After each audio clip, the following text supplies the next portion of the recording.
I know that name all too well, because my sister's death made him uncontrollable. A sword master trapped in his own darkness, who eventually turned into a madman. People easily mistake him for a mental patient, but no, he is the useless, good-for-nothing prodigal son of Count Biriam, Ghislaine, a man despised by the entire world. But the tall young man who looked like he was cosplaying a polar bear was getting utterly destroyed by Ghislaine. Looking at the man walking toward him, he felt a bitterness like he'd just bitten into a chili pepper, his heart boiling with hatred. But when the person opposite him spoke, he felt the blood in his veins boil even more. "You're pretty warm, aren't you?" Ghislaine smirked, his voice as cold as ice. "I spent quite a bit of money setting up this trap." With that, he slowly advanced toward the man, each step seemingly crushing the very space around them. From above, Ghislaine looked down, his eyes as sharp and cold as if he were observing a piece of low-life trash. His voice was filled with contempt. "Did you like it?" The other man bit his lip, unable to hide his fury as he roared, "You piece of trash! Is that Gillen?" "You mean you already knew about my plan?" Ghislaine chuckled softly, the sound as cold as the night wind. "You're an honest man, so I'll answer your question before you die." He looked straight into the man's eyes, his voice calm but containing a deadly threat. "Of course it's not just that. I know many other things, like how many men they have, who the spy is, and who helped you gather your forces. In my eyes, they're just a bunch of clowns putting on a meaningless little dance." Hearing these words, the man was stunned, his eyes wide with utter disbelief. "Impossible. I've always kept my trump card hidden." He screamed, his voice cracking with indignation. "How could you? How dare a useless bastard like you?" The moment the words left his mouth, Ghislaine landed a powerful kick, distorting the man's face like a cake crushed underfoot. He snorted coldly, his voice full of disdain. "Shut your mouth." Immediately after, he removed the mask, hiding his true features, revealing a cold face and eyes burning with determination. "Invade as many times as you like," Ghislaine declared coldly. "I will win this battle, the next one, and all the battles to come. I will win them all!" A smile spread across his face, as crazed as a madman's, yet full of authority. He smirked, "And do you know why? Because I know every single one of your plans. To achieve this, I had to return to 1 year ago. In the kingdom of Lutania, near the Pirium territory, inside a small tent. A young man had just woken up, panting as if he had just experienced a terrifying nightmare. Ghislaine was still alive, even though just a minute ago, he was on a battlefield, covered in blood and despair. He bit his lip aggressively and muttered, "Damn it." In the final battle, he had been forced to kneel at his enemy's feet. A red-haired man stood before him. Izun smirked, relishing Ghislaine's miserable defeat. "So this is how it all ends?" he said, his tone dripping with mockery. "Ghislaine Pirium, the mercenary king, one of the strongest on the continent, has lost." The man with the arrogant face was one of the 7 strongest people on the continent. The prestigious knight raised an eyebrow. He asked mockingly, "Any last words?" Ghislaine lifted his head. His eyes sharp and cold, he snorted. "It's a shame I couldn't complete my revenge. Die, you sick bastard." Izun clicked his tongue and sneered, so arrogant. He hadn't expected it. Ghislaine was the eldest son of the fallen Pirium family. "So you left your family after your sister's death?" Hearing this, Ghislaine was shocked. "How do you know that? You're from another kingdom." Izun replied nonchalantly, "Of course I know. I put a lot of effort into researching you, because I am one of those who joined hands with the Duke Delphim. To bring down your family." Those words struck Ghislaine's head like a hammer. There was someone else behind this, besides the ducal family of Delphim? Seeing the indignation in his eyes, Izun smiled. "You're about to die anyway, so further explanation is pointless. Just accept reality." Ghislaine struggled, screaming in despair. "You bastard! I'll never forgive you!" But his shattered body could do nothing. Izun replied with contempt. "All right." Then he swung his sword. Fresh blood sprayed out, dyeing the entire area red. He returned to reality. Ghislaine couldn't help but look in a mirror and touch his own neck. Back then, Izun had cut off his head, but now, his head was still on his neck. "So was it all just a hallucination?" he muttered, realizing he was younger. His body was full of vitality. "Or am I still drunk? Or maybe I've been captured as a lab rat in some mage's laboratory." He gritted his teeth arrogantly, vowing to make them regret it for letting him survive. Just then, from outside, a scream that sounded like a stuck pig rang out. Ghislaine whipped his head around and saw Ricardo. A familiar face ran in. He said hesitantly, "You should come outside. I know you're awake." But as the words fell, the cold steel of a blade was pressed against his neck, making Ricardo tremble with fear. Ghislaine spoke in a grim tone. "I'll let you live if you answer my questions. Otherwise." His eyes blazed with a murderous intent that seemed to want to swallow him whole. Ricardo broke out in a cold sweat and stammered, "Young master, don't you think this is a bit much?" "Absolutely not." Ghislaine was so stunned he was flabbergasted. What kind of reaction was this? The guy was being threatened, wasn't he? He pressed his lips together and asked, "What are you talking about?" Ricardo pushed his hand away, looking disgruntled. "You got too worked up earlier and fell asleep." Ghislaine was even more confused. "What? I did that? Ricardo snorted coldly. Did you take a nap and forget everything? You were angry about having to lead a group to subjugate some orcs. Orcs? Ghislaine frowned. A feeling of unease rose up. I was angry? What nonsense are you talking about? Ricardo sighed, too lazy to argue. Just gather your things. Everyone is waiting. Ghislaine was bewildered. What things? Where are we going? Ricardo pouted. Where? To the Pyong territory, of course. These words startled Ghislaine. He grabbed Ricardo by the shoulders and roared, Say that again. Ricardo was confused. Why are you overreacting? Ghislaine continued to question him. You mean the Pyong territory that fell? A moment later, he stepped outside, observing everything carefully. This wasn't good. It really was the Pyong territory. Why was it still intact? He had seen it turn to ash. A deathbed hallucination? Just then, Ricardo leaned close to his ear and whispered, Did you have a nightmare? Calling your own family fallen? If the Count hears that, you'll be kicked out of the family. Ghislaine froze, then pinched his own cheek. It hurt. He almost whimpered. So it was real. A younger face. The territory still intact. Ghislaine had returned to the past. As a child, he had detested his family. He let his childish emotions lead him, causing all sorts of trouble. Gradually, everyone distanced themselves from him. Ghislaine left home and became a mercenary, surviving countless battles. He built a name for himself. By the time he returned to the estate to atone for his mistakes, the family was already in ruins. But now, everything was still here. The people he cherished were still alive. The more he thought about it, the more joyful Ghislaine became. He covered his mouth and laughed like a madman, but he couldn't celebrate just yet. He glanced at Ricardo, remembering what he'd said about subjugating the orcs. On that day, most of the unit died because of his stubbornness.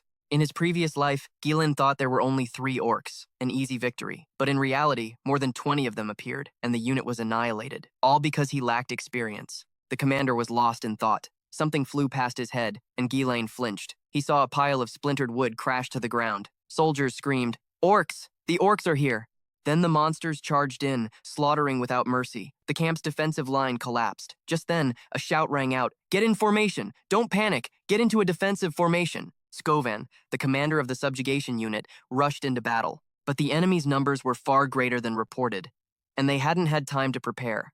At this rate, the entire unit would be wiped out. As Skovan was dazed, a voice called out, Commander behind you! He turned to see an orc swinging its weapon at him. In that split second, with his life on the line, Ghislaine lunged forward. He grabbed Skovan by the shoulder and threw him back. The action left Skovan stunned, but what happened next was even more astonishing. Ghislaine charged in alone, plunged his sword into the orc's wrist, and twisted the blade, severing its hand. The massive orc roared in pain and collapsed to the ground. Skovan and the soldiers stood frozen, stunned by the scene. Ghislaine sheathed his sword, sighing with regret. Looks like I can't use mana. I wish I'd come back sooner. He turned to Skovan and asked coldly, You're the commander, right? Skovan trembled, not understanding what was happening. Ghislaine held out his hand, his voice firm. Hand it over. Skovan stammered, W. What is it? Ghislaine's eyes narrowed. Command. Seeing that Skovan didn't respond, Ghislaine repeated himself. Give me command. Only then did Skovan finally react. He cursed inwardly. He knew the boy was a fool, but to demand command while his soldiers' lives were on the line? This was just too much to say. After thinking it over, he flatly refused. I can't. The answer left Ghislaine utterly stunned, frozen on the spot. Skovan got up from the ground and said calmly, Do you think this is a game, my lord? Even if you are the young master, I cannot hand over command to you so easily. Ghislaine watched his retreating back, feeling a bit resentful. How annoying. Although, he would have done the same if some idiot had suddenly appeared and demanded command. As the two were talking, an orc charged at them. Skovan immediately pushed him back and said, I will handle things here. You are still far too inexperienced to lead an army. Ghislaine sighed in resignation. Then there's no other choice. As soon as he finished speaking, he threw his sword, which scared Skovan so badly he nearly jumped out of his skin, scrambling to one side. Once the sword had flown past, he turned, grabbed the boy's collar, and demanded, What the hell do you think you're doing? Ghislaine spewed some nonsense at Skovan, making him twist with anger. But soon after, he realized something. Ghislaine's sword had embedded itself right in the orc's head. The orc's eyes immediately went wide with pain, and it collapsed to the ground to meet its maker. Skovan stared at this scene, bewildered. How did he hit its weak spot? Just then, Ghislaine spoke up again. It's Skovan, right? Do you know what's most important in a battle? If our army is afraid, then we definitely don't stand a chance of winning. So what we need right now is motivation. Skovan suddenly saw a change in Ghislaine. Before he could even understand what was happening, Ghislaine charged forward again. Without a single wasted movement, he leaped high into the air. He stabbed down with his sword into an orc's head, leaving the soldiers outside in a state of shock. Even Scovan was frozen on the spot. Ghislaine didn't care about their reactions, his eyes filled with ferocity. He looked towards the orcs and roared, "Bring it on, you orcs! I'll kill every last one of you." The moment he finished speaking, he rushed towards the remaining orcs. Then, move by move, he took down the others. Scovan watched from the side, utterly dumbfounded. He wasn't sure if he was dreaming or not. Even a mana user like him couldn't do a thing. How could a frail young master like him possibly do this? At a glance, it was clear that Ghislaine was already exhausted. However, he used the smallest movements possible to dodge their attacks and used his swordsmanship to strike their weak points, like a sword master without an aura, or perhaps even greater than that. At this thought, Scovan's face went from white to green, but while the people outside were stunned, Ghislaine was busy provoking the remaining orcs. He snorted in contempt. "Is this all you've got? You are not worthy of the name warrior race." And with that, they all began to chase after him at once. A soldier named Dikadoi saw this and couldn't help but cry out in panic. "They're all chasing the young master." Is he planning to run away at a time like this? Scovan suddenly strode forward, alarming the soldiers behind him. Ignoring the calls to come back, Scovan was lost in his own thoughts. What on earth is Ghislaine thinking? Rushing into a horde of orcs to get their attention is one thing, but now he's running away, and in that direction is a high cliff. Thinking of this, a spark suddenly flashed in his eyes. It seemed he had figured something out. A look of alarm immediately appeared on his face. Scovan quickly turned around and ordered, "Soldiers, form a shield wall." He ordered them to follow Ghislaine. At the same time, Ghislaine had reached the mountainside. He must have figured out my plan, if he's a skilled commander. Although, I'd prefer to just slaughter them all. But my damned stamina right now can't take it. Even so, this was all within Ghislaine's calculations. With that thought, he threw himself off the cliff. The orcs behind him saw this and stopped short. Their eyes were filled with suspicion. What kind of game is this? At the same time, the men led by Scovan were waiting in the back. Ghislaine flashed a triumphant smile. He let his body fall from the cliff. He let out a loud shout, "Let's go!" Scovan immediately gave the order, "All soldiers, push them off the cliff." The moment he spoke, the soldiers formed a wall with their shields. Then, without hesitation, they forced the orcs in front of them backward. Their eyes were now filled with determination. In the end, their efforts paid off. The orcs were pushed off. They fell freely from the high cliff, then became a pile of minced meat. Blood and flesh mixed together, a gruesome sight. Seeing this, the soldiers breathed a sigh of relief. They cheered joyfully.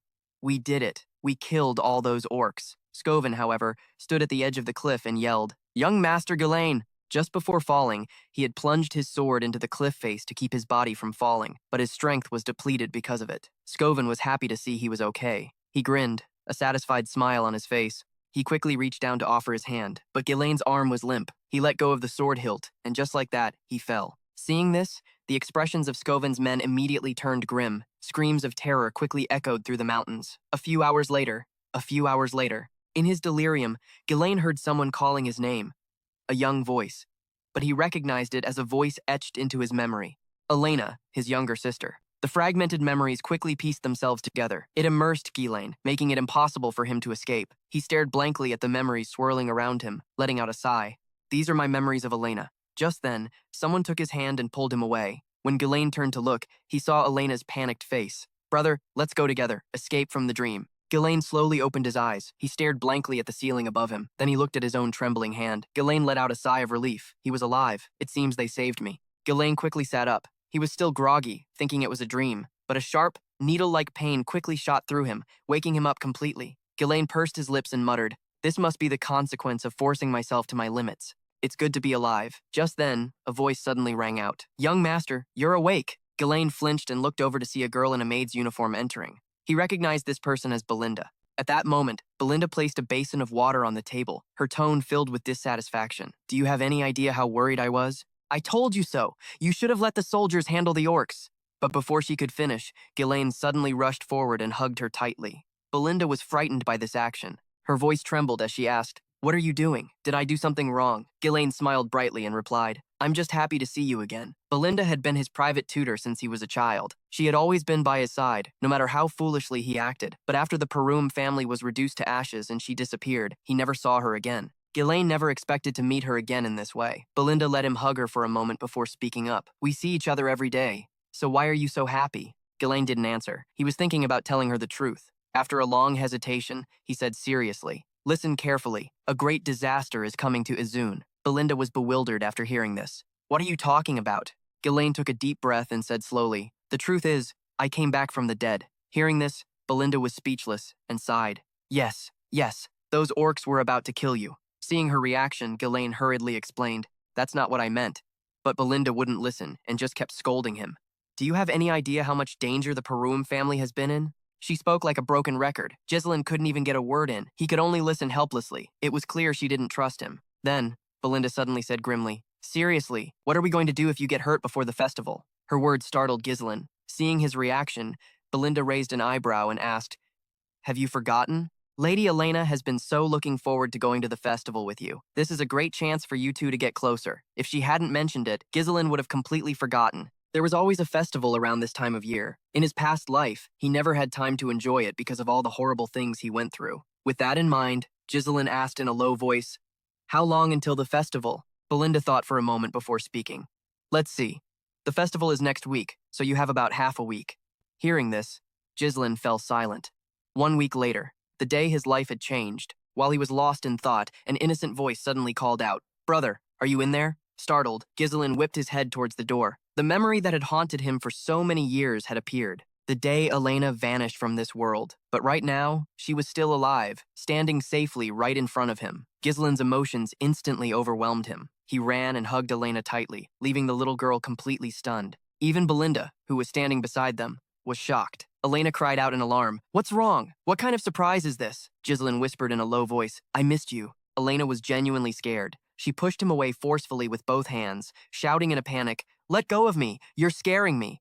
So much for a touching reunion. Ghislaine was pushed back by the girl and rubbed his chest. He couldn't help but marvel. What kind of strength is this? Has she always been this strong? Elena glared at him and said coldly, "Belinda told me to come here. What game are you playing? You think doing this will make everything okay?" Ghislaine asked, confused. "Make what okay?" Elena was truly baffled and repeated the harsh words he had once said to her. Then she asked, "Have you forgotten everything?" After hearing that, Ghislaine's face soured. He asked doubtfully, "Did I really say that?" He wasn't close to Elena in the past. What a total scumbag. With that, he apologized.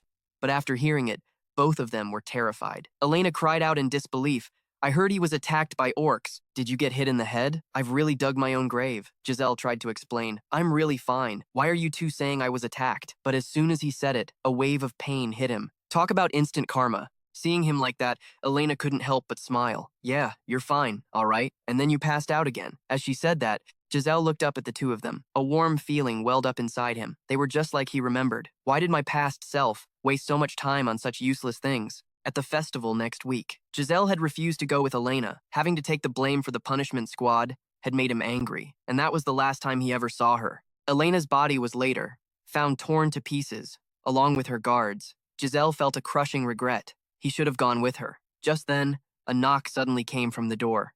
"May we come in?" Immediately after, Elena's guards, Zama and Philip, entered. Elena looked at them doubtfully and asked, "What is it? I told you all to wait outside." Zama explained awkwardly, "Apologies, my lady. The servants have asked you to review the festival preparations." Hearing this, Giselle asked with some doubt, "Why ask Elena?" Belinda thought his words were utterly despicable. She said resentfully, "Don't you know, young master? It's because you spend all day fooling around. I don't know how short-staffed Persian must be to make a noble lady do this kind of work." And just like that, Elena left with her two guards. Giselle frowned slightly. Are they really that short on manpower? He hadn't cared about anything back then, so of course he wouldn't know. With that thought, he spoke up and offered, "Let me help." Elena's footsteps immediately halted. She glanced at Giselle. Belinda also stared at him like he was an idiot. She mumbled in disbelief, "He wants to help?" Elena's voice also trembled as she asked, "Did he really get hit in the head?" A little later, at the festival preparation site, as soon as they heard Giselle's voice, the townspeople looked at him like he was the plague, trembling in fear. The siblings were arguing loudly outside.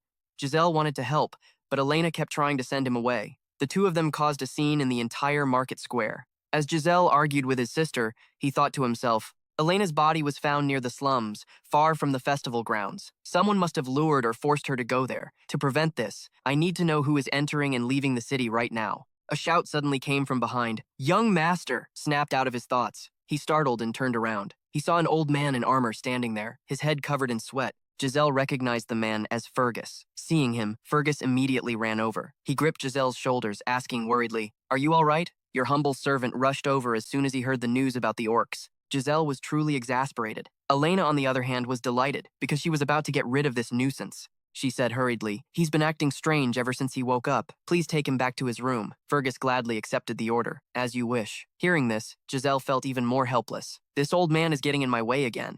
There was no other way. He'd be able to find out more about what happens next week. With that in mind, Giselle stopped insisting. He glanced at Fergus. He asked, Old man, there's an abandoned training ground in the city, right? Take me there. Fergus was a bit startled and asked doubtfully, Why is that, sir? To train, Ghislaine replied nonchalantly. And Fergus grew even more bewildered. He couldn't believe his ears. What did you just say? A while later, at a castle outside the market square, Fergus had brought Ghislaine to this place. Looking at the spacious grounds before him, he couldn't help but be amazed. He exclaimed in admiration, It's better than I thought. This place was perfect for Ghislaine to train. He had never seen anything like this when he was a mercenary. Just as he'd expected, the weapons here were all fully stocked and brand new. Fergus explained as he walked beside him, We have maintained it in case you ever needed to use it. I was certain you would come here one day. Hearing this, Ghislaine remembered something. So, in my past life, did he do the same thing? The more he thought about it, the more of a scumbag he felt. With that thought, Ghislaine walked over, patted Fergus's shoulder, and said with a sigh, I need to live a long life, old man. Fergus was a bit bewildered. You're acting as if you've already died once. Nodding casually, Ghislaine winked and said, You're a sharp one. I died and came back. Nice one. Unfortunately, Fergus didn't believe him. Ghislaine sighed helplessly and said, Anyway, you can go back now. Old man, I'm starting my training. Fergus immediately bowed and accepted the order. I will wait outside. Ghislaine watched his retreating back. He couldn't help but feel regret. He had always treated everyone like an enemy, but he was so shallow back then. They were all so good to Ghislaine. So now that he was back, he absolutely would not let the past repeat itself. 1 week after Elena's death, a neighboring lord was held responsible. Because of that, Varan went to war and fell into decline. Elena's death was the key that started the family's downfall. That means Ghislaine needed to solve it from the very beginning. First, he needed to get stronger. The unlucky part was, he didn't have much time. But at the very least, Ghislaine had to get his mana under control. Mana is an extraordinary energy that can help people break their limits. Everyone says that sensing mana is the hardest part, but Ghislaine had already managed to do it, even on the battlefield. He needed to connect with the mana particles in the air and rotate them into a single mass. For someone like him, who had gone through thousands, even tens of thousands of battles to create a mana core, this was a piece of cake. But if that was all, Ghislaine couldn't have become one of the 7 strongest. Using a method from a magic book Ghislaine obtained and the natural mana core of a human, he could create 2 or even 3. By creating a link between the cores, he could generate an explosive source of energy. However, upon creating the 3rd core, Ghislaine's body had reached its limit. Blood trickled from his every orifice. He let out a resigned sigh. 3 is my limit now, even though I could manage 5 in the past. Giselle spat out the blood in his mouth. This technique allows one to generate a burst of explosive power for a short period, but it comes at the cost of a massive amount of mana. That's why I lost to Izun in my past life. He and his legion of knights attacked right when my mana was depleted. If it had been a fair fight, I would have won. It's an inherently unstable technique, but for now, this is enough. I'm still young. I have plenty of time. This time, I will definitely defeat that bastard Izun, and the bastard behind the Duke Delphim who destroyed the Burjun territory. I'll kill every last one of them. His eyes turned bloodshot as he gritted his teeth in fury. 1 week after the festival, having finished his training, Giselle strapped on his belt and fully armed himself, preparing for tonight's battle. He then headed to the fairgrounds alone. Seeing him there, Elena couldn't believe her eyes. She called out in disbelief, You actually came? What's gotten into you? You never do stuff like this. Giselle shrugged nonchalantly. As a citizen of Burjun, the least I can do is show up at the festival. Elena scowled at him. You're acting really weird. I heard you've been training all week. Giselle scoffed lightly. Is there something wrong with the heir of a knightly house actually training? Elena chuckled teasingly. You never cared before. You're the one who always said Dad was a pain and that you wished you were Lord already. But she was genuinely happy about the change. She skipped along, laughing. Still, I like you better this way. It's like the old Giselle is back. He watched her go. He'd realized a few things over the past week. Because his actions had changed, people's impressions of him and the future itself had begun to shift. The major events seemed unchanged, but it was hard to gauge his impact on the minor ones. My mission is to make the best use of this knowledge from the future. I need to handle every situation as efficiently as possible. All preparations are complete. I can't afford to make any mistakes, he told himself. After that, he strolled through the festival with Elena. While she excitedly lost herself in the bustling crowd, Giselle's mind was heavy with preoccupation. He couldn't enjoy himself. Elena wandered around a bit longer before finding a quiet corner by the castle walls to sit down. She stretched and muttered in boredom. It's fun, I guess, but it's kind of boring being the same every year. Isn't there anything new this time? Giselle was in no mood for her complaints. He remained vigilant, scanning his surroundings. The festival was almost over, but nothing had happened yet. Is it because I'm with Elena? Just then, a voice cut through Giselle's thoughts. Would you like to see another place, milady? One of Elena's guards had approached them with a suggestion. Our friends told us a new event is being held. How about we go check it out? Hearing this, Elena immediately lit up. Really? That sounds like fun. And so, she followed them. Giselle watched the three of them from behind, muttering under his breath. So it's you guys, the traitors from Elena's escort knights, Zama and Philip. They were supposed to be the most trusted knights, having protected Elena since she was a child. In my past life, they were killed protecting her. But this was the truth. The ones who seemed so loyal were the traitors. These damn spies deserved to die. A moment later, they led the two siblings to an empty plot of land. Here we are, Zama called out excitedly. We've arrived. But there was nothing around. Not a soul in sight. Elena was immediately disappointed. Are you sure there's a show in a filthy place like this? Zama quickly explained. They probably haven't finished setting up yet. People will be here soon. But Elena wasn't buying it. She snorted. Don't be ridiculous. Who would want to perform in a place like this? Meanwhile, Giselle was scanning his surroundings. At a glance, it looked like a deserted street. But upon closer inspection, he could see obstacles blocking all the exits. They must have prepared this in advance. As Giselle was lost in thought, his hand was suddenly yanked. Elena was dragging him along like a doll. Seeing this, Zama rushed to stop them. Oh, milady, we've come all this way. Don't you want to see the show? Without looking back, Elena replied irritably, No, thanks. We're not watching a show in a place like this. Giselle, whose arm was starting to ache from being pulled, asked in annoyance, Have you been training or something? How are you so strong? Elena ignored him and kept trying to pull him away. But just then, someone blocked their path. It was Philip, his face twisted with malice. Milady, please just wait a little longer. Seeing the look on his face, Elena recoiled in fear. Trembling, she stammered, You're all acting so strange.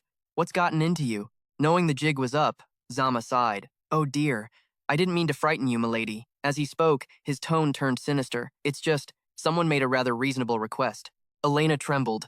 What? Request, she stammered. Just then, more men approached from behind them. A man in a blue cloak, flanked by two others. The leader was Frank. He chuckled, pleased. As expected. Your work is clean, Zama replied smugly. Of course. We brought the young lady as promised.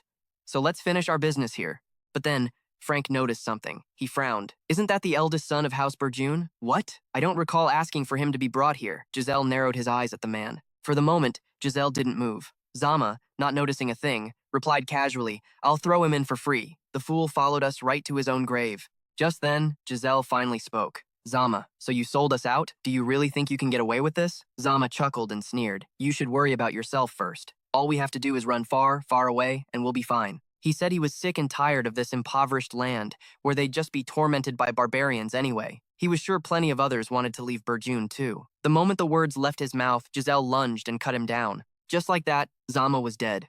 The sudden turn of events shocked everyone. No one had expected him to move like that. Giselle withdrew his sword, scoffing coldly. But at least they would never sell us out, would they? He then glanced at the remaining traitor. Philip, sensing the danger, immediately grabbed Elena. He pursed his lips. That idiot Zama. A knight, losing to an amateur like that. The words had barely left Philip's mouth when a sword pierced his forehead. Before he died, all he could mutter was, No way. In the blink of an eye, Giselle had eliminated both traitors. Seeing this, Frank's two subordinates stared in shock. Is that really the eldest son of House Burjun? One of them said. Philip pursed his lips. That idiot Zama, a knight losing to an amateur like that. The words had barely left his mouth when a sword pierced his forehead. Before he died, all he could mutter was, No way. In the blink of an eye, Giselle had eliminated both traitors. Seeing this, Frank's two subordinates stared in shock. Is that really the eldest son of House Burjun? I thought he had zero combat experience, not even basic training. He looks exactly as harmless as they described. Frank's voice was low. They may have let their guard down, but he still killed two knights instantly with a mana-infused attack. His skills aren't half bad. Meanwhile, Elena clung to Giselle, her voice trembling. Brother, what's going on? But Giselle didn't answer. After a moment's hesitation, he knocked her unconscious. There was no other choice. She would only get in the way while he dealt with the others. It was better this way. Frank, however, assumed he was just shielding her from the bloodshed and laughed. Thanks for doing my dirty work for me, son of House Burjun. He and his subordinates advanced, his voice low. You're quite different from the rumors. We were planning on taking care of those two ourselves, you know. Have you been hiding your true skills all this time? He asked. Giselle calmly drew his sword. What's it to you? He said coldly, though inwardly, his mind was racing. He was calculating how to kill the remaining three. The two lackeys were no threat, but the man in the center. The mana he was emitting was on a completely different level. I have to end this quickly, Giselle thought. He then said coolly, "Let me ask you one thing. Who ordered this?" Frank chuckled nonchalantly. "Do you think a dead man needs to know that?" Giselle glared at him. "I knew you wouldn't talk," he said coldly.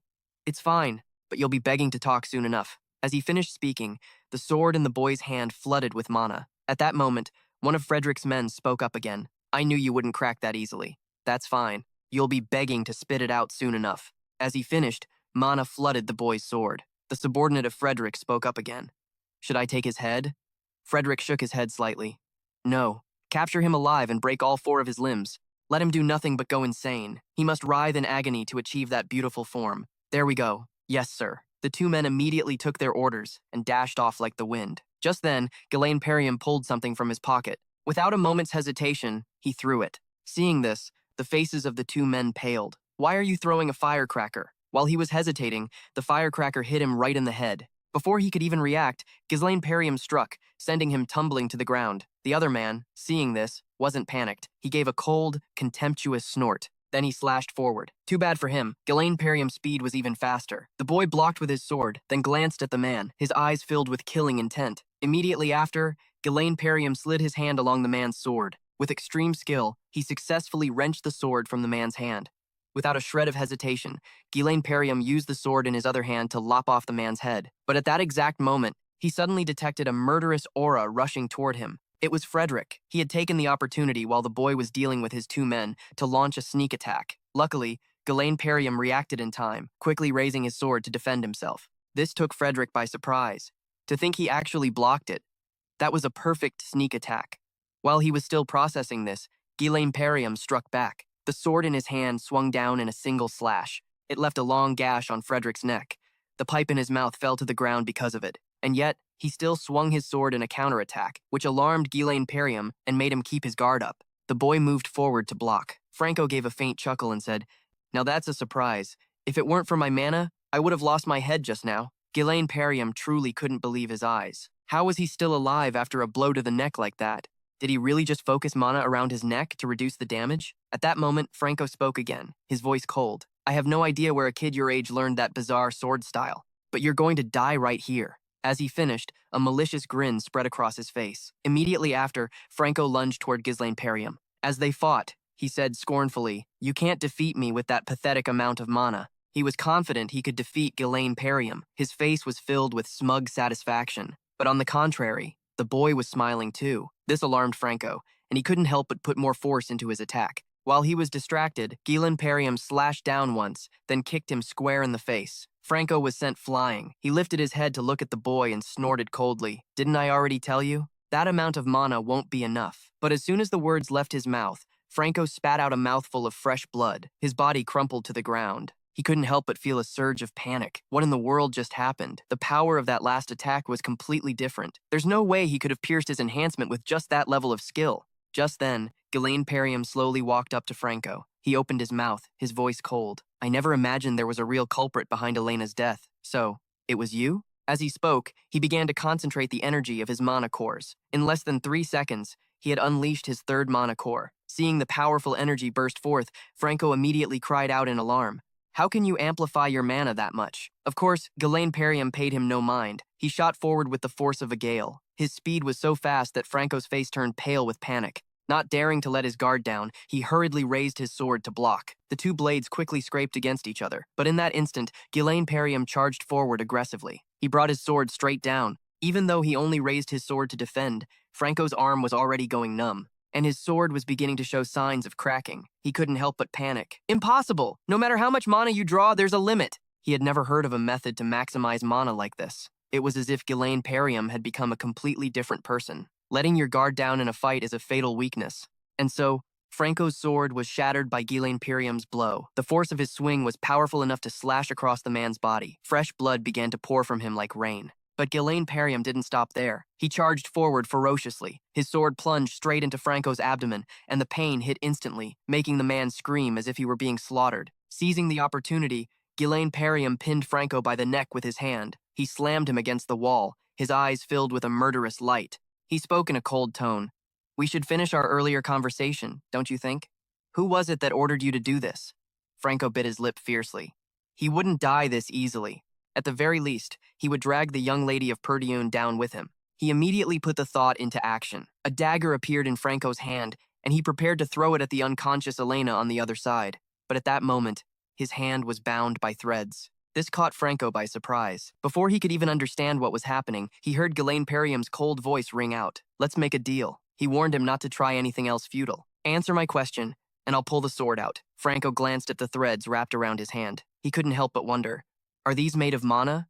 When did you make these? This was a skill from Ghislaine Perium's past life. Although it wasn't as powerful, it was more than enough for the current situation. Just then, Ghislaine Perium tightened his grip on the sword embedded in Franco's abdomen. Franco said in a cold voice, "Surely a man of your caliber knows how to heal his own wounds. But what if he destroyed his mana core?" The moment these words were spoken, Franco's face immediately paled with terror. It was only then that he realized Ghislaine Perium's sword, whether by accident or on purpose, was plunged directly into his mana core.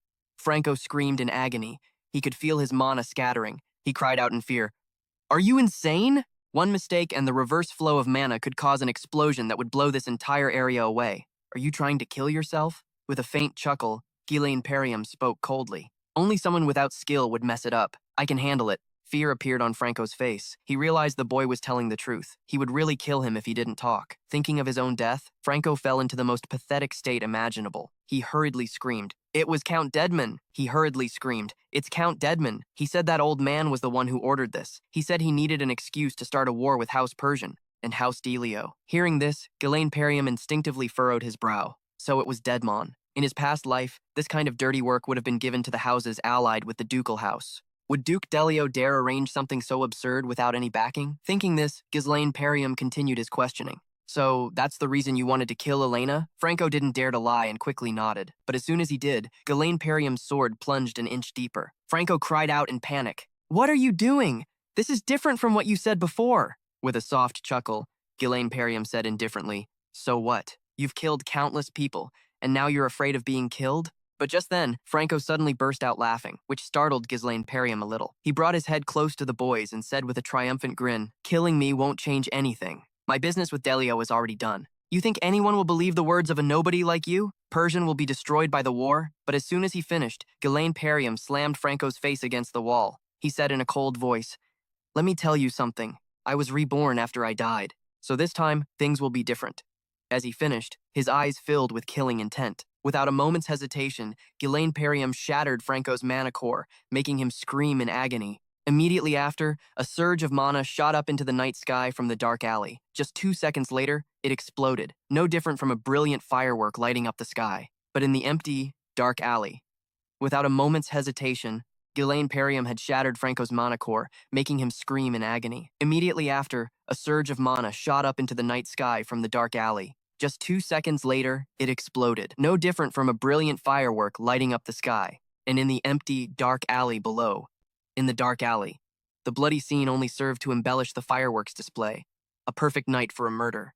A dark alley where blood flowed like a river. The traitors from my past life have paid for their crimes. Ghislaine glanced behind him. A look of relief appeared on his face. He'd finally saved Elena. Just then, the sword fell from his hand. His exhausted body staggered, about to collapse. A sharp pain in his chest made Ghislaine cough up a mouthful of blood. He knelt on the ground, panting heavily, and wiped the blood from his mouth with his hand. He pursed his lips and muttered, "Damn it. When I was the mercenary king, blowing up 3 cores was no problem. I'm not going to collapse over something like this. But now's not the time to think about that.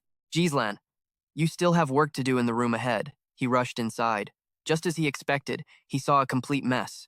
There were bloodstains, too. Looking at the person lying in the wreckage, Ghislaine let out a sigh. In my past life, they found another body next to Elena's. Here, according to what Frank said earlier, Delio's son was killed along with his escort knight. So this is how they silenced them and framed them for Elena's murder. Once this gets out, a war will break out. And so, Ghislaine decided he had to destroy the evidence. No sooner said than done. He quickly used an explosive to blow up the small house. Flames immediately erupted in the dark alley. Ghislaine carried Elena back. The first step in preventing the tragedy of his past life was a success. He absolutely would not let things go their way. At the same time, in a large old tree nearby, someone was silently observing everything. After Ghislaine and his sister left the alley, he quickly disappeared as well. Elsewhere, in a dark cellar, a group was gathered for a meeting. A man in a black cloak reported in a low voice, "It was a failure. We sent the best people we had." Hearing this, someone questioned him in a deep voice. You couldn't even handle one little girl? He trembled and hesitated for a long moment. Then the man gritted his teeth and said,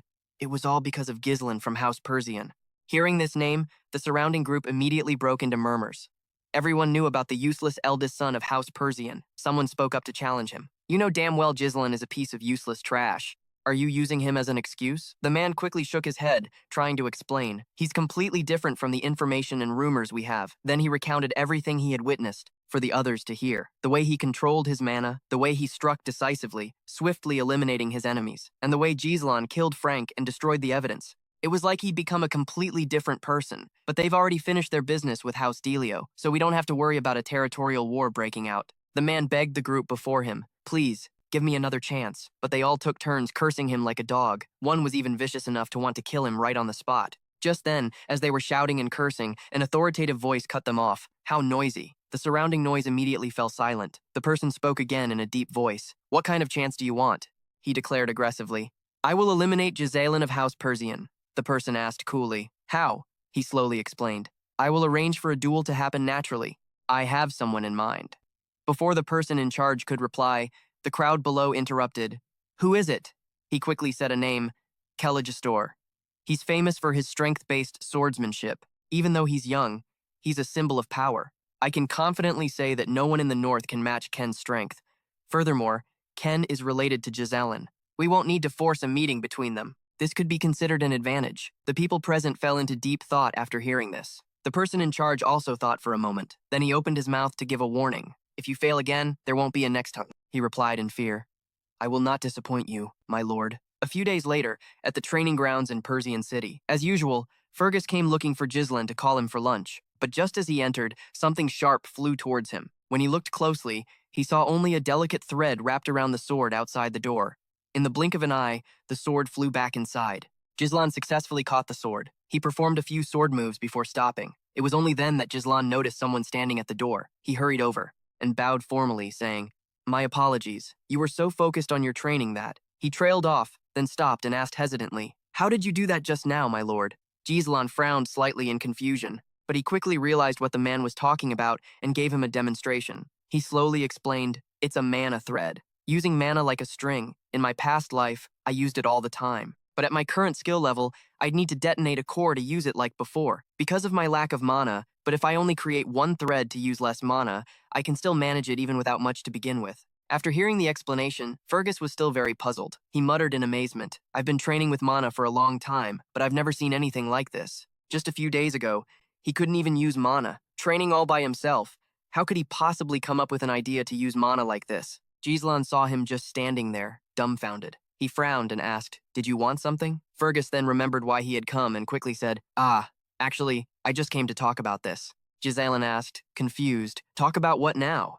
Fergus bowed to him and said sincerely, Thank you, my lord, for protecting the young lady. He pouted and said, You're thanking me? It's what I was supposed to do. Let's go eat. After that, the two of them quickly left the training grounds and returned to the castle. A few days passed, and the festival was put on hold. This was because an escort knight had conspired to sell the daughter of Count Persian. Meanwhile, in her room, a disgruntled Elena rested her chin on her hand and said, Everyone thinks I'm lying when I tell them you were the one who saved me. You should say something to them, you know? Ghislain demurred, shaking his head and saying, It's fine. They won't believe Belinda anyway. After finding out everything, she was also extremely angry, her face contorting. She cursed. It was Rama and Philip who were the traitors, right? Those bastards. I knew they were perverts. Ghislain, sitting opposite them, watched the two with a satisfied smile. With Elena alive, he had managed to prevent the war from breaking out. But they definitely wouldn't give up. He couldn't keep stopping them on his own forever. He needed to build an army. Just then, a servant wheeled in a food cart. Ghislain sighed softly. I'll have to learn more about politics to do that. With that thought, he picked up his fork, ready to eat lunch. But when the servant lifted the food cover, there was only a small piece of bread inside, not even enough for a mouthful. Ghislain instinctively frowned. Is this really for eating? He looked up at Belinda and asked, Why are we having dessert first?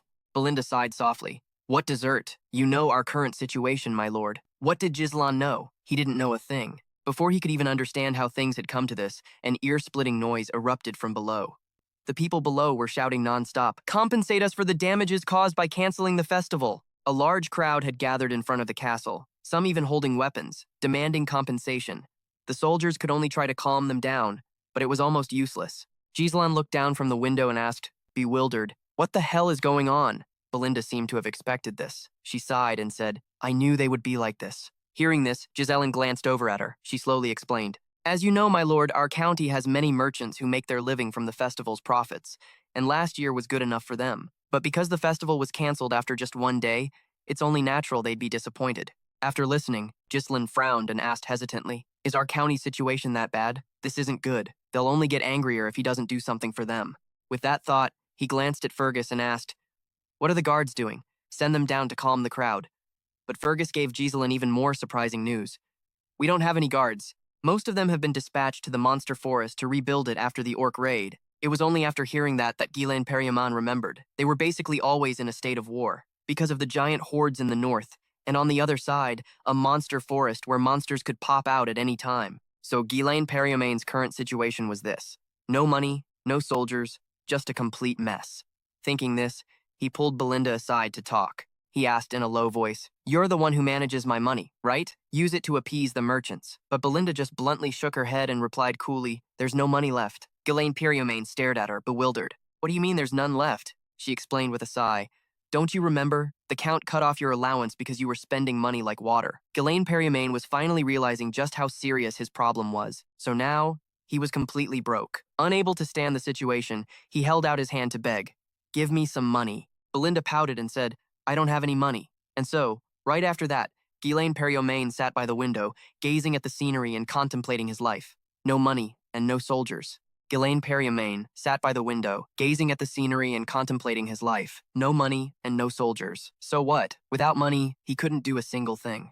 Even with knowledge from the future, it was useless. He needed money first. Was there a way? Wasn't there something at the estate? Just then, the sound of frantic footsteps echoed from outside.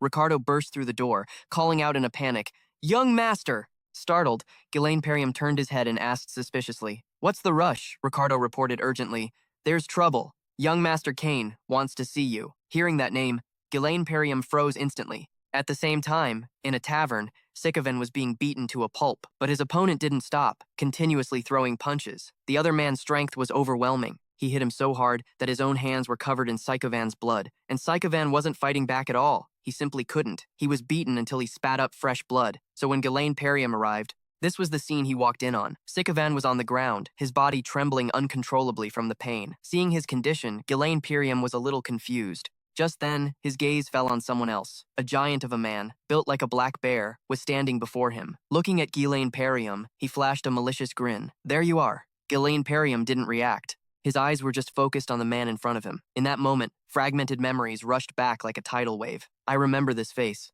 the heir of House Logister. My ally, Kane Logister. The smile never left Kane's lips. But to Ghislaine Periam, it was a different story. It was now nothing less than a dangerous warning. The memory of the past became clearer. Back then, he was my only friend, and also my enemy. Between them lay the unconscious Sovan. Ken began to walk slowly toward him. Jisaran suddenly turned to Jikakudo. "What is this?" Jikakudo hesitated, replying, "It's as you see." Jikakudo kept his head down, trying to avoid his gaze. "We received a report about a disturbance at the tavern." He hesitated, his voice getting quieter but still clear enough. "And we found out Ken was there with his escort knights. When he recognized us, he asked if the rumors about young Master Gisaran were true." Jikakudo continued to recount the events, so Commander Sovan explained the rumors to him in detail. After hearing them, he grabbed Sovan by the throat. "You dare lie to the heir of Logister?" Jikakudo's face was grim. "And that's how this happened." Ken spoke up. "Hey, if you're going to tell the story, get it right. He said that you, someone who's never trained a day in his life, took down an orc with your bare hands and even handled some treacherous escort knights on your own." He glanced down at Sovan on the floor. "So I had to give the old man a little wake-up call to bring him back to his senses. He stood right in front of him. This wouldn't have happened if you hadn't lied in the first place." Jisaran remained silent at Ken's words. Jisaran scoffed, thinking to himself, "Yeah, this is exactly the kind of guy he is, always treating me like his personal lackey. Every time he comes to Pejyun, he causes trouble. Even after causing such a commotion, no one dared to say a word. If you hadn't lied in the first place." Grisun remained silent at Kane's words. Grisun scoffed, thinking to himself, "Yep, this is exactly the kind of guy he is, always treating me like his personal lackey. Every time he comes to Pejyun, he causes trouble. Even after causing such a commotion, no one dared to say a word, because I was his subordinate. No one dared to disrespect Kane, unlike me, who was always filled with insecurities. His confidence and bold demeanor were praised as qualities befitting an heir. He let out a small laugh, remembering those years, which is why I was criticized even more. Seeing that Grisun wasn't saying anything, the smile on Kane's face vanished. He began to observe him in silence. He frowned, his lips curling into a sneer. Look at this guy. Ha, he would usually attack me with this much provocation. Then, a short while ago at House Logister, Kane sat in a room, surprised by the request to kill Grisun. Yes, the cloaked figure replied in a monotone voice. If you complete this mission, the higher-ups will support House Logister. Kane considered it seriously. Dealing with a kid like him isn't hard, but Grisun is an heir too. Why would I take his life? The cloaked figure suggested, we can lure him into a duel. We'll make it look like an unfortunate accident. It'll seem like just another squabble among heirs. I'll come along disguised as an escort knight to manage the situation. So you have nothing to worry about, he stressed. This is a rare opportunity for you. After hearing that, Kane repeated the question, I have to kill my own cousin, Grisun? With a look of delight on his face, the man said, let's get going. Kane turned to leave, a sense of caution in his heart. They want to get rid of him. Has something changed? He smirked, his half-smile hiding his true intentions. Back in the tavern, Ken asked impatiently, Grislin, hey, what are you doing? He plopped down on a step. Why are you just standing there? Since you're here, you should bring me what you prepared. Grislin didn't understand what he meant. He asked, prepared what? The other man's voice was tinged with mockery. I heard the festival was postponed, right? Let's stir things up and have a great time. We've always been the same. When it comes to this kind of thing. Or am I wrong? He lowered his voice to a growl. Am I wrong, buddy? Grislin stood there calmly. His face was emotionless as he asked, are you talking about times that asterisk? He looked at him quietly. That's right. This guy always told me to prepare it. Alcohol and women, every time he came here. Grislin tilted his head slightly, a flash of contempt in his eyes. I did what he asked so I wouldn't get beaten up, but not anymore. Because of him, I wasted so much precious money back then. He had spent so much that the servants could no longer keep quiet. They bowed their heads and reported, their voices full of caution. Have you forgotten that your father cut off your allowance because you wasted too much money? It was as if he suddenly remembered what he'd been missing. Grislin's eyes lit up. It's been right here all along. He looked straight at Ken. My source of money. Seeing him still silent, Ken called out, Hey, Grislin. He leaned forward impatiently. If you've remembered, then hurry up and bring it here. Can't you see I'm waiting? He never expected it. After a moment of silence, he answered, Yes, of course. I should bring them right away. But Grislin's sharp gaze fell on Ken. Don't you have a debt to pay me? The cloaked man tensed up. Ken frowned and asked, Pay you for what? He smiled cheerfully, holding his hand out in front of him. You knew I had to handle everything, so you mooched off my own money, right? Pay up. 1,000 gold, principal and interest. Ken repeated, What? 1,000 gold? All that stuff wasn't even worth 100 gold, he said shamelessly. And you did it to thank me for being your friend. It was a friendship fee. Ghislaine Periamon replied, Friendship my ass. I was more like your doormat, he demanded in a cold voice. So pay up before I kick your ass out of here. I'm in desperate need of cash, you know. The atmosphere fell silent. Ricardo was shocked, worrying to himself. Young master, what are you saying? Ken stomped his foot and shot up. He yelled, Are you acting this bold because I've been too easy on you? Ken leaned down. You really think you're stronger just because you spread some bullshit rumor about beating a knight? You're nothing but a parasite leeching off this land. He sneered, clenching his fist. This is why everyone in the north calls you a bastard, an heir who does nothing but spout nonsense. Ken threw a punch straight at Ghislaine, growling, Wake the hell up. But he just stood there, unfazed. Just as Ken's fist was about to land, he effortlessly dodged to the side. Both the cloaked man and Ricardo were stunned by how quickly it happened. Seeing his punch dodged, Ken swung again in a rage. You bastard! Ghislaine dodged it easily. He landed a heavy blow right on his body. Before he could say another word, Ghislaine slammed another fist right in Ken's face. But he wasn't a novice and quickly blocked the blow. He calmly stared at him. Suddenly, Ken collapsed to his knees, screaming in pain. The cloaked man rushed forward to support him. Young master, are you all right? Ghislaine said softly. Get up. Stop whining. I know you blocked that hit. The man yelled. Back off. Ghislaine, do you have any idea what you're doing? The crowd was just as shocked. People started whispering. What was that? Did Ghislaine just hit Ken? Did anyone see it clearly? He glanced at the crowd. He realized Ken's plan. So this is how you want to play it? Ken turned, speaking smugly to the cloaked man. How was my acting? The man replied with a gleeful smile. Perfect. You set the scene perfectly to make everyone think Ghislaine was at fault. This should be more than enough to call for a duel. Of course, Ken had his own calculations. This was a rare chance to gain powerful support. I have to make a lasting impression this time. He remembered the man's proposal. If you complete this task, my superiors will support House Lodesse. Ken took out a pair of gloves. This was the perfect time to cut away the weakening House Persiun. He held up a glove and spoke. How dare you tarnish the dignity of the nobility with your lies? Attacking me just because I wanted to clarify the truth? Gislin, I challenge you to a fight. The moment Ken finished speaking, another glove slapped him straight across the face. Gislin said, I challenge you to a duel, Ken Lodes. The glove fell to the ground, leaving a dark expression on his face. Gislin's voice was sharp. You slandered me, the heir, right in front of the people of Persian. You attacked my knight. You blasphemed the dignity of the nobility. At his side, Ricardo was speechless, watching as Gislin continued. You're not going to refuse, are you? Right? Both Ken and the cloaked man never expected him to issue a challenge like that. Quickly, he wiped the corner of his mouth and smirked. I knew you were a fool, but I never thought you'd be stupid enough to dig your own grave. He raised his sword. Fine, I accept your challenge, Ken growled, pointing the tip of his blade straight at him. Don't regret this, even if you die. Gislin called out softly, Ricardo. He quickly replied, Yes, sir. Gislin continued, Bring all the merchants protesting in front of the castle here. A spark of amusement flashed in his eyes. Tell them I'm going to help them make a huge sum of money. Outside, the festival was suddenly postponed. The atmosphere, which had reached a fever pitch, suddenly cooled down, leaving behind tourists who couldn't return home, filled with regret because they couldn't spend money or kill time. In a situation like this, if an event was held to appease them, Gislin, with a sharp expression on his face, was standing on the dueling platform, surrounded by a huge crowd of spectators. Below, they scrambled to discuss it. This is the match between young Master Ken and Gislin. Bet your money on young Master Ken, that bastard. He's finally gonna get what he deserves. A man was taking the opportunity to shout out.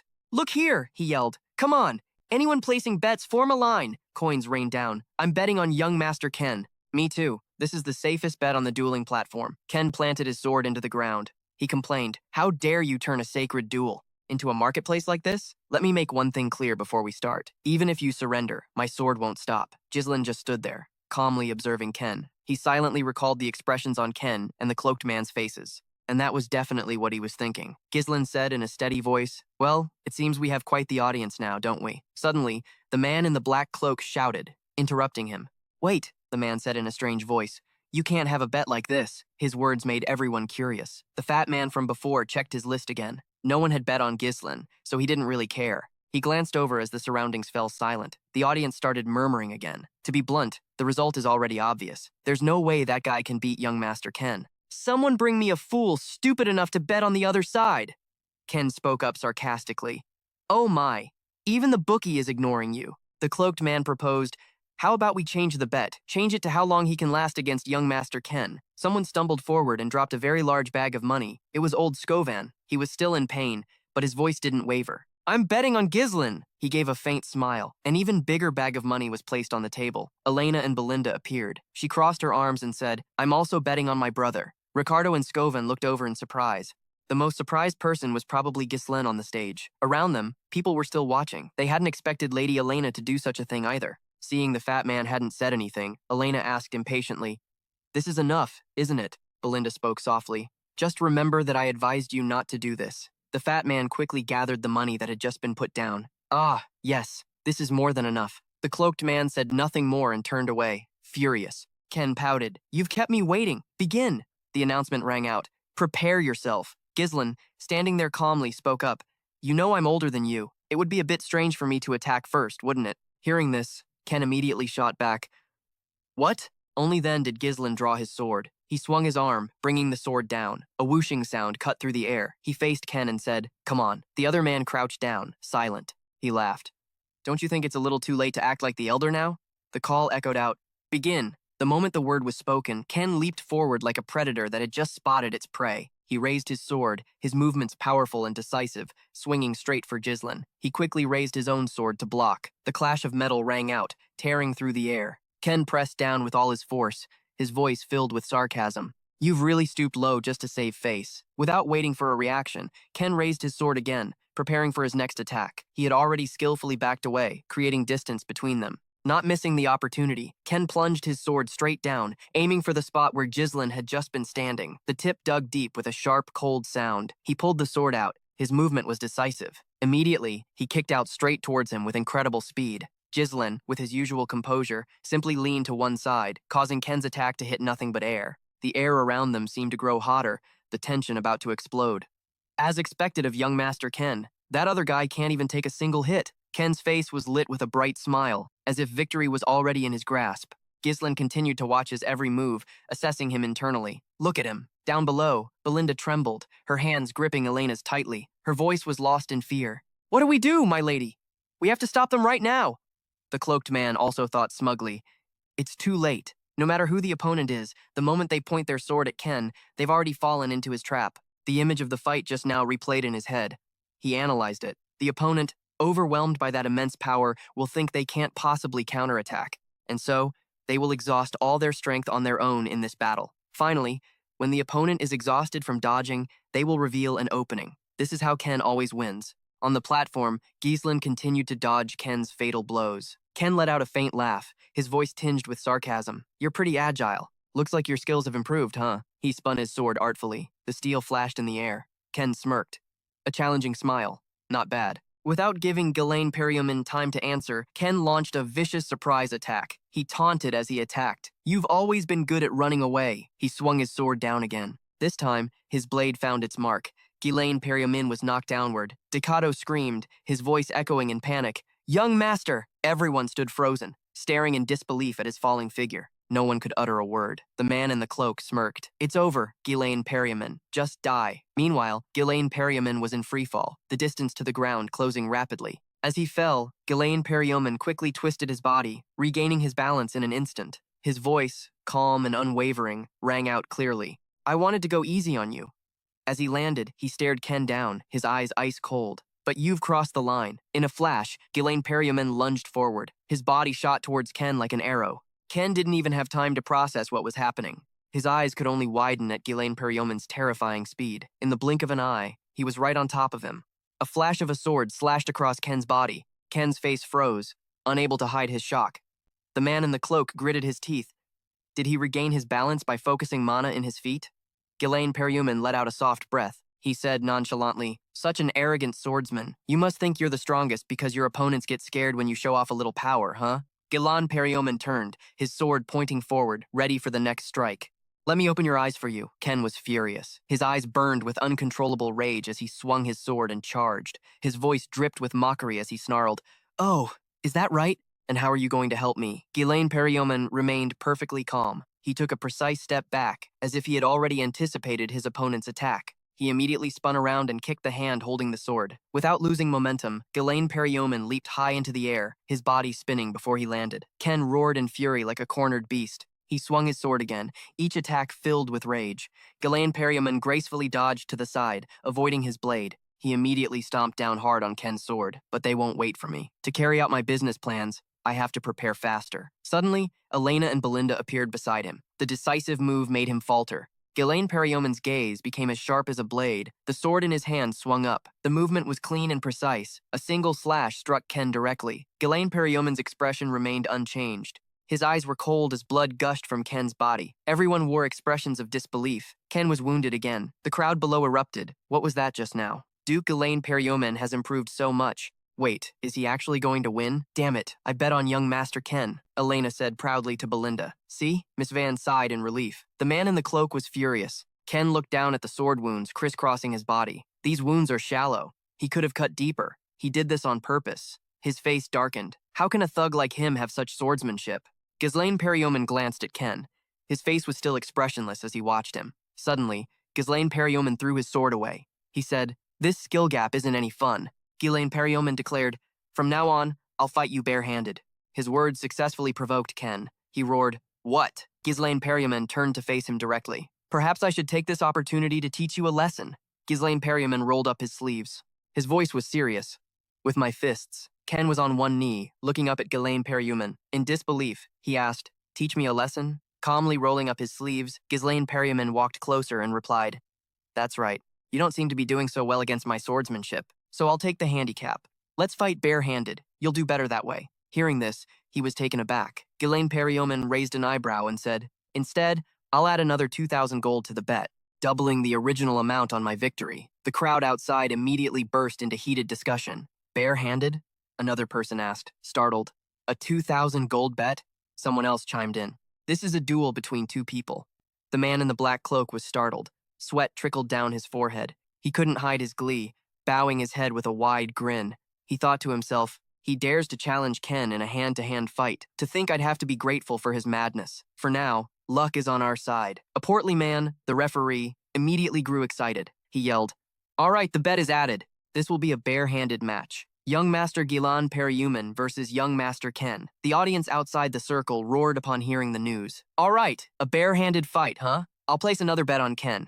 Challenging that guy with pure strength is just plain stupid. But this time, I'm betting on young Master Ghislaine Periuman." The wind blew through Ghislaine Periuman's golden hair. He stood tall alone, his gaze resolute. Ken, who had been listening to the chatter with his head down, suddenly laughed. "Bare-handed? You're making me laugh." The muscles on his arms bulged. He tightened his grip on the sword in his hand. He continued, "Fine. Go ahead and fight without a weapon." After speaking, Ken flung his arm up, throwing his red cloak high into the air. Then he raised his sword to the sky and charged towards Ghislaine Periuman, shouting, "And I will use my sword." Belinda watched from the sidelines, worried. She yelled out, "This is insane, young master. You should draw your sword, too." On the other side, Ken's eyes sharpened as he thrust his sword down hard. Ghislaine Periuman stood still, watching the blade approach. He was completely unconcerned. He said, "Just as I thought. I really do need to beat some sense into you." Ken thrust his sword down, but at the same moment, Ghislaine Periuman had already sidestepped, moving away gracefully. Ken, in disbelief, leaped up and thrust down hard once more. Ghislaine Periuman's feet slid swiftly to the side, dodging the attack. No matter which way he stabbed, Ghislaine Periuman moved quickly, dodging to the side with fluid grace. Then, while Ken's sword was stuck in the ground, before he could pull it out, Ghislaine Periuman punched him hard in the leg. His eyes flashed sharply as he brought his fist up from below with all his might, landing a powerful blow on Ken's chin. Ken was punched so hard his head snapped back at a sharp angle. He staggered, planting a hand on the ground to keep his balance. Ken lowered his head in disbelief, thinking, "What? How could his punch move so strangely?" Seeing him kneeling on the ground, the audience below roared, "This is intense. Can young Master Ghislaine Periuman really win this match?" Ghislaine Periuman stood tall, looked at Ken and said, "Get up. I haven't even started yet." He furiously gritted his teeth, a low growl rumbling in his throat. Ken grabbed his sword and charged at Ghislaine Periuman, who stood casually before him. He swiftly dodged each of Ken's attacks. Then, Ghislaine Periuman punched him hard in the face and said, "Until now, you couldn't even look me in the eye. You've been avoiding me ever since I showed up." He grabbed the arm, holding Ken's sword, and twisted it sharply behind his back. Next, Ghislaine Periuman lifted his leg and kicked him hard in the torso. Ken's face contorted in pain as he screamed, "I have to kill you, to protect the future of the Logres family." Then Ghislaine Periuman repeatedly punched him hard on both sides of his face, again and again. In the end, Ken's face was swollen like a pig's head. He muttered in a panic, "Why?" Ghislaine Periuman's hand reached out, gently grabbing Ken's hair and pulling it to force his head up. He looked at Ken's bruised face and said, "I feel sorry for your father." Hearing this, Ken looked at Ghislaine Periuman with suspicion, saying nothing. He looked at Ken and slowly explained, "Count Loges helped Perdian, even when it was on the verge of collapse, simply because he was my friend." Ghislaine Periuman's eyes stared intently as he continued. But in the end, his son had other ideas, contrary to his father's will. Startled, Ken's eyes flew open, and he stared at him. "A few years ago at Castle Loges," a confused shout echoed.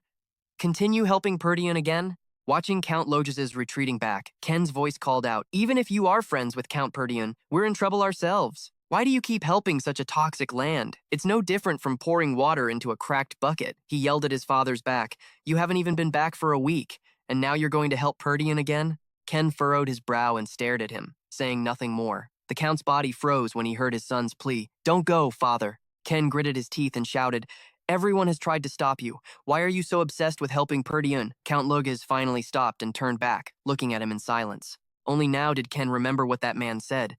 "Because we're friends.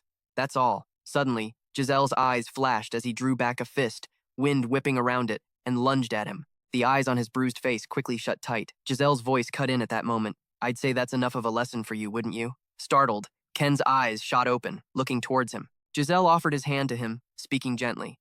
"Get up." Ken looked at the hand before him and closed his eyes. Then, he bowed his head low. Finally, without looking up, Ken said, "I have truly lost." The crowd below was stunned. Everyone stared with wide, unbelieving eyes, utterly silent. The man in the black cloak was also frozen in place. Then, instantly, the crowd erupted into excited cheers. "Young Master Giselle won. I won my bet. I can't believe it. My money." Elena immediately jumped up and down, shouting with joy, "My brother won!"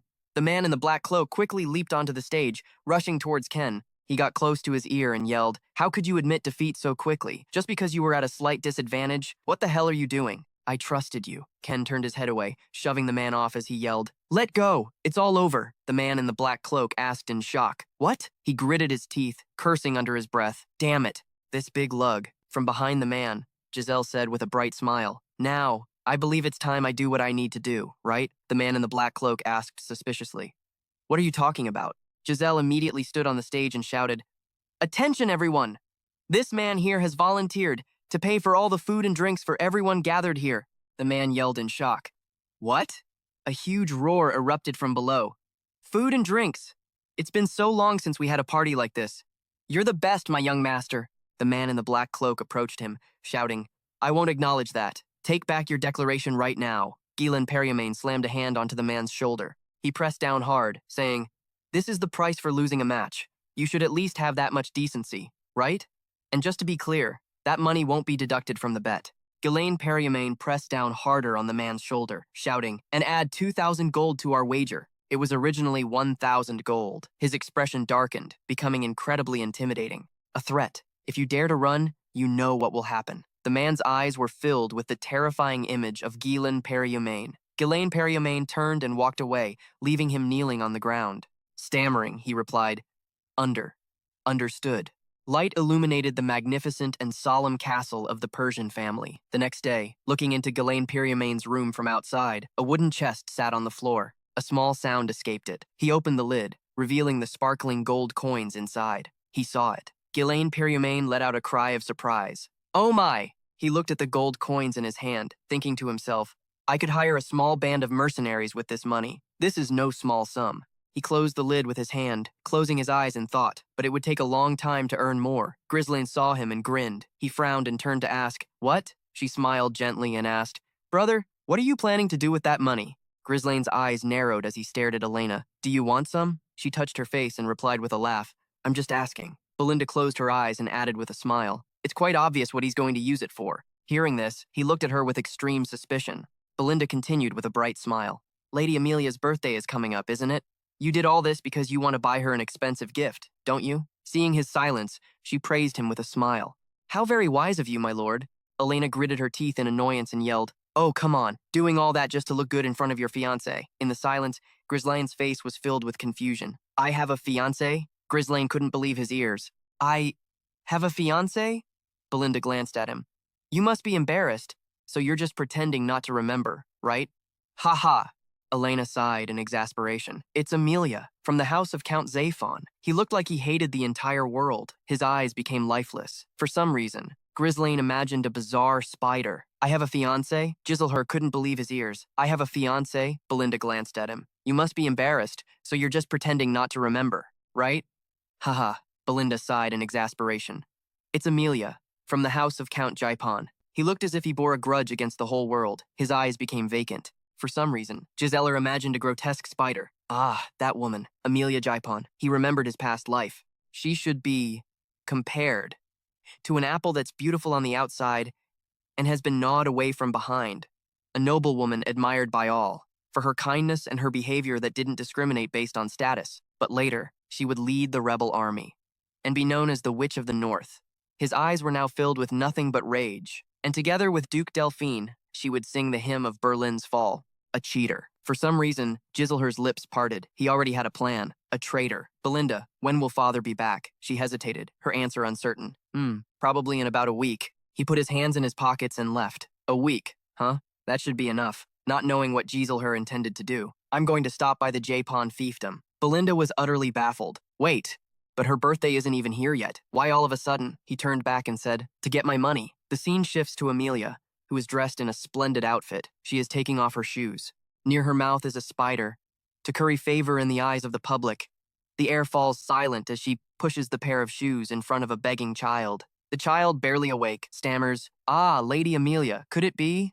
Amelia isn't like the rumors say. "If anyone must go barefoot in my city, it shall be I alone." "Ah, let me repeat that. It shall be I alone." The soldiers shouted in unison, "Yes, my lady." Before everyone's eyes, the soldiers helped clean up. Amelia left with the love and trust of the people. "Thank you, my lady. Thank you." He is sitting on a chair while a bodyguard washes his feet. Amelia's garden. Zeppelin Bernard looks at Amelia with adoration. You've worked hard, my lady. Stroking a cat, Bernard was also helpless. While the cat enjoys it, always demanding absolute dependence from everyone. She sat in a shockingly improper pose. Your battle with that so-called sword master. How did it go? Her small foot was resting right on Bernard's face. Please forgive me. I was merely trying to limit any attention as much as possible. If I had won, your actions would have attracted a great deal of notice. He gently took her foot and explained, it is not yet time to bare our fangs. He then dared to kiss her foot. My sword belongs to you. Amelia was still not satisfied. Then what have I raised you to be? She immediately lifted his chin. Bernard didn't take his eyes off her. You certainly know how to draw attention. She leaned in close to his face. You must not appear weak on the outside. Outside the magnificent castle. Inside they spoke in riddles. And what about the Merchant Guild? If it's the Actium Guild, you have nothing to worry about, my lady. He also affirmed, you are busy purchasing materials to rebuild the outpost in the desolate beast forest, which was already half destroyed by Oscar's attacks. Near Perjone, yes. In other words, we are skimming all the support funds Bernard sends to Perjone every year. Who could possibly suspect the fiancé no one wants? Bernard was fully prepared. You have also recruited all the soldiers and knights who left Perjone. They are numerous, experienced soldiers, trained by the MG, so their quality is top-notch. I don't want anything to happen right now. It's not good. Continue to maintain the cover of an ordinary merchant guild. The butler entered and announced, pardon the intrusion. Bernard immediately switched to bodyguard mode. The lady is resting. How dare you disturb her? How dare you? The old man could only bow his head. There's a report from the gate. Sir Giselle Perrioun has just arrived, not expecting his sudden visit. Why is that nuisance here? The butler was sweating buckets, not daring to finish his sentence. The expressions on both their faces were as if he had hit a nerve as he continued. It's highly suspicious. He said he has something to discuss about the Merchant Guild. Just like that, the scene changed to the reception room. She sat holding the cat, opposite Ghislaine Perriam. He sat with his legs crossed, offering a friendly and enthusiastic greeting. Hello, Amelia. In return, he was met with a less than welcoming attitude from both master and pet. The moment he opened his mouth, she shot him down in cold blood. It's quite rude of you to arrive unannounced. Have you thrown all etiquette out the window? An excuse that fell from the sky. Yet, Ghislaine Perriam managed to say, your birthday is coming up, isn't it?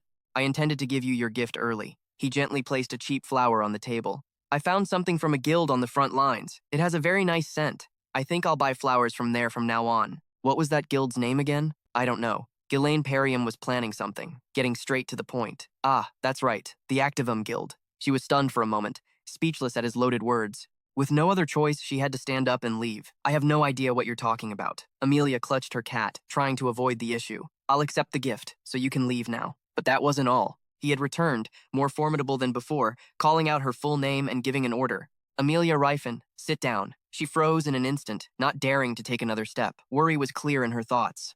What is this pressure? She didn't dare turn completely around to see if this was the same person who used to be so flustered and stammer whenever he was in front of her. Ghislaine Perriam made a frank request. I'll be brief. I need money.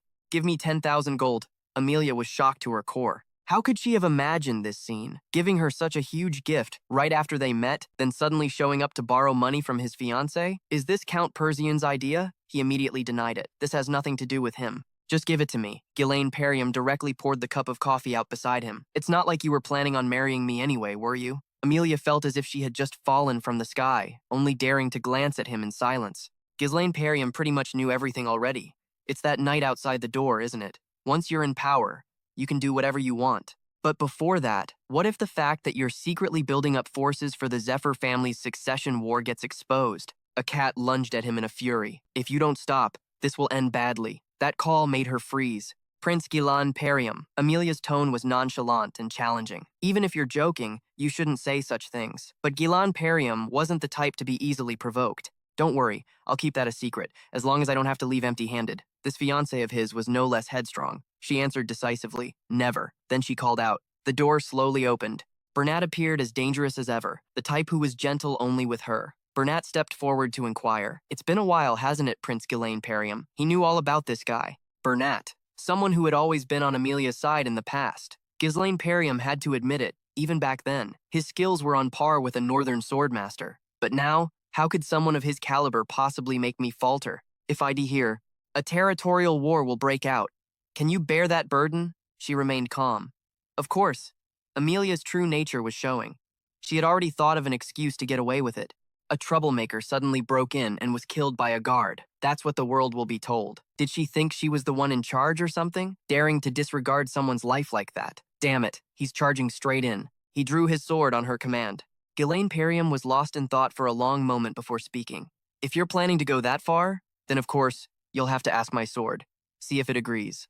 I suppose I should get a little serious, shouldn't I? Just then, Ghislaine Perium was sitting on the chair, holding his sword, ready for battle, and that Bernard guy was standing in front of Amelia. His eyes glowed, showing his anger. He gave Ghislaine Perium a smug smile, and in return, he shot a sharp glare back at him, not faltering in the slightest. Ghislaine Perium sat with his sword propped up on the chair. He remained silent, as if waiting for something to happen. He didn't have to wait long. Right after that, a masked man lunged with a sword, attacking him from behind. His expression grew heavy. The sneak attacker's blade stabbed into the back of the chair, aiming to pierce through it. Indeed, his blade had gone all the way through.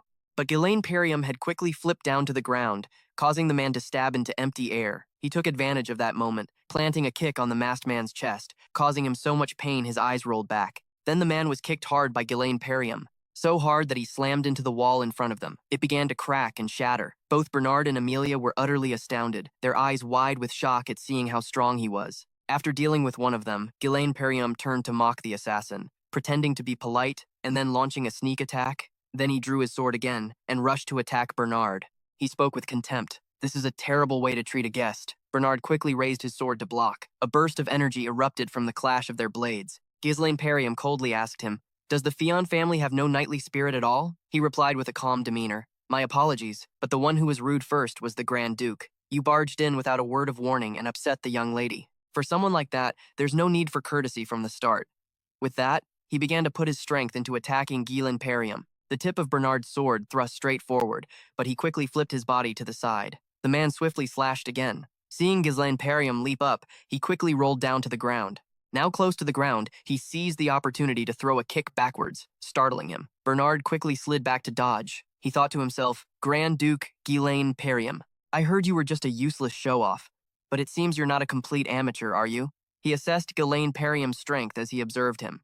Amelia, standing to the side with her arms crossed, asked, "What are you doing, Bernard? Are you just going to let that thug?" Bernard turned back in a panic, calling, "My lady." She frowned with an ugly expression and ordered, "Quickly, take that man's head from me, if you truly are my sword." Hearing the woman's words, he felt helpless and fell into silence. Then he spoke, "I will not disappoint you." With that, his hand tightened around his sword, pointing it forward. Bernard's eyes glowed dangerously. He said, "Come at me." Giselle scoffed. "A mere guard dares to give me orders?" He continued arrogantly, "I was holding back, but if you don't know your place, I will grant your wish." Saying so, Bernard raised his sword and lunged to attack. Giselle also raised his sword to meet him. Bernard's face was vicious as he thrust his sword tip forward, as if he could cut him down in an instant.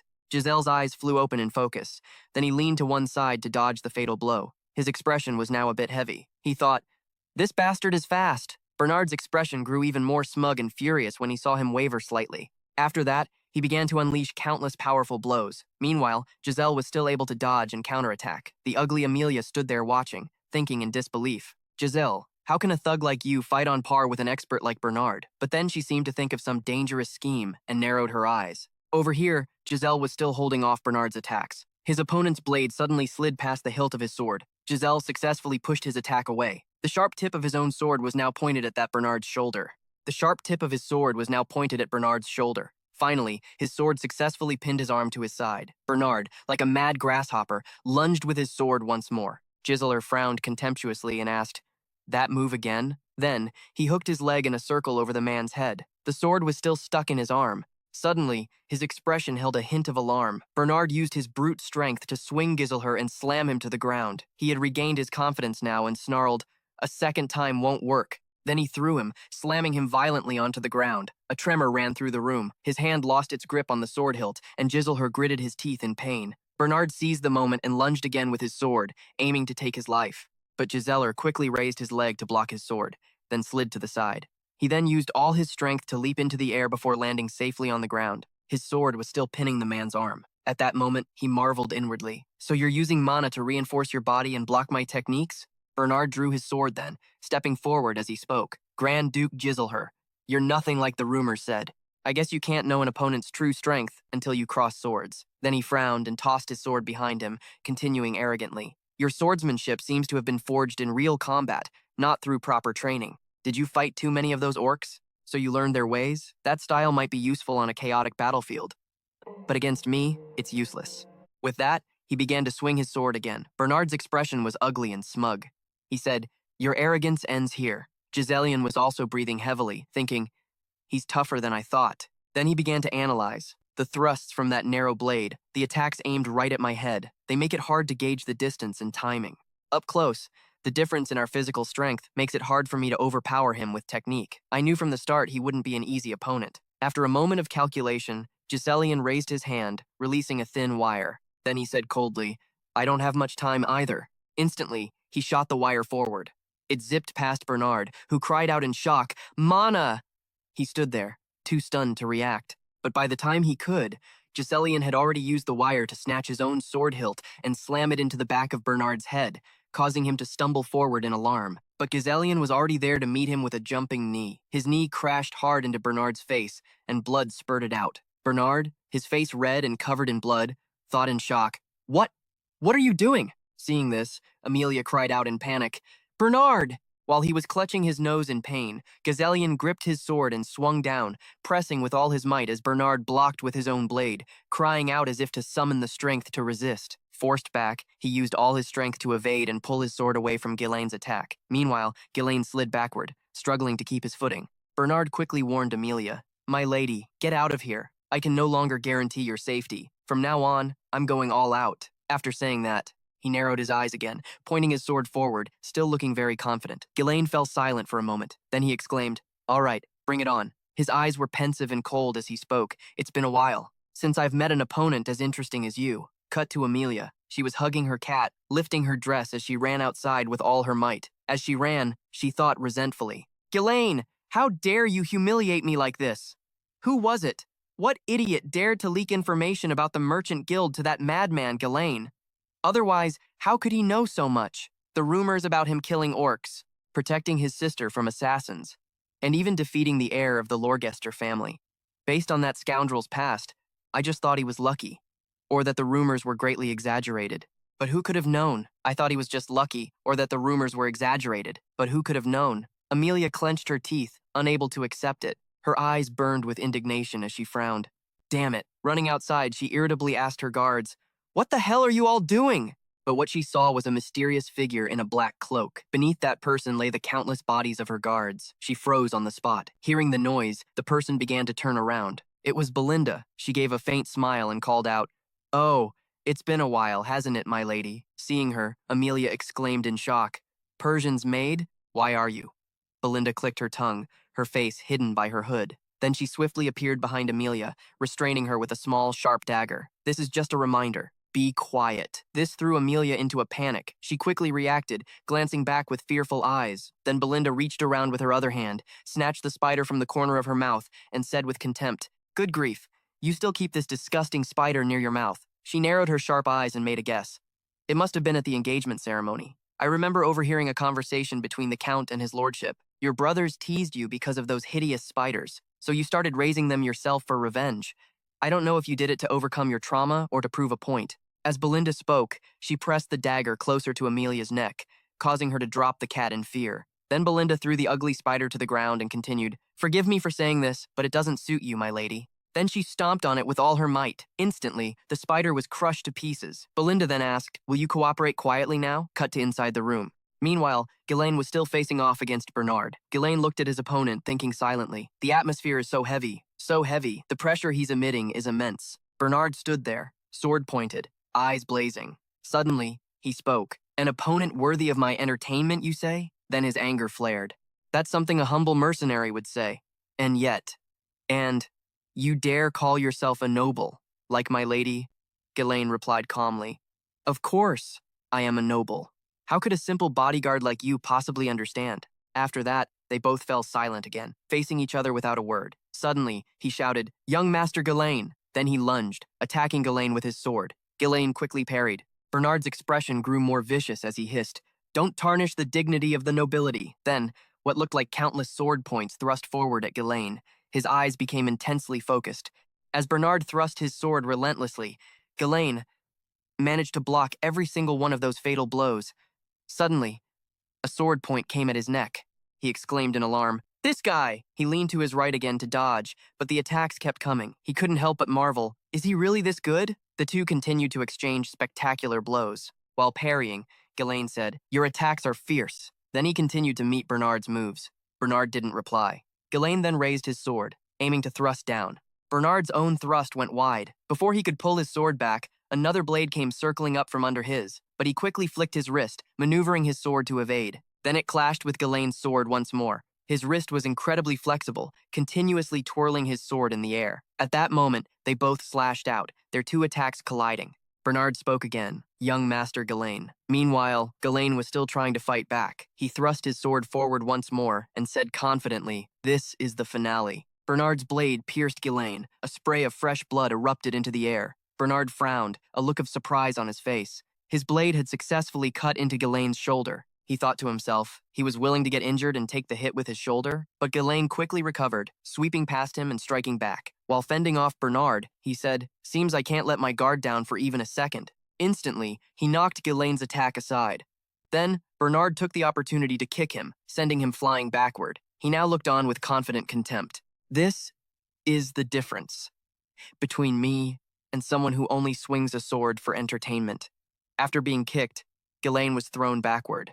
He was breathing a little heavily now. Then he mused to himself, "What a wonderfully entertaining fight this is." Then, his expression unwavering, he looked straight ahead. He began analyzing again, his speed, his reach, and his overwhelmingly powerful consecutive attacks. He's controlling the flow of the battle. Even if I try to get in close for a counterattack with grappling, he neutralizes it. But during our clashes, he makes it seem like our swords are tangled, tricking me into thinking they can't be separated. With my current mana levels, I can't withstand a few more attacks like that.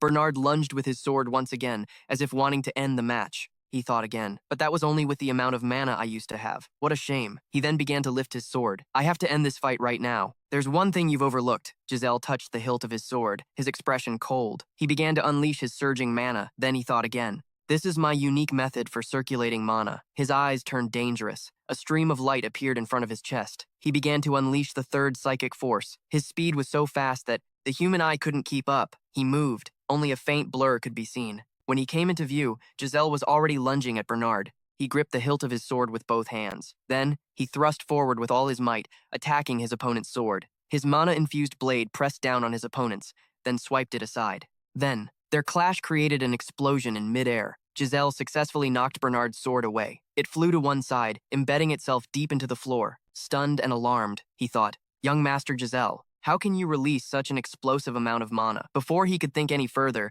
Giselle decisively thrust his sword at him. A moment later, the sharp tip of his sword was pointed right at Bernard's forehead. He leaned back to dodge, but failed. Just then, Belinda walked in, holding a restrained Amelia. Stunned and alarmed, he thought, "Young Master Giselle, how can you release such an explosive amount of mana?"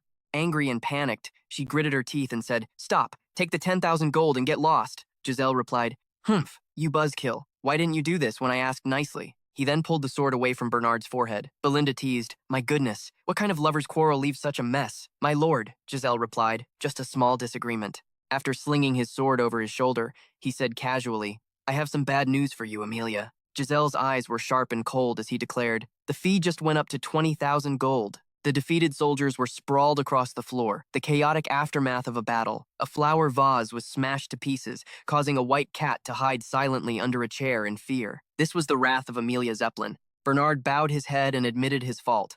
"My apologies, my lady. He's much stronger than the rumors suggested. It's my fault for not assessing the situation beforehand." In a flash, he drew out enough mana to overwhelm a high-ranking knight. With bloodshot eyes, Amelia spoke in a tone that was both cold and furious. "You've changed a lot, haven't you, Giselle Persian?"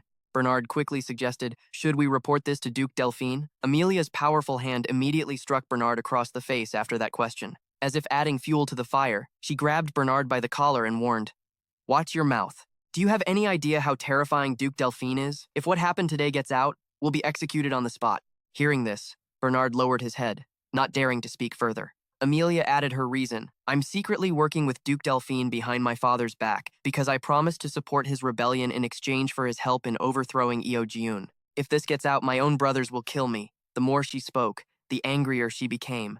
her face contorting. If the council knows all our secrets, they probably know about this deal too. No matter what it takes, we must kill Giselle.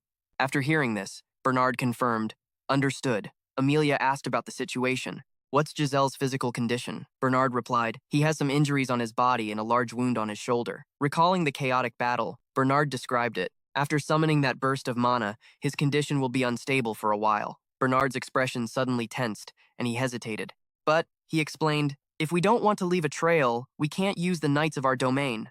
Amelia replied nonchalantly, I know. That's why I've been raising those kids. Hearing this, Bernard wondered, don't tell me. An image of the Claw Guild's captain appeared in Bernard's mind. Ego, that piece of scum. He moved a flag on the strategy map. Amelia, pleased with her choice, said, a veteran of the battlefield, with no humanity and no identity.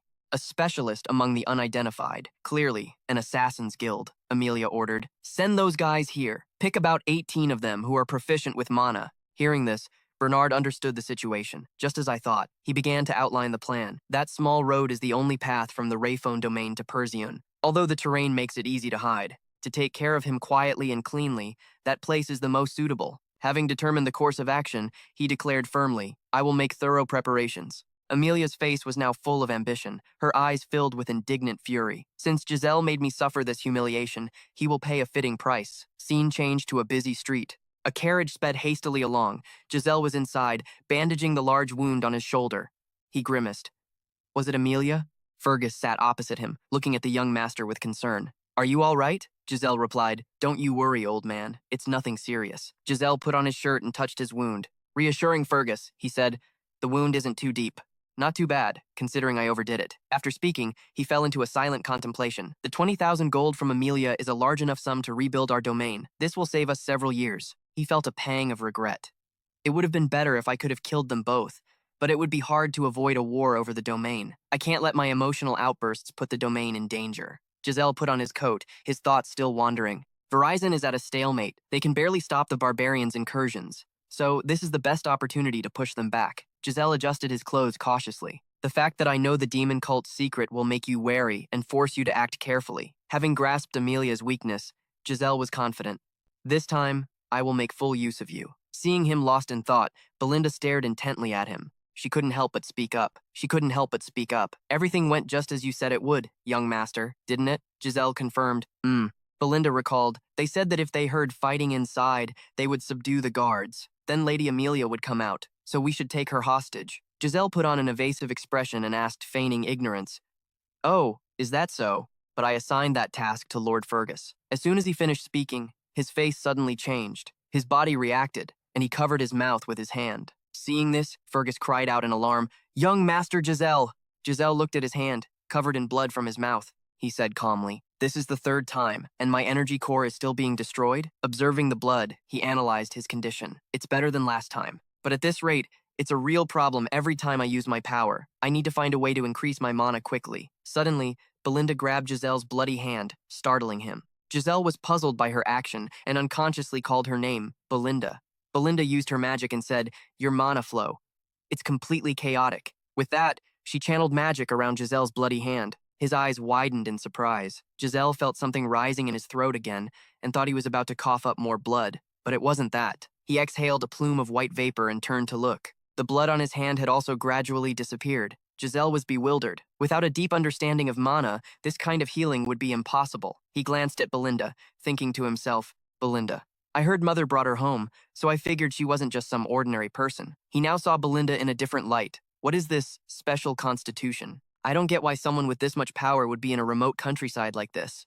Giselle was secretly pleased. The more strong people in the domain, the better. The guys I've met so far are just the beginning. The carriage continued to speed down the road. Inside, Belinda spoke up, calling for the young master. Belinda said sincerely, because I trust you, young master, no matter what you do, I will always help you unconditionally. So please, tell me, why did you take such a large sum of money? From Lady Amelia? Giselle remained silent for a few seconds before answering. I have something I need the money for, and besides Amelia, there's no one else around here who's rich enough. After hearing his answer, the two people sitting across from him were completely stunned. Belinda couldn't help but exclaim, huh? Ghislaine explained, it's fine. Amelia would never tell her father.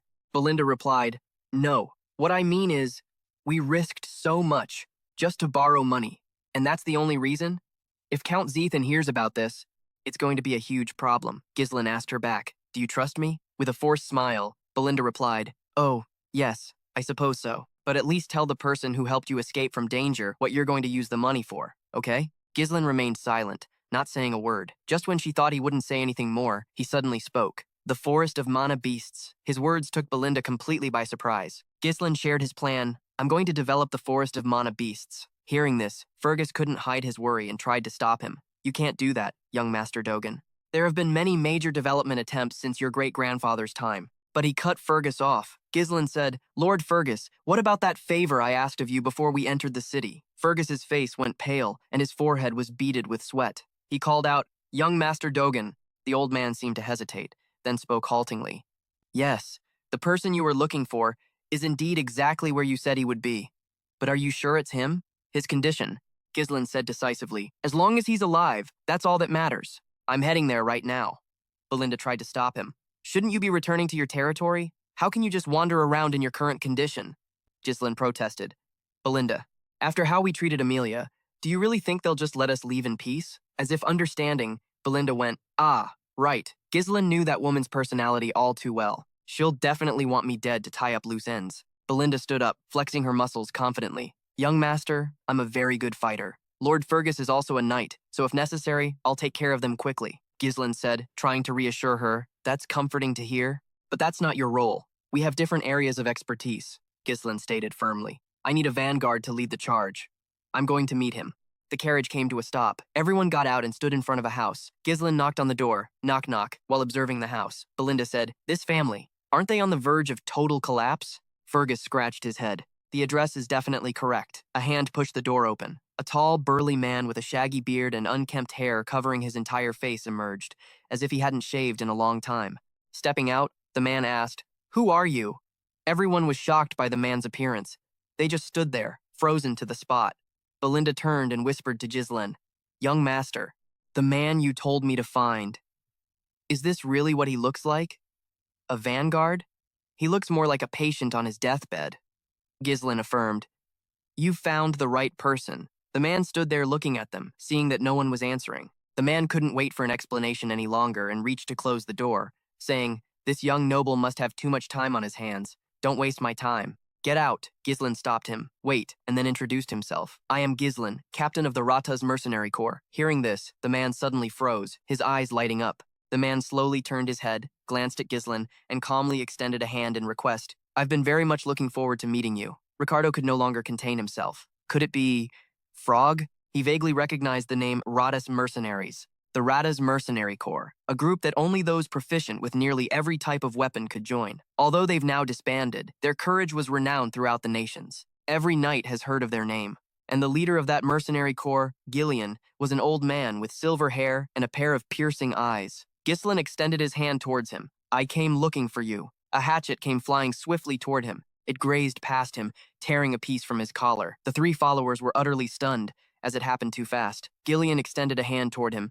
So, you know who I am? All three followers were on high alert, their hands on their weapons, pointing them at the old man with narrowed eyes. Gillian asked in a low voice, What do you want? Belinda cautiously stepped in front of Ghislaine to protect him. Get back, young master. Something's not right with him. But he wasn't afraid at all, his voice as cold as ice. Eternal punishment. The words seemed to startle Gillian. He continued speaking calmly, as if he could see through everything, leaving everyone bewildered. I know how to cure your daughter's incurable disease, Ghislaine spoke arrogantly.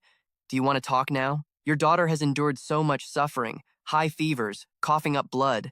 Red spots that bloomed like flower petals have spread all over her body. An incurable disease that causes the patient to writhe in agony, as if they were suffering a sinner's punishment. That is the eternal punishment. The disease that has tormented Ricio, making her scream in pain for so long. They all approached her blood-stained sickbed. Her agonizing moans still echoed in the air. Gillian screamed in anguish as he witnessed the torment the disease was inflicting upon his daughter. Ghislaine observed her condition. He realized it wasn't too late yet. He thought to himself, In my past life, I also tried to recruit Green Lion, but by then, he was no longer in this world. He had killed himself after his daughter's death, giving up on everything. He continued to assess the dilapidated house. Looking at the state of this house, he must have spent all his fortune trying to cure the girl. Are his weapons all he has left? Ricio screamed again, writhing in pain. Father, father, it hurts so much. I want to die. Gillian was too heartbroken to speak. Ghislaine decisively took off his outer coat. No more hesitation. She needs to be treated immediately. But just then, Belinda placed a hand on his shoulder. She stopped him. Let's go home, young master, Belinda explained calmly. I don't know what you're planning to do, but this isn't a problem that can be solved with brute force. Even the priests couldn't cure it. They call it a divine punishment. They call it a divine punishment. What are you planning to do? Without a hint of hesitation, Ghislaine yanked his arm away from her hand. It can be cured? Belinda shouted, losing her composure. The young master turned to question her. He smiled faintly, full of confidence. You said you trusted me. Even Belinda was frozen for a moment by her young master's charm. He handed her a piece of paper and told her to take it. Ghislaine gave detailed and meticulous instructions. Buy all the medicinal herbs written here. Don't miss a single one. Reading what was written, Belinda was completely shocked. Unsurprised by her reaction, he gave a slight smile. For mercenaries who wander from place to place, knowledge is the key to survival. Eternal punishment. Right now, it's an incurable disease, but in the future, there will be a cure. After giving his orders, Ghislaine immediately returned to the table and opened the package he had prepared earlier. He laid out bottles, medicinal leaves, and other things used to prepare the cure for Ricio. Ghislaine thought to himself, it caused quite a stir back then, because the method to make it was quite simple. So much, yet I still remember it clearly. The problem is that it requires extremely expensive herbs. He reached into his pouch to take out the final ingredients. In his hand was an incredibly precious herb, a fairy's blessing. With swift hands, he crushed the fairy's blessing and the other herbs. Next, he put them in a flask and poured in strong liquor. He shook the mixture well, waited a moment, then added the remaining ingredients and stirred. Everyone watched his every move intently. Finally, it was done. He held the vial of medicine in his hand and presented it to Gillian. He said, make her drink it. Gillian took the medicine and gave it to his daughter. He held her preciously, cradling her gently in his arms. After she drank the medicine, Gillian placed Ricio back on the bed.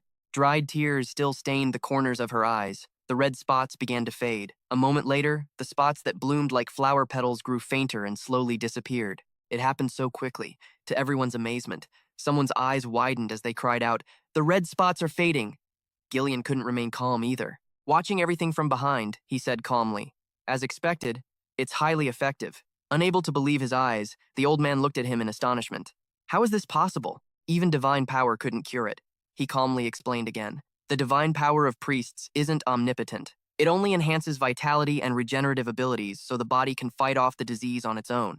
This is different from a fundamental cure. Grillion's hands started to tremble. So what does that mean? He knelt beside him as if before a savior. Can my daughter really be cured? Without faltering, he answered. In a month or two, she'll definitely be fine. Nothing could describe Grillion's emotions at that moment. He prostrated himself, truly grateful. Grillion spoke again. What do you want from me, sir? You must have come here for a reason. Pausing for a moment, he continued, but through gritted teeth. His eyes widened. His voice grew louder as if pouring out his entire heart. But all I have left is this worn-out husk. If you want me to be your dog, I'll be your dog. If you want me to be your slave, I'll do that too. But in response, he gently reached out a hand, wanting to help him up. He didn't need a slave. I need Grillion, the leader of the Ratas mercenaries. The old man's eyes shot open, as if he couldn't believe what he was hearing. He looked up into the young man's eyes. Those eyes. The eyes of someone nursing a dream. Then Grillion grabbed a thick lock of his own hair. He took the axe from before and chopped it off. The lock of hair fell to the floor with a surprisingly loud thud. Everyone was bewildered, not understanding the meaning of his action. They were all amazed to see the Grillion before them now. No way. He was completely different from before. From a disheveled old man, Grillion was now trim and powerful. He truly looked like the leader of a once notorious mercenary band. Grillion turned and stood up. He walked towards his weapons. Then Grillion turned back and asked seriously, besides these people here, is anyone else with you or coming here? No, it's just us. Holding a sharp iron spear, he asked again. Does anyone bear a grudge against the young master? Looking quite proud, the young man broke into a smile. Yes, and there will be many more. A muscular arm gripped the weapon's shaft. Then I have no regrets. He took a stance and hurled the weapon fast and hard towards the wall. The spear pierced through the wall, creating a huge explosion on impact and tearing a large hole in it. It flew through the trees and then impaled something. Grillion reached out and pulled his weapon back to him, dragging along a corpse that had been run through. He grabbed the man by the throat. The assassin groaned in pain. Grillion asked in a cold voice, Who sent you? The assassin, in agony. How? How did you know? Grillion turned to Ghislaine. What do you intend to do, sir? He calmly replied, After seeing all this, I think I know who's behind it. With that, he nonchalantly drew his weapon. I don't want to get my hands dirty on a day like this. but Grillion held out a hand to stop him. He said, "I'll handle this myself." With that, he squeezed the man's throat so hard, the man could only let out a final groan. A sickening sound echoed. Grillion bowed respectfully to Giselan after finishing the job. Belinda stood by, watching, not knowing what to say. She was terrified by what had just happened. There was no hesitation at all. Why would the young master recruit someone so dangerous? Grillion knelt before Grand Duke Gislan. He said respectfully, "From this day forward, this life of mine is yours." Just as I planned, Gislan thought. With this, I've gained a crucial piece for my plan to rebuild the domain. He gave a victor's smile. I look forward to working with you, Green Lion. It was late at night. A gloomy atmosphere enveloped the dilapidated wooden house. A voice rang out. A scout team has been killed. Inside that wretched house, a group of people were checking the surroundings. As the rain began to fall, the four of them were talking amongst themselves. What? These idiots? Suddenly, a man with a scar on his mouth spoke up. Quiet, it's the Vigo Claw Guild. He sat in the middle of the room and said softly, "Keep your voices down." His subordinates bowed their heads in obedience. "Sorry, Captain Viego." Viego remained seated in the small room, questioning his underling. According to Bernard's intel, with Grand Duke Gisalin's current forces, forget killing him, it's impossible to even pinpoint his exact whereabouts. Hearing the entire question, a subordinate stammered. Then he spoke the truth that stunned Viego. It seems Grillion has joined his group. Furious, Viego threw a hard punch into the subordinate's face, leaving him no chance to resist. Next, he looked at the man with eyes full of rage, grabbed him tightly by the throat, and snarled his question. "Is that true?" The subordinate, unable to break free from the chokehold, answered tremblingly. "Yes, I saw it with my own eyes." Hearing the answer, Viego, filled with hatred, muttered, "Grillion, you finally made your move." Then he continued to whisper, "My former captain." Outside, the sky was still dark. Grillion drove the horse-drawn carriage flying forward. Inside the carriage, Belinda was uncomfortable. She whined, "It's so cramped." Not stopping there, she continued to grumble. "That old guy isn't a merchant. He should only need a sword or two, or an axe. Why does he need to lug all this stuff around? Because of him, we had to buy another carriage." Grillion, driving up front, remained silent. He didn't answer. Gislan heard this and leaned back against the carriage wall to speak. "In any case, we need the carriage to take Jayla back comfortably." Meanwhile, at the palace, another fleet of carriages was preparing to depart. It was Fergus's reinforcement team. Gislan looked into the distance and said, "Everything has its use, so just be a little patient." The carriage with the three of them inside sped through the night. The moonlight shone down on the desolate forest. His voice rang out, "The most important thing right now is to get out of this ravine." Belinda stared at the young man sitting across from her. She asked the young master about the man we caught earlier, the one who was following us. "He was probably sent by Lady Amelia Zephone, right?" Gislan glanced away and answered non-committally, "Almost certainly." She narrowed her eyes and thought, this could get a little messy. Remembering the sight of the subordinate being choked until he trembled, Belinda analyzed. The mask he was wearing is the symbol of the Claw Guild, a pretty influential guild in Zephone. Gislan listened intently, then suddenly asked, "The Claw Guild?" Belinda said, "They're a filthy bunch that specializes in smuggling, assassination, drug trafficking, and human trafficking. They do all sorts of dirty work. Among them are many skilled former mercenaries." Her face was filled with contempt and disgust, a shadow guild with real military power. The carriage continued to speed through the forest. The two people inside talked continuously. Gislan wondered, "Belinda, you've only ever been in the castle, so how do you know all this so clearly?" Hearing the question, she tried to deflect. "Well, before I came to the castle, I was kind of..." Then she quickly turned aside, changing the subject back. Anyway, they're a tenacious bunch, like leeches, so be careful." Hearing the whole story, Gislan said nothing. The corner of his mouth twitched. Gislan spoke to reassure the young woman. "It'll be fine." Then he looked up and smiled gently. Because there was a hidden green light, the carriage continued to speed through the silent night in the desolate forest. Suddenly, a sound came from both sides. A strange stream of power suddenly surrounded the carriage. Grillion noticed the strangeness. He glanced around. Suddenly, an assassin burst up from the ground. In his hand was a sword. He lunged at Grillion, preparing to assassinate him. Grillion let go of the reins and reached behind his back. He drew his weapons. He muttered, "An attack from below, a knife in one hand, an axe in the other." He used them to successfully block the surprise attack from both sides. Quick as a flash, Grillion used the knife to parry his opponent's sword. It was the same on the other side. He used the axe to break the attack. Then Grillion swung both his arms to strike. His attack was lethally swift. He chopped off the hands of the two ambushers. He continued to swing the axe in his hand. He ruthlessly brought it down on the assassins.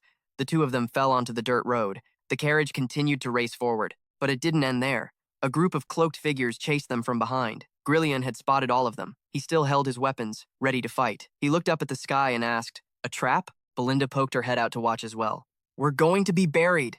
Gillian yanked hard on the reins. The two horses immediately came to a halt. A massive tree crashed down onto the road. Model. It blocked their carriage. Gellin sat still, watching. He'd expected this, just as he thought. An ambush. A group of masked men were blocking their carriage. Knives in hand, ready to assassinate. A cold voice rang out. Former captain of the Ratat mercenaries, Gellin. Hearing his name called, Gellin curiously looked around. Viego led the group. Former captain of the Ratat mercenaries, Gellin. Hearing his name, he slowly approached with a knife in his hand. His voice was ice cold. You coward. Disbanding the entire mercenary group just for your daughter. Gellin jumped down from the carriage and replied, I don't know what you're talking about. The thugs slowly closed in on him. Vigo said, My life was ruined because of you. You've gotten old. So old you don't even remember your own former members? Gellin remained silent, his expression calm. Vigo let out a wicked smile. Pretending you don't know? I'll help you remember. Then he ordered his cronies. Kill him. His men obeyed. They immediately rushed forward. Ghislaine Perium, sitting in the carriage, spoke up. Need my help? Gellin waved his hand and replied, No need. It seems he has business with me. So you should just rest, young master. The villains charged straight at him, but he showed no sign of fear. Gellin swung his axe hard. I alone am enough. As fast as lightning, he cut them down one by one. Fresh blood began to pour from their bodies. As one group fell, another charged in. They were like moths to a flame. They shouted, You old bastard, how dare you? Gellin was not afraid. He was ready to face the villains. He fought them one by one as they rushed him. One by one, they fell. But he remained unharmed, continuing the fight. He blocked a thug's blow with his bare hand. Then, enraged, Gellin delivered a long slash to the man's body. Vigo watched his men fall one by one. He thought grimly, just as I expected. His strength from his mercenary days is still there. But Gellin was fighting off this whole group alone. He yelled, Squads! Spread out and surround him! Following the order, they split into two sides, surrounding Gil Lion. He jumped onto his horse, yanking the reins furiously. Seeing this, the men shouted, Aim for the horse! Gil Lion pulled a long blade from the horse's saddle.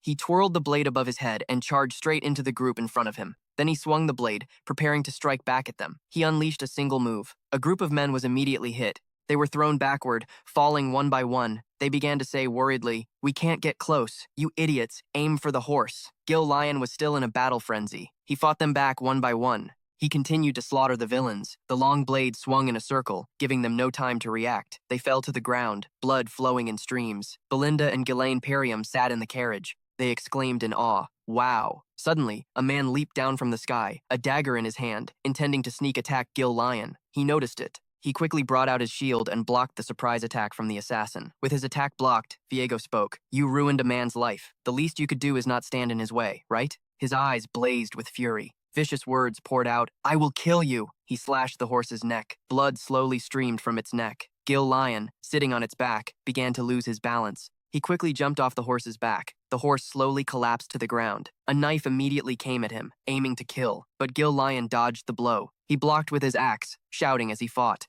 I am not the captain of some pathetic mercenary group. Then, Gil Lion used his wooden shield. He struck Viego with a powerful blow. He was sent flying, grinding his teeth in anger. He quickly used his body to absorb the damage. From his blow, Viego slowly stood up, muttering about his former captain.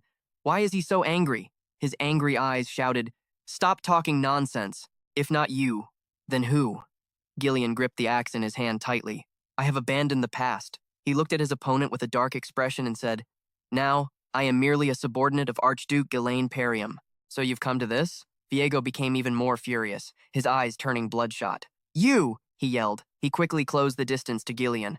I will kill you. The battle had been going on for a while, but it was still intense. A clear victor could not be determined. Viego continued his relentless assault on Gillian. Every blow was sharp and deadly. Gillian used his shield to block each vicious attack. Although Viego hadn't been able to touch Gillian, he attacked with incredible persistence, not giving up easily. As he attacked, he hurled bitter words at Gillian. When you left, the mercenary corps collapsed. He gritted his teeth, his voice filled with hatred, resentment, and blame for Gillian. Because of you, I lost my purpose in life and have lived a miserable existence. Just to survive. Just to survive. He blamed Gillian for everything, believing he was the source of all the suffering he had to endure. Gillian remained silent, not responding to the accusations Viego hurled at him. Seeing this, Viego pressed his advantage, attacking relentlessly. Gillian dodged and quickly swung his sharp axe at Viego. He quickly ducked, avoiding the deadly axe blade. The man appeared and disappeared in flashes, parrying Gillian's attacks. Gillian didn't give up, mustering his strength to swing the axe once more. Vigo used his shield to block the powerful attack. When Gillen saw Vigo's shield, he seemed to vaguely recognize it. Viego didn't give Gillen time to think, instead issuing a direct challenge. Gillen, I was ready to dedicate my entire life to the Gyada's mercenary corps with everything I had, he questioned Gillen, and yet you threw it all away. To become the servant of some corrupt noble? This was what had been festering in Viego's heart all this time. He gritted his teeth. His eyes widened with rage. He was ready to attack with sharp arrows. His voice clearly revealed his anger. He drew his bow, and sharp arrows whizzed through the air, but it was no use. Gillen completely deflected all of the arrows. He knocked them away. They plunged into the ground. Viego took advantage of the moment Gillen was distracted to try and attack him. Fortunately, Gillen was agile, and narrowly escaped Viego's deadly spear. But Gillen was no ordinary opponent. He quickly retaliated against Viego with sharp attacks of his own. After all, back in the day, he was the leader of the Gyada's mercenary corps. He had founded Gyada's with his own 2 hands. He knew Viego's tactics like the back of his hand. The man was knocked face down on the ground. Viego refused to accept defeat, determined to fight back no matter what. No matter how strong you are, that was years ago, when you were still the mercenary captain. He was extremely confident in his own abilities. While you were busy worrying about curing your daughter's illness, I was getting stronger through countless battles. Viego swung through the air, driving his spear into the ground, confidently declaring, "You are no match for me." Viego spun his hand, revealing coins behind it. Viego threw the coin with all his might towards Gillian. Gillian easily caught it. Viego intended to launch a combo attack, but his intention was discovered. He leaped up, gripping his weapon tightly, determined to fight Gillian to the death. He confidently declared, "This is the end." The sound of a stabbing blade rang out, but Vigo's attack was easily blocked by Gillian. He questioned Vigo, "And for that, you want to take revenge on me?" Seeing Gillian block his attack so easily, Vigo was completely stunned. Did he wrap his arm in mana? He's not even using his full strength right now. Vigo was pushed back by Gillian's force. Gillian's strength was too great, making it impossible for him to resist any longer. The man collapsed, kneeling pitifully. Gillian walked over to Vigo, wondering, "I don't understand." He was curious. If you intended to get revenge, you had plenty of opportunities. He picked up the spear Vigo had used. He asked in a serious tone, "Why didn't you come to kill me sooner?" Seeing Gillian's curiosity, Viego was delighted. He let out a crazy, shrieking laugh. His tone was challenging. "You don't know the whole story," he recounted. "I went to your house as the captain of the Rata's mercenary corps. He wasn't there," he recalled. "Only an old man, not even worth killing." He asked in return, "Where did the Gillian I once idolized disappear to?" Ghislaine let him talk, remaining silent. He answered Vigo's question by throwing out a sword. "Listen." He slowly drew the sword from his back. "I, too, am just a man being controlled by others." But in that moment, Ghislaine drew his sword with great majesty. "I will grant my old comrade a great honor." In a flash, his eyes lit up. As the Legion commander of the Rata's mercenaries, he implicitly affirmed it. "That's right," Ghislaine roared. "This is a true battle!" Ghislaine charged forward, unleashing vicious attacks, no longer concealing his power. Vigo couldn't hide his excitement. "This is the moment I've been waiting for." The two clashed in a fierce battle, neither giving an inch. Vigo launched an attack. Ghislaine countered with a strike of his own. The two went back and forth just like that. Now came the moment for them to clash up close. Vigo gritted his teeth. He rushed at Ghislaine like a moth to a flame. Ghislaine reared back, raising the axe in his hand high. He offered one last message. "I will remember you, captain of the Rata's mercenary legion." Ghislaine repeated his name.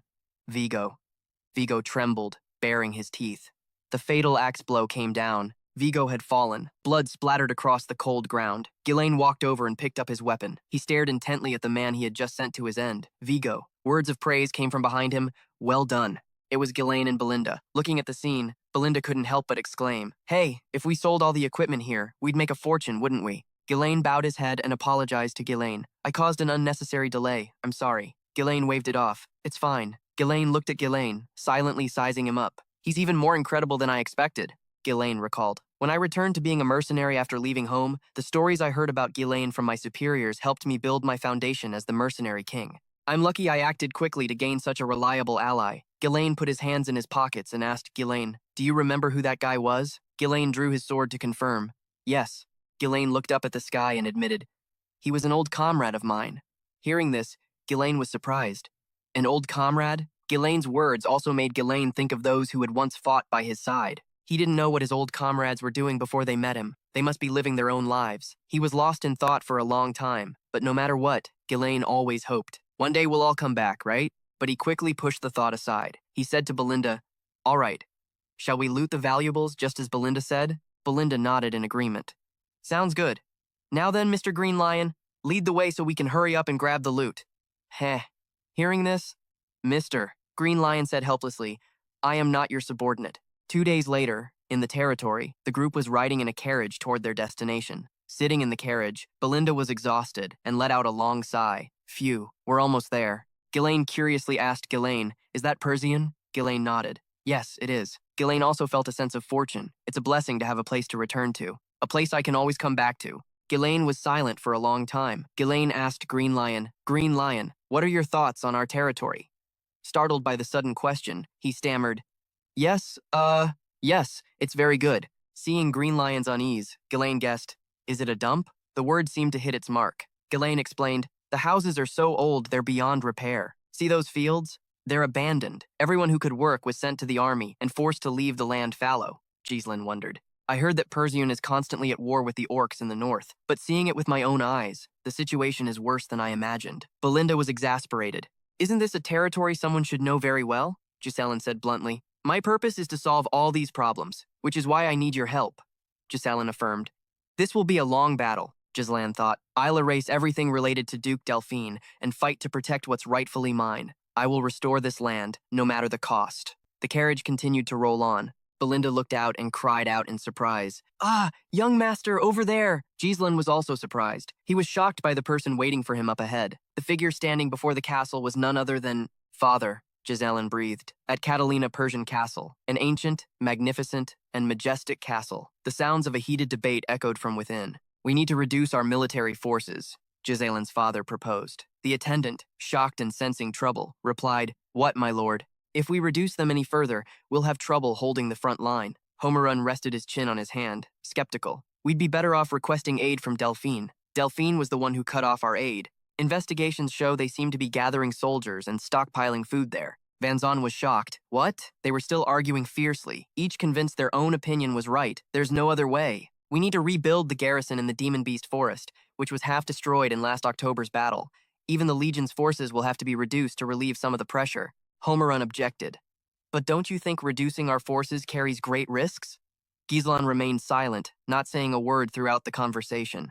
Giselin thought, everyone is the same as ever. There were 3 people here. One was the commander of the Persian cavalry, Vanzon. The second was the leader of Persian's nobility, Albert. And that fat count is Homerun, the steward of Persian. Giselin recalled, how long has it been?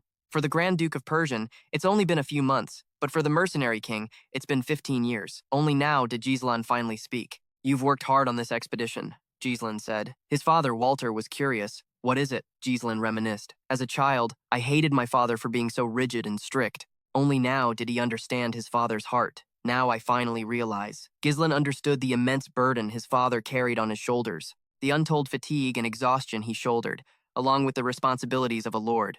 Walter spoke up, asking his precious son, I heard you left the city for about a week. Where did you go? Silently raising a cup of hot tea to his lips, Giselin answered honestly. I've just returned from the Rayphone territory. Like any father, Walter asked further. You didn't cause any more trouble, did you? Giselin held his forehead in exasperation and took a sip of tea. I didn't cause any trouble. The steward, holding a ledger, spoke up. Your Grace, the Grand Duke. It's hard to believe, but I heard you won a match against that Bernard fellow and earned a large sum of money. Albert was suspicious. You didn't go there to gamble, did you? Giselin scoffed in his mind. Gamble? I'd call it an investment. Still holding his teacup, he replied, No. I just had some brief business to discuss with Amelia Ziphone. Hearing this, Homerun also chimed in, Your Grace, I've always reminded you that before you act, you must remember that you are the heir to Persiun. Giselin waved his hand to reassure Homerun, I know, don't worry. Homerun was furious. This damned brat, he thought. My words are nothing but garbage to him. How can I not worry? Giselin's father intervened. That's enough. He then asked, I hear that while I was away, you got into quite a few things, didn't you? Giselin sat silently without saying a word. His father continued, I heard you personally dealt with Emilia and Philip, the ones who tried to sell out Elena. Is that true? Giselin recalled. Ah, those two. Vanzon also interjected. There's no way he handled them himself. They must have just fought amongst themselves. The Grand Duke merely delivered the final blow, but the story got exaggerated. He couldn't believe Giselin possessed such superior skills. Giselin thought to himself, Knight Commander Vanzon. Even if that man was a traitor, the fact that one of his knights was killed by me must be unpleasant for him. Perhaps I should flatter him a little to smooth things over. With that thought, Giselin answered, Yes, that's more or less it. Jean John was very pleased with the answer. That's right. Walter remained silent. After a moment, he spoke. Well done. The praise from his father startled Gizalan. He continued, whatever the process, what's important is that Elena is still alive. Isn't that right? Gizlan was silent. It was the first time he had ever been praised by his father. He spoke up. Father, may I ask a favor of you? Walter agreed. Speak. Homerun immediately cut in. Your Grace, the Grand Duke, if you are planning to request maintenance fees for this matter, then I must inform you in advance that it is not possible. Jean John chimed in. Of course not. After all the things the Grand Duke has done. He grew furious. He used military funds for gambling. Then, because he was in a bad mood, he burned down the castle gate. He even killed war horses to barbecue and eat them, and he said it was to forge a legendary sword, so he melted down the knight's iron armor. Gislan was helpless. Geez, that's quite a list. Gislan replied nonchalantly, I wasn't asking for permission. I was just being polite. In any case, this is something that has to be done. Belinda was curious. Go with you? Why are you so obsessed with it? Gislan replied, that, I'll tell you later. Gislan calculated that if he revealed it now and rumors started to spread, it would be a huge pain. As long as I succeed in my plans, I'll be able to make a fortune. Elsewhere, not too far away, at the entrance to the monster forest. There, a giant load of wolfworm stone was buried. Wolfworm ore contained magical power. It was an extremely rare material that mages went crazy for. This stone was used in various magic tools. Barrier daggers, magic circles, magic scrolls, alchemy, magic research, and many other fields. There wasn't a single place where mana wasn't used. In my previous life, the Delphin ducal family discovered it. Now, I'm the only one who knows this information. Belinda was speechless. She felt helpless. Very well. I'm sure the young master has his reasons. Grillian also agreed. I will follow your orders. Gislan praised them both. Good. He gave an order. Belinda, go to the merchant guild in the nearby territory and hire me a group of mercenaries. About 200 men, Belinda exclaimed. That's money we risked our lives to earn. And yet you have no intention of saving any of it, do you? Grillian spoke up. Are you sure about this, Your Grace? Mercenaries are rude and undisciplined. If you gather that many, controlling them will be difficult. They might even turn on us and harm their own employer. That's something you can expect. Gislan agreed. Exactly. That's why you and I will go find them ourselves. There are useful ones if you know where to look, Gislan suggested to Grillian. Among the smaller mercenary groups in the north, there's one with excellent skills.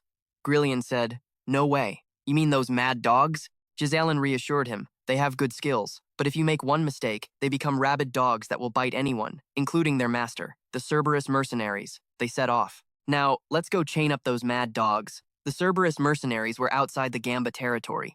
They were observing through a spyglass and saw people approaching. It was Gislan and Grillian. The men sneered. Hey, look who's here. How pathetic. Do they even know where they are? The men speculated.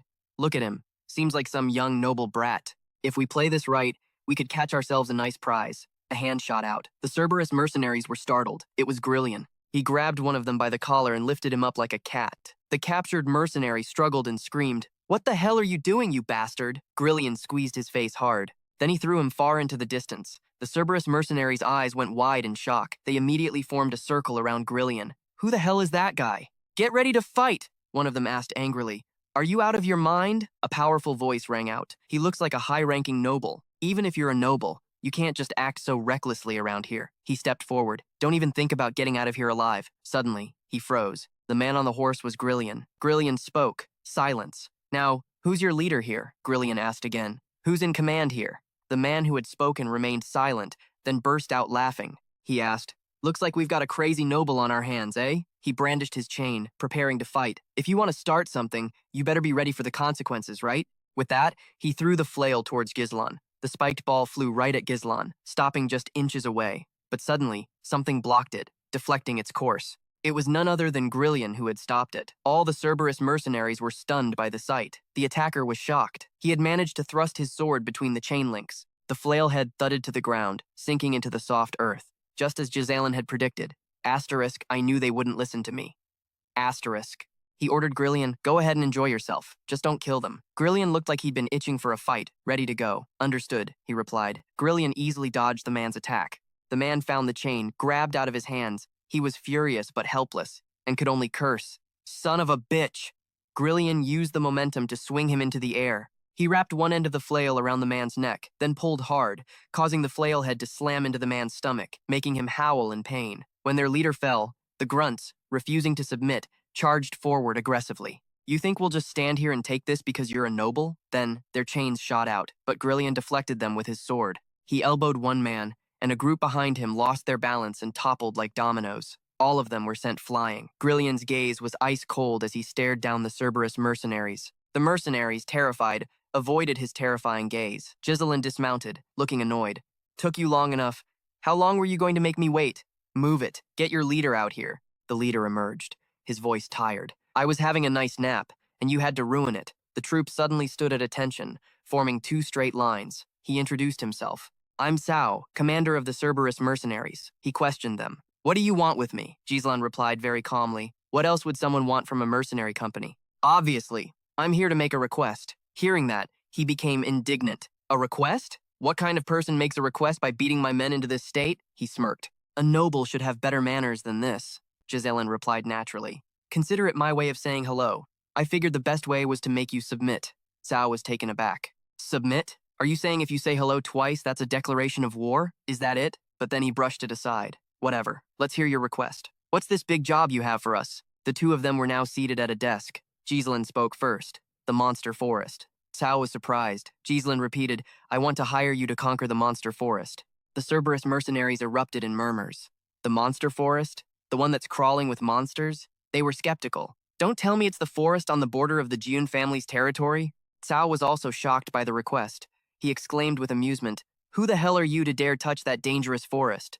Giselin answered calmly, I am Giselin Perseun, Duke of the Perseun domain. The Cerberus mercenaries were stunned. Even Cao was no exception. His men immediately spoke up to stop him. Hey, young man, don't be so reckless.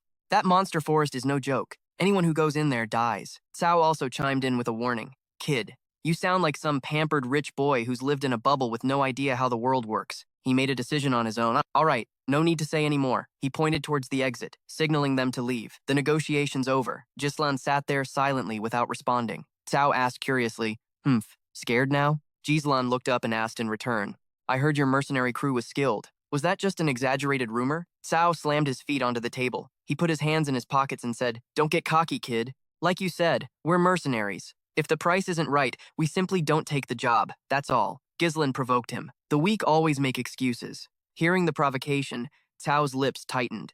Cao leaned his head back and said, You've ruined my mood.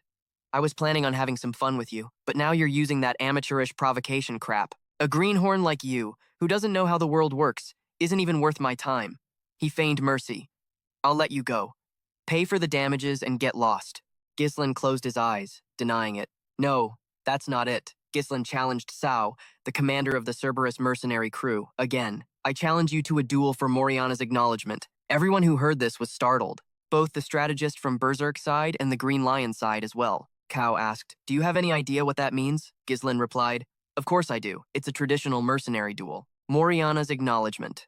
Once the duel is accepted, the two participants will fight with daggers, without using mana, while one of their hands is tied to the other's. Leaving the small circle that surrounds them is also considered a loss. It's a brutal fight for survival, within a limited space and with restricted movement. There have been cases where both the winner and the loser died together. The loser must accept their defeat and obey the winner's commands absolutely. In other words, the loser becomes the winner's dog. Giselin answered immediately. He asked Cao curiously, What do you say? Giselin was stunned with surprise. A high and mighty noble using the dirty rules of mercenaries, in the mercenary world, refusing a challenge, is the same as admitting you're a loser. Therefore, he had no way of refusing this offer. Cao smirked, then burst out laughing. He said, Brothers, our esteemed noble lord here, our steams, seems to want to be acknowledged, mercenary style. In that case, we should be happy to oblige, shouldn't we? The two men quickly stepped out to fight. Their hands were tied tightly together inside a small circle. The mercenaries around them were yelling, That arrogant noble is going to get what's coming to him. Commander, kill him. Giselin said nothing, just watching in silence. Before the fight, Cao asked, You seem to have a few tricks up your sleeve, and think you can face me without fear. But you can't back out now, even if you wanted to. He pulled Giselin toward him and whispered in his ear, I've been in 5 of these duels, and I've never lost. After speaking, he let go. Giselin pulled Cao towards him and spoke softly. 5 times? He said flatly. I've done it hundreds of times. Did you know that? Without hesitation, both men immediately launched lethal blows, surprising their opponent. One hand grabbed the other's, while the other hand thrust a weapon toward their opponent's throat. They seemed to dodge simultaneously, avoiding the other's deadly attack. Their sharp gazes met once again. Gislen and Cao continuously swung their daggers at each other. They closed in, then separated. One hand grabbed the other hand thrust a weapon toward their opponent's throat. They seemed to dodge simultaneously, avoiding the other's deadly attack. Their sharp gazes met once again. Gislen and Cao continuously swung their daggers at each other. They closed in, then separated. They closed in, then separated. One attacked, one defended. They took turns, evenly matched. Cao dodged a knife, grabbing Gislen's hand and pulling him forward. He twisted Gislen's arm behind his back. But he was no pushover either, swinging his knife backward and hitting Cao in the side. Cao stabbed his dagger toward him, simultaneously twisting away to dodge the blade coming at him. The two separated again, preparing to unleash new moves. Cao raised his leg, preparing to kick Gislen, but he had already seen it coming. As soon as the kick flew, Gislen quickly stepped back. He successfully dodged the dangerous kick, but it also caused him to fall. Cao laughed contemptuously. "Oh, you're a tough one, aren't you? You said you've done this hundreds of times, something a person might only do once in their entire life?" He angrily swung his knife with incredible speed. "If you're going to be pathetic, at least try to make sense." Gislen immediately dodged it. Cao's subordinates stood in a circle around the two. They were constantly shouting, "Look at the noble! The captain's overpowering him with brute force now. Finish him! This is the price you pay for daring to insult us." Hearing that, Gislen immediately shot a sharp glare in their direction, making them shrink back in fear. He silently observed and assessed the fight between the two. This is a disadvantageous battle. The fighting ring is so narrow, it's barely big enough for one person to lie down. Just standing face to face, they're already about to step out of the circle. Under the rules, only pure physical strength can be used, with no magic. Add to that the clear difference in physique. And their tied hands restrict their movements. The Duke can only barely manage to dodge or defend. The two continued to fight relentlessly. The old man continued his assessment. With his larger build, the leader can easily control and manipulate the situation. Ghislaine watched with intense focus. If the Duke fell into a dangerous situation, his hand was already gripping the sharp weapon on his back. Just then, Cao grabbed Gislein's arm, preparing to throw him over his shoulder. But he used the momentum to spring up, escaping Cao's horizontal slash. He landed lightly behind him. However, it seemed his arm was beginning to throb with pain. Ghislaine worried about the arm that had just blocked the blow. "It hurts so much. It's true.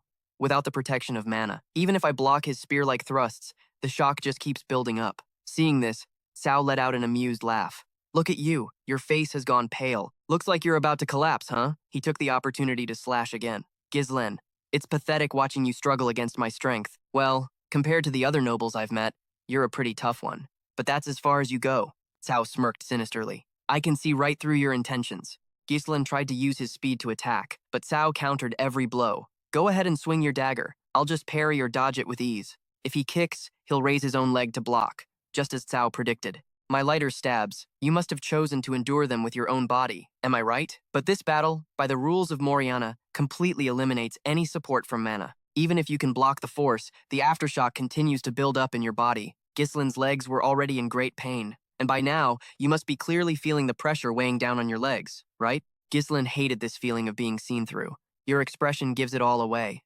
Go on, struggle some more." Cao flashed a wide smile at his opponent's pain. His eyes were filled with malice. "Now this is what I call interesting." Gislen still didn't give up. He swung his dagger at Cao again. He easily sidestepped and escaped. Then Cao returned with another slash. Gislen just as easily ducked to avoid it. He swung his arm down in a powerful stab. He raised his own arm to block and used the momentum. Gislen quickly attacked from behind. Cao raised his knee, preparing to kick him in the face. By the time Gislen noticed, it was too late. He had to bring his own leg up to block it, and then Cao's knee slammed hard into his shin. The pain shot through Gislen's leg, all the way to the bone. Cao knew it, his sharp eyes fixed on him. Now, this is the end. He raised his dagger, then plunged it down toward Gislen's neck. At the same time, he said cruelly, "Die."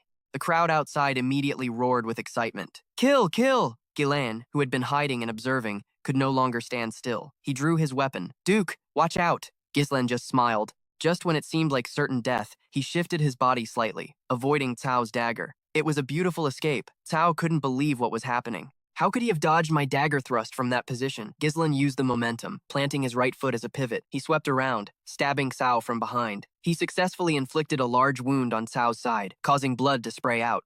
He was utterly shocked that he was the one who got hurt. His men outside and the Green Lion members couldn't understand what had just happened before their eyes. He was furious and swung his dagger at Gislen again. Cao attacked relentlessly from multiple angles, but in doing so, he revealed numerous openings. Ghislaine Perriam slashed him across the chest again.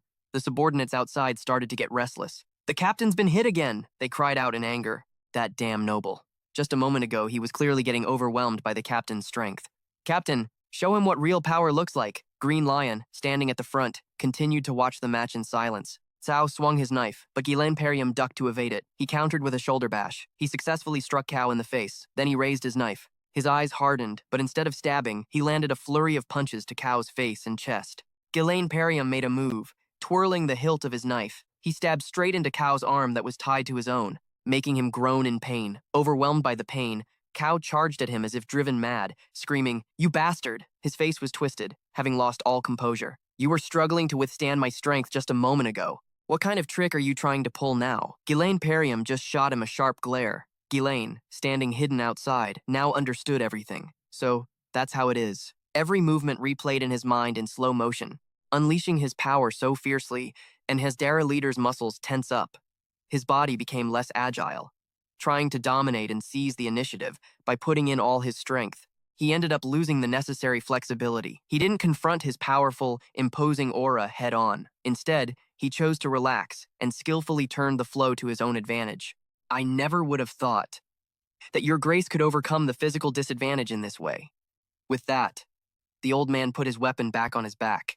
Cao was beaten until his body was covered in wounds, his face swollen, which made the subordinates outside lose their composure. They screamed chaotically, "Hey, Captain, what are you waiting for? At this rate, this is going to be no fun at all." Ghislaine Perriam looked at him. What a tenacious will. But in the past, there's been no shortage of people who, when cornered, broke the rules and used their mana. Hearing this, he became even more sarcastic. "You talk as if you've actually been through this 100 times. Before that other captain, you only got by because of Moriana's recognition. If you dare break the rules, there'll be no place left for you here." He glanced down. "Truly admirable," Cao retorted. "I admit that, in a head-on fight, I'm at a bit of a disadvantage. But," then he roared, a strained smile on his face, "there's more than one way to decide a winner." Cao spun around, using all his strength to throw Ghislaine Perriam. This caught him slightly by surprise. Another rule in Moriana's recognition is this: step outside the ring, even just one step, and you're considered defeated.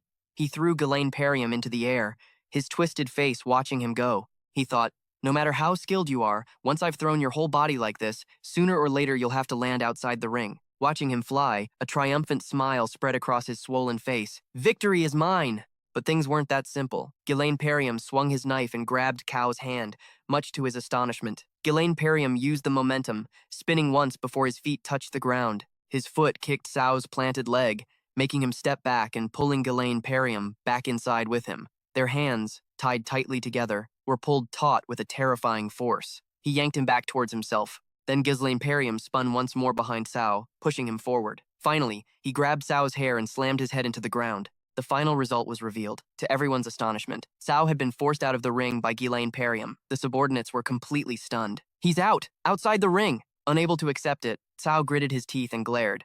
"Is it really over?" Ghislaine Perriam looked down at him, his face as cold as ice. "Victory is mine."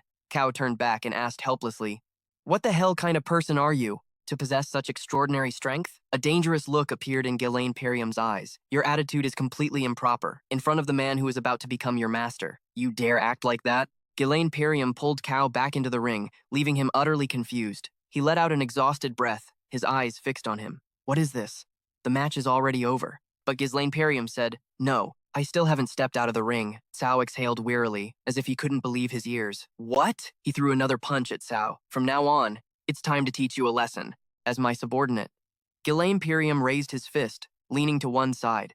He squinted, staring intently at Cao, and said, "From now on, it's time to teach you a lesson, as a subordinate of mine." After speaking, Ghislaine Perriam landed a punch straight to Cao's face, a punch that left Cao stunned. All his subordinates standing around the circle watched in shock as their leader slowly collapsed to the ground. Cao quickly raised a hand to cover his swollen, blood-soaked face from Ghislaine Perriam's punch.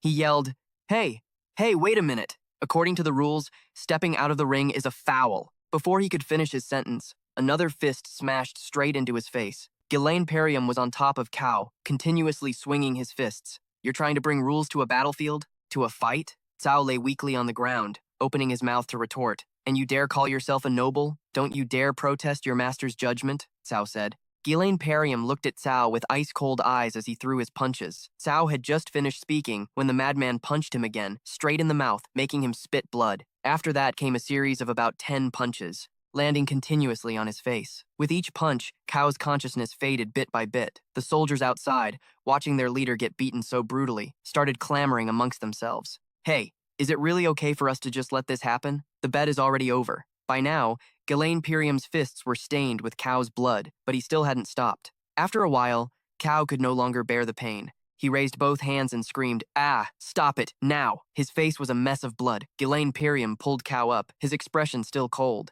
He said, "I still haven't stepped out of the ring." Hearing this, Cao's face went pale. Now in his eyes, Ghislaine Pirium was no different from a demon. He turned and screamed at his subordinates, "You guys, are you just gonna stand there and watch? Kill this bastard for me!" Hearing Cao's order, those subordinates all drew their swords and charged forward. But before they could do anything, they were all blocked by the old man's swinging axe. From now on, anyone who dares to interfere with the Duke will die. As he spoke, an aura became visible around his body. Seeing this, those soldiers were frozen in place with fear on their faces. Cao saw this, a look of helplessness on his face. He slowly turned his head back towards Ghislaine Parium. As soon as he turned back, it was still that cold face of Ghislaine Parium's. He spoke up, "Shall we finish our business?" At this point, Cao could only look at Ghislaine Parium's fist and laugh bitterly. "Haha, you nobles are nothing but a bunch of cowards in the end." As he took the punches, he thought about the rottenness of the nobility. In his mind, various images of nobles appeared. Arrogant pigs, corrupt sycophants, narcissists. Just a little threat and they immediately cower and beg. Robbing such people blind is truly a pleasure like no other. Cao was a man who had built a reputation with the famous nickname Mad Dog. But still, why do I have to suffer this humiliation at the hands of a noble brat as green as this? Those subordinates, seeing Cao's battered state, yelled, "Cao, Captain, isn't he going to die? But what do we do now?" Ghislaine Parium pulled up Cao's blood-soaked body. He judged, "This should be enough, right?" Ghislaine Parium ordered the group, "Bring treatment for this man, Cao. What are you waiting for? Bring water, bandages, and cloths here, now. Are you planning to let your captain die like this?" As he spoke, Ghislaine Parium held up Cao's body in front of the soldiers. Only now did the whole group of soldiers start to hurry. "Yes, sir. We understand." The silver-haired old man looked at Ghislaine Parium. As he watched, he thought, these unruly mercenaries are actually obeying the Duke so meekly? In the world of mercenaries, where fists are the law, the Duke has carved it into their minds. Using the most effective method, he showed them who's at the top. After a moment of tending to their wounds, Cao and Ghislaine Parium sat facing each other at a table. Ghislaine Parium slid a piece of paper over, telling Cao to sign it. With a pissed-off look, Cao snatched the pen and scribbled his signature. Finished, he shoved the paper back and grunted, "Here." Hearing that, Ghislaine Parium's eyes narrowed, his displeasure obvious. Cao seemed to realize his mistake and immediately adjusted his tone. I hope you'll look after me." Satisfied, Ghislaine Parium took Cao's hand. "Good. From now on, we're family. Let's work well together." A few days later, on the outskirts of the Kherjiun territory, a group of exhausted soldiers stood around complaining. "Oh, for fuck's sake. Why are we mustering so damn early? I can't function until I've had lunch," a bald man grumbled. "You guys hear the rumor? They're saying the one who hired us is the Duke of House Perion." One of the men was shocked. "What?" Another one just scoffed. "Ha ha ha, what a naive little brat. Does he really think he can handle a bunch of mercenaries like us? Ha ha ha. Guess we can just do a half-assed job and make some easy money, huh?" As they were chatting, someone clapped his hands loudly. "All right, listen up." A huge, muscular man appeared before them. He held out his hand and said, "If you want to handle a wet-behind-the-ears boss, you need a big, strong representative." The others all turned to look at the brawny guy. "You?" Hearing that, the muscle-bound man, Gordon, just smiled and pounded his chest. "That's right, I'm Gordon. And today, I'm impressed by your eager spirit to find ways to make a quick buck. However, if we don't stick together, it'll be hard to get the results we want." Hearing that, the other merc started talking. "He's got a point. Remember last time? That one idiot got too greedy and ruined the whole deal for everyone." The bald guy from earlier walked up to Gordon. "So, what's the plan this time?" "With things like this, you just gotta know where to draw the line. Pushing it too far will only screw things up," Gordon roared. "I'll be our representative and broker. The boss can raise our pay. Then you all can just split it fairly amongst yourselves. How does that sound?" As he spoke, Gordon shook a pouch of coins. The entire group roared in agreement. If Gordon is our broker, things will definitely go smoothly. That beefy physique of his is actually useful for once. Makes you feel safe. He spends all day working out, but damn, he can smell money a mile away. Suddenly, someone yelled, "Hey, we've got company." The whole group turned to look. In the distance, a lone rider on a horse was slowly approaching. As they got closer, the figure became clearer. The mercenaries squinted to get a better look. What the hell? Is he alone? Judging by those clothes, he must be the big boss. Ha ha ha, I bet he's gonna piss his pants when he sees Gordon's muscles. Gordon himself stepped forward, waving for the others to follow him and look more intimidating. As he walked, he rubbed his hands together. Time to teach this naive little noble brat a lesson. But when he glanced back, the sight in front of him made his eyes go wide. He couldn't believe it. Behind that lone rider were dozens more. One of the mercs immediately recognized their helmets, shaped like dogs' heads. Don't tell me. Is that the Cerberus mercenary squad? Gordon jumped when he heard that. What? The whole group started murmuring. How could that be? What happened to make those notoriously stubborn and difficult guys listen to the boss? Ghislaine Perriam glanced at Gordon and spoke. Are you the one in charge here? Hearing this, Gordon replied. Yes, that's right. Ghislaine Perriam asked again. What's your name? I'm Gordon. Hearing the name, Ghislaine Perriam lightly punched Gordon's bicep. Ghislaine Perriam lightly punched Gordon's bicep and praised him. Impressive. Ghislaine Perriam then introduced himself. I am the Grand Duke of Persian, Ghislaine Perriam. Now, every single one of Gordon's men was sweating bullets, not daring to say a word. Ghislaine Perriam spoke again. Gather all of your mercenaries, Gordon. From now on, we will be clearing the Demon Beast Forest. A few days later, outside the Demon Beast Forest, Ghislaine Perriam's party had set up camp here. All preparations to clear the forest were complete. Ghislaine Perriam had established a temporary base camp for the expedition. Supplies had also been fully stocked, and the troops were ready. Now was the time to set out. With that thought, Ghislaine Perriam glanced at Belinda. A suggestion. Let's check the numbers one more time. Belinda immediately accepted the order and got to work. The number of mercenaries hired through the office totals 148. The Silverus mercenary group that Ghislaine Perriam brought with him consists of 41 men. With a total of 41 men, the total manpower is 192. Hearing this, Ghislaine Perriam spoke seriously again.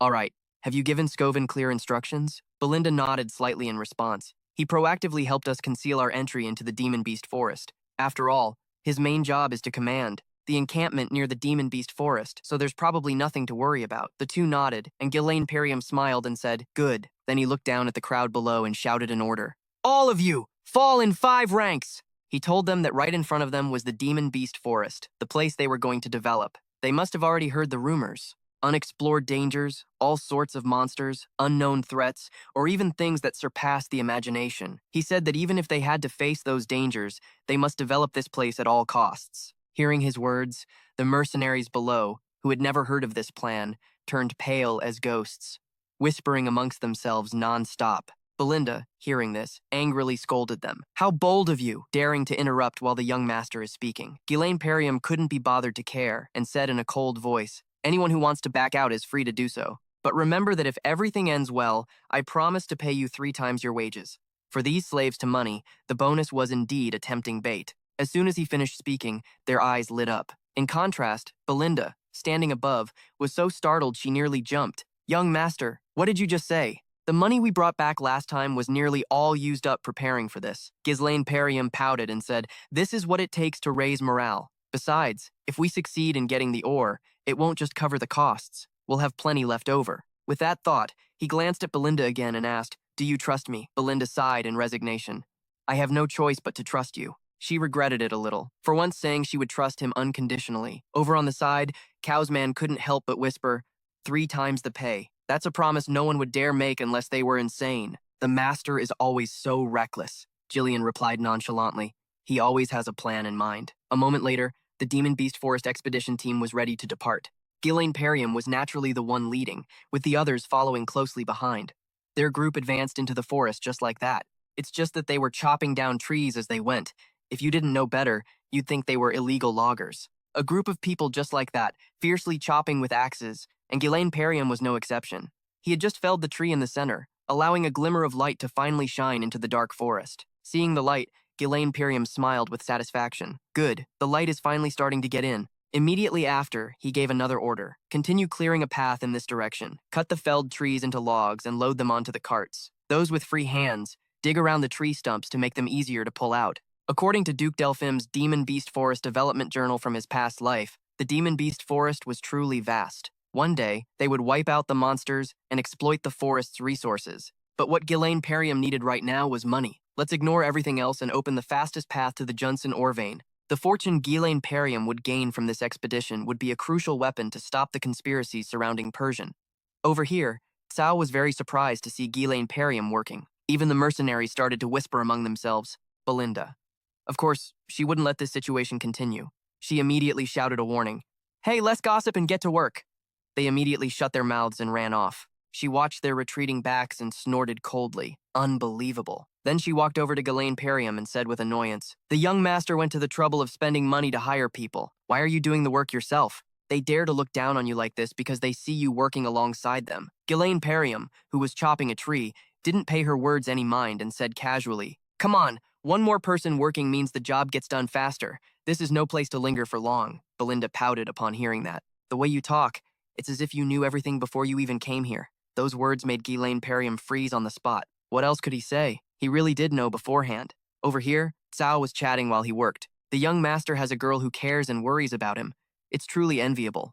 Meanwhile, some of us not only have to work for others, but also walk into hell ourselves. Hearing that, Jeline shoved a log into his back, making him furious. He cursed nonstop, Are you trying to start something? But the other person just pretended to be deaf, ignoring him until his voice went hoarse from shouting. Ghislaine Perium glanced at them, feeling a little more at ease. Everything had been smooth so far. Duke Delphim had once launched a large-scale campaign to develop the Demon Beast Forest. A large-scale operation, and he had acquired a development journal, which recorded the locations of important resources and the ecology of the monsters. Thanks to that, Ghislaine Perium was somewhat prepared before coming here, but nothing had happened, and that made him even more worried. Ghislaine Perium, you've only read what was written in the journal. You've never witnessed it with your own eyes. What happened from here on? So he couldn't help but remind them. None of you are to let your guard down for a second, because they were heading deeper into the forest.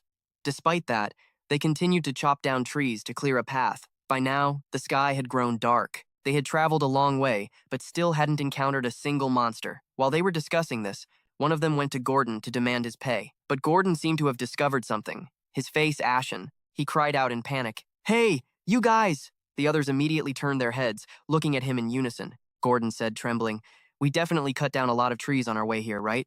The others nodded in confusion. Yeah, we did. Gordon hesitated for a long time before glancing at them and speaking. But why isn't there any path? His words made the others come to a startling realization. He's right. Just then, Ghislaine Perium suddenly shouted, Everyone, on alert! As he shouted, his 3 key people blocked the path in front of him. The Silverus mercenaries also got into a combat stance. Only the amateurs on the outside were confused, not knowing what was happening. But while they were bewildered, Ghislaine Perium spoke up to warn Gordon, Stay perfectly still, or you'll die. He ordered him to walk slowly this way, 1 step at a time. Although a bit confused, Gordon still nodded and accepted the order.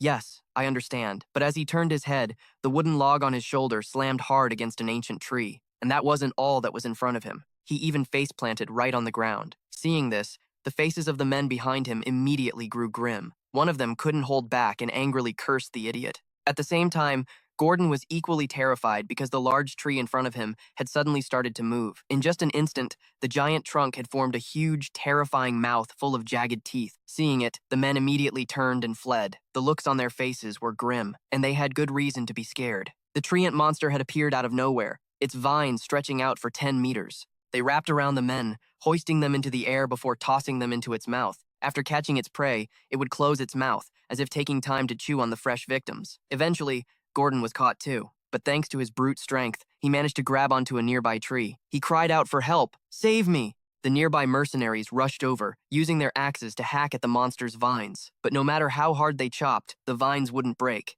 The axe in the mercenary's hand even started to chip, causing him to cry out in shock. How are these vines so tough? Gordon was just as panicked. They can't be cut. Does this mean I'm going to be eaten? This is just my luck. As if on cue, the vine began to pull him towards the monster's mouth again. At that moment, a figure suddenly charged forward. It was Jillian. He rushed in, sword in hand, and with a single slash, severed the vine binding Gordon. After saving the man, he didn't stop. He channeled mana into his sword and, without a moment's hesitation, stabbed it into the eye on the monster's trunk. A shower of bright red slime began to pour out. It was a disgusting sight. Seeing this, the mercenaries outside cheered. The boss cut it. Is the eye the weak point of these treants? While they were still dazed, Jillian, having landed after his strike, let out a breath. He then turned to his men and yelled a reminder, Snap out of it. If we spread out, we'll be easy targets. To avoid getting caught by the treants, everyone raise your shields and get into formation. Until I give the order, focus on defense. At Jillian's words, the mercenaries quickly formed up, using their shields to block the incoming vines. After giving his orders, Jillian ran to find Gayo. Where are the oil lamps? Gayo pointed to the cart beside him and answered, They're all here. Jillian quickly gave his command. Good. Light them all up and throw them. Let's burn them to the ground. Hearing this, Gayo exclaimed in surprise. So this is why you had us bring these, huh? Just then, Gayo shouted again. They're looking this way, Jillian quickly commanded. Now, burn them! At his command, Gayo led the charge, and everyone began hurling oil lamps at the monster. In an instant, a barrage of lamps flew towards it. The moment they hit the monster, they exploded. Flames erupted in the air. Seeing this, Gayo muttered with some concern. Will they really burn up completely? Gayo nodded slightly. In this situation, it's possible. But while their guard was down, the monster's vines shot towards them. Luckily, an axe suddenly appeared, cleaving through them without hesitation. Jillian had severed all the vines. Even Belinda on the other side took action. She threw 3 daggers at the monster's eye. Jillian glanced at the two and ordered, You two provide cover for the mercenaries, and get ready to throw the oil lamps. The two of them quickly followed his orders. As for Jillian, after giving the commands, he charged forward with his sword. His goal was to draw the monster's attention. Hearing this, Belinda cried out in alarm, Sir, be careful! But Jillian paid her no mind. He rushed forward with his sword, right in front of the monster. He channeled mana into his blade and then began slashing wildly. The monster, enraged by Jillian, started shooting its vines toward him. Perhaps Jillian was a snake in a past life. He weaved with incredible skill, successfully dodging every attack. He made it right in front of it. Meanwhile, the mercenaries were defending behind their shields. Seeing this, they couldn't help but panic. Those treants, they have legs too? The boss is going to be crushed. But contrary to their thoughts, Jillian was completely fine. His technique was flawless. Every slash of his sword cut through a vine. Seizing the opportunity when there were no obstacles, Jillian thrust his sword straight into the eye on its trunk. He single-handedly dealt with the monsters with such skill that the mercenaries watching were stunned. This is no joke. They're all focused on the boss. At that moment, Belinda shouted a reminder again. Throw all the oil lamps at them. This time it'll definitely work. Following her shout, another wave of oil lamps flew through the air. The flames instantly roared to life again. The monsters were engulfed in a sea of fire. Seeing this, a sword was pointed straight at the sky. He immediately cheered, All right! But Jillian reminded them, Don't stop. Keep throwing until they're all burned to ash. At his words, the mercenaries continued to hurl the oil lamps. A section of the forest was engulfed in crimson flames. The heat grew more and more intense. In an instant, all the monsters were incinerated. The mercenaries watching couldn't help but exclaim, Amazing! So this is how you deal with these monsters. They also realized something else. At this rate, the fire is going to spread, but that's even better. They'll be wiped out faster. Even Gordon cheered happily. They're not so tough after all, are they? Against fire, these treants are a complete joke. While they were celebrating, Jillian spoke up again. Don't lower your guard. It's not over yet. Now is when they'll show us their true form. As soon as he finished speaking, the scene before them was enveloped in white. The mercenaries grew even more confused, not knowing what was happening. Jillian and Belinda also rushed over to him in alarm. Belinda cried out in fear, What's happening over there? Jillian calmly explained, The fire weakens them, but it doesn't destroy them completely. The fire burning against the water inside their bark creates steam. Before long, the mist began to clear, revealing a colossal monster with a form even more terrifying than before. The large mouth was still there, but now it had sprouted 4 massive petals. Seeing it, the crowd immediately backed away in fear, shouting in panic, What is that thing? Isn't it dead? Amidst the crowd's confusion, Jillian roared with vigor, All units, listen up, raise your weapons. It's time for an all-out melee assault. As he finished speaking, Jillian charged forward like the wind, sword in hand. Seeing him charge in alone, the mercenaries were bewildered. He wants us to fight those giants in close combat? Isn't that a suicide mission? We'll be trampled to death the second they move. It was impossible not to be terrified. But while they hesitated, Gayo led the sober mercenary squad. He charged forward. Belinda, running alongside, reminded him, My lord, please be careful. Jillian approached Gordon's men. He asked in a cold voice, What are you hesitating for? This is an order from the Grand Duke Jillian. This naturally infuriated him. While their master was fighting for his life against the monsters, they were just standing there like statues. Jillian commanded with displeasure, Just trust me and follow my lead. Hearing this, Gordon's men were startled, but they quickly grabbed their weapons and charged forward. Let's just do as he says. In an instant, the mercenaries' morale surged. Jillian yelled along with them, Their bark has been burned away. You can cut through them even without mana. Don't be afraid. Shatter them with a single blow. Hearing this, Gayo charged forward ferociously. Even Jillian and Belinda joined in. In a flash, a bloody battle ensued. At this point, hesitation meant death. Jillian's role was to eliminate the hesitation of those who followed him. Don't be afraid. Shatter them with a single blow. Hearing this, Geo charged forward ferociously. Even Jillian and Belinda joined in. In a flash, a bloody battle ensued. At this point, hesitation meant death. Jillian's role was to eliminate the hesitation of those who followed him, helping them fight with confidence to win. With his incredible power, he instilled his will in them, making the impossible possible. Ghislaine Periamain showed them that it was nothing more than killing monsters. Without a moment's hesitation, he plunged his sword into the monster's mouth. He swung down with a magic-infused strike, slicing it in two right then and there. Under Ghislaine Periamain's ferocious assault, the monsters began to fall like dominoes. The others teamed up and managed to kill a good number themselves. The mercenaries were panting from exhaustion. Gordon let out a sigh of relief, saying, "We got 'em all. We've wiped out every last one of those monsters." The others also breathed sighs of relief. They were alive. But just then, Ghislaine Periamain's voice cut through the air. "Everyone, settle down." His voice instantly silenced the crowd. Ghislaine Periamain was quite pleased with their obedience. He continued, "This is the Demon Beast Forest. We've only just stepped inside, and we're already seeing all kinds of monsters, like treants." In an instant, everyone's faces filled with fear. Ghislaine Periamain seemed unconcerned, speaking slowly. "But don't worry, I will always be at the very front. All you need to do is trust me and follow." The crowd immediately fell silent at his words. But a moment later, spirited cheers echoed throughout the gloomy forest. Right after that, they continued deeper into the woods. Every time they encountered a monster, Ghislaine Periaman commanded a complete annihilation. Wherever they went, ancient trees and monsters fell in their path. The more he killed, the more fired up he got. He had initially tagged along reluctantly, but now, he was truly starting to feel the thrill of battle. They ran into countless monsters along the way. Belinda was worried sick, checking on Ghislaine Periaman at every turn. He didn't like it at first, but eventually, he felt helpless and just let her do as she pleased. However, the one thing that remained constant throughout all this was perhaps the state of Gordon's mercenaries. Every time they encountered a monster, they kept retreating. Gordon looked at the massive beast before him and yelled in frustration, "Damn it, what the hell is this? The monsters just keep coming." But as they were panicking, Ghislaine and Sao shielded them. Without hesitation, Sao took a swing at its leg, but at the same moment, another one appeared on their flank. Ghislaine lunged forward just in time, blocking the monster with her shield. Seizing the opening, a sword shot forward as Giselle ruthlessly stabbed it in the head. After killing the monster, Giselle glanced at everyone and asked with concern, "Is anyone hurt?" The group immediately nodded. "We're still alive. Just some light wounds." Right after that, they got into formation and started shouting, "If you want to live, stay close to our employer. Yeah, bring it on, you monster bastards." Watching this scene, Ghislaine couldn't help but remark, "They're finally looking like real fighters." Sao nodded in agreement. Nothing beats actual combat experience. Giselle felt a lot more relieved. He reminded everyone, "We've still got a long way to go. Keep clearing the path." Meanwhile, one man was slinking back, looking at those guys up there, rushing headfirst to their deaths. He felt like they were all crazy, a crazy forest filled with a bunch of lunatics. A short time later, they had ventured deep into the woods and finally came across a lake. The men immediately rushed forward as if dying of thirst, using buckets to catch water to drink. Belinda saw this and couldn't help but sigh. Who knows what might jump out of that water? He stood to the side, not quite sure what to say. So far, they were still on the right path. This lake is the most important junction on the way to the quarry, Giselle thought. He immediately gave an order, "Make camp with your backs to the lake. Everyone will rest here."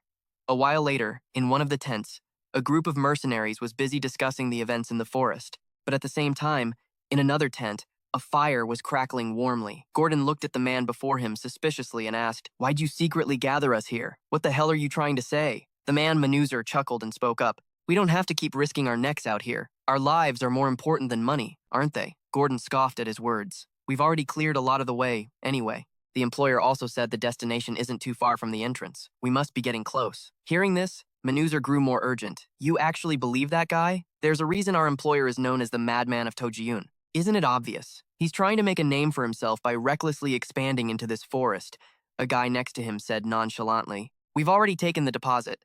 We took the money, so we do what we were hired to do. Aren't we mercenaries? And it's not the first time we've survived thanks to an employer. I admit the employer is good at fighting, but it's been nothing but luck so far. One slip-up could mean total annihilation," Manuzer argued. He claimed the nobles would just use them as meat shields when danger comes. All nobles are the same. Hearing this, the faces of Gordon's men turned ugly, unsure how to respond. Seeing their expressions, Manuzer became smug. "Go on, keep hesitating, trying to fight all those monsters alone and make it back? That's just insane.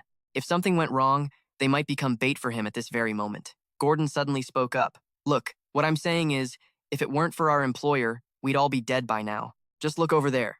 Saying that, he pointed towards Giselle, who was on the opposite side.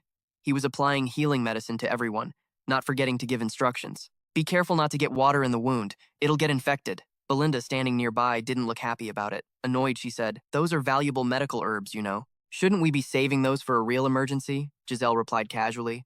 Times like these times are times the emergency. Being too stingy will only come back to bite us. Manuser watched as he healed one person after another, unsure of how to react. Gordon spoke up again. "The medicines and potions the employer is using cost more than our lives are worth. If you were him, would you treat the mercenaries you plan on using as meat shields this way?" As soon as he said it, Gordon's group nodded along. "Yeah, this client is totally different from the others. At the very least, he doesn't seem like he'd abandon us." With each sentence, they tore Manuser's plan apart, making him curse under his breath.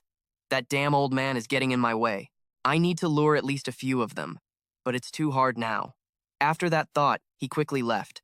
The moment he was gone, Giselle came over with a reminder. "All right, enough of the idle chatter. Get some rest while you can." He then glanced towards Galeen and Cao. He said, "I need to have a word." The two of them quickly followed, but Cao hesitated, asking, "Is this all right? If it were up to me, I'd have ripped his tongue out." Giselle answered nonchalantly, "Let him be for now. We can't do much with all these monsters around. More importantly, there are a few things we need to confirm." His words put everyone on alert. They quickly scanned their surroundings and immediately noticed the problem. Oil lamps had been placed all over for some reason. Belinda frowned and asked, "Why did you suddenly ask me to count the oil lamps? There are about 24 of them." Hearing that, Giselle fell into deep thought. "So the number has decreased, just as I suspected." Thinking this, he began to speak slowly. "Since we entered this forest, monsters have been attacking us day and night. But for the last 2 days, there have been no attacks during the night." Hearing this, the group grew pensive. Cao hesitated and mumbled, "What does that mean?" Before Giselle could answer, Jeline cut in. "It means we've entered the territory of monsters that are active at night, a domain where their influence is extremely powerful." Just then, Giselle let out a sudden sigh. His eyes turned vicious. He stared into the distant darkness. Slowly, he spoke, "All right, the real danger starts now." Night began to fall over the forest. Everyone had gone to sleep, and Gordon was no exception.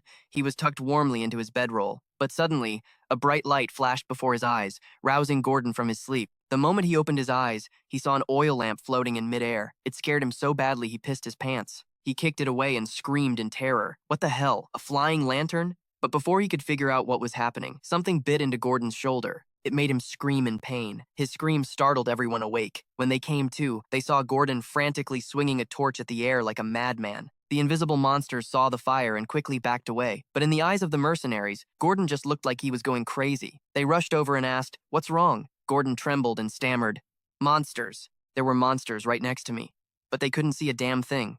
They grumbled resentfully, "What are you talking about? There's nothing here." Hearing this, Gordon was completely stunned. He looked around and cried out in disbelief. "Nothing?" Someone said irritably, "Were you having a nightmare or something? Talking in your sleep?" After saying that, he walked away. But just then, a voice suddenly spoke up. He wasn't sleep-talking. It was Gajil, who had walked over. Gajil said slowly, "A strange feeling woke me up, too. I saw the lantern disappear right before my eyes." After hearing that, the others also started talking about the strange things they had encountered. After listening, Gajil said firmly, "We need to find out what that was." In an instant, the tent was filled with noisy chatter. But while they were confused, Ghislaine Perium appeared and asked, "So you saw them clearly?" They immediately turned to look. They saw him approaching with Ghislaine and Tong. Ghislaine Perium narrowed his eyes and gave an order. "Everyone, assemble." The mercenaries quickly gathered in one spot inside the tent. Ghislaine Perium called the key members inside to discuss the situation. After hearing the report, Gordon exclaimed in horror, "Monsters are surrounding us?" Gajil chimed in, "And you can't even see them with the naked eye." Ghislaine Perium nodded slightly. "That's to be expected. That's their ability. Are you sure they're near the lake? They're one of the most powerful monsters, rulers of the night in this forest, the Panhunters. They have the ability to blend in with the darkness. Humans can't see them, and physical attacks have no effect. They stalk hundreds of prey. Their method of hunting is to drag their victims into the shadows." Hearing this, Gajil and Gordon cried out at the same time. "Hundreds of them?" Belinda glanced at him. "So that's why the oil lamps have been going out," Tong shouted furiously. "Those damn monsters! Let's go kill them all. We can't let these monsters lead us by the nose. We have to strike first." But Ghislaine Perium shook his head, stopping Tong. "We'll wait for them to attack. That's the best way to counter." Belinda spoke hesitantly. "We've already lost more than half our lanterns. Are we really just going to sit here and wait?" Ghislaine Perium replied calmly. "Charging in will only trigger their vicious tendencies. They'll change their hunting methods and torment us even more patiently. We're missing our chance to annihilate all of them. Hearing this, Gillen muttered in confusion. We will wait for them to attack. That's the best way to counter. Belinda spoke hesitantly. We've already lost more than half our lanterns. Are we really just going to sit here and wait? Ghislaine Perriam replied calmly. Charging in will only trigger their vicious tendencies. Wipe them all out? He glanced at Ghislaine Perriam and asked, Is there a way to catch hundreds of monsters that are invisible to the naked eye and immune to physical attacks? Ghislaine Perriam gave a slight nod. There is. Belinda, where are the magic scrolls I told you to prepare? Belinda answered calmly. I've already distributed one to each mercenary, sir. Hearing this, Ghislaine Perriam looked at everyone with satisfaction and gave his orders. From now on, I will show you how to fight. He then used his sword to draw something on the ground, then spoke slowly. The invisible monsters are surrounding our camp from 3 directions. They are slowly tightening their encirclement by stealing our lanterns. With our small numbers, we can't possibly cover this entire area, especially when the enemy isn't human. A head-on confrontation would surely lead to us being crushed from both sides. Hearing this, Tadon frowned and mumbled. By setting up camp with our backs to the lake, we've avoided being surrounded from all 4 sides. Ghislaine Perriam nodded slightly and replied calmly, You could call that lucky. Though the situation isn't favorable, it's not entirely hopeless, because in this battle, we hold the initiative. Everyone stared at him, stunned, not understanding what he meant. Ghislaine Perriam slowly explained. First, we divide our forces into 3 teams, a shield team to take the hits, a crossbow team to suppress them, and an elite strike team that includes me. The shield and crossbow teams will form a tight formation in the center to block the enemy's assault. Meanwhile, the strike team will focus all its firepower to quickly cut down the enemy's numbers from the left flank. Ghislaine Perriam finally finished explaining his plan. Klein listened, then asked hesitantly, Is that really possible? Cao stared at the diagram below for a long time before speaking. If the central team holds firm, it's definitely doable.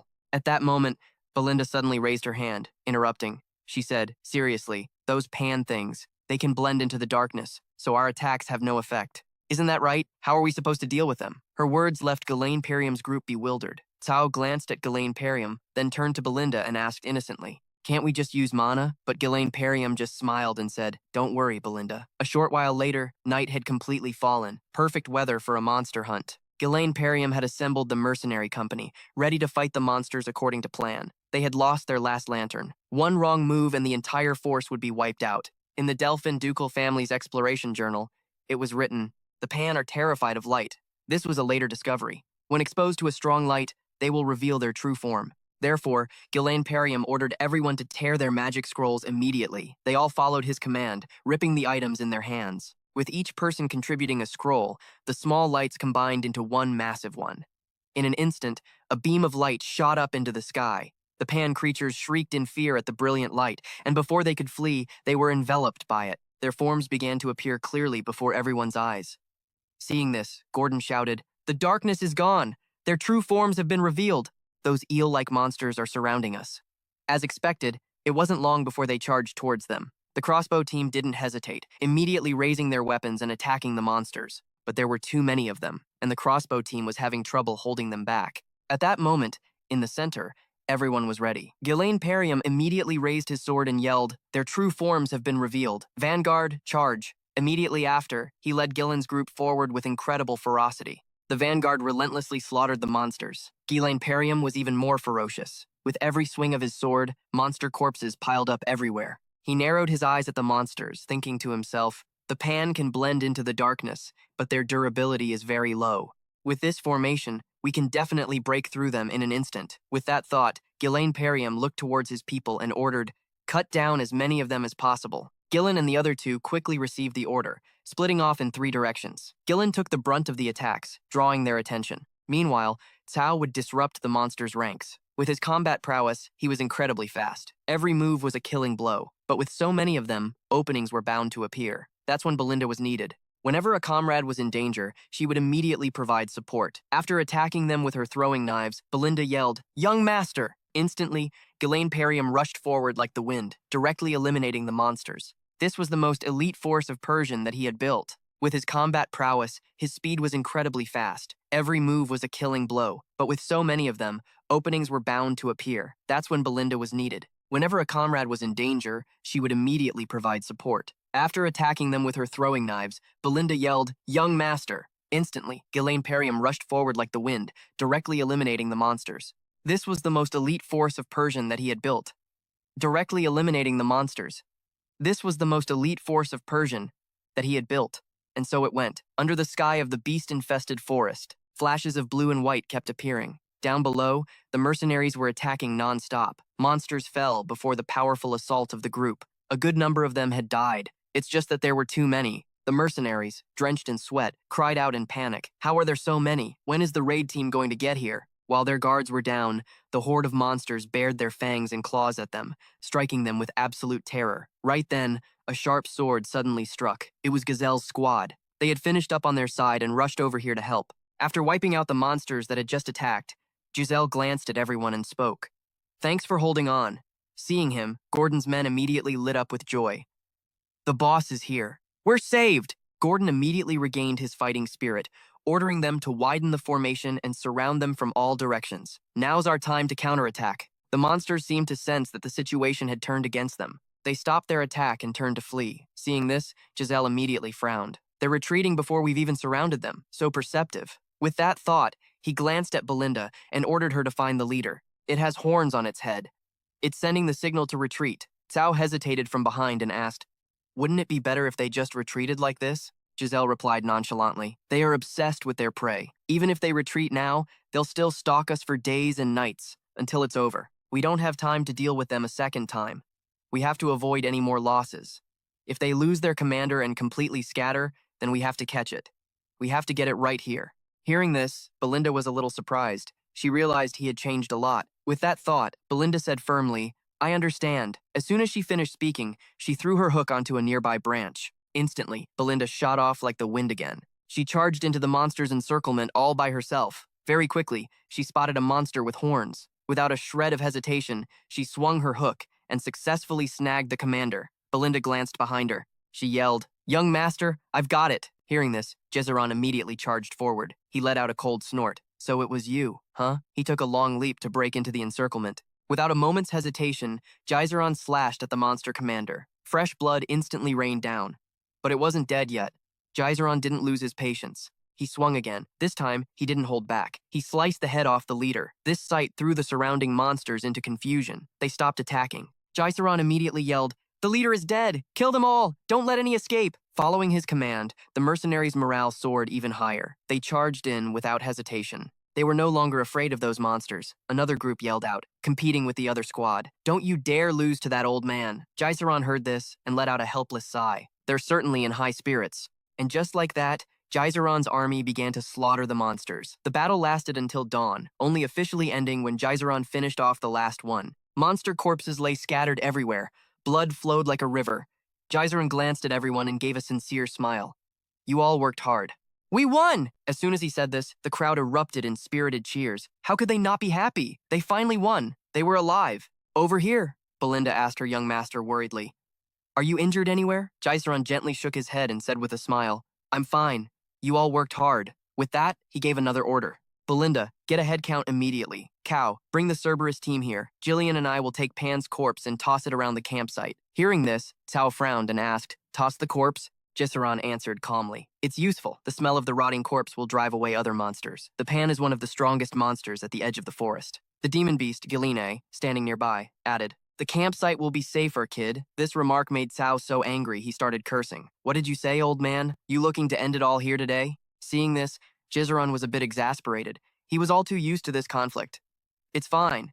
It had been about 10 days since everyone entered the demon beast forest. By eliminating the Pan, they had dealt with all the immediate dangers. The path was now established. All that was left was to mine the Runzi quarry. The sun would begin to rise after the darkness. Everything will finally be over. Gezeron was certain of it. A moment later, Belinda approached from a distance and spoke. I've confirmed it. The Cerberus mercenary group has 41 members, and there are 126 contract mercenaries remaining.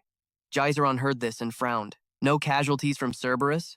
Cao boasted smugly. Of course not. Who do you think their captain is? Ghislain shot him a disdainful look, but Cao paid it no mind. He continued to ask, 3 of the contract mercenaries died, right? Belinda nodded slightly in response. The problem is, we can't find the bodies, so we can't confirm their identities. Just then, Gordon suddenly asked with suspicion, Now that you mention it, I haven't seen Manuser either. Todd heard this and sighed. Knowing his personality, it's highly likely he snuck off. Just as they predicted, Manusar had taken 2 others and fled earlier. They felt incredibly lucky at that moment for having escaped before the battle started. Manusar, running at the front, warned them.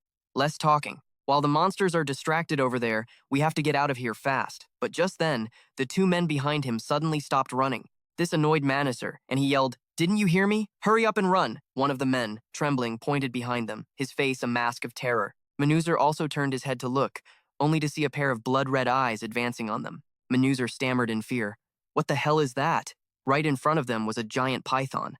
In a flash, it killed all 3 of them, including Manusar. Its blood-red eyes were terrifying. Elsewhere, Gislin's group, unaware of what happened, continued to chop down trees to clear a path. They worked tirelessly, cutting trees and loading them onto carts, looking like they wanted to clear the entire forest. Cao watched them as he worked, unable to help but feel impressed. Now they just get to work without needing to be told. I've never seen that lazy bunch of mercenaries work so efficiently before. You're right. It's not just the low-rank mercenaries. Even the outsourced group is working proactively now. Garen glanced at Cao and pouted.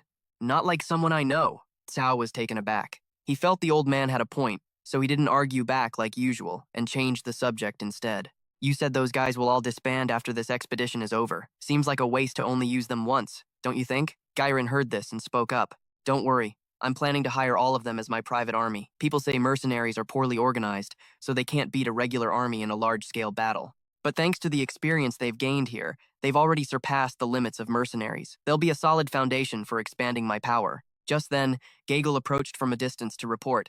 Captain, I've scattered the corpses around the mining area as ordered. Cao nodded slightly. Good work. Then he glanced at Giran and said with a smile, It's just as effective as you said it would be. We didn't see a single monster on the way here from the camp. Normally, there'd be at least one stray. You and your jinxing mouth. Unbeknownst to them, there really was one deep in the forest. Giran felt a sense of foreboding, hoping it was just him being overly worried. At that moment, Belinda returned from afar. Giran glanced at her and asked, Well, anything up ahead? Belinda nodded slightly, her expression hard to read. Seeing her reaction, Giran's heart sank. Then he turned and yelled to those behind him, From now on. They cleared the path at full speed. The destination was right before them. Soon after, they ventured deep into the forest, stopping only when they saw a light. Once the thing before them was revealed, everyone's face filled with horror. Only Gislin wore a satisfied smile. Gordon and the others cried out in disbelief. No way! Could this be? Just then, Gislin raised an eyebrow and spoke with a grin. This is the very reason we began this expedition. A vein of the highest grade Junsan ore. Cao, still in shock, stammered with a trembling voice. Is there really something this valuable in the forest? Gilan, hidden off to the side, spoke up casually. I told you, he has incredible foresight. Belinda was overjoyed, thinking of her family's fortune. She hugged Gislin tightly and said cheerfully, Young master, how in the world did you know about this? They drew closer and closer to the Junsan ore mine. This was something they might never get to touch in their entire lifetimes, but now it was laid out right in front of them like this. If they mined it all and brought it back, they would become fabulously wealthy. But at that moment, a voice suddenly rang out. None of you are going anywhere. Gislin's eyes, full of caution, darted toward the source of the sound. A figure that wasn't quite human, and not quite a ghost, slowly approached, muttering like a machine. It's all over. The mercenaries recognized the man. It was Magnus. But as soon as he finished speaking, he collapsed to the ground. Dust billowed everywhere. Seeing this, Gordon and Torden rushed forward, but were blocked by Gislin's sword. He ordered in a cold voice, Stay back. Immediately after, he rushed forward with his sword.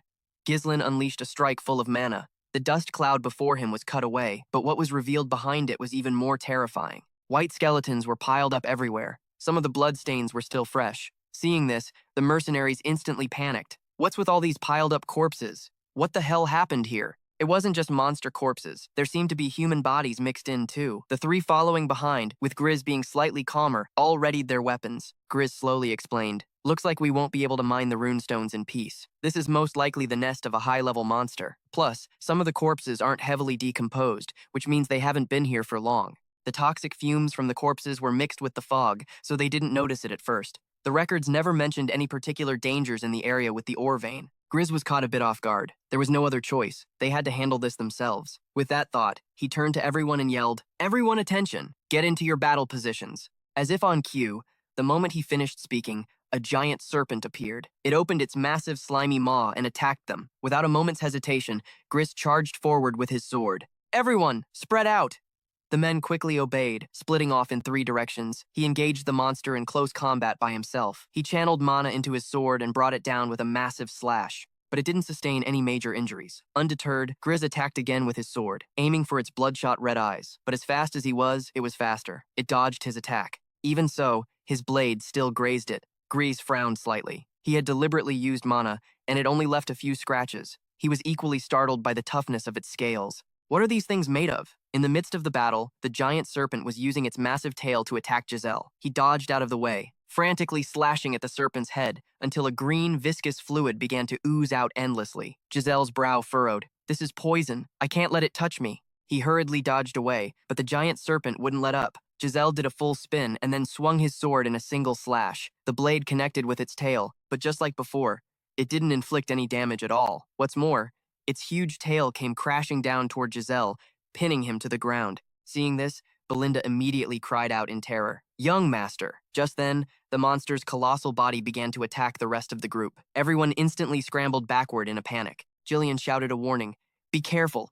Don't get swept up by it. But no matter how they dodged, the serpent steadily closed in on them, making them cry out in panic. What kind of damn snake is this? It's enormous! It's going to crush us! Just before they were about to be flattened, Ghislaine ran in, slung two men over his shoulders like potato sacks, and dashed away. On this side, Belinda wasn't idle either, using her grappling hook to pull a group of soldiers to safety. Tao stood nearby, commanding the mercenaries. Run for it! But they still couldn't save everyone. Some people were crushed. The desperate screams for help rang out endlessly. Giselle, pinned under the serpent's tail, heard it all. Witnessing it firsthand, he felt completely helpless. So this monster is the true owner of the runestone vein. This damn blood python. It was one of the monsters classified as unhuntable in the plan for the Demon Beast Forest expedition. It was supposed to live deep inside the forest. I never expected to run into it right here. The chance of winning is minuscule. Retreating to figure out a new plan is one option, but he didn't have time to hesitate. If he gave up now, everything Giselle had worked for until this moment would become meaningless. At that thought, his eyes grew resolute. He tightened his lips and muttered, "Don't you get in my way, you damn monster! I'm already carrying far too many burdens for this mission." As he finished speaking, Giselle unleashed his mana core. The sword in his hand began to be enveloped by an immense amount of mana. Without a shred of hesitation, Giselle charged forward again, slashing wildly at the giant serpent. He cut a large gash across its head. This time, empowered by the magic from Giselle's mana core, the wound was much deeper. Fresh blood began to pour out, but it still wasn't a critical blow. It whipped its tail, attacking Giselle. Slightly panicked, he hastily raised his sword to parry, but the creature's body was too heavy, causing him to sink deeper into the ground. His right leg sank continuously, but the giant serpent showed no mercy. It once again opened its enormous jaws towards Giselle. He couldn't afford to be careless and quickly struck back. No matter how slim the chances of victory, there are some fights you can't run from. And now is that time for Giselle to fulfill his responsibility. The group watching from the side saw him charge forward like a madman and grew alarmed, but Giselle paid them no mind, swinging his blade at the serpent's head. Fresh blood began to spurt out again. Ghislaine leaped down from above, letting out a breath. He narrowed his eyes at it, his gaze filled with malice, but this blood serpent still showed no signs of collapsing. Keeping the third core open for this long is too dangerous. Ghislaine would collapse from exhaustion before he could kill it. While he was feeling lost, Belinda and her group ran up to him worriedly. Belinda quickly asked, "Young master, are you okay?" Ghislaine shook his head slightly, confirming that he was fine. Belinda then suggested, "Please fall back, young master. We'll hold it off." But Ghislaine gave an order instead. "All of you, retreat." His words left the group bewildered. Gordon glanced at him and asked with confusion, "What do you mean?" The young master explained in a low voice, "Even I can't guarantee that I can protect all of you from this massive monster. I can't afford to lose any of them here." Hearing this, Belinda asked with concern, "But what about you, young master?" Ghislaine answered nonchalantly, "I have to take it down here." Belinda's eyes widened in shock. What they'd managed to do so far was already a miracle. She couldn't understand why he was pushing himself this hard. Just then, the blood serpent spat venom towards them. Ghislaine immediately roared, "Move! Now!" But instead of retreating, they formed a line and used their shields to block the venom. Ghislaine narrowed his eyes at them, not understanding why they would do that. As if reading his mind, Gordon yelled, "Let us fight with you." Todd also chimed in, "I've never had a leader like you before. You've saved our lives countless times." Even Sal raised his sword and charged. He yelled with excitement, "We just have to kill this damn snake, and all that treasure will be ours." Belinda, of course, wasn't leaving either. She refused to go. She spoke with determination. "I can't leave you alone, sir." Gillian felt the same way. He stood in front of Giselle and said seriously, "I'll create a diversion to give you an opening." At this point, they were all of one mind. They hoped Giselle would trust them. just as they had trusted him. His words made Giselle hesitate for a moment. Just when Gillian and the others thought he wouldn't answer, they heard him speak in a low voice about the blood serpent. A colossal size, deadly venom, and blood-red scales as hard as steel. Even a mana-coated blade would be deflected. A single hit, and they would surely die. Hearing this, Belinda's face immediately filled with fear. Giselle paid her no mind and continued speaking. But its right eye is injured, and that open wound is its weak spot. As he said this, the sword in his hand pointed straight into the air. Giselle roared, "Demon Beast, Forest Expedition Team, we're all going home together!" As soon as he said that, the mercenaries behind him roared in unison, and at the same time, the blood serpent bared its fangs and claws at them. Giselle's vanguard, made up of his key members, charged forward together. Following his earlier instructions, their coordination was flawless. He stabbed at the blood serpent's eye, causing it to shriek in pain. Fresh blood began to gush out again. At the same time, Gillian also charged forward, drawing its attention. His main goal was to create an opportunity for Giselle to attack. He thrust his sword into the blood serpent's other eye. Even knowing the future, not everything went according to Giselle's plan. But if he didn't act, many people would die here. The mercenaries had willingly placed their trust in Giselle. In this moment of crisis, he would absolutely not let them put their faith in the wrong person. Giselle gripped his sword and charged towards the blood serpent's head. He stabbed downwards without a shred of hesitation. He had to bring everyone back, because only he knew the future of this domain. Instantly, the blood serpent's massive head was pinned to the ground. Seeing this, the people watching from the side were utterly stunned. Ignoring their reactions, the sword in Giselle's hand continued to strike down. He used all his strength to slice a long gash across its head. It stretched downwards toward the front. The serpent's head had been split in two by Giselle. This sight brought joy to Belinda and the other two watching. Smiling, they thought, "This is our master, and this is also the future of Perseon." They had defeated the blood serpent. The Junsei quarry now belonged to them. Meanwhile, at the Perseon castle, the members of the Count's court had learned of Giselle's actions. It had made them furious. Albert was tearing his hair out, cursing in frustration. "This is a grave crime!" To dare defy the Lord and charge into the Demon Beast forest. Han Jun, who was beside him, tried to console him. "Calm down, Albert." But how could Albert possibly stay calm? He continued to shout. You know how stubborn the young master is. Being away on a long expedition, he started thinking he was the Lord himself. Hun Jun sighed in resignation. It's too late to say anything now. The young master has been in the Demon Beast forest for half a month already. If Eskovan hadn't falsified his report, we could have stopped him long ago. He couldn't understand why Eskovan would support Giselle. He could be stripped of his knighthood for this. The two of them argued like this right in front of S. Gunter, making him feel helpless as well. He also didn't know what to do about Giselle. But while they were talking, Jian John burst through the door. He hastily reported to the Lord. "It's an emergency, my lord. You must come and see," Gunter asked with suspicion. "What is it?" Ian John said urgently. "The young master, Giselian, has returned." His words startled the three men in the room. Outside the Persian castle, Giselian had indeed returned. He was slowly walking towards it, one step at a time. A short while later, inside the castle, Giselian was sitting opposite the members of the Count's court. 6 resentful eyes were fixed on him. Walter looked a bit helpless. He didn't know what to do. Giselian ignored their stares. He spoke calmly. "I have returned, father." Walter hesitated for a moment. After a long pause, he finally spoke in a stern voice. "I made it perfectly clear that exploring the Demon Beast forest was forbidden. Is that not so?" Giselian lowered his eyes and replied, "I apologize. It was something that had to be done." Hearing this, Hunjun frowned slightly in confusion. Had to be done? Ian John also scolded him resentfully. "Are you saying this was worth defying? The ban? Trespassing in the Demon Beast forest is a serious crime, not to mention the risk to your own life. The monsters from the forest could have flooded into our domain." Giselian sighed wearily. "As you can see, I'm still alive, and the monsters haven't flooded the domain." His words left the men stunned. Ian John grew even angrier. "What right do you have to talk back?" But before he could finish, Albert cut him off. "Do you find this funny, young master?" he said. "The incident in the Demon Beast forest ultimately caused no repercussions. So let's just say we can overlook it." At this, Albert suddenly paused. Then he said in a low voice, "But regarding this matter, I'm sure you have no way to justify yourself, do you?" As he finished, he placed a piece of paper on the table. Giselian took it and looked. He frowned and mumbled, "Count Zaphon?" Albert nodded slightly in response. "From the moment you said you had gone to Zaphon without any prior notice, I had a bad feeling. You threatened Lady Amelia to steal 20,000 gold from the domain's support fund that was supposed to be sent to Perseon periodically. Thanks to Giselian's actions, Count Zaphon was furious and has decided to cut off all aid to the Perseon domain, even going so far as to act like no agreement ever existed. This is a matter that could shake the entire domain." Giselian didn't answer. He was examining the handwriting on the paper. This was a document written by Count Zaphon himself, who already had a poor relationship with Amelia. It seems it isn't a forgery. If I exploit the Count's greed, I might be able to silence him, he thought.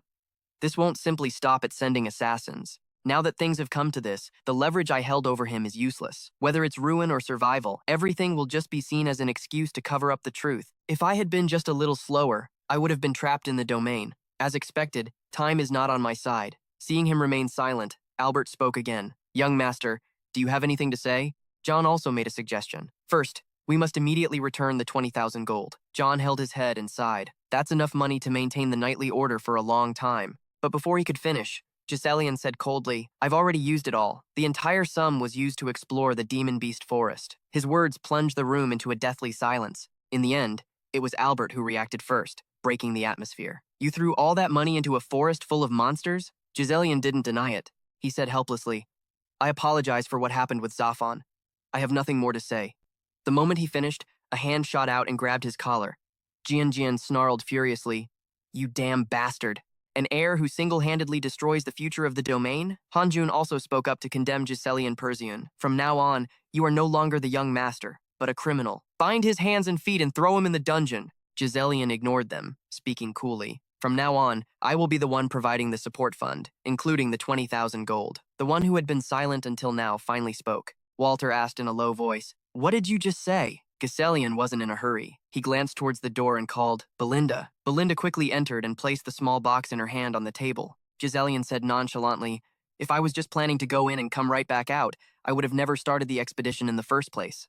As he was speaking, Belinda opened the box, revealing a brilliant light from within.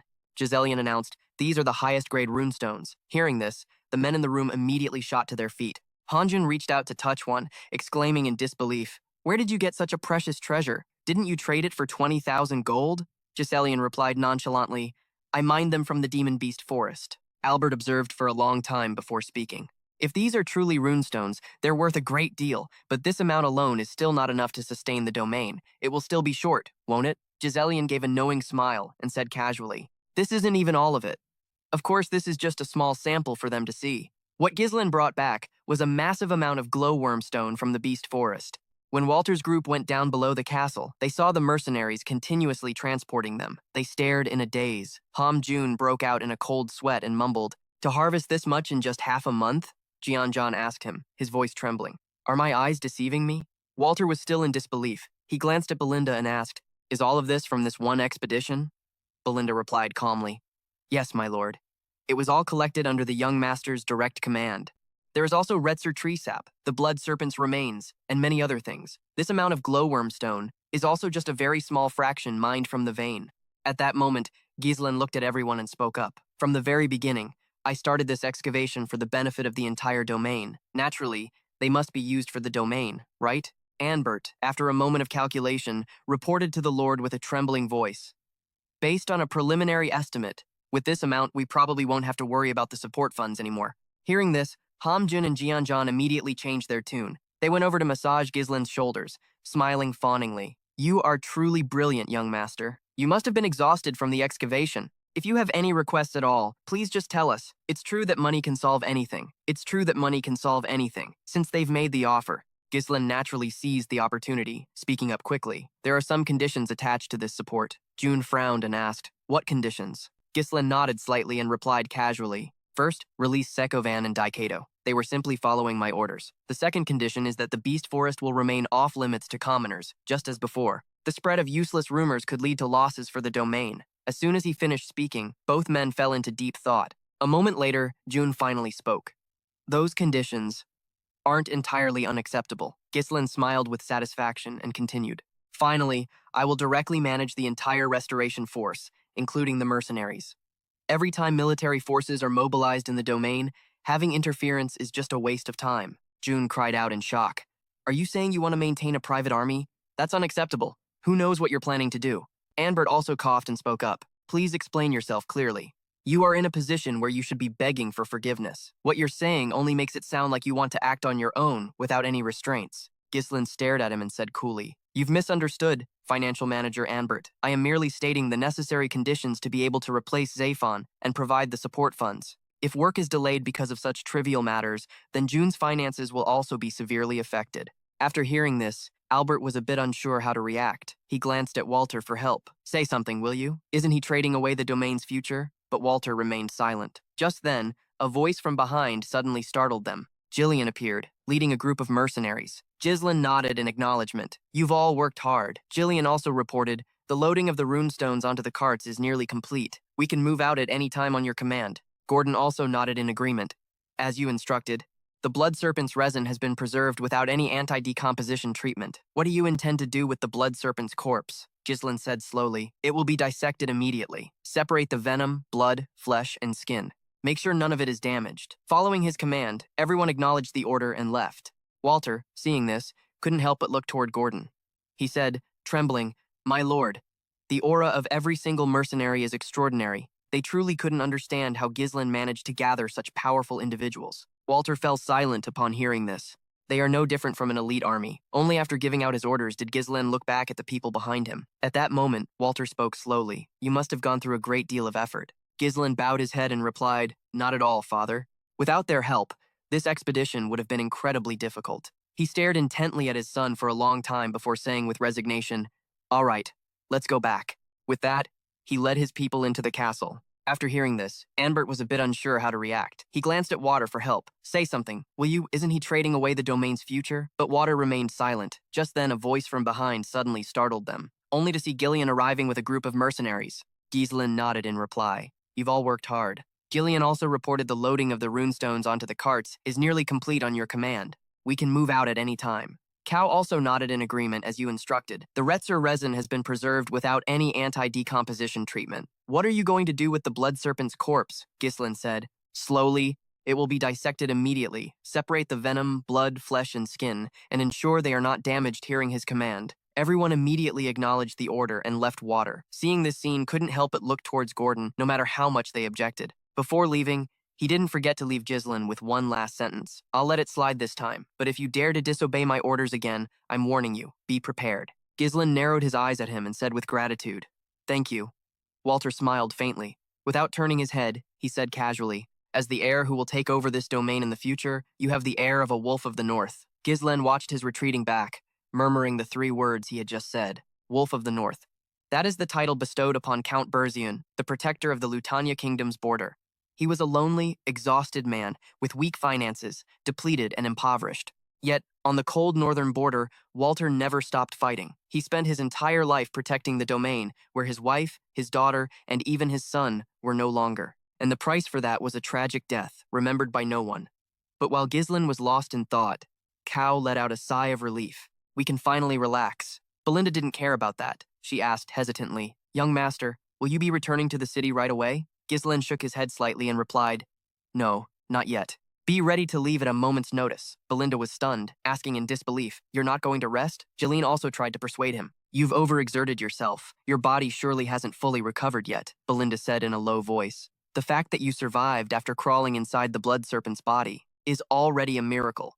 Do you know how hard I had to work to detoxify you when your entire body was covered in its venom? But before she could finish, Ghislain placed a hand on her shoulder. He murmured sincerely, I'm counting on you.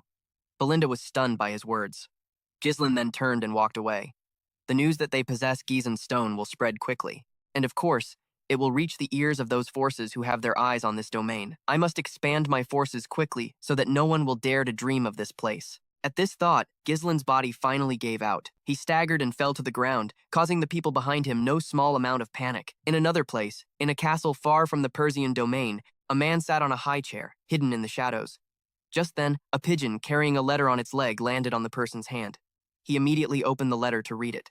On it were a few very clear lines of text. Confirmation of clearing a portion of the beast forest. Begin the war for territory and eliminate Persian. After reading these sentences, the man couldn't help but smirk. The destruction of Persian. Immediately after, he announced the plan to his subordinates. They instantly began to whisper amongst themselves. A moment later, the man spoke in a low voice. How many of our people are left in Persian? A subordinate immediately answered, 2 sentinels and 1 knight. The man nodded slightly and replied, Send the 2 sentinels to the Digandi domain. The missing heir of Digan dying in Persian is a legitimate excuse to start a war. And with that, he put a man named Victor in command of this matter. Hearing this name, someone cried out in disbelief. I can't believe we're playing Deadmon's strongest card this early. If Victor had just done his job, Persian would have collapsed on its own. But while they were discussing this, another person spoke up. My lord, Victor will certainly do well.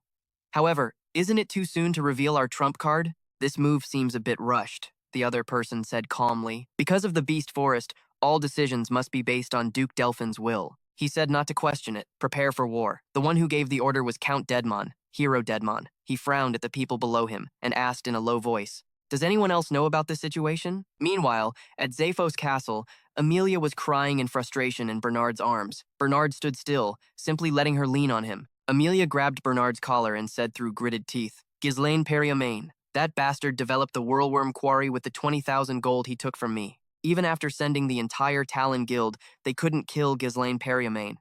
I even bowed my head to my damn father to beg him to punish that boy. This whole thing makes me look like a fool. Bernard hesitated for a moment before speaking. This isn't like you, my lady. Hearing this, Amelia took a deep breath. She suppressed her anger, pursed her lips, and said, you're right. I let my emotions get the better of me. What's done is done. As she said this, Amelia's eyes turned vicious. Bernard knew exactly what she was planning. He said in a low voice, give me my orders, my lady. Amelia walked over to a map, pointed to a spot, and spoke. Now that they've found the Johnson Quarry, Berlin will soon escape its financial difficulties. Bernard nodded slightly. They must be celebrating over there, he snorted coldly. Amelia said, displeased. It may seem that way, but the important thing is that they haven't sold those stones yet. According to my latest information, Giselle has only just found the stones. The rune stones, less than 2 days ago. That's not enough time to establish a supply chain. Are we going to exploit that weakness? I already know where Giselle plans to sell them. Hearing this, Bernard was startled and asked doubtfully, so, my lady, you want to act before they sell the rune stones? Amelia replied calmly, there's only one place in the north where they can sell them. The Red Magic Tower, ruled by the Seven Circle Archmage, Demodus. Those stones are crucial for magic research. The magic. Towers are always serious about securing a supply of runestones. Order the Talon Guild to ambush the main road to the tower. Their target isn't Giselle, but the ones transporting the runestones. Attack and seize the stones to disrupt their transport, and in the chaos, we'll steal the entire shipment. Hearing this, Bernard frowned and asked hesitantly, but the Crimson Flame Magic Tower is also in Bereaven territory. Are you sure they'll focus on the Red Magic Tower? Amelia spoke with conviction. In the past, that might have been the case, but things are different now. The Crimson Flame Magic Tower lost its standing long ago. Greedy Giselle would never go there, because the Red Magic Tower pays more. This time, I will take everything from Giselle. Meanwhile, at Persian Castle, ever since his return, Grison had been lying in bed. Earlier, when he had entered the blood serpent's mouth, a predator was beginning to digest its prey. Before the prey could pass the epiglottis and reach the esophagus, venom secreted inside would dissolve it for easier digestion. Mana released from his core burned the venom on contact, preventing it from entering his body. However, the toxic gas produced in the process created a lethal environment for breathing. Most prey would lose consciousness or die. At that moment, Grison gritted his teeth and endured. If he lost consciousness during this process, it would all be over. That battle was crucial for him. His entire future rested on it. If Grison couldn't avoid the venom, he would become prey for other beasts. The venom had entered his body, but he absorbed it into his mana core, using the intense mana power within to neutralize the poison. It was a delicate control of mana that only those who had reached a master level could achieve. He had used it as a substitute magic shield to counter a mana explosion. Just then, Grison startled awake from the nightmare. He let out a sigh of relief. I feel much better now. Grison pushed himself into a sitting position, rubbing his throbbing forehead. He couldn't remember what happened after that, only remembering up to the point his father forgave him. Before he could even finish the thought, Grison saw Elena sitting by his bed. Seeing him awake, the little girl hugged him tightly. The girl cried sorrowfully. You've been out for 2 days! You left without a word and then collapsed as soon as you returned. Elena is so glad you're awake. Grison was stunned by her hug. But before he could even feel touched, Elena forcefully pushed him away. Giselle looked at the girl, bewildered. He then saw her quickly run outside, shouting nonstop, Belinda, he's awake! Giselle frowned slightly. He finally registered what the girl had said, so he had been asleep for 2 days. After getting out of the blood serpent's body, he had only received first aid from Belinda before continuing to work and fight. Giselle had tried to endure until the runestones were transported and sold, but his body couldn't take it anymore.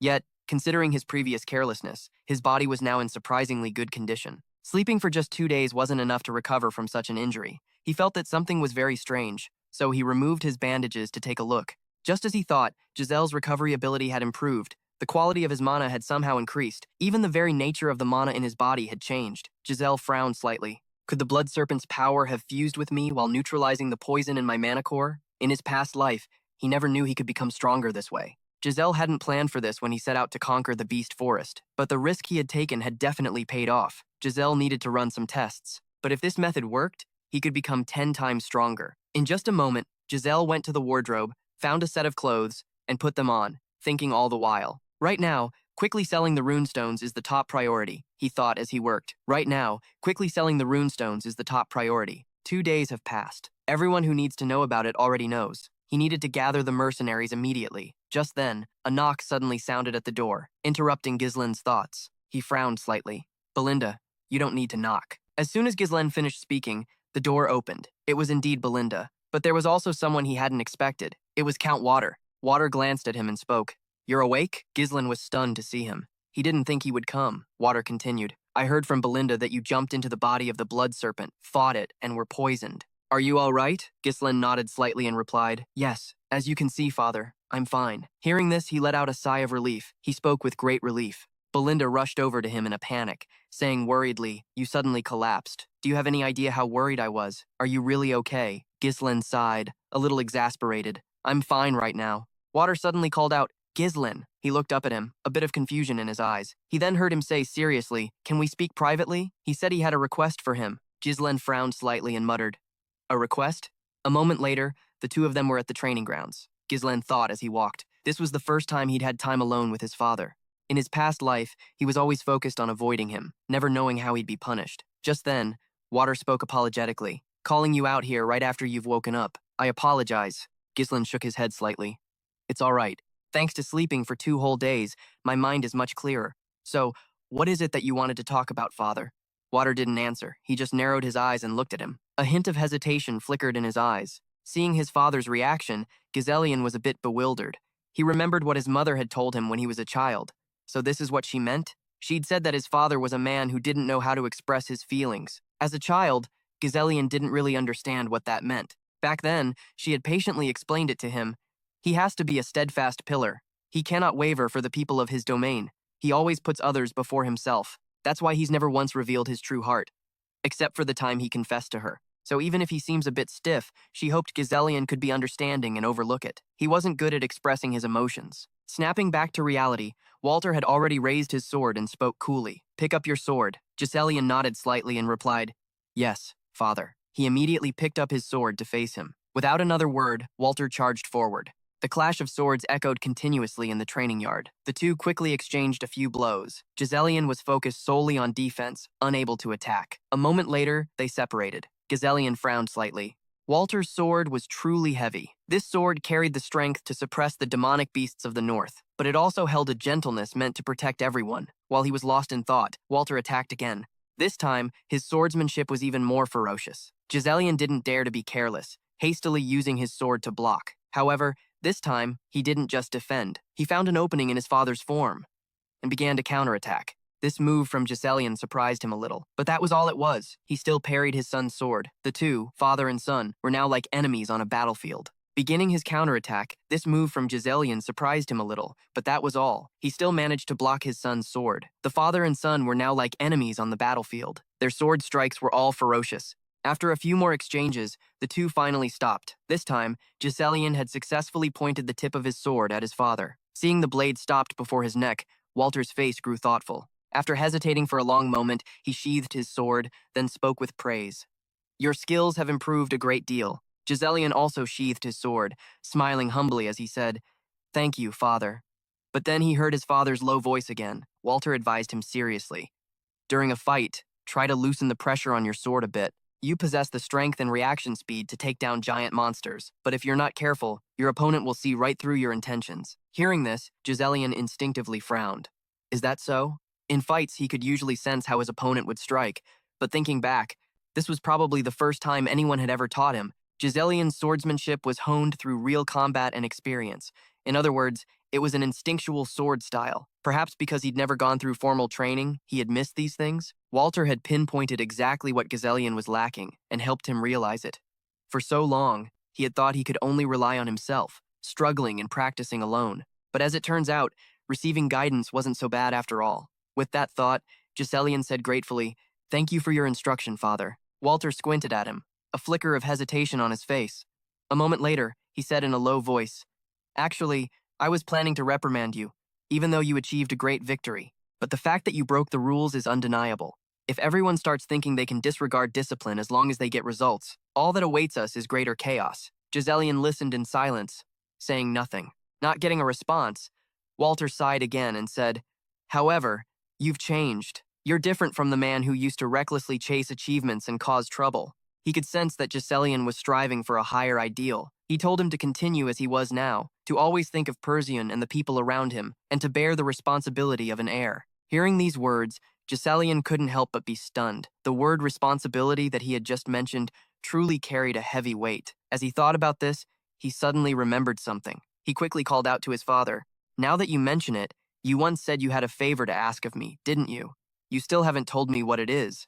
Hearing this, Walter's steps suddenly halted. He glanced at his son, and after hesitating for a long while, he spoke awkwardly. "The thing is, do you have a little money?" A few days later, at a camp in the demonic beast forest where Giselian's mercenary group was stationed, Giselian arrived. As soon as they saw him, everyone quickly straightened their backs and greeted him with the utmost respect. A satisfied smile played on Giselian's lips. He asked cheerfully, "Is everyone doing all right?" Everyone replied in unison, "We're fine, master." Just then, Cal walked up to him and teased, "You're looking even better than before, sir." Gillen also asked with concern, "Are you in good health, my lord?" Giselian shook his head slightly, saying casually, "Sorry to have kept you all waiting. How is Jayla?" At the mention of his daughter, a gentle expression appeared on Gillen's face. He then bowed respectfully to Giselian. He said gratefully, "I never thought I would see that child walk again. It's all thanks to you, young master." Giselian shook his head slightly, declining the praise. He glanced at the three of them and said, "I have something I need to talk to you about." Giselian told them that the Persian territory was currently in danger. As soon as these words were spoken, the faces of Belinda and the others immediately filled with alarm. Giselian led the three of them into a tent and began to recount the entire situation. About the time Elena was attacked, and how he thwarted her plot to use it as a pretext to start a territorial war. The discovery of Lord Degan's body, and the existence of a force targeting Persian. After he finished, Giselian's tone became serious. "Someone is watching us. They've probably been operating inside the territory for a very long time. Right now, we don't have enough time or resources to prepare for an attack." Belinda sighed in resignation. "Now I understand why you were in such a hurry, my lord. We just acquired the Johnson quarry. I thought we'd have some time to rest." Gillen also spoke in a low voice. "From what you've said, young master, Persian is indeed an easy target right now. A well-known territory, but with a weak and poor military. And now we've discovered the valuable Johnson quarry." Giselian nodded slightly. "Exactly. They won't leave our land alone." Hearing this, Belinda cried out in alarm. "If something this big is happening, you should have reported it sooner, my lord. We must go and inform the household and the lord."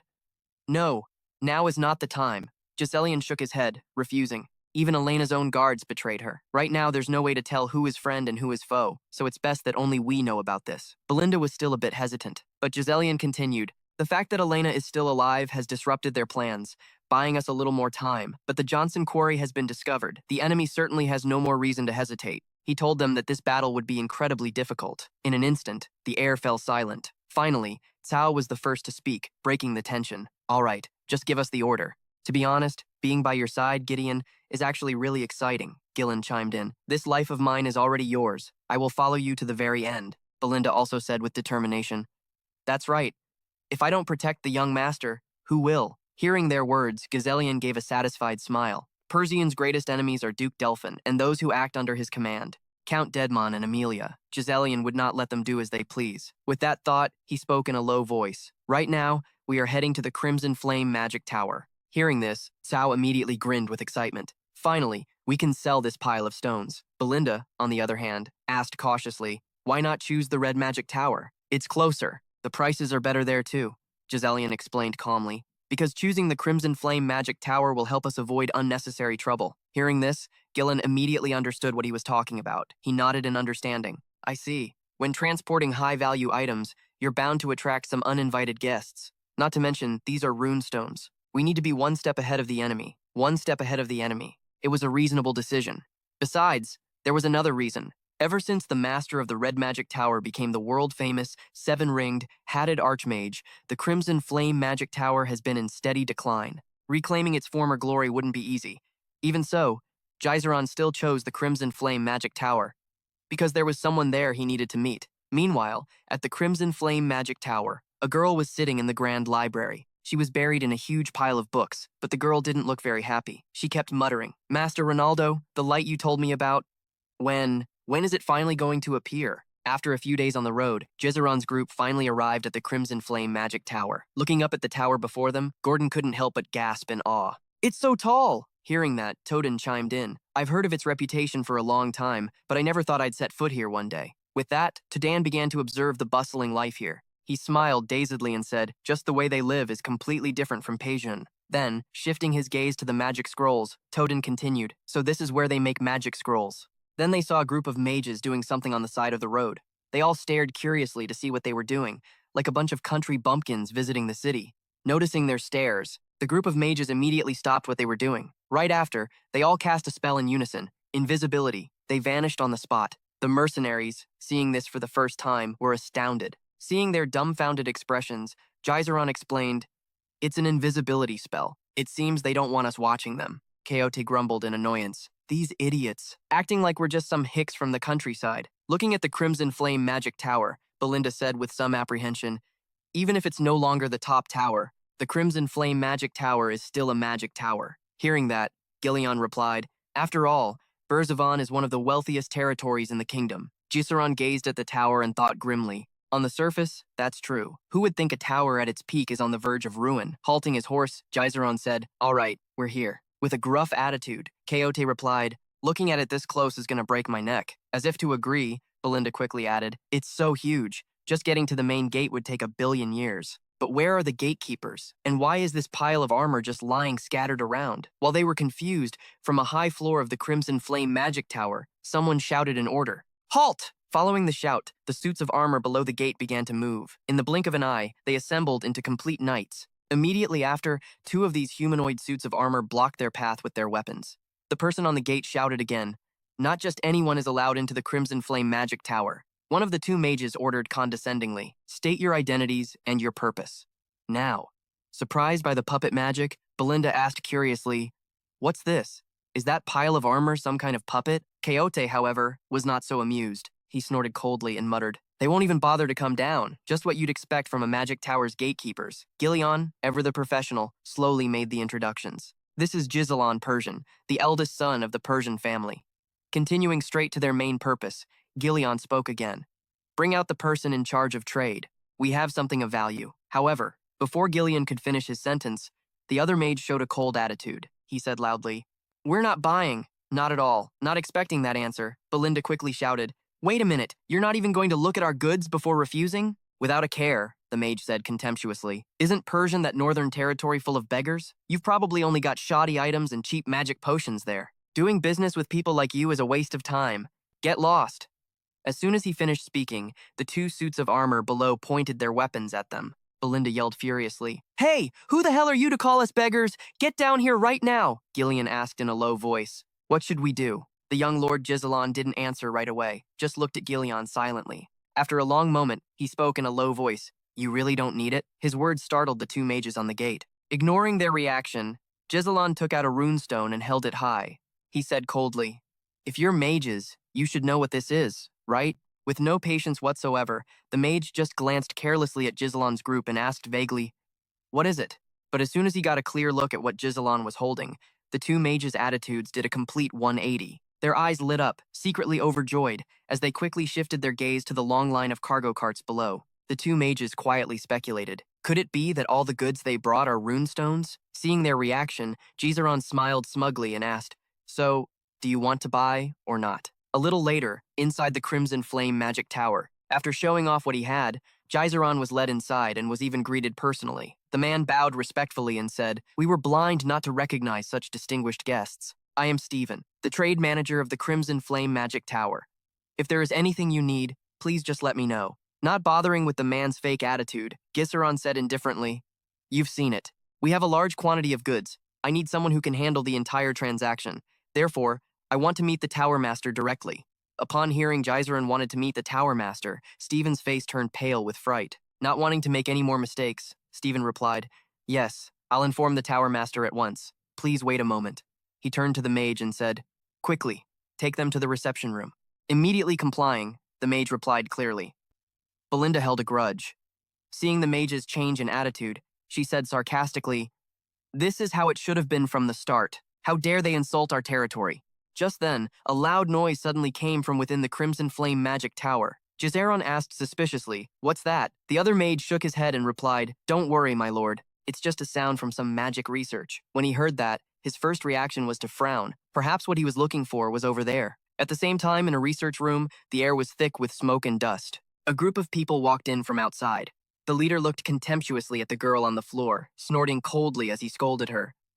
I've told you before, don't even think about setting foot in the research room." Seeing the girl trembling on the floor trying to respond, he laughed arrogantly and said, "You don't even know how to use magic, yet you're hogging the research room. Are you trying to defy me, Anon, the heir to the Crimson Flame Magic Tower and a third-rank master?" The two lackeys beside him also chimed in. "I can't believe the professor took you as a student. You should be grateful that the master of the Crimson Flame Tower even let you in here." The girl bit her lip and let out a breath. Then, she said hesitantly, I have the right to use the research room too, because I'm a mage." And On's eyes darkened, and in a scornful tone he sneered, "Oh, really? Fine, I'll consider you a mage." Hearing this, the girl was a little surprised. However, with a personality worse than a beast's, how could Anon let it go? He said coldly, "In that case, you should be able to use a defensive spell to block this basic attack." "So block it!" As soon as he finished speaking, small fireballs appeared in his hand. The girl's eyes widened instinctively. She recognized it as a first circle spell, Fireball. Seeing it rushing towards her, the girl panicked. She quickly raised her hand to cast a defensive spell, but unfortunately, she couldn't. She could only cover her head, waiting for the fireball to hit her. Just in the nick of time, a figure suddenly appeared, blocking the way. It was Lagis. He skillfully deflected the flame with his sword. This scene startled Anton's group. The girl was just as shocked, but she didn't know this person. Ghislaine ignored their reactions. He spoke coolly. "Magic research, huh? So this is what you all learn at the Red Flame Magic Tower." Meanwhile, in the Tower Master's conference room, Hubert sat on a high chair. He raged, "We're out of runestones again? How did it come to this?" At that moment, the others spoke up worriedly. "At this rate, the gap between us and the Red Magic Tower will just keep growing." He not only refuses to listen to others, Hubert aggressively pointed at them and yelled, "I told you to save the runestones beforehand. What the hell have you elders been doing all this time?" Hearing this, the others could only sigh helplessly. "Every time we tried to stock up, you'd say you had a better use for them, so it got postponed. Instead, you spent your time hobnobbing with nobles, buying unbearable amounts of jewelry and rare items." Just then, a brave elder finally spoke up. "Actually, the runestones are one thing, but the master of the Red Magic Tower is a 7th Circle Archmage, Demure, while our Tower Master has only reached the 6th level." Hearing this, Hubert exploded in anger. "Don't mention that bastard's name again!"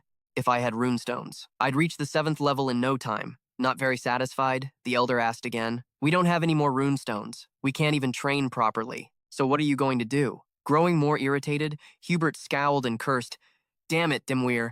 How did that snot-nosed little brat surpass me and reach the 7th level? Could he be the one who bought up all the runestones? Those stones. What's so special about them anyway?" Before he could finish his sentence, Siwan suddenly rushed in from the door. "Tower Master, it's urgent." Annoyed at being interrupted, Hubert grumbled, "How dare you barge in? Can't you see we're in a meeting? Who gave you the nerve?" Siwan said hurriedly, "My apologies, sir, but you need to come down immediately. A huge shipment of dried wormstones has arrived." As if hearing the most shocking news, unable to believe their ears, old Hubert and the other elders were completely speechless. However, at that very moment, back in the laboratory, the fight between Ghislaine and Anton was still raging on, growing more intense by the second. Ghislaine watched the flames rushing towards him, his eyes filled with contempt. Then, he casually swung his sword, swatting the flames away like they were mosquitoes, completely nullifying them. Anton, of course, wouldn't accept this. He threw an even bigger fireball at Ghislaine, but Ghislaine remained unfazed, calmly gripping the sword in his hand. Without a moment's hesitation, he brought his sword down, splitting the fireball in two. Seeing this, everyone was stunned. They had never seen anything like it. Even Anton couldn't believe his eyes. He gritted his teeth and muttered, "How did he just slice through my magic? What kind of monster is he?" While Anton was confused, a cord suddenly appeared. In the blink of an eye, he was tied up like a dried fish. Belinda approached from behind and spoke in a cold voice. "You dare attack the young master?" It wasn't until the ropes dug into his distorted flesh that Anton realized with a shock that he had picked a fight with the wrong person. He hurriedly said, "Just who are you people?" Before Anton could finish his question, a shout suddenly rang out. "Stop!" It was Hubert's voice. He surveyed the scene and asked irritably, "What is all this chaos?" Not just him. The elders followed behind. The girl sitting on the floor saw him and called out with a trembling voice, "Tower Master Geese." Ghislaine heard her form of address and glanced at Belinda. He ordered her to release the man. At his command, Belinda obeyed and released the scoundrel. As soon as he was free, Anton rushed to make his accusation. He threw himself into Hubert's arms, weeping. Seeing his favorite student being bullied, Hubert asked with concern, "Oh, Anton, what happened?" He immediately started his sly act, looking wronged. There were intruders. I was trying to stop Vanessa from entering the lab when she suddenly attacked. Continuing his performance, Anton acted even more fervently, crying his eyes out. He then started trembling all over and said sullenly, "I just didn't want the weak Vanessa to get hurt, so I stopped her." Look at him, as delicate as a wilting flower. "A total sissy," Belinda said with contempt, crying like a girl, so haggard it's embarrassing. "I'm a man, you know." Just then, Vanessa explained in a small voice, I just wanted to use the laboratory." Ghislaine still said nothing, calmly observing her. As expected, his judgment wasn't wrong. This person was the budding nightmare, Vanessa. He just never expected that the nightmare once lived a life no better than a dog's. Hubert, perhaps senile in his old age, started scolding without distinguishing right from wrong. "Not only did you break into the Red Flame Magic Tower, but now you dare to harm my disciple. I'll burn you to ashes, leaving no trace." Belinda saw the situation was turning bad. She asked tentatively, "Young master, what do you want to do?" They seem very intimidating, but in response to Belinda's question, there was only Ghislaine's silence. Without a word, Ghislaine calmly walked towards old Hubert. After taking a few steps, he spoke. "Forgive me for the late introduction." He placed a hand over his chest, bowing in the noble fashion. He continued, "I am the Grand Duke of the Persian territory, Ghislaine Persian." He said he had come to trade runestones. These words immediately cooled Hubert's anger. Anton also cried out in shock, "Runestones? You?" Ghislaine couldn't be bothered to respond to him, and kept his gaze fixed on Hubert. "My men are waiting outside the castle. Would you like to meet them?" Of course, Hubert didn't hesitate for a second and ran down to the castle grounds. And there it was. He saw carts piled high with runestones. There were so many they couldn't believe their eyes. The elders stammered, "Impossible! Where did he get so many runestones?" Hubert stood there silently, but inwardly, he was gloating. With this, he could crush the Red Magic Tower. Thinking this, but wanting to save face, Hubert cleared his throat and started to criticize. "The quantity is less than I expected, and the quality isn't very good either." Cao heard this and was furious. He gritted his teeth and said, "How dare that guy look down on something we worked so hard to get?" At that moment, the naive Vanessa didn't understand the old fox Hubert's intentions. She slowly opened her mouth. "But isn't this a huge amount? Just one of these carts would be enough to last for several weeks." His bluff called out. Hubert immediately flew into a rage out of embarrassment. He shoved Vanessa hard and berated her nonstop. "Shut up! What do you know?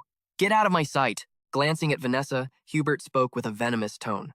"That damned Ronaldo left behind such a mess. If you're going to be useless, at least know your place."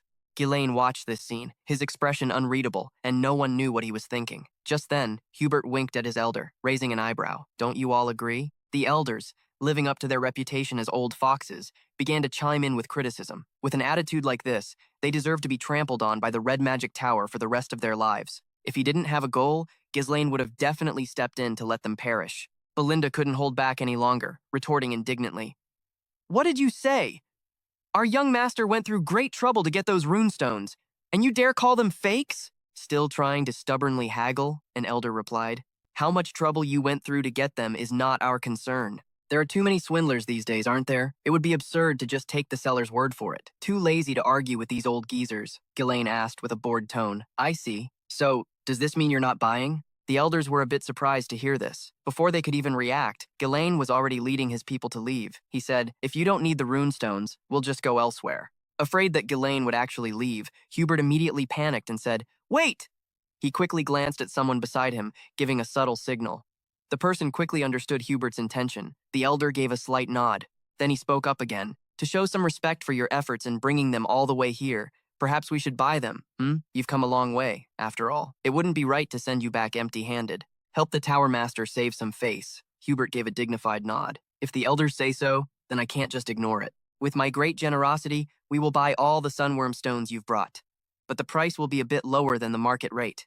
But before the old man could finish, Ghislaine Perryman coldly cut him off. "There seems to be a slight misunderstanding." He then glanced at Cao, ordering him to leave one cart and pull the rest back. Cao was a bit surprised and didn't react in time. Then Ghislaine Perryman gave a sly smile and said, "We only agreed to sell one cart, right?" Hearing this, Hubert's face darkened. Cao was very sharp, able to understand 10 things from one word, and he glanced over with a smile, saying, "Oh, that's right, isn't it? I had forgotten." He then ordered the mercenaries. "Everyone move the carts!" Anxious as if sitting on hot coals, Hubert rushed over to Ghislaine Periomen and asked in a panic, "What the hell is this?" Ghislaine Periomen let out a soft chuckle and replied nonchalantly, "My apologies.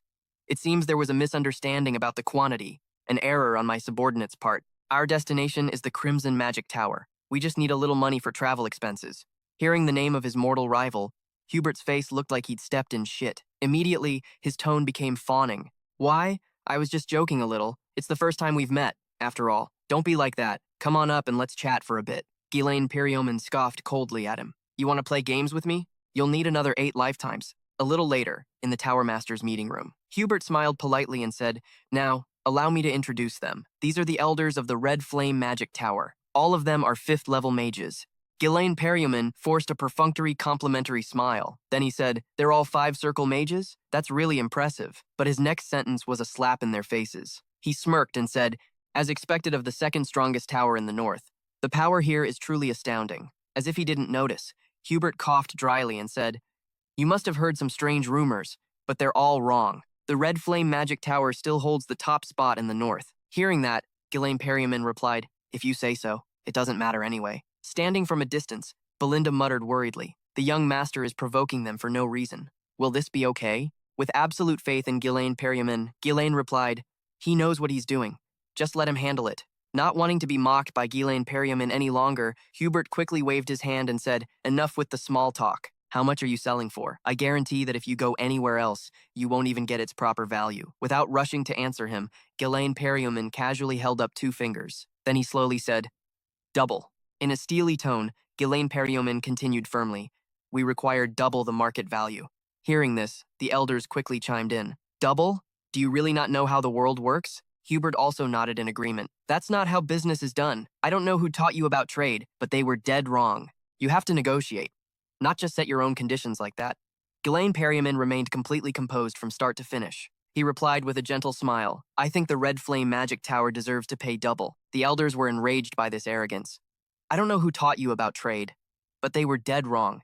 You have to negotiate, not just set your own conditions like that." Ghislaine Periomen remained completely composed from start to finish. The elders glared at him and yelled, "Do you know where you are? Pulling a stunt like this? Is the Red Flame Magic Tower a joke to you?" Hubert also said in a cold voice, "Hey, young man, watch yourself. A naive brat spouting nonsense without knowing a thing. It's getting on my nerves." As soon as he finished speaking, a thick, killing intent emanated from his body. Ghislaine Periomen wasn't flustered either. He still sat there calmly. Hubert, thinking he was scared, continued to speak condescendingly. "You're still young, so it's normal to make mistakes. I'll let it slide this time. If we pay a little more than the market price and you sell everything to us, then..." But before the old man could finish his sentence, Ghislaine Periomen stood up from his chair. The old man asked anxiously, "Why are you standing up?" Ghislaine Periomen lazily opened his mouth. "Well, Hubert, it seems you're not very interested. I offered you a deal at double the price, but you're not interested. So, we'll be on our way to the Crimson Magic Tower." After speaking, he turned to leave. Seeing this, Hubert couldn't have been more pathetic. He hurriedly humbled himself, saying, "Why be like that, young man? I never said I wouldn't do business, did I? I was just a little hasty. So please, sit down." Ghislaine Periomen raised an eyebrow and smirked. "Is that so? This attitude of yours?" The 3 Janellians behind him were also stunned. What kind of game is he playing? At this point, Hubert spoke meekly again. "All right, you've got some nerve. Since you came to us first, we'll buy at double the price. As you said before. How about that? That's enough, right? Right?" But Ghislaine Periomen just curled his lip into a smirk and said, "Fine, we'll sell at double the market price. For 1 cart." After saying that, he raised an eyebrow at Hubert. His expression was extremely provocative. Hubert and his men broke out in a cold sweat. The old man said hastily, "What are you talking about? You should sell all the goods you brought today." Shrugging indifferently, Ghislaine Periomen replied leisurely, "If news gets out that we're selling to the Red Flame Magic Tower for double the price, the Crimson Magic Tower might pay triple. Why should I sell everything for just double?" Feeling like he was being spun in circles, Hubert angrily cursed, "Triple? This brat just keeps messing with us. I'm running out of patience with you." However, Hubert's intimidation didn't last long, as his pride was soon shattered by Ghislaine Periomen's decisive turn and farewell. With no other choice, as he was the one begging, he hurriedly stopped him. "I'll buy it all for triple the price." Having gotten the words he had been waiting for, Ghislaine Periomen secretly let out a deeply satisfied smile. Happily returning to his seat, Ghislaine Peryamin changed his tune again. Now we understand each other. The Red Flame Magic Tower truly is the strongest in the north. Having learned his lesson from the previous price hike and afraid Ghislaine Peryamin would change his mind again, Hubert hastily said, "Stay right there. I'll get the money right now." The old man had a massive headache. He was a 6th-level master mage, yet he was being played by a kid. I really can't figure it out. This time, Hubert decided to swallow his anger, but if the boy pulled another trick, he would burn him to a crisp. But at that moment, Ghislaine Peryamin spoke up again. "Please wait a moment. I haven't finished stating all my terms." Hearing this, Hubert immediately erupted in anger, yelling, "Now what is it?" ignoring Hubert, who was jumping around like a mad dog. Ghislaine Peryamin still spoke slowly and clearly. "Vanessa, hand her over to me." Everyone in the room fell into a baffling silence. After hearing this, Hubert's face also went pale. His eyes widened in disbelief. Ghislaine Peryamin ignored their reactions and said seriously, "That's right, I want her to be my personal mage." He suddenly remembered a time from his past life. After a battle, everyone was resting by a fire. Ghislaine Peryamin, sipping water, reminded the person next to him, "Hey, the meat's burning." The person next to him heard and grumbled in dissatisfaction. "Then why don't you do it yourself? What the hell are you asking a one-armed guy to do?" Ghislaine Peryamin heard him muttering something and asked curtly, "What?" The other person quickly shook his head and replied, "Ah, it's nothing." Then he suddenly remembered something and changed the subject with a laugh. "But hey, Captain Ghislaine Peryamin, did you know about Blood Serpent Vanessa?" Ghislaine Peryamin obviously didn't know. He asked curiously, "What's a blood serpent?" The other person satisfied his curiosity. "I just gathered some pretty interesting information recently. You know, the mage who burned down northern Lutania, that woman reached the level of a 7-circle archmage." "A 7-circle," Ghislaine Peryamin said coolly. 7 circles and blood serpent. Sounds pretty grand, doesn't it? But what's so special about her?" Knowing Ghislaine Peryamin would react this way, the other person replied with a laugh. "Rumor has it she's completely lost her mind. She's a mage, but she learned to cultivate mana." Hearing that, Ghislaine Peryamin asked with interest, "Why would a mage cultivate mana?" He laughed nonchalantly and replied, "Probably because she's crazy. Anyway, she just goes around burning and killing everything, bankrupting the lords. That recent extermination request was to get rid of her." Hearing this, Ghisaran suddenly fell unusually silent, his thoughts unreadable. It was a while before he finally spoke. A mage who reached the 7th circle by cultivating mana instead of traditional magic. He found himself getting more and more intrigued by Vanessa's unique story. Ghisaran was secretly delighted. He smirked and said, "Claudia, let's take her with us." But she couldn't believe what she had just heard. Claudia blurted out, "Huh?" But Ghisaran's plan from his past life was never realized. Vanessa couldn't control her own magic. When they found her, she was on the brink of death. But even without control, she had the talent to reach the 7th circle. With just a little guidance, she could definitely shine. And this time, Ghisaran would for sure get his hands on her. Unable to guess Ghisaran's intentions, the other three speculated on why he wanted to recruit Vanessa. At the same time, Hubert's group was endlessly debating whether or not to give Vanessa to Ghisaran. After some discussion, Hubert smiled and said, "Very well. Vanessa will be at the service of the Crimson Flame Magic Tower." Before the old man could even finish, Ghisaran continued, "Also, we need combat mages of the 3rd circle or higher, sent to Tozion." The word struck Hubert like a lightning bolt, and he flew into a rage, glaring fiercely at Ghisaran.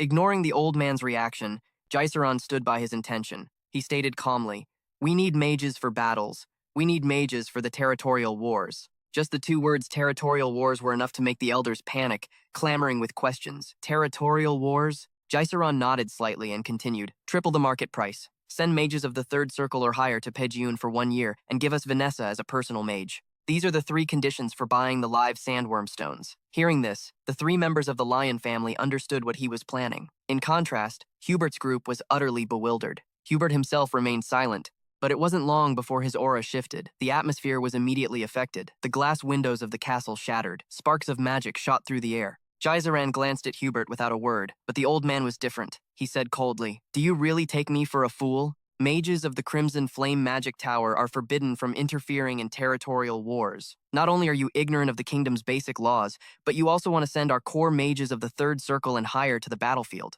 Clearly, this was an insult to the Crimson Flame Magic Tower. Hubert was about to turn everything to ash. Sensing the danger, the 3 members of the Lion family immediately drew their weapons, ready to fight. Ghisaran, on the other hand, remained calmly seated. He squinted at the old man for a long moment before speaking. "You will regret this." Those words startled Hubert. Ghisaran slowly explained, "We've discovered a mine. Giant wolfworms are on our territory. The amount is several tens of times greater than the stones that we brought with us today." His shocking revelation caused all the elders to simultaneously widen their eyes. Gisaran said with a challenging smile. And this information has already spread throughout the north. So what does that mean? Hubert frowned, looking at him as he continued. It means there will be a lot more people hunting for these sandworm stones. Gisaran smirked. You catch on quick. He said he didn't want to start a war. Gisaran just needed the help of the Crimson Flame Magic Tower until he became stronger. If the old man helped him through this crisis, he promised to supply sandworm stones exclusively to the Crimson Flame Magic Tower. Hearing this, Hubert was swayed by Gisaran. An exclusive supply of sandworm stones was too tempting, Gisaran continued. If that happens, it's only a matter of time before the Crimson Flame Magic Tower surpasses the Red Magic Tower and once again stands at the very top. Looking at the young man's hands, which held a future full of conviction, Hubert's eyes narrowed even further. Unsure of what to choose, he gritted his teeth. Finally, Hubert firmly grasped Gisaran's hand, and just like that, a partnership was formed. After finishing negotiations with Gisaran, Hubert went to find An to talk about going to Pejyun to help. After listening, An protested defiantly. Master, there are so many other mages, so why does it have to be me? Hubert smiled and replied, I am sending you, because you are the greatest talent in the history of the Crimson Flame Magic Tower, for our future.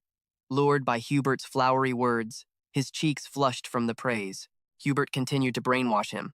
This experience will be a great help to you when you become the master of the Crimson Flame Magic Tower.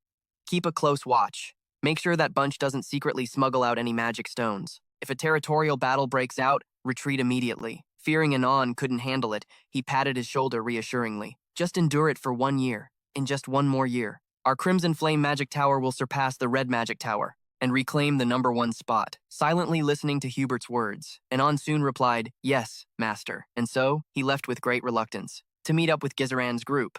A few days later, Gisaran was waiting for Anon in front of the castle. Seeing him, he raised an eyebrow. He smiled and said, Welcome to Pejyun. As soon as they arrived, the group from the Crimson Flame Magic Tower began observing their surroundings, chattering non-stop. Anon sneered inwardly. It's just some remote rat hole. He only came here because his master told him to. He was the heir to the Crimson Flame Magic Tower, unable to hide. Yet he was sent to this filthy mansion, unable to hide his reluctance. Anon said with displeasure, I am the heir of the Crimson Flame Magic Tower. I have been tasked with leading the mages, Gisaran casually reminded him. There's a lot of work to be done in the territory. Don't slack off. Work hard. Infuriated by Gisaran's nonchalant attitude, Anon seethed internally. This ignorant country bumpkin. Does he think I'm his servant? Just you wait. As soon as I become the tower master, you'll be the first one I deal with. While Anon was busy cursing in his head, Gisaran suddenly called his name, startling him. He frowned and asked, Where's Vanessa? Anon then casually turned, looked into the distance and said, She's probably in the back, carrying our luggage. Just then, Vanessa came stumbling from afar. Her body was trembling nonstop, from having to carry 4 large suitcases all by herself to get here. She couldn't help but gasp for breath, completely winded. Vanessa bowed her head in greeting. I am Vanessa. Greetings, my lord. She hadn't even had a moment to rest before Anon spoke up. Hurry up. I thought you weren't even going to make it. Seeing Anon's boorish behavior, Gisaran frowned slightly. He then walked up to Vanessa and ordered, Drop everything and come here. Not understanding what was happening, she said dazedly, But I haven't moved everyone's luggage yet, not even aware of what she had done wrong. Anon said self-righteously, Whatever. She used to do this kind of work at the Crimson Flame Magic Tower anyway. She can't even use magic, so just let her do the menial tasks. The moment he finished his sentence, a heavy suitcase slammed into his face. Anon was immediately knocked to the ground. To the astonishment of the people from the Crimson Flame Magic Tower, Anon pushed the suitcase off. He flew into a rage and yelled, What the hell was that? But Gisaran just said calmly, Vanessa no longer belongs to the Crimson Flame Magic Tower. From now on, she's mine. Don't you dare mistreat her. I'll let it slide this time. But if this happens again, he will pay with his life. After hearing those words, a flicker of gratitude rose in Vanessa. In contrast, Anon was furious. His face turned shades of green and white. He gritted his teeth and cursed, This fucking lunatic. How dare you treat me like this? The moment he finished speaking, the mages behind him raised their weapons. Prepare to attack. Ghislaine Perimal didn't seem to care, calmly snapping his fingers. Instantly, soldiers ran out and surrounded the people from the Red Flame Magic Tower. Realizing he was surrounded, Anon said in disbelief, What is this? You savages. What kind of territory points weapons at a mage's face? We are mages. Treat us with the respect we deserve. Seeing Anon causing a commotion, Ghislaine Periamal was losing patience and ordered, "Shut your mouth. No matter how you are treated, a contract is a contract, and I have gained the right to command you for 1 year through a legal transaction with your tower master, and he has guaranteed an exclusive supply of Wiremstone. If the contract is broken because of your actions, whose side do you think the tower master will take?" Hearing this, Anon stammered, "Well, that's..." While he was flustered, Ghislaine Periamal emphasized it once more. "Your role here in Geojun is nothing more than being a backup mana supply. If you want better treatment, then fulfill that role properly." Feeling insulted, Anon snapped, "How dare you call me a backup supply?" Too lazy to argue with him, Ghislaine Periamal turned to leave and casually ordered, "Green Lion, Gao Shi, teach them their place." As soon as they heard the order, the gazes of Gao Shi and Green Lion sharpened immediately. Life for our dear scholar from the Red Flame Magic Tower must have been quite comfortable, huh? Let's make sure they adapt well to our environment. Although he was trembling in fear before the tall, muscular soldiers, Anon still cursed loudly. "You rude bastards." Vanessa stood there obediently the whole time, not saying a word. Ghislaine Periamal walked over to talk to her. He slowly told her one thing: "You are my personal mage." Vanessa's eyes sparkled as she looked at him. Her eyes were filled with doubt. After a long moment, she lowered her head in embarrassment. Ghislaine Periamal thought she wasn't going to answer. She hesitated and said, "But I can't even use magic. A personal mage." Before she could finish, Ghislaine Periamal smiled gently and suggested, "Follow me." He held out his hand to her, giving a hopeful smile as he said, "I will help you wield magic." A while later, at the training ground inside the castle, Ghislaine Periamal had brought Vanessa to this place. Although she followed him, Vanessa had no idea what he was planning to do. While she was confused, Ghislaine Periamal finally spoke. "Vanessa." Startled, she replied timidly, "Yes, my lord." He frowned and asked her, "How far have you studied in magic?" Vanessa answered in a low voice, "I have studied up to the 5th circle. In theory, that is." Seemingly quite satisfied with Vanessa's answer, Ghislaine Periamal smirked and said, "The 5th circle? That's good."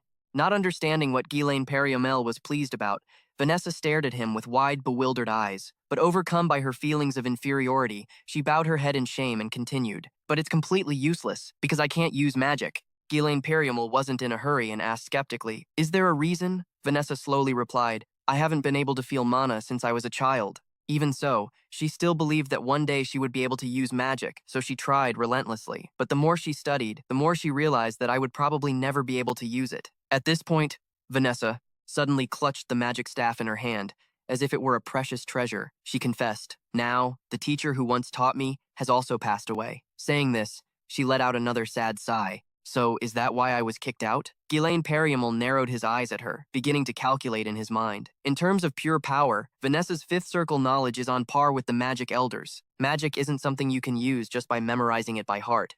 It requires comprehension, an understanding of the activation principles, and most importantly, the ability to imbue it with one's own will and interpretation. Right now, Vanessa understands everything in her head, but her body can't respond to overcome that barrier. She must have gone through countless experiments, failures, and even trained to the point of depleting her own life force. Thinking about this, Ghislaine Periamal felt even more sympathy for Vanessa. He praised her silently in his heart, but that effort was not meaningless. "Vanessa, it's just that the path you walk is a little different. The mage, who will burn the entire north of Lutania to the ground in the future, is you." In his previous life, Claudette had told him that Vanessa was a 7th circle archmage who, despite being a mage, also practiced an absorption technique like a martial artist. No wonder he thought she was insane. Thinking this, Ghislaine Periamal smiled again, a smile full of calculation. He narrowed his eyes at her and spoke slowly. "From now on, I will teach you a mana cultivation technique." Seemingly not quite understanding what Ghislaine Periamal meant, Vanessa stared at him blankly. She asked doubtfully, "I'm a mage. Why would I need to learn a mana cultivation technique?" Ghislaine Periamal chuckled softly in reply, "Because both the magic circle system and mana cultivation techniques are based on the foundation of mana. You've just never tried it before." Hearing this, Vanessa couldn't help but feel bewildered. But very quickly, she shook her head repeatedly in refusal. "No, it's impossible. That's insane. Using a cultivation technique to cast magic? The slightest mistake, and I could be crippled for life." Ghislaine Periamal looked at her with determination, gently holding out his hand and saying, "Vanessa, just try it." His eyes were incredibly resolute, filled with ambition. Seeing his bright gaze, a hint of hesitation appeared on Vanessa's face. She looked at the palm of her hand, her heart in utter turmoil. She thought, "Can I really use magic? Thinking this, Vanessa clenched her fists fiercely. If she could just use magic, everything would become easier, so she decided to listen to Ghislaine Periamal and let him treat her. The moment she sat down, she began to loosen her clothes. Even the buttons on her back were unfastened, revealing her smooth, pale back. Ghislaine Periamal narrowed his eyes as he looked at her back. In his previous life, she had the exact same look in her eyes as he did. Regret, resentment, and rage, all fueling a relentless thirst for magic. And so, she fell into a bottomless abyss. By learning an unknown mana technique, she became a calamity. She could only act on instinct, and in the end, she burned everything. Looking at Vanessa's lonely back, Ghislaine Periamal thought again. But now he was here. He would not let her fall into that abyss again. Ghislaine Periamal would reach out and take her hand. With that thought, Ghislaine Periamal decisively pushed his immense mana into Vanessa's body. The moment the mana entered, it shot through her cells, nerves, and blood vessels, causing Vanessa to be unable to control the pain. She gritted her teeth and squeezed her eyes shut to feel the flow of mana. The burning sensation made her let out a soft groan, but she was immediately startled by Ghislaine Periamal's warning, snapping her eyes open and shutting her mouth. The mana flow will become chaotic. Ghislaine Periamal quickly warned her. What is flowing into your body right now is my mana. Do not lose that feeling. You must feel the flow of mana. Obediently following Ghislaine Periamal's words, Vanessa shut her eyes tightly. She then focused on feeling the mana spreading throughout her body, running through every corner, and then gathering in the center. In a flash, a large surge of mana enveloped Vanessa's entire body. At this moment, she couldn't help but remember the past. That day, she had eavesdropped on her master's conversation with Hubert. Her master had tried his best to convince him and protect Vanessa, but Hubert retorted, well, I'll admit that's true. But you know, the girl is a bit, you can tell just by looking at her, Ronaldo. Vanessa heard every word of Hubert's contempt. That lonely figure from that day was still deeply engraved in her mind.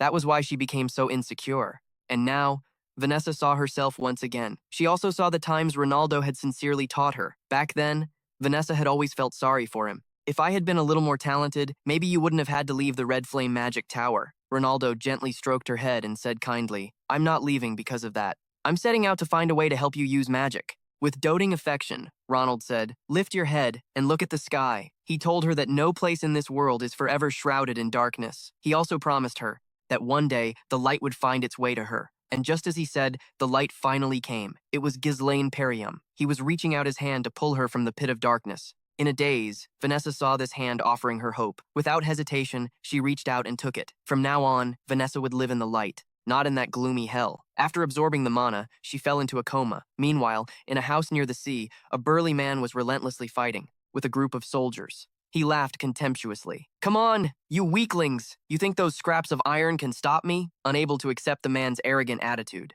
an angry soldier grabbed his sword and charged straight at the man, yelling, how ridiculous. But due to the clear difference in speed, the man quickly blocked the blade with ease. But soon enough, he gained the upper hand and decisively struck the soldier down. Still defiant, another soldier, seething with killing intent, lunged forward. But as if he had eyes in the back of his head, the man sensed it and broke into an amused smile. Before the soldier could even bring his sword down, he was struck by something. The two of them were sent flying out of the wooden house. The man dusted off his hands, scoffing coldly. I haven't even finished warming up, and you're all already flying out? The surrounding soldiers saw this, and couldn't help but whisper amongst themselves, as expected of the greatest general of our time.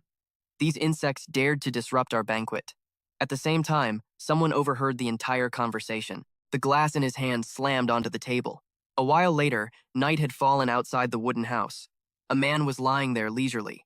Just then, someone came to disturb him. Was your training session satisfactory, my lord? The man asked in a low voice. What do you want? The visitor said gravely. It's a sortie order from Count Deadmon, Victor of the Azure Sea. So, that man was Victor, Count Deadman's strongest trump card. Hearing this, Victor fell silent, hesitating for a long time. He then sat up and picked up his helmet. His armor lay beside him. He then put it on, hiding his face. Victor spoke slowly. Let's go. I was getting bored to death anyway, since there's nothing to do. A few days later at the Count's castle, Walter was reading some document, his hand trembling uncontrollably. Inside, a few words were written. My son, Zegon, was murdered by Giselle Perziune. I will have my revenge.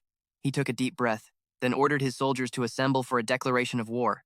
And so, the war banner of the Persian family had to be raised once more. He then summoned everyone. Upon hearing the news, Zayden became furious, cursing, those bastards must have lost their minds. Giselle killed Zegon, those present couldn't stop discussing the matter. Walter just sat there silently, not knowing what to say. Just then, a sentence that startled him rang out. It's because of the runestone. The one who spoke was Giselle. he slowly explained.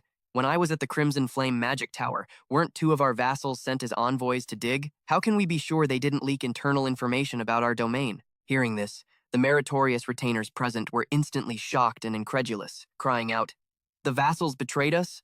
What proof do you have to make such a dangerous accusation?" Walter looked at him intently as the crowd whispered. Acting for the sake of the domain while putting oneself in danger was a common occurrence. But he realized something. It seemed as though Ghislaine Perium already knew things would turn out this way. While he was thinking, Jiran shouted in outrage, "What's there to think so hard about? Our military strength is far superior to DIG's anyway. Let's make them pay dearly for daring to provoke us." Just then, the sound of urgent footsteps echoed from the hallway outside. Fergus ran in frantically to report, "Something terrible has happened. My lord, they're here!" The look on his face was grim, as if he had seen something terrifying. Sure enough, in the distance of the Perseun domain, a group of soldiers was slowly advancing. Their leader was a knight in full iron armor that concealed his face, as composed as a field marshal. This caused Count Walter and the others on the city wall to freeze in shock. Jaron grew even more furious at the sight. It hasn't been long since the declaration of war was issued, and they're already here? Since when were they prepared for this? According to our confirmation, their main force arrived first. In addition, a reinforcement force of 1,000 troops departed later. We've also spotted numerous siege weapons. They clearly started building them beforehand. Anbert glanced over, speaking slyly. What is going on here? With this situation, the difference in forces is too great. Go was originally as poor as Perseun. How did they manage to acquire such a large army? Their continuous bickering made Walter lose his patience. He shouted a reminder, "Calm down!" They immediately fell silent. He then scolded them fiercely. "Arguing amongst ourselves will only slow our reaction. Assemble all soldiers on the wall." He ordered the people of the domain into the city and to close all the gates. The soldiers were to hold their positions. The war had truly begun. Meanwhile, below the gates of the Perseun domain, those soldiers had drawn near. Their leader smirked and said, "My son Zegon may have been a useless fool, but thanks to him, I now have an excuse to attack Perseun." What a beautiful city!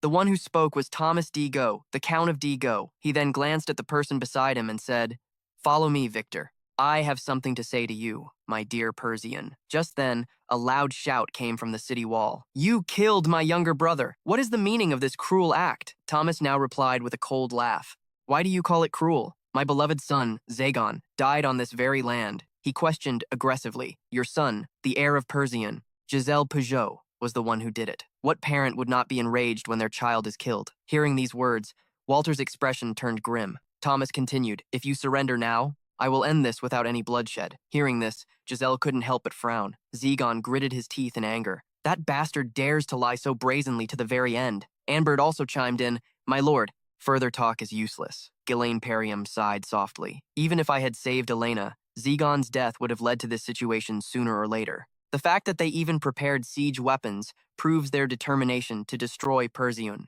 Everything is just as you predicted." While Ghislaine Perium was thinking, Walter spoke in a somber tone. "My son did not kill Zegon. That is my only answer." At this point, he spoke in an extremely firm, low voice. "If you value your lives, then turn back." These words made Thomas flush red with rage. Victor glanced at him, thinking to himself with admiration. Walter Persian truly has the air of a great general who has defended the North for so many years. Thomas took a deep breath, forcing himself to calm down, and spoke cautiously. "Truly the wolf of the North. With your foolish choice, I wonder how much blood will have to be spilled. Don't you regret it?" As Walter Persian finished speaking, he turned and returned to his ranks. Walter looked down from the city gate, unsure of how to react. Seeing him hesitate, Zayden immediately urged him, "My lord, give me command of all our forces. They're just a massive mob. Anyway, I'll wipe them all out in return." Homan hastily tried to reason with him.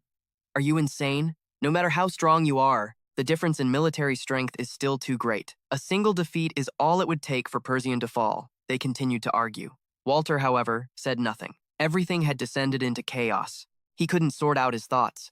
They had declared war so suddenly, yet they were already so well prepared. Moreover, that number of troops was beyond DIG's capabilities. Who in the world is backing them? What are we supposed to do to save this place? Walter's mind was completely blank. But just then, Jessalon suddenly spoke up. "Please prepare the city's defenses." Walter glanced at him, startled, unsure of what he was planning. Jessalon explained in a low voice. "Compared to the Diger army of nearly 7,000 soldiers, the Persian army even scraped together, numbers just over 2,000. They outnumber us 3-1. They are fully prepared, and their morale is high. In about half a month, as soon as their siege weapons are complete, they will launch an all-out assault. Right now, The best plan is to request reinforcements and hold the city. These words were a wake-up call for Walter. He said slowly, "No, that's what we would normally do. But I don't see any way out of this." Gizelon suddenly let out a faint smirk. Then he leaned in close to his ear and whispered something. After hearing what he said, Walter froze on the spot. A final half-month was granted before the battle. Gizelon would give everything he had to turn the tables. In the soldiers' barracks, Gizelon summoned his key people. They all knew what was happening. Kilian couldn't help but sigh. Cao didn't know what to do either. "I'm just a mercenary. What do I know about battle strategy?" Belinda then said in a low voice. "The war has truly begun." Gizelon frowned in thought for a long moment before finally speaking slowly. "That's right. From now on, I will tell you what needs to be done. This is the plan. To turn the tide of this battle," Gizelon said slowly. "A surprise attack. Before they attack us, we will launch a proactive strike on their supply unit. Once their supplies are cut off, they will have a major problem prolonging the war." Hearing this, Belinda frowned doubtfully. "But is that even possible? The DIG army has already surrounded the front of the city. They're definitely watching our every move. The moment we do anything, they'll spot us immediately." Gizelon, of course, knew this. He then called out to Cao and Kilian. The two of them looked at him. Cao was the first to speak. "As per your instructions, we've positioned our forces around the edge of the beast forest. We can hide in the forest if needed, so we won't have to worry about being discovered." Kilian added, "The cloaks made from the inner skin of the earth, as ordered by the Grand Duke, have also been distributed to the soldiers. Their dark material makes them perfect for nighttime raids." Hearing this, Gizelon nodded in satisfaction. He continued, "If the main army moves, they'll obviously be spotted right away. However, if it's a small, elite, and well-camouflaged group, it will be very difficult for them to detect our raid." There was only one problem. He didn't know the exact location of the supply unit. For that, Gizelon needed Belinda to locate it for him. Belinda seemed a little dazed by the request, but for the sake of their cause, she nodded firmly. "I'll get it done right away." Gizelon watched her intently, a plan forming in his mind. A dangerous mission, to risk one's life infiltrating the enemy's rear. But for someone like Belinda, it would be a piece of cake. Finally, he needed his strongest card to deliver the finishing blow in this war. He still had an ace up his sleeve, the mage, Vanessa, whom he had just recruited. A few days later, in the camp of the Diger supply unit, Bablu, a former retainer of Persian and now the supply commander, was drinking in celebration. The war has finally started, just a little longer, and even a retainer like me will be granted his own territory. He felt his decision to follow Count Dedmon was a wise one. It was only because he provided so much military support that he landed such a cushy job in the rear. Taking a small sip of wine, Bablu laughed coldly. "So long, Persian. A piece of that land is mine now." But what they didn't know was that someone was silently infiltrating the camp from the outside. It was Gizelon's group. He had found them thanks to Belinda. His entire elite force was here. William then spoke in a low voice. "Damn, this weather is gloomy and heavy." Cao nodded in agreement. "It's pitch black. I can't see a thing." Gizelon also sighed. "Perfect weather for a raid, isn't it?" Immediately after, he gave the order, "Take no prisoners. Kill them all." As soon as the words left his mouth, Giselin charged forward on his horse, sword in hand.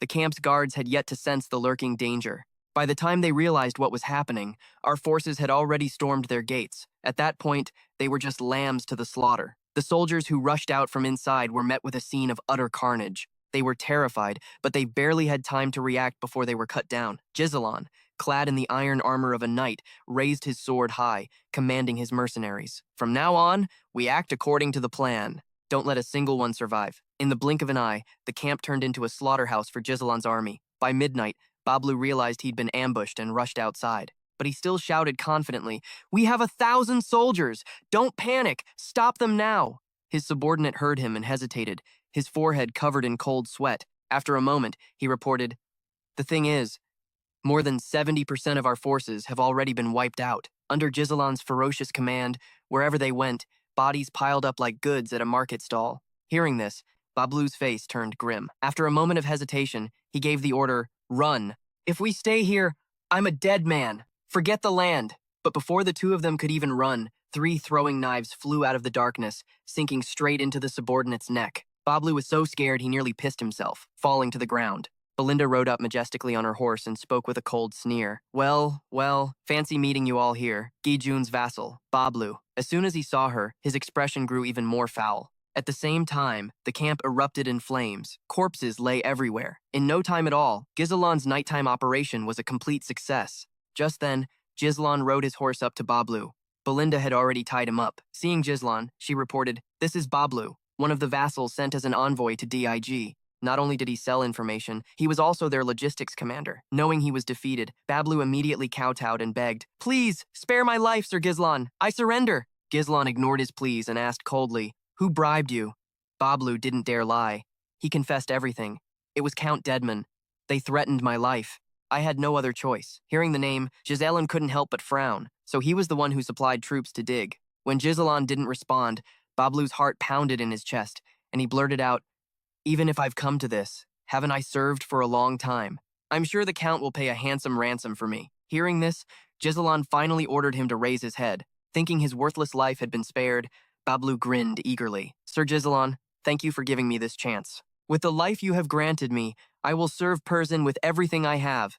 But he had barely finished the sentence when his head was separated from his neck. Bablu never imagined, as he went to meet his maker, that this is how he would die. Giselan looked at the head rolling on the ground like a ball and snorted coldly, "I don't make deals with filth like you. Traitors to Persian have only one path, death." After dealing with the last of them, Giselan led his people away from the camp, now engulfed in a sea of fire. Belinda walked beside him, seemingly lost in thought. Cao hesitated before asking, "Captain Giselan, what's our next move?" Giselan replied calmly, "We're heading straight for the castle, because I'm sure the enemy has already started their attack. All of their attention will be focused on the castle. Meanwhile, we'll attack their base and wreak havoc." As he spurred his horse onward, Giselan shouted his orders, "Cao and Belinda, support the left wall! Cao and Belinda, support the left wall! Cao and Belinda, support the left wall. As soon as we arrive, I'll handle the right flank." Saying this, he glanced at Jin Lion. He hesitated for a moment before speaking. "Jillian, I'm entrusting our base to you. This is a surprise attack, but you'll have to fight thousands of enemies with a small force. Can you do it?" Jillian frowned slightly, lost in thought. After a long moment, he said firmly, "No problem, if that is your order, young master." Hearing this, Gislin broke into a satisfied smile. "It's good to have such great comrades." Cao, who was up front, pouted unhappily when he heard Jin Lion's assignment. "That old man always gets the interesting missions." Belinda didn't care about that. She asked hesitantly, "Young master, who will be in charge of the gate? Are we just going to leave it be?" Gislin replied casually. The three of them were immediately stunned. Who fights a battle by leaving the gate open for the enemy to waltz in? Are we inviting them in for tea? But Gislin didn't explain. He just gave a confident smile. This battle will mark the beginning of a new chapter in Persian history. Meanwhile, at the Persian castle, Walter was commanding the men to attack. The castle walls were constantly being bombarded. Loud explosions echoed continuously. Over here, Jianzhan was also commanding his knights. "Fire! Don't let them get close." But Digger's soldiers were too numerous. Persian's crossbow and arrow units weren't enough. Before long, they were able to climb the walls. Walter didn't panic and charged into close combat. "We absolutely cannot let them take the wall." At the same time, down below, Thomas Digger watched the smoke and fire on the wall and burst into crazed laughter. He said gloatingly, "How exciting! We absolutely cannot let them take the wall." At the same time, down below, Thomas Digger watched the smoke and fire on the wall and burst into crazed laughter. He said gloatingly, "How exciting!" He said gloatingly, "How exciting! Even though I can't see it, it's clearly over." Immediately after, he ordered the catapults. "Prepare the second volley. Crush them as quickly as possible." Victor, standing beside him, looked up at the wall. He thought to himself, "This is the end of the Wolf of the North." He had a glimmer of hope, but that was all. At that moment, Walter was fighting Digger's soldiers. Although his swordsmanship was excellent, he had killed many soldiers. However, the difference in numbers was too great. He couldn't hold out for long either. Both he and Redden were surrounded by soldiers. Jianzhan glanced at Walter and said worriedly, "Sir, the wall is one thing, but at this rate, the main gate will soon fall. Please, give the order." Walter took a deep breath. After a long silence, he spoke, "Abandon the gate. Just hold the wall." Hearing this, Jianzhan's expression showed his reluctance, but there was no other way. Walter then looked towards Scovan. He asked, "What about reinforcements?" Scovan answered hastily, "All the territories we sent messengers to have refused to help. Even the messenger sent to Count Logis has been lost." Hearing this, Jianzhan couldn't hold back his anger. Damn it. Why haven't any of them sent aid? That bunch of ungrateful bastards. Meanwhile, at the Digger army's camp, Thomas Digger was gloating, preparing to celebrate his victory, when a subordinate ran up in a panic to report. "Bad news, my Lord Count. The supply unit has been attacked." These words shocked both Thomas Digger and Victor.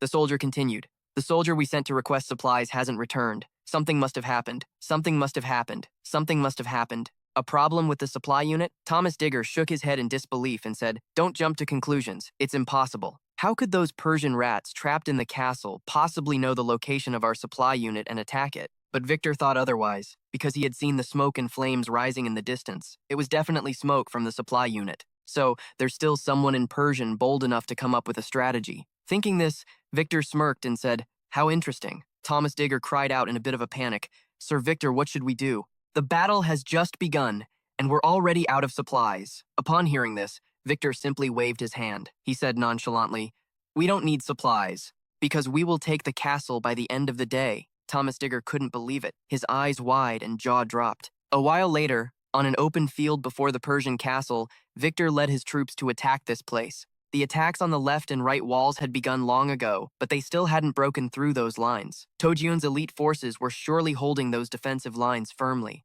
But since they've expended so much effort defending the walls, the main gate must be their weakest point. With that thought, Victor nodded in understanding. He pointed his sword straight at the castle and roared fiercely, "All troops, advance. Today, we will crush and break through their gate." As soon as he finished speaking, Victor charged forward, leading the way. But just then, he suddenly remembered something. He glanced back and called out, "Adan!" Instantly, a warhorse appeared beside him. On its back was a knight in iron armor. In his hand, he held a long spear. He was Victor's right-hand man, Adan. Victor glanced at him and spoke, "I will shatter this gate myself." So, he ordered Adan to stay and hold this position. Over at the wall, Digger's soldiers were climbing up relentlessly. No matter how hard Walter's group fought back, some still slipped through. Just then, Scoven suddenly cried out in panic, "Sir!" Walter heard him and glanced over, then spotted the siege tower. He gritted his teeth and muttered, "Damn it, how did they know the height of our walls?" Jianjian chimed in, "We're already overwhelmed by their numbers. If that siege tower reaches us, we're done for." At that moment, Walter immediately yelled, "Is the catapult ready yet?" The soldiers over here had just finished setting it up. He ordered them to fire to stop the siege tower from getting closer. In the blink of an eye, a giant stone was launched. It flew straight towards the siege tower. But just as it was about to hit, a hand suddenly shot up. Then, without hesitation, he thrust his sword straight at the stone projectile. With a loud bang, the stone projectile exploded directly. Seeing this, the expressions on Walter's group turned grim. Jianjian cursed through gritted teeth. What kind of monster just did that? The one who acted was, of course, Victor. After dealing with the stone projectile, he advanced slowly towards the gate. Seeing him, Walter's expression immediately soured. He seemed to recognize him, having also heard of his reputation. Victor had now drawn his sword. He snorted coldly and spoke, "It's useless, you Tozian filth. No matter how much you struggle, defeat is inevitable." He ordered the soldiers to bring the battering ram forward and charge the gate. As soon as he gave the word, the soldiers moved the battering ram into position. Walter wanted to stop the battering ram, but he was blocked by Digger's soldiers. At the same time, the ram began to smash the gate. Walter felt the situation growing more dire, but right now, all he could do was count on Ghislain. Just as he had said, the battle to break the castle and to defend it raged on fiercely. Meanwhile, inside the fortress, a group of mages were tied up in a circle, and Phi struggled relentlessly, shouting, "Let me go, you damn commoners! We're mages. We have no business getting involved in this rotten territorial war." Fote looked at him coldly and said calmly, "These are the young master's orders. Please remain calm." And Phi grew even more disgruntled and snapped angrily, "Are you blind? Do I look calm to you? Look over there. They've let that battering ram get this close. This battle is already lost. This castle is finished." Vanessa narrowed her eyes at him and said in a low voice, "And Phi, don't worry." Hearing her voice, and Phi immediately looked up, only to see Vanessa leaning in close to his face, saying firmly, "The young master will definitely handle everything," as if he'd heard a joke, and Phi scoffed contemptuously. "Don't mention that Grand Duke in front of me. It's because of that bastard that I've been dragged into this hell. And now I'm about to die. Handle everything? My ass." Vanessa had absolute faith in Ghislain. She still said with conviction, "No matter what, the young master will definitely." But she hadn't even finished speaking, and Phi coldly cut her off. "Shut your mouth. Are you really going to follow that lunatic's orders?" Vanessa glared at him, shaking her head in denial. "He is not a lunatic." As she spoke, she suddenly paused. A few days ago, after a long time, Vanessa had finally managed to channel the mana within her body. It was just that she couldn't maintain it for very long. She looked up at Giselian, sighed, and said, "I'm sorry. I finally learned how to use magic, but this is all I can do for now." Giselian shook his head slightly, saying dismissively, "Just being able to use magic is enough. The mana deficit will build up over time. Follow me. I have something to show you." After that, the two of them went to a clearing. They saw a group of mages hard at work on something. Vanessa instinctively frowned. Are they burying runestones? But what for? While she was confused, Anfi suddenly ran up to them, his face full of aggrieved accusation. "Why are you making our mages do this kind of digging? Don't you have soldiers for this? If you're planning to hide the runestones, why not move them outside the castle?" But as soon as he finished speaking, he was grabbed by the neck by a wall of muscle. Gordon warned, "No talking while you work." When everyone saw this, a timid person like Vanessa was a little frightened. She looked at Giselian in confusion and asked, "Sir, what is this?" Giselian slowly explained, "This is a preparation for war. The simplest and most effective tactic is to overwhelm the few with the many. Use numbers to crush the enemy. No matter how hard they fight, they won't be able to withstand an endless assault. The castle gate is bound to fall. But that doesn't mean there's no way for us to win." Hearing this, Vanessa was startled. She asked hesitantly, "Don't tell me you mean returning to reality?" At that moment, Vanessa was casting a spell to control the magic circle. She didn't know if she could actually do it, but it was an order from Ghislaine Periomain. She was determined to maintain it until the very end, and Phi was tied up below. Looking at the mana surrounding his body, he cried out in disbelief. This powerful magic circle can't possibly be channeling mana. So how was Vanessa still clutching her staff at this moment? Her eyes were now filled with confidence. That's right, she could do this. She had to do this. At the same time, outside the castle gate, the Dig army was still attacking relentlessly. The soldiers in charge of breaking down the gate were also trying their best. The gate was on the verge of collapsing, but just then, Jian seemed to see something. He pointed into the distance and shouted, "Sir, look over there!" Walter followed the direction he was pointing. He saw an army approaching as if riding the wind. Those men were getting closer and closer. When he looked closer, he was immediately horrified. It's Ghislaine Periomain's army. That's right, Ghislaine Periomain had finally arrived. At the same time, Victor also seemed to sense that something was amiss. Sure enough, it wasn't long before a subordinate came to report, "Lord Victor, unidentified cavalry units are attacking from the rear. On both of our flanks." The army he was talking about was Ghislaine Periomain's. They were slaughtering everyone relentlessly. Ghislaine Periomain's soldiers were incredibly fierce on horseback. With a single sweep of a sword, they sent a whole crowd to meet their maker. Seeing his ferocious momentum, the soldiers behind him cried out in panic, "An ambush! The DIG army is still attacking relentlessly." I thought they said Persian had no reinforcements. By the time they regained their composure, they saw Ghislaine charging toward them. On their side, they hurriedly raised their crossbows to fire back, but his speed was just too fast. The arrows could only hit empty air, while Ghislaine charged forward on his horse as if he were flying. His eyes were incredibly fierce. Ghislaine began to slaughter the soldiers in front of him. In the blink of an eye, the place became a river of blood. Bodies lay strewn everywhere. Seeing this, the soldiers backed away in fear. "Are you a monster? To take down this many people in an instant?" Just then, Ghislaine raised his sword high. He roared aggressively. "From now on, it's our turn to counterattack." Following Ghislaine's shout, the army behind him also charged forward. But Daiger's soldiers, intimidated by the fierce momentum of this army, fell back in fear. The battle formation now had two wings, led by Ghislaine and Cao, striking the enemy forces along both sides of the wall. Daiger's army was caught between Persian's forces, both inside and out. Meanwhile, at Daiger's main camp, Vilain was leading another elite unit to breach the walls. He glanced at Gordon and Tudan and ordered, "I will draw their attention. Spread out and neutralize their key defensive positions." "Understood?" The two immediately nodded in acknowledgement, then split up to attack from two directions, throwing Daiger's troops into chaos. "Thomas!" Daiger shouted in alarm upon seeing this. "What is happening? Why are we the ones being ambushed?" Before the old man could even understand what was going on, Jillian charged at him with a large axe. He spoke in a cold voice. "Enemy commander, Count Thomas Digger. I will take you prisoner." Hearing these words, Thomas Digger was so scared he nearly pissed his pants. The old man had no real strength to speak of. He was just a paper tiger. Jillian thought he was about to capture him alive, but he was blocked. Noticing a weapon hurtling towards him, Jillian quickly swung his axe to knock it away. When he got a better look, he saw a man on horseback in front of him, holding a long spear and a shield. Jillian frowned, observing the man. He realized one thing. He was quite strong. That man was a Don, he said coldly. A surprise attack on the main camp with such a small force. Very bold. He arrogantly introduced himself and told the man to state his name before he died. Jillian narrowed his eyes at him and said coldly, "I have no name." He said he was merely a weapon under the Grand Duke's command. At the same time, on the left wall, thanks to the support of Jillian's troops, Persian soldiers had regained the upper hand at the city gate. Below, Belinda used a grappling hook to snatch people up. Then, Cao would rush in from a distance to finish them off. The two of them coordinated flawlessly. Tens, hundreds of soldiers died in the exact same way. Fresh blood splattered everywhere. Looking at her blood-covered body, Belinda said with dissatisfaction, "Did you have to splash blood all over me?" Shrugging indifferently, Cao pouted and replied, "Dodge it yourself, princess. I don't have time for that." Hearing that title, Belinda instantly flew into a rage. She gritted her teeth and said, "What, princess?" On the other side, at the right wall, Grizz was still charging in from the outside, breaking through the Digger army's encirclement. His aura was so terrifying, he might as well have had, "I'll take you all on myself," written across his face. The soldiers felt they were no match for him, so they turned and fled. Seizing this opportunity, Grizz commanded his troops again. "Everyone, charge! The enemy is in disarray. This is our chance to wipe them out."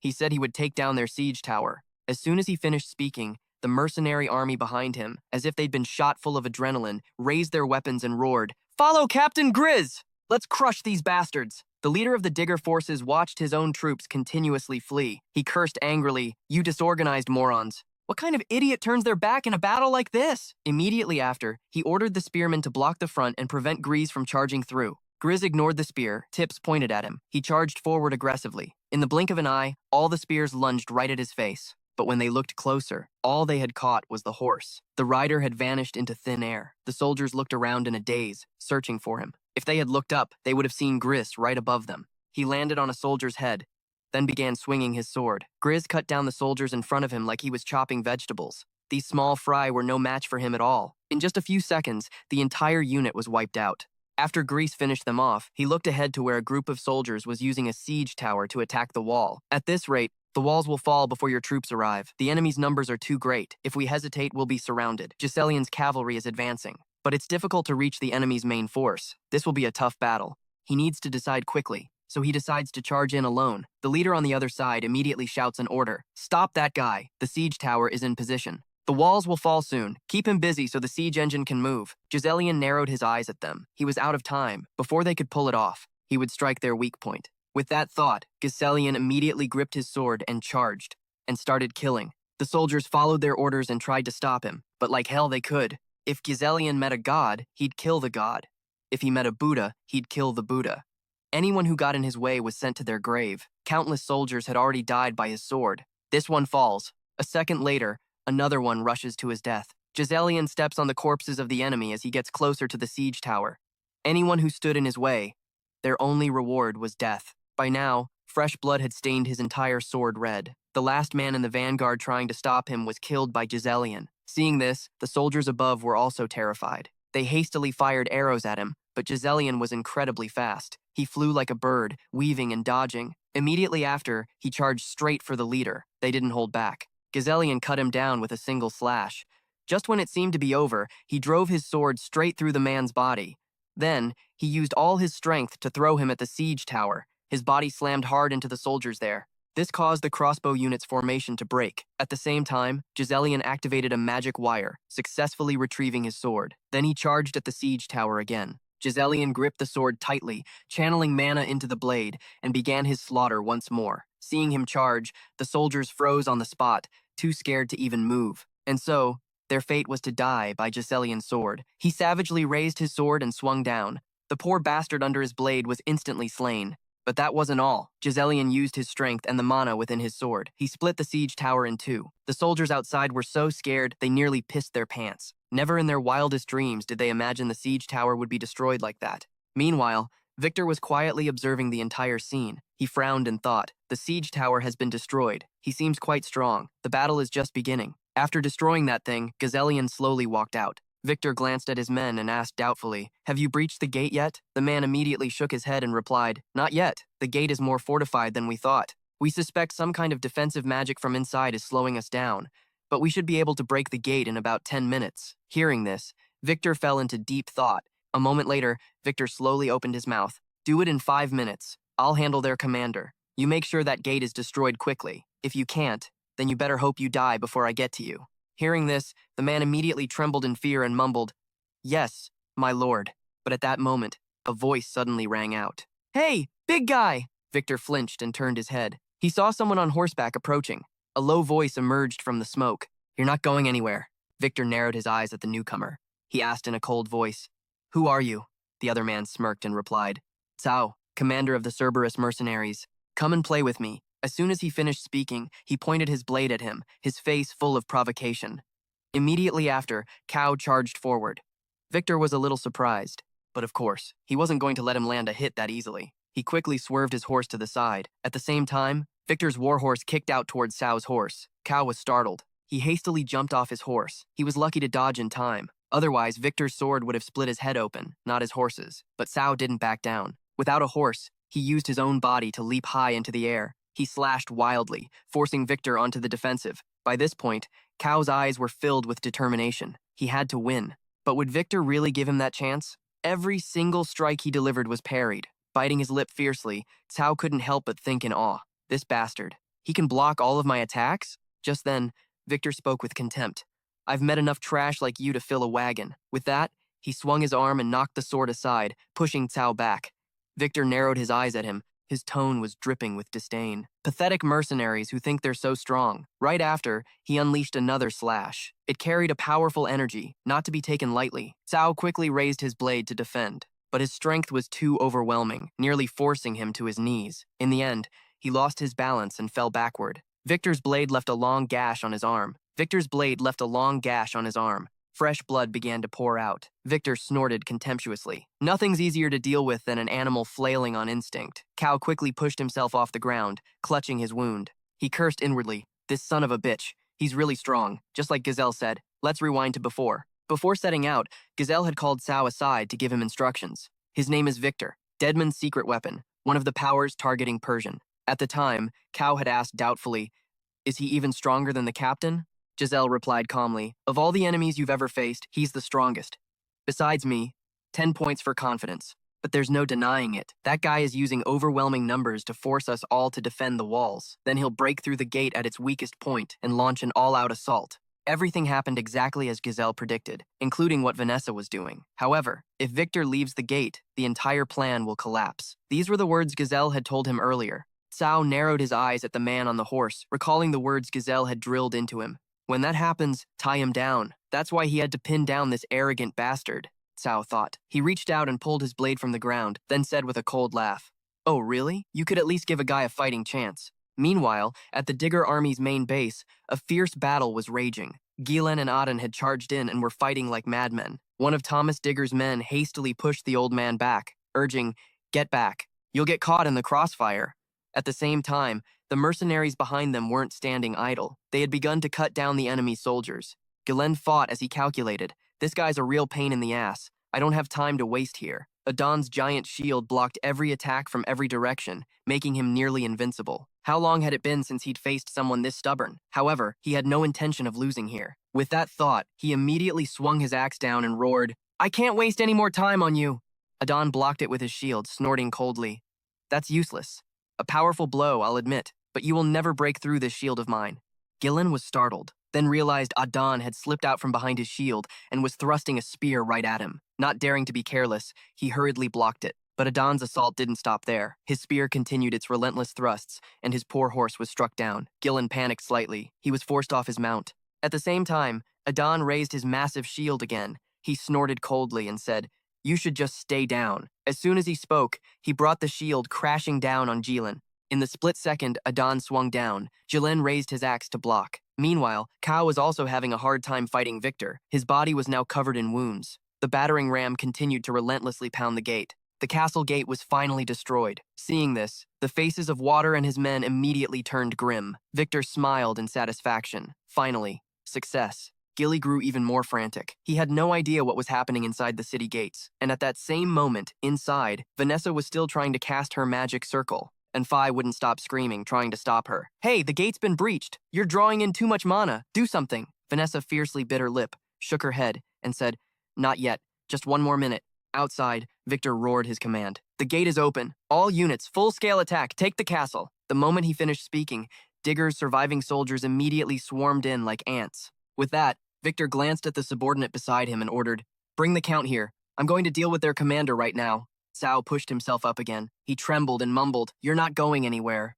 Victor was a little surprised. He couldn't help but feel a sense of admiration. "Cao, was it? With your level of skill, you should know which fights are worth dying for and which aren't. So why do you keep charging forward?" Elsewhere, Adan stood before Gilly, raising an eyebrow as he spoke. "Look, the gate has been breached. Your side has already lost." Gilly knelt on one knee, not saying a word. The man lectured him condescendingly. "Your daring raid was indeed unexpected, but the outcome remains unchanged. Stuffing your elite army with useless mercenaries was the mistake that sealed your family's fate. No matter how skilled they are, a mercenary can never defeat a knight. who's been properly trained. A mercenary must know when to retreat when the situation changes. These were the words of those two arrogant bastards. They believe there's nothing worth dying for. In this battle, however, their words didn't affect Cao at all. The same went for Jillian. He just sat there in silence, listening. But after he'd heard enough of their nonsense, Cao's expression turned grim. Perhaps it was because they were of the same mind, but both Cao and Jillian, on opposite ends of the battlefield, gave the same answer without any prompting. So what? Mercenary or knight, on the battlefield, there's only victory or defeat.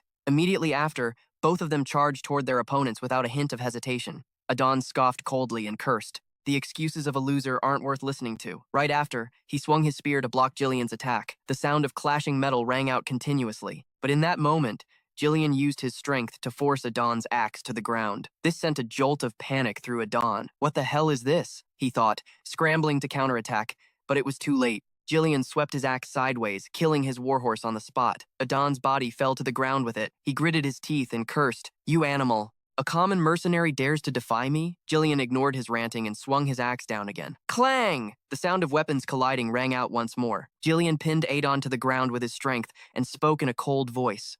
"No matter how solid a defense is, there's always an opening. I have dedicated my very life as a weapon for the Archduke." As he spoke, he reached behind his back, his hand touching a sword. Without a moment's hesitation, he drew it. Jillian's eyes were now filled with killing intent. He spoke in that same cold voice. "Therefore, I exist only to bring him victory." Adon's eyes widened in shock. He couldn't believe he would lose like this. Whether he believed it or not, his eye was pierced by the hidden green light. Fresh blood splattered everywhere. Elsewhere, Cao was still trying to pin Victor down. He knew that man was stronger than him and that he would probably die. But Ghislaine Piriam had told him he had to keep Victor occupied. "So I just need this one hit. I just have to land it." Ghislaine Piriam asked inquisitively. "You want to know how I did it?" "Did what?" Cao was gesturing wildly in a funny way. "You know, that thing. Back when we made that bet, remember? You dashed past, then dodged, then landed a single strike." He looked very embarrassed. "Please teach me." He smiled, watching as Ghislaine Piriam instructed him. "Those movements aren't the main point. The first time someone fights you, this is what they'll think. That guy in the white helmet has sized him up like an animal. One that only knows how to charge forward." Ghislaine Piriam's words still echoed in his head. "That's when they'll underestimate you." Cao launched a series of wild attacks. His expression was crazed. So crazed that he even threw his weapon at his opponent. The white-helmeted man dodged quickly and easily deflected Cao's weapon. He looked down on him with utter contempt. Fools always resort to reckless actions because they have nothing to lose, but they don't realize that's the last chance they have to hold on to their lives. He raised his sword and thrust it straight toward Cao. He remained calm, remembering Ghislaine Piriam's teachings. But if you can hide your true intentions while you act, the moment the sword came down, Cao dodged it easily and grabbed his arm. He used his opponent's momentum to launch himself up. Cao retrieved his weapon. Seeing this, the white-helmeted man suddenly realized, that's when you'll definitely get a chance to land a hit. Cao plunged his sword straight down. The blade was just inches away from hitting him. The horse shrieked in pain. The white-helmeted man immediately leaped off his horse, while Cao fell to the ground. He had figured out Cao's intention. That strange movement, catching the sword after throwing it away. Even at a disadvantage, you intended to use that to turn the tables? Only someone prepared to die could pull that off. He praised him sincerely. "It seems you're not just some ignorant beast. Well done." At the same time, he mocked him. Sometimes there are those who cross the line between life and death just to break through their limits. Unlucky for you, that blow didn't connect. He raised his sword once more, intending to finish him. Any last words? Cao was struggling badly. The white-helmeted man was on high alert. Cao grinned smugly. "I already landed a hit." His words took the white-helmeted man by surprise. "What?" At that moment, 3 swords appeared above his head, but he managed to dodge them. Belinda appeared right at that instant. She shot out a grappling hook. The hook caught onto Cao. Then she launched herself into the air, leaped onto a horse, and fled. Meanwhile, the white-helmeted man was still wondering. "You landed a hit?" He thought to himself. Was that last attack even aimed at him? If it weren't for her, that guy would be dead by my hand. "Over here," Cao was complaining. "Hey, I almost died," Belinda threatened him back. "You want me to throw you off?" The white-helmeted man was still thinking. That guy isn't stupid enough to bet his life just to land a single hit, is he? Then everything he did must have had some other purpose. Something worth betting his life on. Suddenly, he turned his head to look. He realized that behind him were the city gate and his army. Don't tell me. A purple light suddenly glowed from the gate. The light originated from where Vanessa was. She was casting her spell. He realized the truth too late. Was it all just to keep me pinned down here? Vanessa was giving it her all. When the city gate is breached, the enemy will pour through. Vanessa remembered Ghislaine's instructions. With your magic, you can quickly create a wide area of effect attack. At the time, she didn't really believe in herself. Can I really do it? and Ghislaine had encouraged her, telling her she could. A surge of power, with Vanessa at its center, began to spread. Vanessa created a fire strike. Wherever there were soldiers, the red of flames appeared, creating a massive explosion. It was so large that it spread beyond the city gate. Everything nearby was turned into a sea of fire. Now even Walter, who was fighting, had to look up. Belinda and Kao also stopped to watch. Jillian was no exception. Ghislaine smiled with satisfaction. The soldiers screamed continuously. "It's so hot! Spare me! Retreat! Retreat from the castle! Now!" Ghislaine continued to cut down enemies on horseback. He gave the order to surround the city gate and let no one escape. Victor's subordinate approached him. "Lord Victor, it's bad. Most of the soldiers have been burned alive. Please give the order to retreat." He was stunned. How truly annoying. This war was meticulously planned for years, silently cutting off all of Padyun's lifelines. And yet, they had their warhorse cavalry, that mad dog, and even a high-level mage who could incinerate thousands of soldiers with a single strike. He finally understood the reason for this failure. All these factors, which he'd thought were random, came together perfectly to block our path to victory. Victor was filled with regret. Did I walk right into this trap myself? He quickly accepted the reality. "Call the soldiers back. We're retreating. There's no forest here. As soon as they get out of the fire, have them regroup at the base. The conquest will take longer than planned, but it can't be helped. Bring Adon to me." But all he saw was Adon's lifeless head. It was Jillian who had taken Adon's head. He looked at him, puzzled. "Are you the dragon's commander?" Victor was stunned. He wasn't certain of his guess about Adon, but Jillian dealt him another crushing blow. "Your army and your base are gone. Surrender. Ghislaine Perium's forces have the upper hand, and the flames have consumed everything." Victor let out a crazed laugh. He felt as if he'd just heard a joke. "Don't make me laugh. You think my war ends like this? I'll take every single one of your heads with my own hands." Victor took a fighting stance, his power exploding outwards. "My war has only just begun." The battle still raged. The battle still raged. The battle still raged. Now, Walter of Walter pressed the attack with everything he had. "They're like fish in a barrel now." Arrows rained down. He continued to direct the fight. "Don't let them escape the flames!" Ghislaine Perium's men continued their charge. "This is our chance to turn the tide. Leave no one alive." The entire battlefield was a scene of devastation. Belinda rushed over to the young master. "Are you hurt, my lord?" He asked about her and the others in turn. "Are you all okay?" She hesitated, glancing behind her. "Anfon is badly wounded, but he's trying to pretend he's okay." Seeing this, he smiled, but Belinda looked deeply worried. "If we had been even a moment later, things would have been much worse. The first time I heard your plan, we all thought it was completely insane." Ghislaine Perium shot back. "But it worked, didn't it?" Belinda replied haughtily. "I'm not doing it. A plan like that ever again. All the Johnstones we buried were used up in one attack. Make sure you praise Vanessa when this is over." He then asked abruptly, "By the way, where's Jillian?" Belinda suddenly remembered. Ghislaine Perium immediately galloped off to find him. She was confused. "Young master." He pushed his horse to its limits. "Ghislaine Perium, over here. Victor is attacking relentlessly." Jillian managed to defend himself, but the man wouldn't let up. He was constantly being forced back. Jillian had to admit, his opponent's strength was immense. And more than that, it was his overwhelming presence. He tried to counterattack, but Victor dodged every attempt. He struck back, and his blow wounded Jillian. He was shocked that he'd been hit, and shocked by Victor's power, his strength, his speed. It's all unbelievable.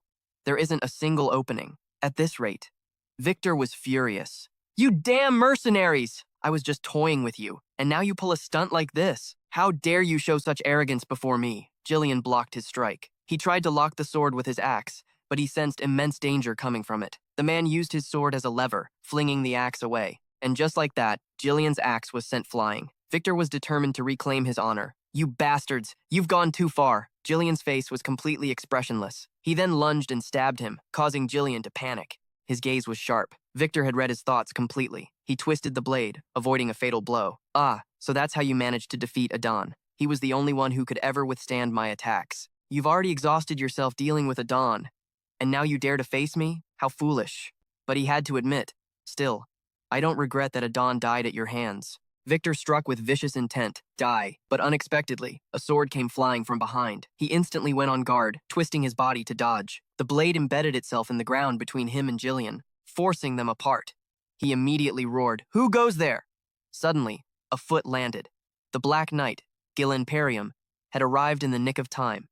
He didn't recognize him. "Who are you?" Jillian was so wounded he could barely breathe. Ghislaine Perium picked up his axe. He lifted it high. He slung it over his shoulder and strode forward. Victor immediately recognized the Black Knight. Ghislaine Perium's released core energy exploded outwards. He stomped his foot, launching himself forward. He raised the axe and swung down at Victor. He quickly brought his sword up to block. The impact was so powerful he had to use all his strength just to parry. He then countered, sending his opponent flying back. Victor pressed his attack, and Ghislaine Perium unleashed another technique. The two clashed.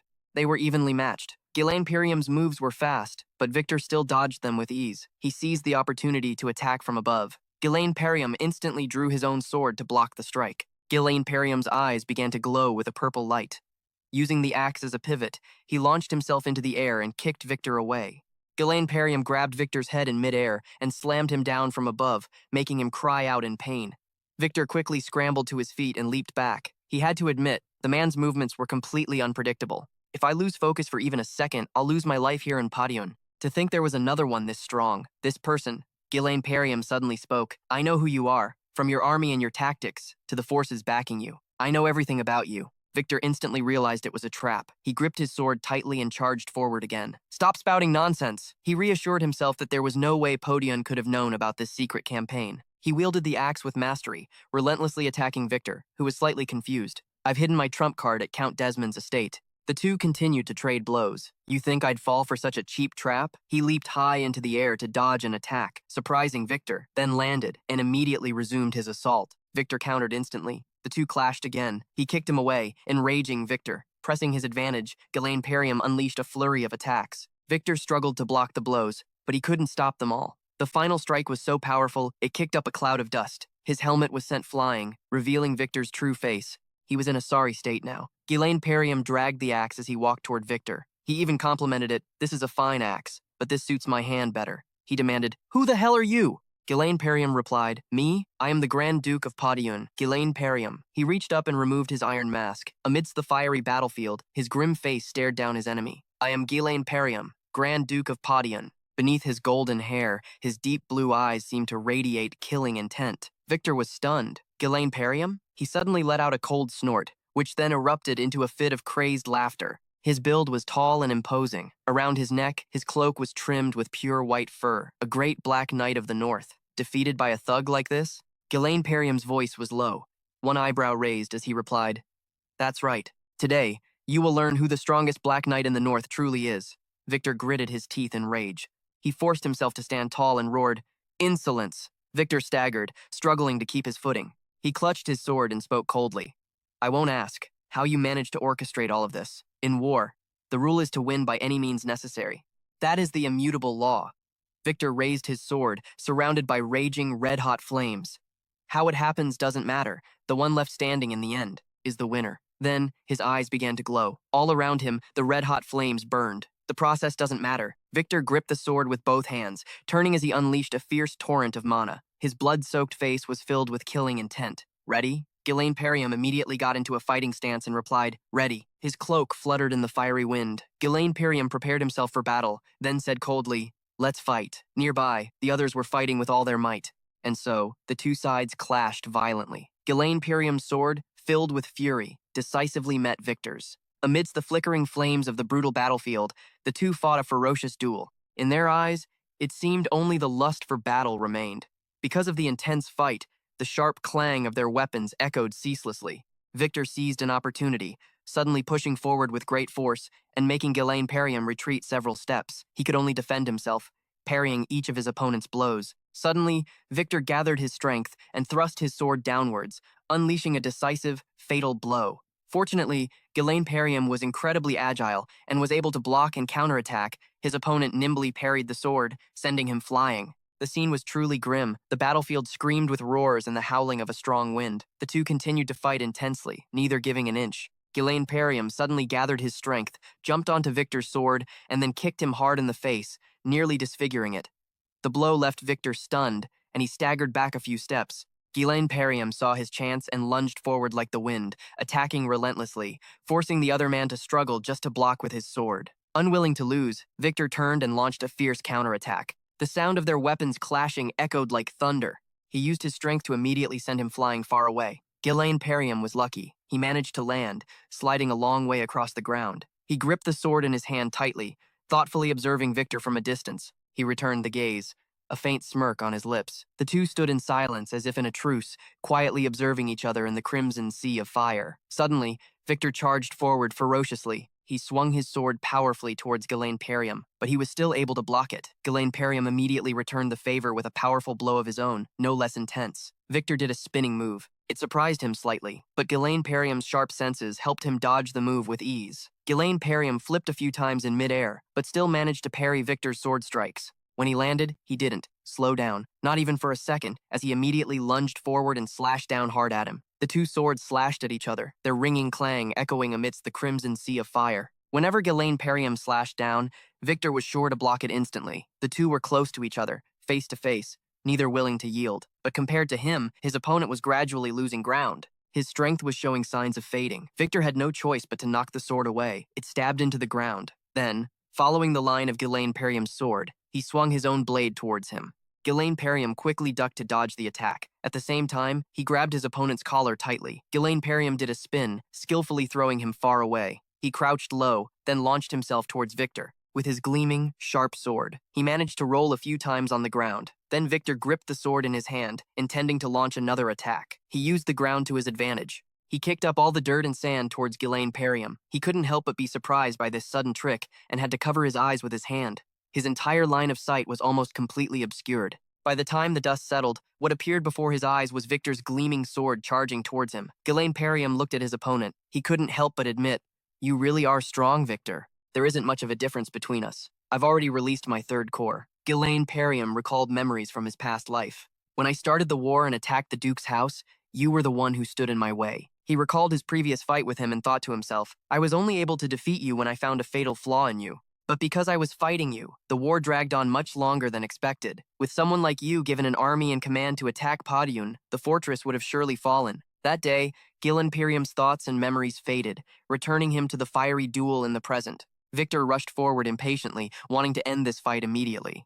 Ghislaine Perium frowned, staring intently at him. "Any who target us, when both swords point at the enemy at the same time, death will follow them." His sword had now pierced through Victor's body. Red liquid splattered everywhere as a result. He froze, his eyes wide in disbelief at what had just happened. Victor stammered, unable to speak. "Desmond, asterisk, cough, cough, asterisk," before being coldly flung far away by Ghislaine Perium. He stood amidst the sea of fire, looking at him gasping for breath on the ground. Victor's face was covered in blood, his eyes half closed. He seemed unwilling to accept it, but had to admit defeat. Ghislaine Perium looked coldly at Victor. His blonde hair fluttered in the flames of the battlefield. He turned his back and walked away with his head held high. His opponent's voice made Ghislaine Perium stop. It was only Victor, lying on the ground, dying. He struggled to say each word. "I just want to ask one thing." On his battered and bruised face, he asked, "Who in the world are you?" He tilted his head slightly to look back, but remained silent. Victor's breaths were very weak now. He said with difficulty, "The Ghislaine Perium I know is the disgrace of House Podion, a northern piece of trash." Victor breathed his last, uttering one last word before closing his eyes for good. He would never wake up again. Well, whatever. What good would it do to know? The sun rose from the east. By now, he was lying still on the ground. That was a great fight. Ghislaine Perium sheathed his weapon behind his back. Ghislaine Perium walked with a heroic stride, exuding a powerful aura. As the sun rose, the brutal scene became clear. Ghislaine Perium, covered in blood, struggled to help Jillian walk forward. Both of them were seriously injured. His breathing was a little difficult. He squinted as he looked ahead. Ghislaine Perium looked at the nearby soldiers. Covered in blood, they struggled to stand there. Then he glanced to the side. Standing nearby was Belinda's group. They were watching him tensely. Only after confirming that everyone was safe did Ghislaine Perium smile with relief. He looked at them happily. "Is everyone still alive?" After those words, it was as if all emotions could no longer be held back. They ran to him, constantly calling out, "Young master, captain." Many soldiers also gathered around and asked excitedly, "Since becoming a mercenary, I've never seen a battle like this." They rushed over to him, constantly calling out, "Young master, captain." Many soldiers also gathered around and asked excitedly, "Since becoming a mercenary, I've never seen a fight like this. What was that magic just now?" "I was on the edge of my seat the whole time." Ghislaine Perium chuckled softly. "Thank you all for fighting with me. You all did well." He clutched his shoulder, glancing at Ghislaine Perium and teasing. "Come on. Is that the old man groaning because that guy stabbed him once?" He calmly replied, "It's not that serious." When Belinda saw the wound, she shouted worriedly, "What do you mean it's not serious? Go get treated. Stop being so stubborn." "Just go get treated for me," Ghislaine Perium asked. "Where are Belinda and Vanessa?" Belinda calmed down and replied, "Ah, if you're asking about her, she's completely exhausted. Old man Fergus took her into the castle, along with the other mages. So she should be safe." A loud shout from behind caught Ghislaine Perium's attention. "My lord!" Randon laughed loudly, rushing to embrace him. He praised him endlessly. "Well done!" As expected of the heir of House Padioun, Ghislaine Perium felt a bit helpless being hugged like that, unable to resist. "You also fought well, Captain of the Black Knights." And before he could finish his sentence, Walter's figure appeared before his eyes. "Father!" His face was a bit pale, his eyebrows furrowed, and his forehead was covered in sweat. Ghislaine Perium walked up to him. Walter said nothing, but suddenly pulled him into a tight embrace. He praised him. "You did well." This situation surprised Ghislaine Perium a little. He was stunned for a few seconds. Walter whispered, "When I first heard your plan, I thought it was truly absurd." He gave a satisfied smile and patted his shoulder. "But you did it." Ghislaine Perium was silent for a long moment before replying. "It's because you held the walls so well, father." Walter sighed and shook his head gently. "It was all thanks to you." Then he suddenly grabbed his hand, raising it and shouting, "This victory is ours." The soldiers roared in unison, "Victory for Podiun!" Everyone was lost in the joy of victory. Radiant smiles bloomed on every face. Seeing this, Ghislaine froze for a moment. The corner of his mouth quirked up on its own. Asterisk, yes, this is it. Asterisk, he watched them with a gentle expression. Asterisk, this is the reason I came back. Asterisk, suddenly, Gillen's hand clenched so tightly it trembled. Asterisk, but the war isn't over yet. Asterisk, his sharp gaze was filled with murderous intent. He approached Randolph and asked him, "What's our next move?" "I'll go check on the soldier's condition," Randolph said. Walter cut in, "You should call your men back to rest as well. We still have much to do." "We should use this opportunity to get some rest." Ghislaine flatly refused. He looked at his father with a serious expression. "We don't have time to rest. We need to force Count Jagan to surrender as soon as possible." Walter hesitated slightly. "That can wait until tomorrow." Ghislaine's resolve hardened. "By then, it'll be too late. I will march to Count Jagan's territory with my men. Therefore, please grant me authority as the Lord's proxy." Randolph stammered. "The Lord's proxy?" "Yes." Walter hurriedly tried to reason with him. "The battle has just ended. You and your men must be exhausted. There's no need to be in such a hurry." Ghislaine stepped closer to him, his voice firm. "Father, the war isn't over." Walter was stunned for a moment. He continued, "Count Jagan started this war, breaking our alliance to attack us. We can't give him time to regroup. Otherwise, he'll just look for another chance to invade." Ghislaine clenched his fist, his expression determined. "That's why we have to strike first. Force him to pay reparations. Make it so he never dares to defy us again." Walter stared at him, surprised. A thought sparked in his mind. Asterisk, I thought he would be content to savor this victory. I never imagined he'd already planned his next move. Asterisk. After a moment of consideration, he granted his son's request.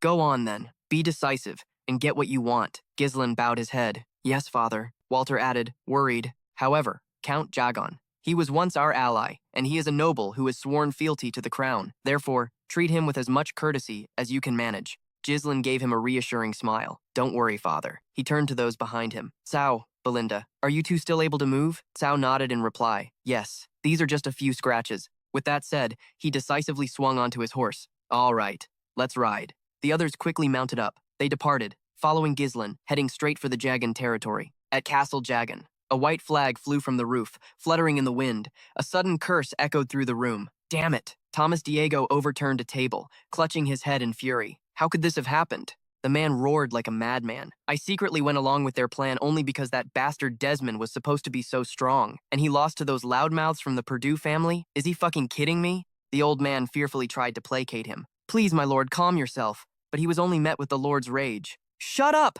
Thomas Diego pointed a finger in the old man's face and snarled. "What are you just standing there for? Start preparing for the surrender negotiations. Tell the administrative staff. Prepare the terms of reparation, now." The old man stammered. "The terms of reparation?" His hands were clenched so tightly they were trembling. "Count Padian is a fool who's obsessed with tradition and honor. He'll definitely agree to negotiate. Besides, their territory is in dire financial straits, so all we have to do is offer some reparations, and that'll be enough to get us out of this mess. Then we can just pin all the blame on Count Desmond." The old man's face went pale. But, we've already poured all of our finances into this war. Where will we find the money to pay reparations?" Thomas Diego suddenly lunged forward, grabbing the old man by the throat. He roared like he'd gone mad. "You imbecile! What the hell have you been doing all this time? Then just bleed the commoners dry and take it from them." He shoved his face close to the old man's. "What? Does that hurt your feelings? Is it because you're a commoner too? Tell me, are those pigs more important, or am I?" The man choked out. You are, Sir Thomas Diego. With a grunt, he threw the man to the floor. You'd better remember who your master is. Now go. The old man clutched his throat, coughing violently, his mind racing. Asterisk, I've had to run the Jagan administration by force, but I can no longer stand this tyranny. In fact, this could be the perfect opportunity for an uprising. Asterisk, a guard burst in from outside in a panic. I have terrible news, my lord, he shouted frantically. The Padayun army has arrived. The summoned soldiers stood in the study, lining the sides of Thomas Diego's desk. He clasped his hands, head bowed. Asterisk, tch. Those damn pests got here way too fast. What is this pressure I'm feeling? Asterisk, his brow furrowed deeply, and sweat poured down his face. Asterisk, but things won't go your way. Come then, Walter of Purdue. Asterisk. The sound of footsteps drew his attention upward. Ghislain, flanked by Cao and Belinda, walked in confidently. Ghislain was the first to speak. Are you preparing for the surrender negotiations, Count Jagan? The man stared at him in surprise. You, who are you? Walter didn't come himself? He sent his son? Ghislain replied calmly. My father is busy focusing on restoring our lands. As his proxy, I am here to negotiate with you. His eyes burned with killing intent. Now, hand that man over. A few hours earlier, Ghislain and his troops rode as fast as the wind. It took a long while for them to cross through the forest. At that moment, Xiao, riding behind him, had a deep frown on his face. Sweat poured down his face like rain. He didn't bother wiping it away. He just spoke angrily. Tch, that Diego guy. He's a fast runner. How can a noble just abandon his men and flee back to his territory so quickly? A heavy-set man behind them spoke up, his expression more timid than the redhead's. I apologize for letting him get away. At this, Cao's lips twisted into a chilling smile. To be precise, it was the old man who let him escape, not you. All of you did your part, that's all I'm saying. The wind whipped through pale blonde strands of hair, catching the light. His handsome features made his eyes look deep and intense. Ghislain's gaze sharpened, and his lips pressed into a thin, emotionless line as he thought to himself, asterisk, will this drag even Ghislain? Into the next gamble? Asterisk. Asterisk. Into the next gamble? Asterisk. The thundering of hooves echoed as clouds of dust billowed into the air. Two figures rode side by side, galloping onward. At that moment, Cao pulled on his reins, his tone dissatisfied. But Captain, surrender negotiations. That means we're going to let that count live, doesn't it? Why? Ghislain tilted his head slightly. His gaze was as sharp as a blade. His voice was even seemingly unaffected by emotion. Everyone knows that Diego is a scumbag who tried to steal another man's lover. But from an outside perspective, this just looks like the heir's personal revenge. If we demand too much in reparations, it'll put us in a difficult spot. They'll just haggle over the price, settle the damages, and be done with it. Cao rolled his eyes, muttering in frustration. All this haggling and negotiating will just drag things on forever. Why don't we just storm their lands and wipe them out? Belinda rode up next to Cao, her expression sharp, and her face unable to hide her contempt. You think it's that simple? This is a matter between nobles, not a brawl between street thugs. Use your head. Seeing her reaction, he mumbled, Fine, but mercenaries and nobles are all human. Do nobles think they're gods? They're the ones who attacked us first. Why should we have to worry about appearances? From up ahead, Ghislain's voice drifted back. Don't worry, Cao. That's how my father would do things. Hearing this, Belinda hesitated. A bead of sweat ran down her beautiful face. And you, young master, what will you do? For a fleeting moment, the corner of his mouth lifted in a faint smile. I'm different. The sound of hooves thundered on. Before long, a great fortress loomed before them. Asterisk, I will take Jagan and make it my own territory. Asterisk. Thomas Diego's face was a mask of shock, his eyes wide as he stared at the three figures striding in with imposing confidence. Back in the present, his voice stammered, You. Who are you? Ghislain didn't answer his question, only advancing toward the man. His cold face and sharp gaze spoke for him. Are you here to negotiate your surrender? Count Dragon looked at the young man standing before him and slammed both hands on the table in anger, shouting, Why isn't Lord Walter present? Why did he send his son? Ghislain simply replied, as if nothing were wrong.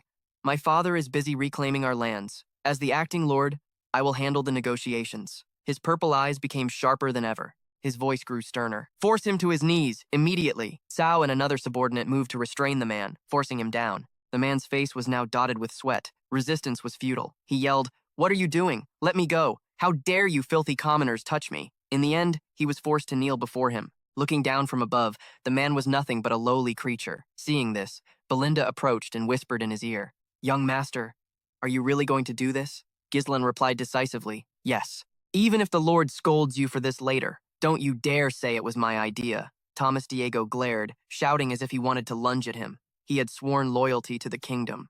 Do you think you can do this to a subject of the king and get away with it? Show some respect, immediately. A sharp sword was pointed directly at the man, causing Thomas Diego's eyes to widen as he stared at it, so very close. His voice was cold, each word sharp and solemn as it rang out. Thomas Diego, you are the traitor who broke the alliance and plotted to seize Walter, all because you were seduced by the enemy's sweet words. Ghislaine looked down from his high position, like an executioner. For those who target Walter, only death awaits. The man's face was a mask of disbelief. He furrowed his brow, grinding his teeth in fury as he stared at him. No, it can't be. Are you really going to kill me? He raised his voice, looking at the man with ice-cold eyes that radiated killing intent. If you're willing to sacrifice thousands for a war, then you must also be willing to put your own life on the line, or pay a worthy price. By now, Thomas Diego was uncontrollably afraid. Tears welled up in his eyes. This madman was clad in iron armor. He raised his sword, his expression unchanging, which only terrified the man further. He's serious. Just as the sword swung down, the man screamed, "Wait!" Thomas Diego's words came out soft and hesitant. I just have to pay a suitable price, right? His face had gone pale, and he spoke, trembling with each word. All right, I'll give up the territory. Hearing this, everyone was stunned. Ghislaine, however, just let out a faint, smug smile. His eyes lit up as if he had gotten what he wanted. Ha! I knew you'd say that, but he wasn't finished. Ghislaine continued to threaten Thomas Diego, but to inherit a territory, one must be a family member or a rightful heir. Furthermore, as a count, this violates the laws of succession. Surely you know that? Hearing him say this, the man's face immediately contorted.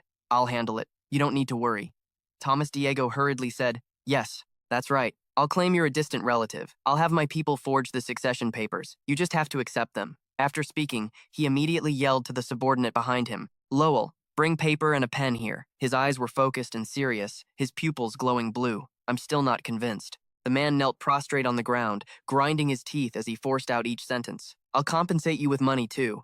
I don't have cash on me now, but I'll collect taxes from the people and bring it. Please give me more time. Looking at Thomas Diego, forced to kneel, and able only to beg weakly. So please, I'm begging you, spare my life. Ghislaine raised an eyebrow, his expression one of utter disgust. Is your life really that precious? Hearing this, the man's eyes shot open. Unspeakable joy was evident on his face. All right, I'll give you one chance. But before he could react, a strong force dragged him away. By the time he realized it, he had been thrown and sent tumbling outside the castle. Before Thomas Diego now were the many people of the town. The townspeople still didn't understand what was happening. They whispered amongst themselves continuously. Every face showed surprise mixed with a hint of terror.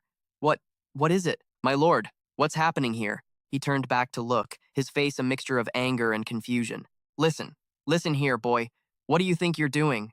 In front of these peasants, every word from him revealed contempt and a threat. Watch your mouth. You are, after all, standing before the very people who now have the power to decide your fate. Then came Ghislaine's powerful voice, ringing with authority and resolve. People of Jagan, I am Ghislaine Perium, heir to Walter. His voice echoed with power. Count Jagan declared war on Walter out of a desire for revenge, and has been defeated. As a result, he intended to make you all pay for the costs of the war. Ghislaine Perium looked directly at the people and said, Is there anyone who wants to voluntarily pay? The faces of the people standing there could not hide their astonishment.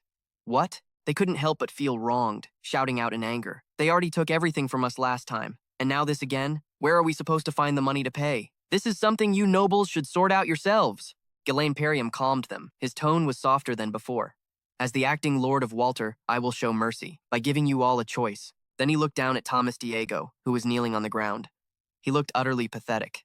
You can all pay a large sum to save your count's life, or you can kill him and join Walter. His words were firm, carrying a serious implication. As a result, you, the people, will not have to bear the costs of this war. The man trembled. He looked back, realizing he was being humiliated by him. That bastard Ghislaine Perium. How dare you humiliate me like this? Suddenly, a rock flew straight into Thomas Diego's head, drawing blood. It was followed by many more stones, thrown at him relentlessly. The farmers, they held many stones and weapons in their hands. They looked at the man with murderous intent in their eyes. You bastard. You took everything. My mother's keepsake and the bread for my children. All the anger, all the hatred of the people was now directed at Thomas Diego. Thomas Diego. Do you have any idea how many people have suffered because of you? The man had no way to deny it. He could only stammer incoherently. And with that, all the people rushed forward, beating, punching, and tearing at Thomas Diego. Die! He was beaten so relentlessly that his face was bruised and battered. Ignoring the crowd, Ghislaine turned and walked away. Belinda and Kyle were silent as they watched this unfold. No one said a word. His face remained unchanged as he gave a cold command. Let's head back. Before leaving, he didn't forget to add one more thing. The war is over. Ghislaine also looked towards Belinda and said, as for my father. She quickly understood his meaning. She wanted to say, yes, as always. I trust you have your reasons. She stammered in reply. I'm not worried. At that moment in Perdune Castle, everyone in the room, including Homeron, Anbach, and Walter, couldn't help but exclaim in astonishment, what? He showed no fear or hesitation. His handsome face was indifferent as he said, it's just as you heard. Count Zegon is dead. Upon hearing this, Walter became furious and yelled, did you forget what I told you? Yes, try to show as much respect as possible. Before he could finish, he immediately cut him off. I haven't forgotten. It's just that after witnessing the situation firsthand, I realized this was the best way. Each word was filled with a resolve that was difficult to shake. If we had given him a chance to surrender, he would have just targeted Perdun again. Hearing this, Randon couldn't help but exclaim, again? He would attack again? But Randon looked at Ghislaine with an expression of disbelief. Impossible. He spoke very calmly. Zegon attacked Perdun with 7 corps. Everyone has to realize, that's far more than what could be mobilized on its own. Every single word was decisive, unshakable. If we give him a chance to surrender, he'll just target Padiun again. His brow furrowed deeply. Every feature on his face seemed to tighten. Ghislaine Perium spoke with utmost seriousness. Desmond provided the troops and the artillery support from the rear. Everyone was stunned. The entire room erupted in a commotion. Desmond and Jagan? Do you mean those 2 great territories are targeting us? But House Desmond is supposed to be neutral. And why Jagan? Is it because of what happened back then? He sat silently in his chair. His eyes were lost in thought. The reason reinforcements didn't arrive from our allied domains is undoubtedly because Amelia killed the messengers to block all information. That's always been her favorite tactic to isolate her prey. But if we control Jagan, things will be different. Because our territories border each other, they can't attack Padiun immediately if they make a move. We can react instantly. Walter brought a hand to his forehead. His face showed a mix of exhaustion and tension. So that's why you killed Count Jagan. Besides, his worries weren't entirely gone. But even if the Lord is dead, that land doesn't automatically become ours. Everyone knows you need a blood relation, or to be the legal heir. Isn't that right? Ghislaine gently placed a sealed scroll on the table. Holding the paper, Walter couldn't hide his confusion. This document clearly states that he is a distant relative, and the primary heir of Jagan. Ghislaine sat with calm confidence, explaining that he received it directly from Count Jagan. With this, most of the problems regarding territory and succession are resolved. The entire room fell into a dead silence. The person standing beside him called out softly, "My lord." Walter's voice was stern, his sharp gaze fixed on him. Ghislaine, ruling a nation isn't easy. Do you have enough people to manage that entire region? Ghislaine gave a confident smile and said, "Don't worry. I've already chosen the perfect person for the job." Immediately after, the scene shifts to another place. The Forest Kingdom, Tyne territory. Inside that large and famous casino, the atmosphere was bustling and lively. On the other side, a large crowd was gathered around a table. A very tense bet was underway. Whoa, he's really going all in. I bet he'll be crying when he has to say goodbye to his right arm. The dice were lined up on the table. A cup slid over, scooping them all up. A highly skilled hand shook the cup continuously and quickly. In front of them was a notorious casino owner. He held a cigarette in his mouth and blew out smoke, his tone threatening. You know what happens if you're caught cheating, don't you? All right. The man showed no fear before the bald guy and continued to joke around casually. Come on, smile. It's fun. The atmosphere became more tense than ever. The dice were standing upright on the table. He spoke smugly. Now, place your bets and prepare to meet your maker. In the main hall of the Grand Palace, before many witnesses, a clear voice rang out. For your great deeds, in the name of His Majesty, the King. Walter held the scepter, his eyes fixed on Ghislaine. I bestow upon you the title, Baron of Ghislaine Perium. He reached out and respectfully accepted the scepter. Those present jumped for joy. They shouted in unison, Long live Ghislaine Perium! Ghislaine's eyes were filled with determination. After the war ended, I became a lord not long ago. Ghislaine sat at the tea table, silently looking at the map spread out before him. He pointed to a spot on the map. As you all can see, the Jagan territory is divided into 5 baronies, excluding the royal lands. I intend to establish my base in the center, the barony of Ghislaine Perium. He looked up at the elders. That's all. Any questions? Randon and Homeros looked at Ghislaine and thought to themselves, questions? This is really just an announcement, isn't it? Jillian whispered in Walter's ear. My lord. After listening, he looked at him and waved his hand in approval. Just do as you see fit. Someone has to take on that role anyway. Ghislaine nodded slightly. Thank you, everyone. Walter suddenly let out a few dry coughs. By the way, it seems our territory suffered severe financial damage during the war. He raised an eyebrow in confusion. Damage? Yes. Walter asked further, are you planning to sell magic stones for money? Ghislaine suddenly remembered something. Ah, right. We don't have any left now. Those words stunned Walter. Why not? He leaned back, as if it were obvious. We blew them all up at the castle gate. Don't worry, I'll have people dig for more soon. Back to the present, Belinda called out with a bright smile. Young master. Behind her were Jillian and Cao. They looked at him shyly. Please come and eat, young master. Congratulations, sir. Ah, no, my lord. Our captain has finally made a name for himself. A really big name, Belinda said shyly. We were so worried before. We didn't know how you would grow. Maybe it's because I did such a good job raising you, huh? Cao couldn't resist teasing him. Is that why you're so twisted now? Belinda kicked him hard in the stomach, then turned back to Ghislaine with a smile. Our little young master is now a real lord. Isn't that amazing? A soft voice rang out, catching his attention. When he turned his head, he saw Elena pulling Rachel over. Elena. She playfully poked Ghislaine with her elbow. Are you really the Appa I used to know? Or should I call you my lord? He put his hands in his pockets, looking a little helpless. Just call me something that sounds normal. Ghislaine glanced to the side and saw Rachel standing shyly, and called out, Rachel. She looked up at him. Ah, hello, Appa, Ghislaine warned her. If Elena bullies you, just tell me. She's the type to punch first and ask questions later if she dislikes something. Rachel nodded helplessly. Elena cried out in shock. What? Ghislaine ignored her as she punched him. He turned back to look at Jillian. Looks like you've fully recovered. He bowed his head and replied, It is all thanks to you, my lord.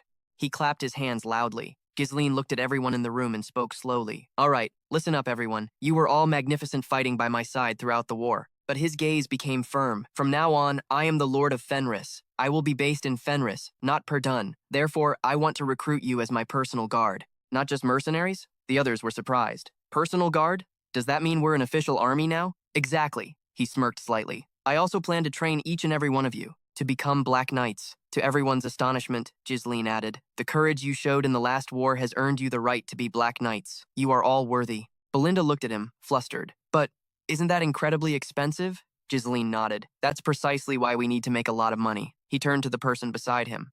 Jillian, how is your body? He answered cautiously. Yes, there are no problems. Ghislaine was silent for a long moment before speaking. Jillian, take everyone to Fenris ahead of me. Jillian was stunned for a few seconds. He looked at him, puzzled. Aren't you coming with us, my lord? Lord Ghislaine answered calmly. I have to stop by a place first. His tone became serious. Security everywhere must be in chaos after the war. Go on ahead and stabilize things over there. Jillian remained silent. But Ghislaine's next words surprised him even more. You are the one I trust the most. He walked over and placed a hand on his shoulder. That's why I'm entrusting this to you. It took Jillian a long moment to reply. Yes, my lord. As Ghislaine turned to leave, he bowed respectfully. Take care, my lord. He walked over to Belinda and Cao. Belinda, Cao, you're coming with me. Get ready, she asked curiously. Where are we going? To the Engiak territory in the Sen Kingdom. Belinda was surprised. Abroad? Upon hearing the name, Cao immediately recognized it. Wait, isn't Engiak famous for being a gambling city? Both of them became excited to go. I want to go. I love going abroad. The war is over. I want to go. I love going abroad. The war is over model. We're going to celebrate, right? Gazelle immediately threw cold water on their hopes. We're not going there to have fun. In a certain room, Vanessa clutched her staff and said with determination, Please, just let me absorb it once. Ethan stumbled back in shock. Are you crazy? Absorb what? Vanessa stepped closer. If I absorb the Lord's mana, just like last time, I think I could actually cast spells I've only ever imagined. He screamed in his head. Asterisk. Why does it have to be my mana? Asterisk. She looked at Ethan, confused. But the young master said your role was just to be a mana battery. He was in complete shock. What? Just then, Giselle pushed the door open. Everyone certainly has a lot of energy. The two of them immediately looked in her direction. Ethan immediately tattled. Hey, little lord, do something. She keeps demanding to absorb my mana. Giselle paid him no mind and walked straight to Vanessa. Are you all right? Yes, she replied softly. Giselle stepped forward and patted her head. This was your first real battle. You must have been very nervous, right? But you did very well. Vanessa blushed. Thank you, my lord. Ethan grumbled from the side. For heaven's sake, am I invisible or something that you won't even look at me? Only then did Giselle seem to remember him. Oh, right. You did well, too. I'm glad to see you fulfilling your role. He gritted his teeth. Asterisk, you bastard. Just you wait. I'll show you when I get back to the Red Magic Tower. Asterisk. Giselle suddenly cut in. Ah, that reminds me. He smiled at Ethan. You're coming along too. Ethan arrived at the Kingdom of Enjak. Inside a casino, he said excitedly. Ah, this atmosphere, this smell. It's been a while since I felt this again. It's been too long. Ivan asked in surprise. Hey, my lord, weren't we supposed to be heading to the Red Magic Tower? Ghislaine tossed Ivan a bag of money. Ivan, go take a walk. I'll call if I need you guys. He caught it. Oh, okay. Ivan looked at the money pouch. How are we supposed to take a walk with just a few spare coins like this? Ghislaine gave him a sly grin. He walked over and slung an arm around Ivan's shoulder. My dear mage knows how to cast magic. But you know nothing about the so-called world, do you? Ivan was confused. The world? Ghislaine smiled with intent. Watch closely. This is a game, where I bet my money to win other people's money. Belinda, following behind Ghislaine, asked, You really just wanted to come here to have fun, didn't you? Be honest, with your status. No one would blame you for a little gambling. He answered calmly, I told you. That's not it, he said. Seriously, I came here to find someone to appoint as the steward of the domain. He's only living in a casino because of his circumstances. I have to go get him before he loses a hand. Belinda was aghast. Here? You want to make a gambling addict our steward? Ghislaine was exasperated. I told you, it's his circumstances, he reassured her. Don't worry, he's actually very capable. His name is. A piercing scream drew their attention. All right, that bastard has finally stirred up trouble. A man was pinned to a table. 2 others were shouting as they drew their swords. So all those lucky wins before were just a scam. He's always bragging about how smart he is. Look at him now, caught red-handed cheating. What's left to say? Lau looked at them and said, Boss, chop the bastard's hand off. I warned you, didn't I? I warned you, not to pull any cheap tricks. He fiddled with the dice in his hand. Swapping the dice with weighted ones? Huh? You think you can fool us with fakes? He gritted his teeth and crushed the die. You've been planning this for a while, haven't you? The man immediately tried to clear his name. I don't know what you're talking about. I never prepared or swapped any dice. You said no cheating, and now you're accusing me. The boss crossed his arms, unconvinced. How would you know about that? Don't get so worked up, he sneered. We weren't born to understand each other. The other man gritted his teeth and seethed. The boss gave a signal. The man beside him raised his sword. The man on the table closed his eyes, bracing for the blow. After a long moment of feeling nothing, he opened his eyes. Looks like you're having fun. Mind if I join in? The man's sword had been blocked by Ghislaine. The boss stammered. Who the hell are you? He looked at them coolly and replied, From the kingdom of Lutania, Ghislaine Perium. Hearing that name, Crank froze for a moment. Asterisk, a foreign noble. Asterisk. The 2 henchmen at his side showed no respect. They raised their swords to attack. This bastard. Just as they were about to charge, Crank shouted, Stop! He smirked, extending a hand toward Ghislaine. Welcome. A nobleman from our neighboring country has come to the Kakan Casino. However, sir, I hope that your man, and you yourself, will refrain from causing a commotion here. He glanced at his 2 subordinates and yelled, You 2 as well. Put away your weapons, now! Ghislaine also sheathed his sword. Belinda stood beside him, radiating bloodlust. Crank crossed his arms and asked, But for what reason does a nobleman such as yourself come to a rundown place like this? As rundown as my casino is, he replied coolly. I'm looking for someone. It just so happens he's here right now. He quietly called out to the man lying face down on the table. Get up. He narrowed his eyes at him. I came here to get you. Dice tumbled from the cup. As soon as they rolled onto the table, all 3 dice showed the same face. 1 dot. Countless gold coins were pushed in front of Evan. Sir Evan is the winner. The people at the table immediately roared. Damn it! How could we lose to a total newbie like that? How does all the luck end up with that one bastard? Cao jumped up excitedly and threw an arm around Evan's shoulder. If you keep playing like this, how much money do you think you'll win? Our little bookworm really has talent. His expression shifted slightly. It was as if the whole world was just him and the gold coins in front of him. Asterisk. I just made several times more than I'd make selling. Asterisk. Asterisk. Magic scrolls all day long. And in such a short amount of time, too. Asterisk. Evan suddenly clutched his chest. His face was flushed and dripping with sweat. Asterisk. How long has it been since my heart pounded? Asterisk. Asterisk. Like this? Asterisk. A shout from upstairs caught Cao's attention. What? Belinda exclaimed in surprise. The gambling addict the young master was looking for. Is that kid? Ghislaine confirmed, yes. Crank took a long drag from his pipe, contemplating. I'm sorry, but I'm afraid that won't be possible. That man didn't participate in this sacred game. In an honorable way, he used tricks, so he will have to pay the price for his actions. Ghislaine raised an eyebrow. Tricks? Glau suddenly broke into a sinister smile. He dropped to his knees on the ground, begging loudly, I'm sorry, Ghislaine Perium.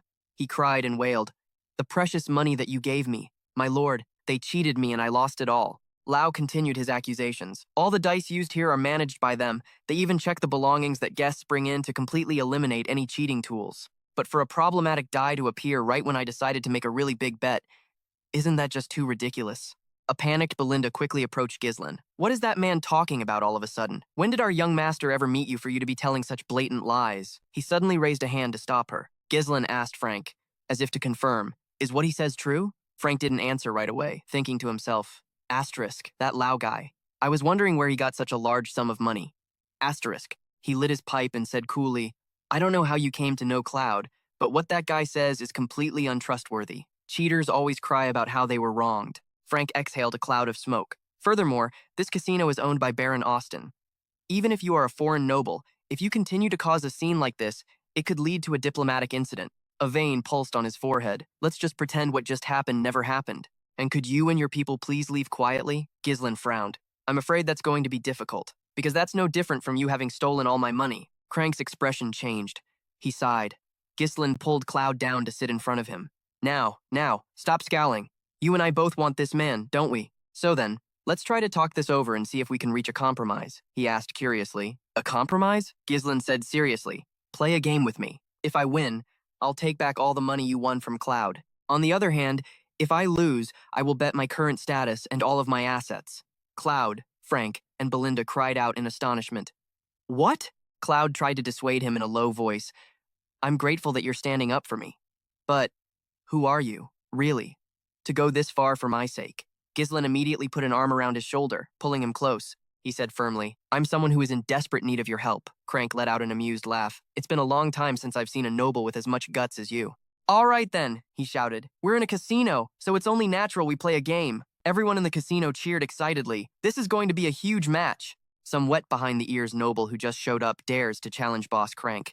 Today definitely isn't going to be boring. Crank poured a die onto the table. Now, the rules are simple enough. The person who rolls the lowest number wins. If it's a tie, we'll keep going until there's a winner. He provoked him with a look of contempt. For esteemed nobles such as yourself, anything too complicated, I'm afraid you wouldn't be able to understand. Ghislaine rested his chin on his hand and replied coolly, I get it. Hurry up and start. And Frank sneered. You're more hot-headed than I thought. Fine by me. The referee tossed a coin in his hand. Both Ghislaine and Frank called it. When the coin landed, the crowd murmured, It's tails. Boss Crank goes first. Crank picked up the die and put it in the cup. Allow me to roll first. With a serious face, he covered the mouth of the cup with his hand. He then shook the cup with practiced skill. Belinda watched him with utter contempt, making such a big fuss over a single die. In a flash, Crank opened the bottom of the cup and swapped in another die. He slammed the cup down onto the table. When the cup was lifted, the die showed a 1. Everyone in the room shouted, Boss Crank got a 1. They watched the spectacle with excitement. The boss got a 1. That noble hasn't even done anything yet, and the game's already over.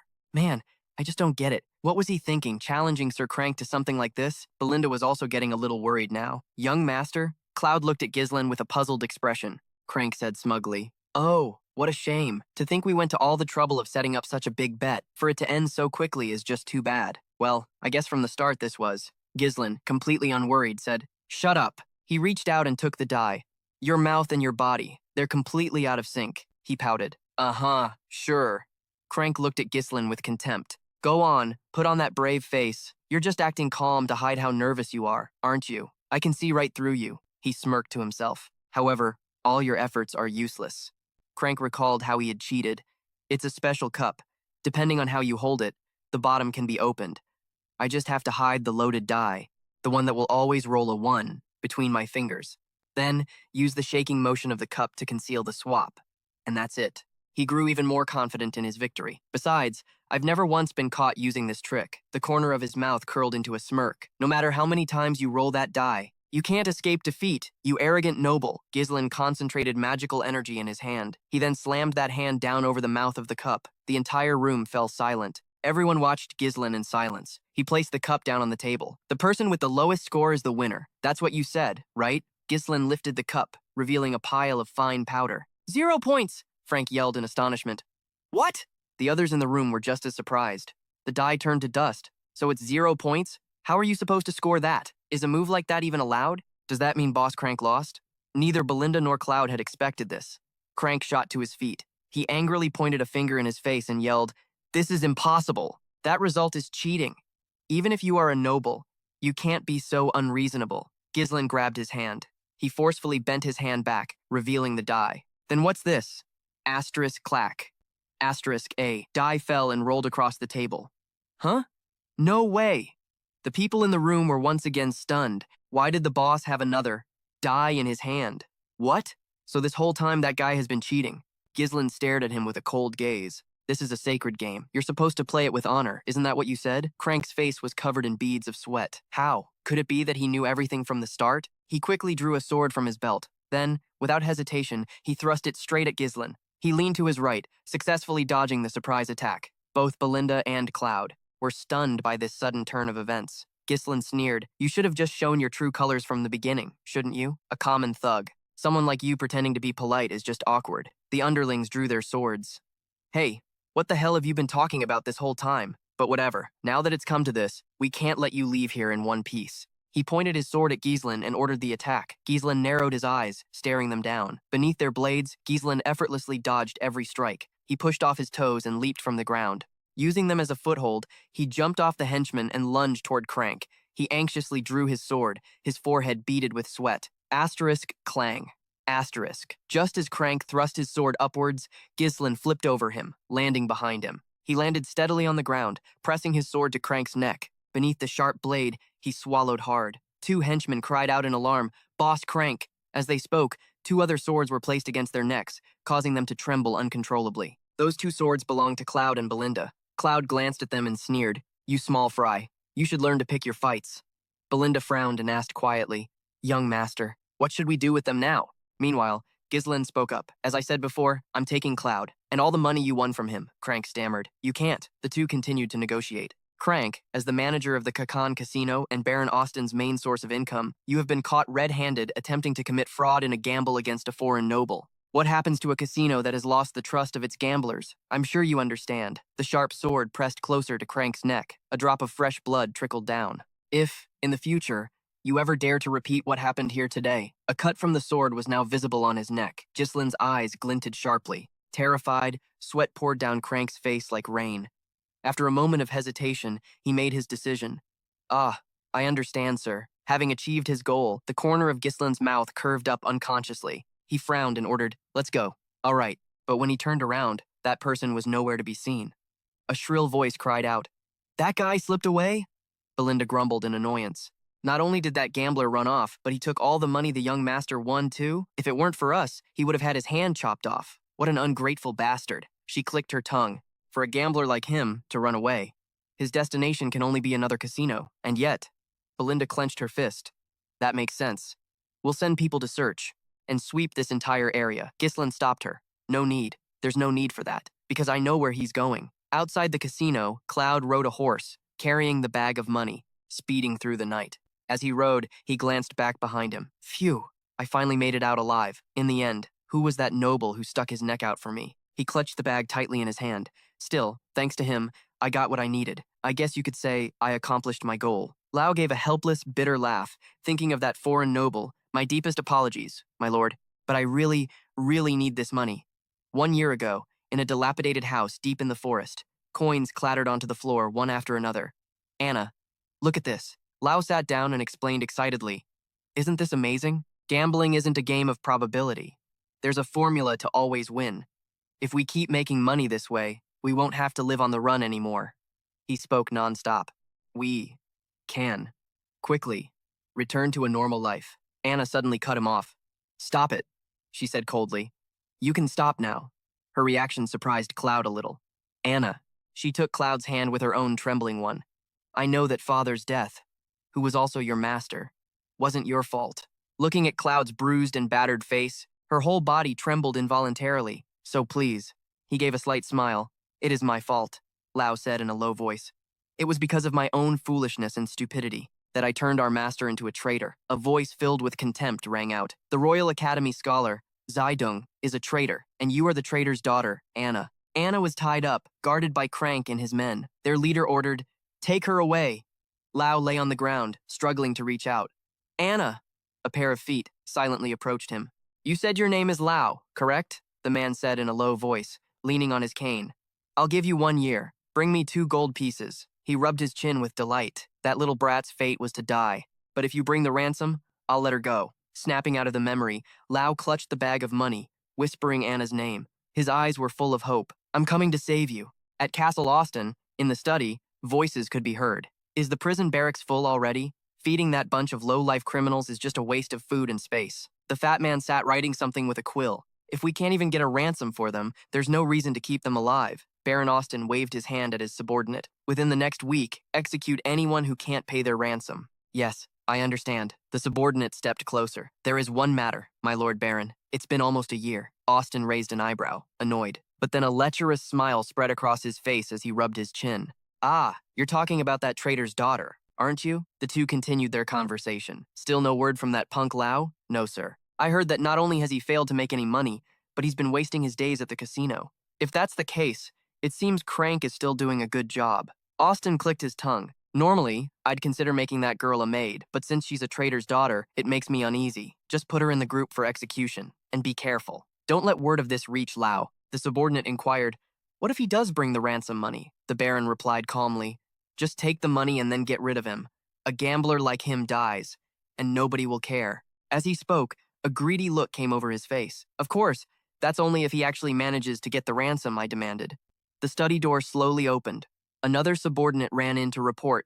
My apologies for the disturbance, Lord Baron, Austin asked irritably. What is it at this hour? The subordinate exclaimed. There's someone named Clow causing a scene, demanding to pay a ransom. A heavy purse of money was slammed down on the table. Clow stood before Austin. He said, I have the full 2 gold pieces for the ransom right here. He pleaded desperately. Please, release Anna. Austin opened the bag, squinting as he examined each gold coin. He frowned, thinking to himself, it's not counterfeit. Austin looked up and demanded, where did you get this money? Clow replied, I gambled and won it. He tossed the gold coin back into the bag. Is that so? Austin ordered loudly. Seize this man! Clow stared at him, bewildered. 2 guards rushed forward and restrained Clow. He thrashed and yelled in a panic. What is this? Ugh, didn't I bring the exact amount you demanded? Austin said thoughtfully. Well now, I find the origin of this money quite suspicious, so I'll have to confirm it with Crank. He pointed at Claw and shouted, and you, if you don't want to be executed on the spot, you'll go quietly to the dungeon. Clow lowered his head and scoffed. How ridiculous! Austin taunted him. A gambler like you, could you really get the ransom I demanded? He eyed the pile of money greedily. Who do you think would believe a story like that? Clow roared with fury like a wild beast. The 2 guards struggled to restrain him. Something struck the 2 guards hard on the neck, making their eyes roll back into their heads. Then, they collapsed to the ground, unconscious. Austin stared at the doorway, stunned. Clow, panting heavily, turned to look. A hand was gently placed on his shoulder. Ghislain patted his shoulder and reassured him in a low voice. You've been through a lot. Ghislain walked up to Austin. A pleasure to meet you, Baron Austin. The Baron stammered in alarm. Who are you? He snapped his fingers and introduced himself. From the kingdom of Lutania, I am Baron Ghislain. After the snap, Belinda threw a bound Crank onto the floor. Austin stared in disbelief. Cao placed a chair in front of Austin. Ghislain sat down, propping his feet up on the desk. He looked at the Baron arrogantly. Shouldn't you be bringing out some tea for your guests? The Baron's face twisted in rage. What did you say? The subordinate next to him pointed his sword at Ghislain. How insolent. Show respect to the Baron at once. Another sword was suddenly pointed at him, startling him and making him step back. Cao warned in a cold voice. Back off. This is not a matter for you to interfere in. The man trembled and asked, What did you say? Baron Austin pointed and yelled. How dare you act so recklessly before me? What are you all standing around for? Drag this man out of here. Ghislain looked at him calmly. When have I ever acted recklessly? He rested his chin on his hand, his gaze sharp and cold. I came here to demand compensation from you. The entire room fell silent. Austin asked, flustered, compensation? Ghislain held out his hand and called, Belinda. As he finished speaking, she kicked Crank to the ground. He grabbed the man's face. At the casino you own, this manager, Crank, was caught red-handed by me. While he was cheating, it was because of his cheating. That Claw and I nearly lost everything. The entire fortune we had wagered. But Austin was astonished to hear this. The entire room fell silent. He turned to look at the pile of gold. Crank quickly denied it. My Lord Baron, that's not true. I've been framed. The ones who were cheating were them. Belinda furiously stomped on his head. This bastard just keeps lying, doesn't he? Austin gritted his teeth and said, That fool. Crank should know who he's dealing with. So, what do you want me to do now? He replied calmly. In a casino, reputation is everything. Cheating is absolutely unforgivable. Therefore, Baron Austin, you must offer me fair compensation. And Lau as well. The Baron turned his head, avoiding his gaze. Hold on. That man is also claiming he was framed. I don't know which side to believe. Why don't you all just go see a judge and sort it out amongst yourselves? What does this have to do with me? Ghislain was silent for a moment before speaking. It has everything to do with you. Austin frowned. What do you mean? Ghislain leaned back, pushing his chair back slightly. The Kakan Casino, which you own, is a place frequently visited by nobles from many different countries. I've heard that more than half of this territory's total income comes from that casino. If a rumor were to spread that the casino's manager was caught cheating, you would be seen as someone who aided and abetted fraud, specifically targeting the nobility. He relaxed. The chair slammed back down onto the floor. Ghislaine looked at Austin, his eyes filled with provocation. Then, the future that awaits you. That would certainly be a sight to see. The Baron's face darkened. Austin hissed through gritted teeth. You bastard. Are you saying I have to pay you hush money? Ghislaine nodded in confirmation. That's right. I want compensation. Double the amount you just received. Moreover, Austin anxiously eyed the bag of money on the table. Ghislaine Perriam added another condition. You must release Anna immediately. Cloud looked at him in silence. Ghislaine Perriam softened his tone, trying to de-escalate. If you agree to this, I'll pretend today never happened. Austin spoke up. So that's how it is. Now I see what's really going on. He roared in fury. Cloud, you ungrateful bastard. Hearing him shout, he stared wide-eyed in astonishment. Soldiers burst in through the door from outside. I gave you a chance to save some wench who should have been executed. And yet you dare to sneak around and conspire with some foreign noble to trick me? Cao pushed Cloud aside. Hey, old man, you're in the way. Get out, Belinda pouted. The way he talks, you'd think we'd been scheming together from the start. Ghislaine Perriam ordered. Belinda, get me a short sword, would you?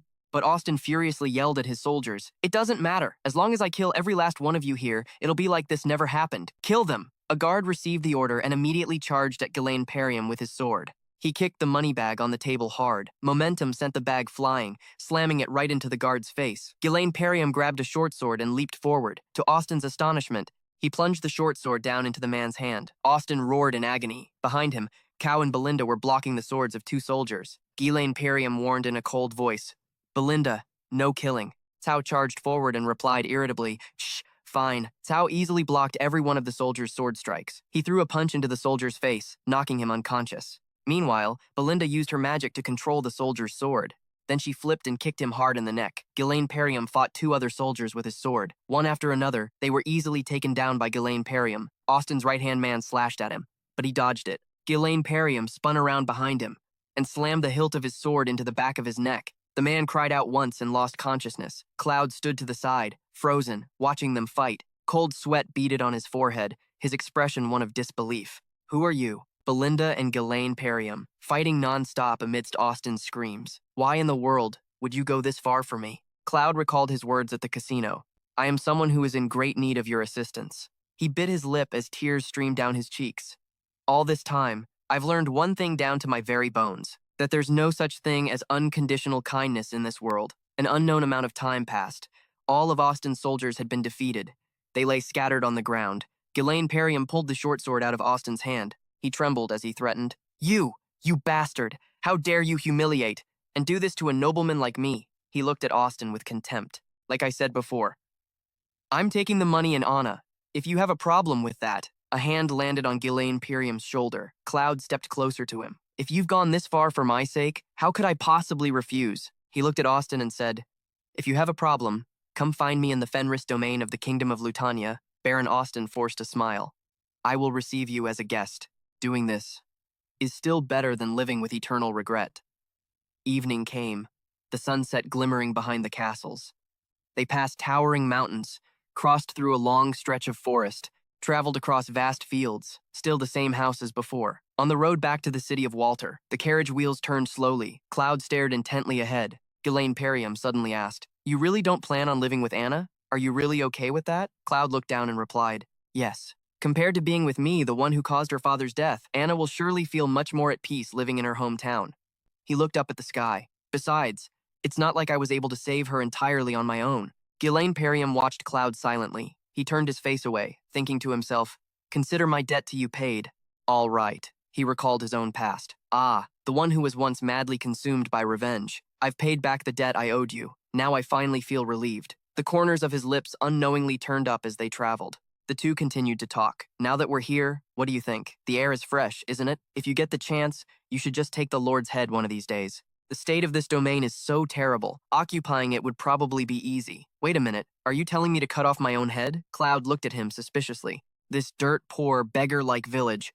Asterisk this times is your domain. I only followed you because you looked so rich. Ghislaine Perriam reached out, slung an arm over his shoulder, and pulled him close. From now on, you are the general manager of my domain. He pointed forward. Everything you see here, You're going to have to work your ass off for it. Cloud froze for a long moment. The two then continued their conversation. After thinking it over, I think I'd rather go back to my hometown and live with Anna. Please, sir, let me go. It's too late now, you bastard. Inside a dark room, a man sat silently in the center, the people sitting around him, mumbled with serious expressions. At Verdun Fenris, his expression darkened. Ghislaine Perium's eyes were filled with killing intent as he raised his hand to give an order. Send a letter to Amelia. Tell her we're moving up the plan. At the Fenris domain, Fenris Castle, Belinda, Jillian, Vanessa, and Cloud stood in a neat line. Ghislaine Perium stood before them, leaning on a cane. He asked in a stern voice, "Is everyone gathered?" Then Ghislaine Perium smiled faintly. "Let's get to work." They replied in unison, "Yes, my lord, the state of the domain, after being liberated from the brutal rule of Jagan, is at its absolute worst. I have appointed Cloud to various administrative positions.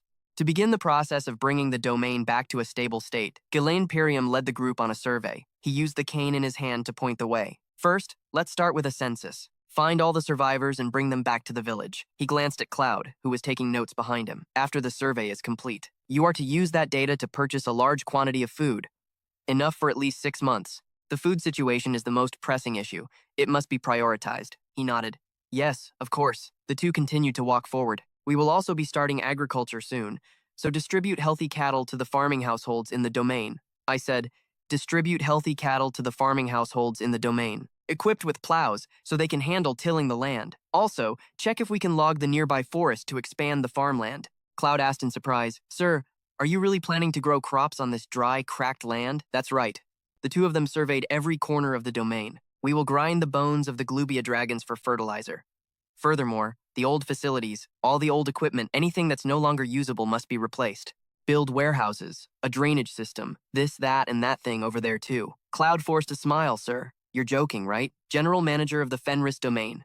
Director, administrator, secretary, financial officer, supervisor, civil affairs officer, supply officer, distribution chief, tax collector, enforcement officer, food officer, liquor officer, foreman, sanitation officer, and many other positions were assigned to Cloud.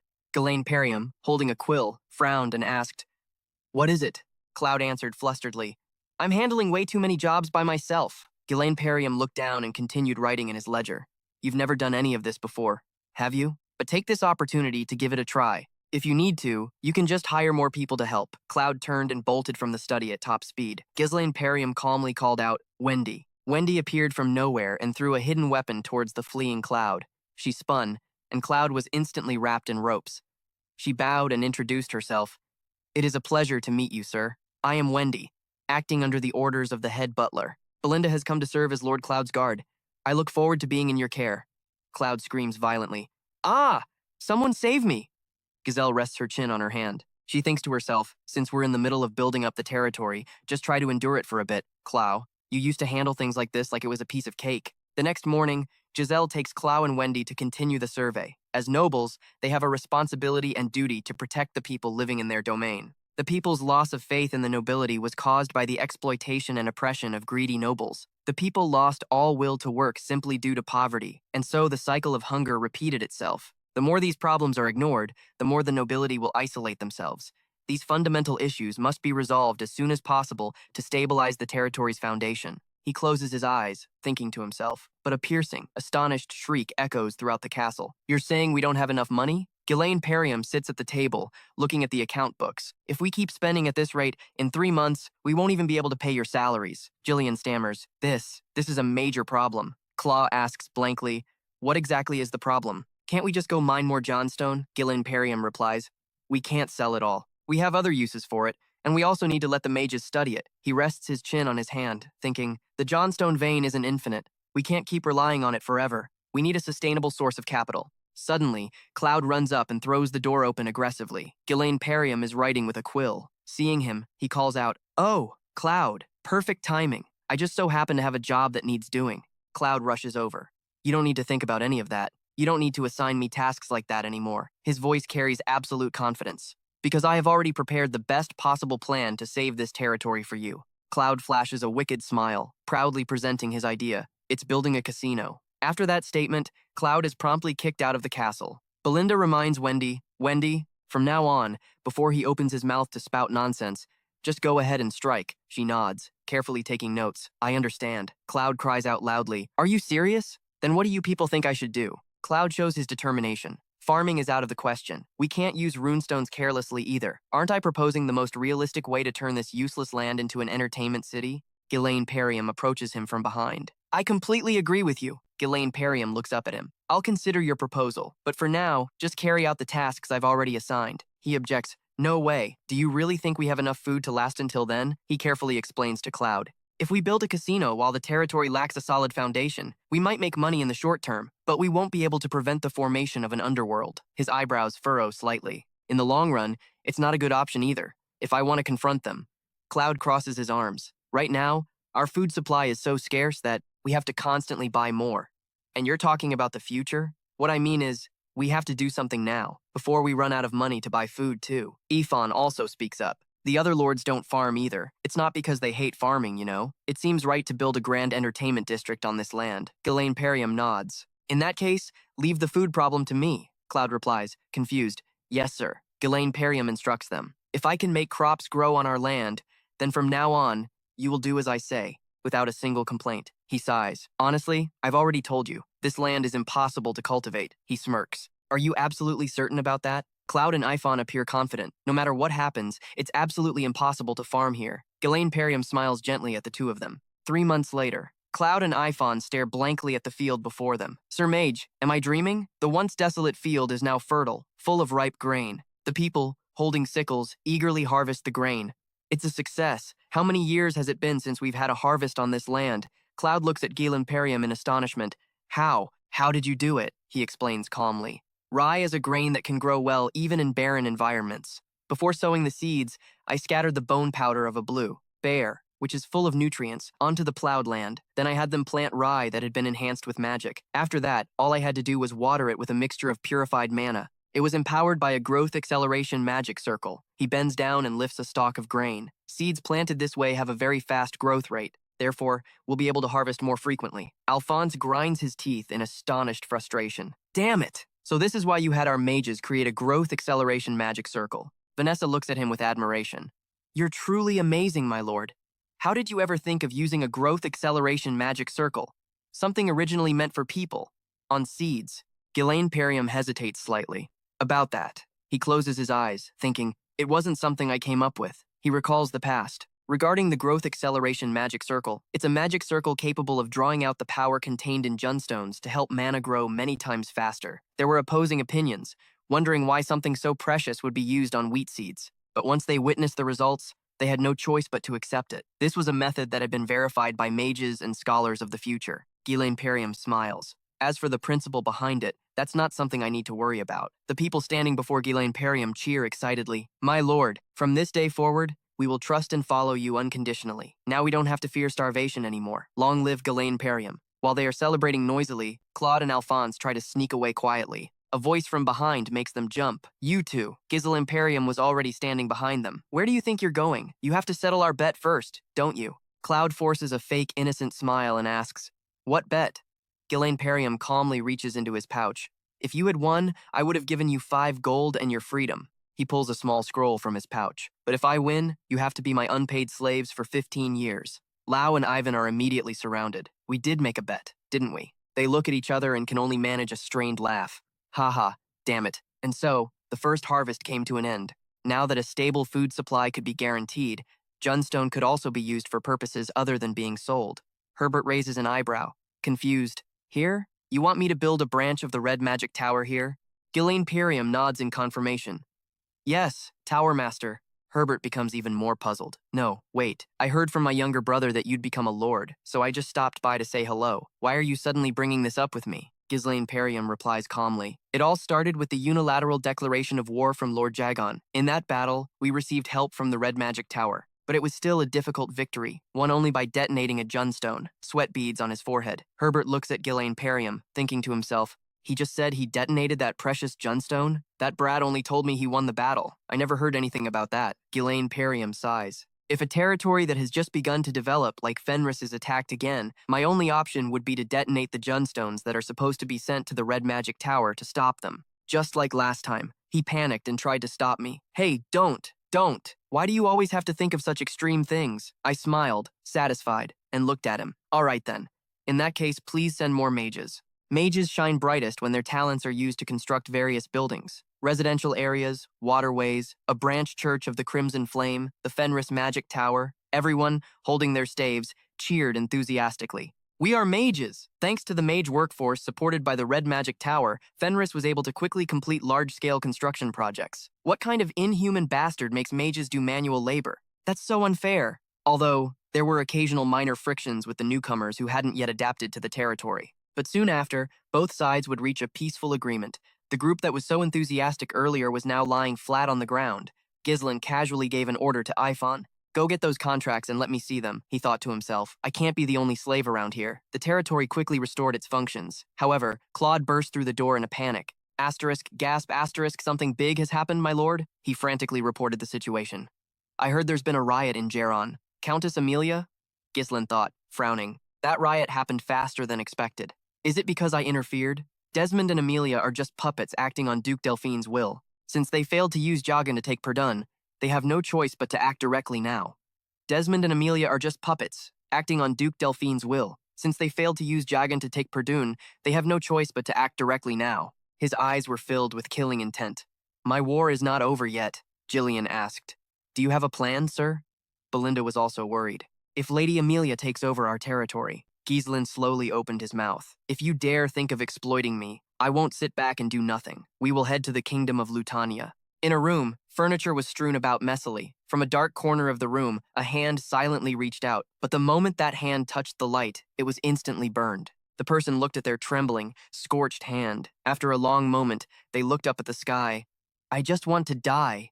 In a vast city, full of noise and excitement, the streets were bustling with people. Many carts traveled in long lines. The Black Knights stood guard, serious and solemn. They looked up at the magnificent city. Wow, this is unbelievable. Finally, Ghislain Perium's group set foot in Lutania. Seeing this, the fat guy's group couldn't help but say, the territories we've seen before really were just like toys. The fat guy stammered in awe. The thing built in our territory isn't even a real castle. He turned to glance at them. He sneered in response. If you've got the guts, go say that to the commander's face. Just try it. Inside the carriage, Vanessa glanced outside, her eyes sparkling. Look, Sir Ivan. They're even selling materials we've never seen at the Red Magic Tower. Ivan clicked his tongue and scratched his cheek, forced to admit she was right.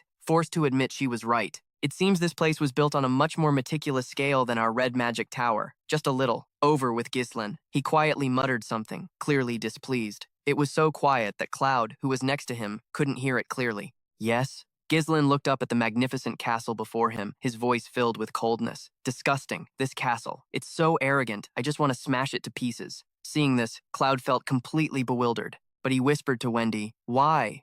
Why is he suddenly throwing a fit like that? She slowly closed her eyes and replied coldly, If the Lord said it, then that's just how it is. Frustrated, Cloud rolled his eyes and said, There seems to be a side to him. That isn't quite normal, huh?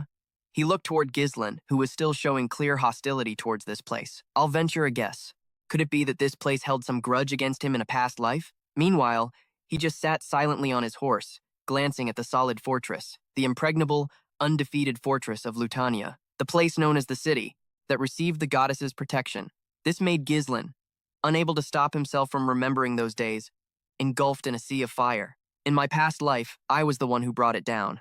And this is also the place where I died. I attacked the capital to kill Duke Delphine, the one who plotted to usurp the throne, but that bastard wasn't here, blinded by my desire for revenge. I made a mistake. I turned everyone into my enemy, but I couldn't do anything alone. A few days earlier, at Perdian Castle, Walter's eyes widened in astonishment. You're saying you're going to the capital? Ghislain, mounted on his horse beside him, immediately replied, Yes, father. It's a very important matter. A very important matter. Walter couldn't help but ask worriedly, Then what will happen to your territory, Fenris? He placed a hand on his chest, showing the utmost respect. I will provide a year's worth of food for the Padian territory. Therefore, while I am away, I hope that Administrator Homjun and the captain of the Black Knights, Sir Randon, will be dispatched to the Fenris territory to assist me. Hearing this, Homjun and Randon's eyes lit up as they exclaimed in amazement. A year's worth of food? Walter frowned, feeling that still wasn't enough to put his mind at ease. The food isn't important. Didn't you yourself say before that Jfao is targeting us? For you to leave like this while a rebellion is breaking out in Jfao? Surely you know what that means, right? Ghislaine Perium raised his bow towards a bird circling in the sky as he replied, I understand what you're saying, father. If Desmond and Delphine form an alliance and attack us while I'm away, we won't have the strength to fight back. However, as he finished speaking, his arrow shot forth. It easily pierced the body of the bird flying high above. Ghislaine Perium frowned and spoke. Amelia has only just taken control of Jfao's internal affairs, so we still have time. Before she can stabilize her system in the Jfao territory, we must use that time to build up our strength to oppose the enemy, right? Hearing this, Walter couldn't help but exclaim in surprise. Strength to oppose them? Yes, he replied in a very casual tone, as if it was all prearranged. That's right, I intend to pull the kingdom to our side. A merchant clasped his hands together, bowing respectfully. Yes, just as you requested. They had now stopped in front of a magnificent, yet incredibly gloomy and cold, castle. I have prepared a stately, splendid mansion for you, with a garden, spacious grounds, and a very reasonable price. Ghislaine smiled smugly, glancing at Belinda, who was standing beside him. What do you think? She could only force a helpless smile and reply, yes, it looks quite stately. Seeing this, Cloud and Epon reacted violently, shouting in unison at the merchant, Hey, mister, why is this place in such a shabby condition? He had no choice but to explain. It's because this place hasn't been managed for a long time. A flock of gloomy crows flew out from the woods, making the fat guy jump and cry out. Arg! The knight accompanying them looked on with disdain. With that cowardly disposition, how did you ever survive and return from the demon beast forest? The fat guy hugged himself, trembling. Well, it does seem a bit chilly here. Vanessa turned her head and rubbed her chin, confused. You just have to put on more clothes. The merchant cleared his throat a few times, then began his sales pitch. Anyway, the rumors about this mansion being haunted by ghosts or wandering spirits, they are all just baseless slander. I assure you, there is absolutely nothing wrong with this place. As soon as he finished, Ghislaine Perium immediately agreed to buy it. Fine, let's go with this place. How much is it? Gao, beside him, hurriedly tried to stop him. Stop. He grabbed the merchant, pointing at his overjoyed face and said, Look closely at this guy's expression, sir. It's obvious he's thrilled to finally get this piece of junk off his hands. Don't you believe in things like feng shui? Is geography just for decoration? Ghislaine replied calmly with a faint smile, leaving Cloud utterly speechless and helpless. It's fine. A ghost can't kill you anyway. Just beat the crap out of it and you'll be fine. What's there to be afraid of? The man rushed toward him, grabbing his hand excitedly, saying, A truly brilliant choice, Baron. Originally, if you include the land, this place is worth over 1,000 gold, but since it's our fault for not managing it well, I'll let you have it for 500 gold. Ghislaine turned to him and countered with a price of 200 gold, leaving the merchant frozen in shock. He looked around the castle, feigning worry. I heard it's haunted. I'm terrified of ghosts. If you don't sell it for 200 gold, I'll just find another place. Hearing this, the man became deeply worried. You can't do that, sir. Selling a mansion this large for 500 gold is already a steal. You won't find anywhere cheaper in the capital. But Ghislaine's sharp words just kept coming, relentlessly. An item this hard to sell. If you start managing it properly again to sell it, the management costs will be higher than its actual value, and you still won't be able to sell it. Meanwhile, you still have to pay property taxes every year. This left the man with nothing more to say. He smirked, both smug and very satisfied. Think about it. Who else besides me would even want to buy it? The noise outside was observed by a mysterious person from inside the castle. In the next second, that person vanished without a trace. Belinda stood with her hands on her hips, her powerful voice ringing out, All right, everyone, get to work, quick. Inside the castle, everyone was bustling about, cleaning, mopping floors, and dusting. Let's wipe away all the gloom from this mansion. A voice rang out, causing Ghislaine to tilt his head and glance over. Glau, who had been sweeping with a broom, also stopped and asked him, My lord, you said you would build relationships in the kingdom to connect with the powers in the Ghislaine Perium territory. How do you plan to do that? Would anyone here even want to meet a rustic noble from the frontier? Ghislaine turned away and answered calmly, Just as you said, from the perspective of the kingdom's nobles, they have no reason to meet me. Hearing this, he stammered in confusion.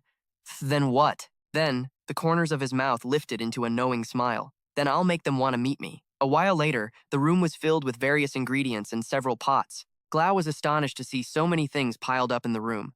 What is all this stuff? Yvonne's voice was also filled with surprise. What is this? Don't tell me you're planning to use alchemy in here? Ghislaine calmly walked around, observing the prepared ingredients.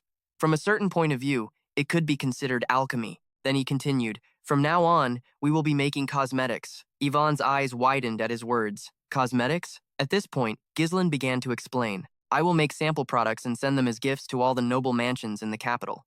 Glau was surprised. You're going to use that to build relationships in the kingdom? But the others felt a little worried. Will that really work? With just a gift like that? He turned to look at them and said with a slight smile, just try what I've made, and you'll know right away. Those people won't be able to stand it if they don't come looking for me. The nobility views an outstanding appearance as a sign of power and prestige. Nobles are the kind of people who would willingly jump into fire and boiling water just to become more handsome and beautiful. In the near future, the truth was revealed that the cosmetics of this era, which used popular colorants like lead, mercury, and white lead powder, would all harm the skin. In severe cases, it could even lead to death. And Duke Delphin's family made a massive profit by creating a cosmetic that fixed that very drawback. I obtained that cosmetic formula after seizing the Duke's power in my previous life. The formula for a dream cosmetic that solves every drawback of existing products. Genep. After that, everyone got to work together. First, use magic to oxidize zinc and turn it into a powder. In the meantime, put beeswax into a heated double boiler and let it melt. Mix in the evening primrose oil and extracts of avocado and shea butter. After removing it from the heat, add the zinc oxide powder that was prepared earlier. Ghislain held a small glass vial, the corner of his mouth lifting into a slight smile, and mixed it with a special essential oil extracted from the blessing of the spirits. Then he poured it directly into the freshly made pot. A rich fragrance immediately spread throughout the room. Vanessa leaned over to look inside the pot, her eyes shining as bright as stars. This fragrance is amazing! Yvonne was surprised. This is a cosmetic? Malau was stunned as he witnessed this scene. He thought to himself, a high-ranking noble like him. How could he possibly know how to make something like this? Then Ghislain held up his creation, shook it a few times, and said, it's not finished yet. You have to let it sit for a day for the solution to solidify. Once they use Genep just one time, all other cosmetics will seem like nothing but trash. It will become an essential item for the nobility. He looked at the liquid in the glass beaker, smiling with great satisfaction. The Delphine formula. I will make good use of this, Genep. Ghislain turned to give an order, but a dark figure was watching from outside the window. As soon as it solidifies, package it, then send them as gifts to the nobles. What? He exclaimed in shock. Aren't you going to test it first? The figure was still there, observing their conversation. He replied calmly, there won't be any problems, probably. A pair of blood-red eyes had witnessed everything up to this point. That night, the rain came. Thunder rumbled throughout the castle. Inside, everyone had fallen into a deep sleep. The central room of the castle was gloomy and cold. A flash of lightning blinked, revealing a strange, dark figure. The figure glanced all around, making sure no one else was present. Then it approached the table where all the cosmetic products they had just made were placed. The figure reached out and took a jar, gently twisting the lid open. A rich fragrance immediately wafted out. It reached in with its fingers, took out a soft, solid substance, and gently rubbed it. Without anyone noticing, Ghislain had appeared from behind and spoke. So, you're the ghost from the rumors, are you? The figure startled and immediately spun around. He spoke calmly. I can guarantee that stuff will be effective on you. The sound of thunder and rain outside the castle grew louder and louder. The two of them stood in the room. Silently, they faced each other. The mysterious person swung their sword, suddenly attacking Ghislain. He didn't hesitate, swiftly drawing his own sword to retaliate. Ghislain leaned, easily parrying the unexpected blow from his opponent. Then he turned the tables, becoming the one on the offensive. The two of them clashed in a flurry of rapid and fierce combat. Ghislain made a move to restrain his enemy. Unexpectedly, the figure managed to catch it. Then the mysterious person spun slightly, their swords slashing towards him from behind. But Ghislain had no difficulty, parrying the blow. Afterwards, they both separated, putting a few steps between them. He silently looked towards his opponent with an incredibly sharp gaze. The opponent was a complete mystery, covered from head to toe, holding their sword high, preparing to fight. Then, the figure charged forward to continue the duel once more. As he fought, Ghislain observed and felt each of his opponent's sword strokes, the gracefulness. Every sword swing had a special feeling to it that he could perceive. The mysterious person performed an artful rose pirouette to escape Ghislain's powerful sword strike, then raised their sword high, preparing for a decisive blow. Every movement drew an elegant arc, but he could still parry it with ease. Seizing the opportunity, Ghislain grabbed the hand that was holding the sword, his opponent's. If I remember correctly, model. Then he turned the tables, instantly holding his sword to the mysterious person's throat. Seeing this, the person couldn't help but be surprised. It was then that Ghislain finally spoke. A lady like you, playing the part of a ghost in a place like this. His blue eyes shone, sharp and cold. What is your relationship with the Renford family? A moment later, the rain outside the castle subsided. The surroundings immediately returned to their initial quiet state. Just then, Belinda and Jillian rushed over. She yelled out in a worried rush, "Young master!" Jillian looked just as frantic. What's with all the noise? But what stood before the two of them was the sight of Grisland, standing pensively and looking out the window. He only replied softly, "Everyone, go back and rest." The bright moonlight shone through the window frame in the quiet night. Maybe everything will turn out for the best. In a magnificent and beautiful garden within the estate, a woman's fair and noble hand gently lifted a jar of cosmetics with extreme care. With her lips lightly made up in a bright red lipstick, she appeared before the mirror with such a dignified air that even the maid beside her had to exclaim, "You look as beautiful as ever, my lady countess, Lady Mayo of Ghislaine. She looked at herself in the mirror and frowned, her expression immediately turning to one of displeasure and contempt.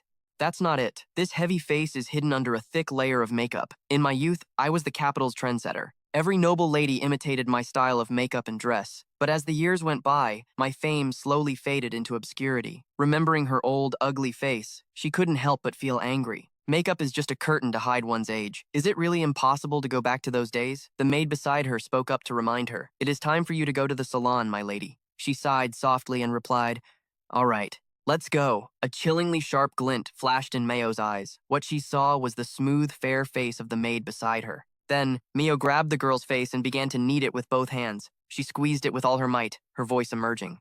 This moisture, this firmness. The maid, seeing this, couldn't help but be confused. Lady Mio seemed on the verge of madness as she screamed at her. "What have you done to your face? Tell me everything. Don't leave out a single detail." Terrified, she quickly explained everything. The Baroness Fanris was given some cosmetics, but she said she didn't need them and gave them to the maids. Based on those words, a procession of dark knights in a carriage headed toward Grisland's castle. They said it was a debut gift sent from a new noble who had just arrived in the capital. Cloud and Yvonne's group couldn't help but be surprised and shocked at the sight. They stared in amazement at the large retinue escorting the carriage toward the castle. "Hey, what is that? Could it be the queen herself?" Cloud frowned as he watched. Sweat poured down his forehead like a stream. He thought to himself, "This must be someone important." He watched as a beautiful woman stepped down from the carriage. So the cosmetics really do work. Wendy pushed Cloud hard from behind, causing him to stumble forward.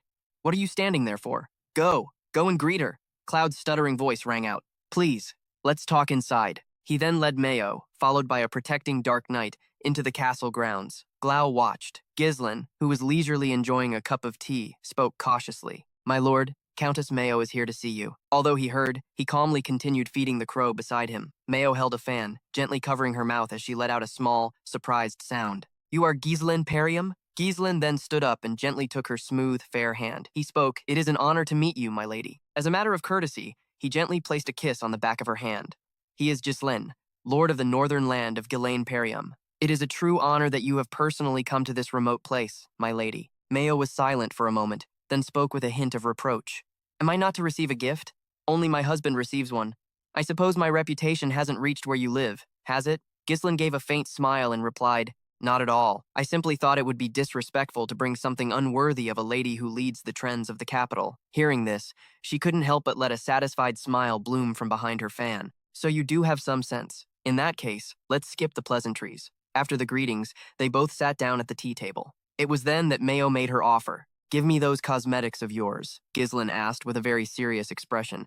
"Have you tried them, my lady?" She nodded slightly, replying with a look of immense satisfaction. "I have. They're wonderful. So wonderful that I no longer need my old makeup." Mayo looked up, her eyes sharp and full of determination. "I will have exclusive rights to it. You just need to focus on developing and supplying the cosmetics." Seeing this, Ghislaine maintained a very gentle smile. He replied, "If you're buying in large quantities, you are more than welcome." She narrowed her eyes and smiled. Then, Mio continued in a rather calm tone, yet one that carried a hint of a threat. "But surely, you know, doing business alone in the capital is extremely difficult. No matter how good the product is, it's hard to overcome the established powers. Besides, the fact that you are living in this old mansion shows that your finances are not very well off." Despite this, he maintained a calm demeanor, as if nothing was wrong. Belinda, who was standing outside, couldn't help but feel annoyed watching this scene. How dare that woman threaten the young master? Lau just whispered quietly, "The lord is only in this mansion because of his own stubbornness." Ghislaine was silent for a moment, then asked, "The supply price will be a bit high. Can you handle it, my lady?" Mio waved her hand dismissively, her voice full of arrogance. "Are you joking? The Brentford family is one of the richest families in the capital." He narrowed his eyes slightly and uttered softly, "The price is 100 gold per bottle." This managed to make her freeze on the spot, her eyes wide with astonishment. Mio couldn't believe it and had to exclaim, "Are you joking?" But Ghislaine replied very calmly, "I am not joking. He smiled and tilted his head. Flattery dripped from Ghislaine's words. You are the queen of high society, my lady. If Countess Mayo has her eye on this product, then that price is completely reasonable. Hearing this, her eyes lit up brilliantly. His words had successfully convinced Mayo, but immediately, her expression changed, darkening with anger. You sly fox! Jewelry or furniture, maybe. But 100 gold for a cosmetic? Impossible. To make a profit, I'd have to raise the price far above the supply cost. And that would mean giving up all kinds of exclusive rights with me, yes. Ghislaine smiled, looking quite pleased with Mayo's reaction. Then he spoke again with another offer, pulling her out of her own train of thought. Then how about this? Ghislaine extended his hand forward. At the same time, Belinda approached carrying a wooden chest. I cannot give you exclusive distribution rights for the product, but I can give you honor. Hearing this, Mio couldn't help but exclaim in surprise. Honor? The 3 wooden chests opened. Inside were many cosmetic jars, carefully packaged. Her eyes lit up when she saw them. This is? Ghislaine didn't hesitate and immediately introduced it to Mio. This is a cosmetic I created myself called Genep. It is a gift to commemorate the connection between us. Then he picked up one of the jars and said, There are still many nobles who do not know how effective Genep is. It is a product that can change the entire market. Ghislaine flashed a formulaic smile, holding his hand out towards her. And you, my lady, will be the one to change that market. Hearing this, she narrowed her eyes in silent thought. Then Mayo lowered her fan and smiled back in a very natural way. My dear Baron, how is it that you always manage to say such beautiful things? She reached out and closed the wooden chest. Very well, let's do that. Then Mayo brought her fan forward, lightly touching Ghislaine's chin. You will handle the distribution of the cosmetics. She stood tall, looking down at him with a face full of satisfaction. And I will lead the trend on this side. Ghislaine smiled secretly to himself. Wonderful. He escorted her outside the castle. Mayo was very pleased with her conversation with Ghislaine. I will leave immediately if you need anything. Just say the word, and if it's within my power, I will agree at once. As she was about to get into the carriage, he spoke. May I ask a favor of you, my lady? Hearing this, Mio paused. Ghislaine stated his request seriously. Please tell Marquess Renford, in that magnificent castle perched atop the high hill, that Baron Ghislaine can solve his daughter's problem. Marquess Renford's estate, in his study. The man sat in deep thought at his desk. He pressed his lips together as if about to say something, his eyes darting to the side with calculation. Lau was excited. He tossed gold coins into the air and shouted, We're rich! The castle's drawing room was now overflowing with chests full of gold coins. This is amazing! Absolutely incredible. The reputation of Countess Mio must be immense. Those expensive cosmetics sold out as soon as they were made. He joyfully rushed towards Ghislaine and said, With this much capital, we can bet it all. Belinda glanced at Lau with a look of disgust and thought to herself, Is the Lord abandoning his territory to do business here? Ivan beside them couldn't help but feel confused and said, Why is this guy so excited when it's not even his money? As expected of you, my lord. You can easily make connections within the kingdom. But Ghislaine just shook his head slightly and denied it. No, it's still not enough. His blue eyes suddenly lit up with a sharp glint. What I want lies under the cover of darkness. Ghislaine strode into the grounds of his castle. His eyes narrowed slightly as if he saw something. Standing in the middle of the grounds was a mysterious person who was already waiting, clad in a suit of iron armor, extremely sturdy and solid. He sensed Ghislaine Perium's presence and spoke up, Are you Ghislaine Perium? Shortly after, he strode proudly towards the magnificent, grand castle before him. You have been summoned by Marquess Brentford. Before the door to the room, 2 dark knights in armor stood guard, valiant and ready. When Ghislaine Perium approached, they both reached out to open the door for him to enter. Inside the stately and elegant room, 3 people were already waiting. One of them was sitting solemnly at a desk. Flanking Ghislaine Perium on either side were Belinda and Clow, who were allowed to accompany him. Facing them, his calm expression didn't change at all. Marquess Brentford looked seriously towards Ghislaine Perium. Then, Ghislaine Perium and Clow placed their hands on their chests, bowing to show respect and courtesy. It's an honor to meet you, Marquess Brentford. I am Ghislaine Perium. Ghislaine Perium. Brentford's eyes, which held countless inscrutable things, narrowed slightly. Then the muscles in his face relaxed. Brentford's deep, powerful voice spoke up, clearly stating Ghislaine Perium's current identity, the son of Marquess Walter Pardiun, the heir of Pardiun. His voice gradually carried a sense of pressure, aimed directly at him, the arrogant brat, who killed a count in the war with Dryfow, and seized the lordship of Pardiun. And finally, Brentford concluded with a cold sentence. You are nothing like your father. Hearing this, Ghislaine Perium frowned slightly and thought to himself, so he even keeps an eye on the distant lands. Marquess Brentford, the Grand Chamberlain in charge of the royal court, the most powerful man among the nobility. the leader of the royalist faction against Duke Delphin. He bowed his head slightly, feeling extremely wary of the great figure before him. Everything in the kingdom passes through his hands. If it weren't for Countess Mio, another royal power, backing me, I couldn't have met him this quickly. A butler approached, pushed a chair forward, and said, "Please, have a seat." Very quickly, Ghislain glanced over and saw the cosmetic products he had made, already on the man's desk. He then slowly sat down, directly facing Marquess Brentford. The man spoke, his eyes half closed. "So you say you can solve the problem of my daughter, Rosaline?" Ghislain then smiled, full of confidence, and boldly replied, "Yes, I can cure the lady's illness." Hearing that, Brentford let out a soft sigh. He placed his hand on the book on the table and said, "You've never even met Rosaline." Then Brentford clasped his hands together, his expression very serious as he questioned with a powerful voice, "You dare say you can cure an illness that no one has been able to treat for years?" But Ghislain remained calm, maintaining the friendliest smile on his face. "While gathering information in the capital, I heard rumors about it, and I have cured this disease before." Seeing his attitude, the Marquess couldn't help but praise him. "Your confidence is quite impressive." Ghislain bowed his head slightly and replied, "You flatter me, my lord." But then a statement from Marquess Brentford took him by surprise. "Go home." At that moment, he thought of his child and slowly spoke bluntly. "You are not the first to claim you can cure Rosaline's illness.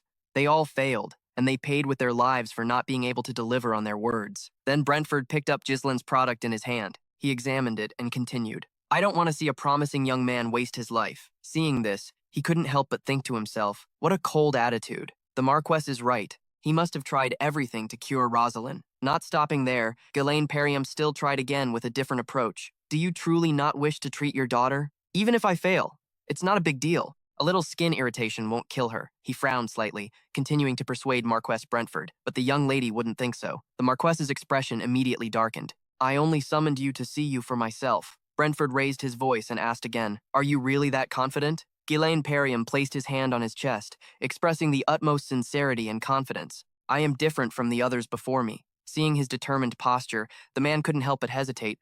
Brentford spoke slowly.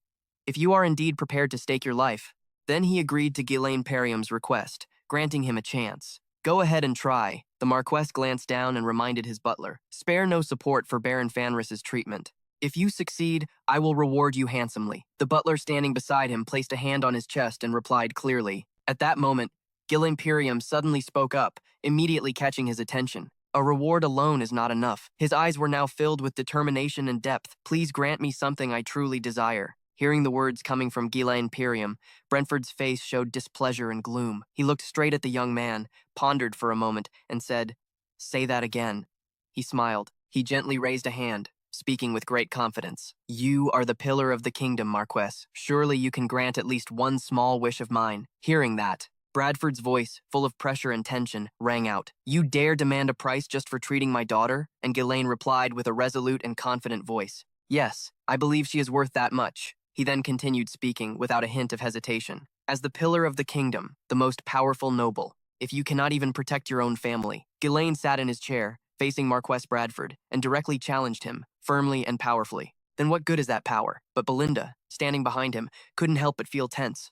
And Cloud was trembling, biting his nails continuously while thinking to himself, "This madman. How dare he say such things in front of the Marquess?" The man's voice came out, seemingly without any trace of anger. "The price for making demands of me is not cheap." Bradford faced Ghislain. "Behind you are many lives, familiar people dragged into this bet. If you still want it, then bet everything you have." His voice was dark and unpredictable. "Do you dare?" Ghislain looked at the hand extended before him. The corner of his mouth lifted into a smile, and he firmly grasped that hand, a gesture of absolute acceptance. Bradford's pupils constricted. He could hardly have anticipated the situation. Ghislain boldly faced him and replied, "I dare." Their eyes met, and with that, a massive bet was placed. The Marquis Brentford then turned and commanded his attendant with absolute resolve. "Inform the treasury. Prepare to cut all aid to Boudillon." He commanded, "Seal off Ghislain Perium's residence in the capital. From this moment on, no one gets in or out." Clasping his hands behind his back, he walked past him. An immense responsibility now weighed upon Ghislain's shoulders. "I'm giving you 1 week. In that time, bring Rosaline before me, completely unscathed," he replied with a gentle smile. "It will be done." He looked like he was about to go insane, running his hands through his hair and cursing. "Damn it! I thought I was done worrying about money, and now this mess." Belinda watched him, unable to hide her worry and unease. If the Marquis's house makes a move, both Boudillon and Ghislain Perium are doomed. It was only a matter of time. What she saw was the back of a young man, carrying an immense burden, the lives of so many people. Young master. At that moment, Gislin slowly rose from his chair. Marquis Brentford never tolerates anyone who dares to challenge his authority. And at the center of it all was Lady Rosaline's illness. He strode forward, lost in his thoughts. A problem that even the most powerful man in the kingdom was helpless to solve, leaving him with no choice but to accept it.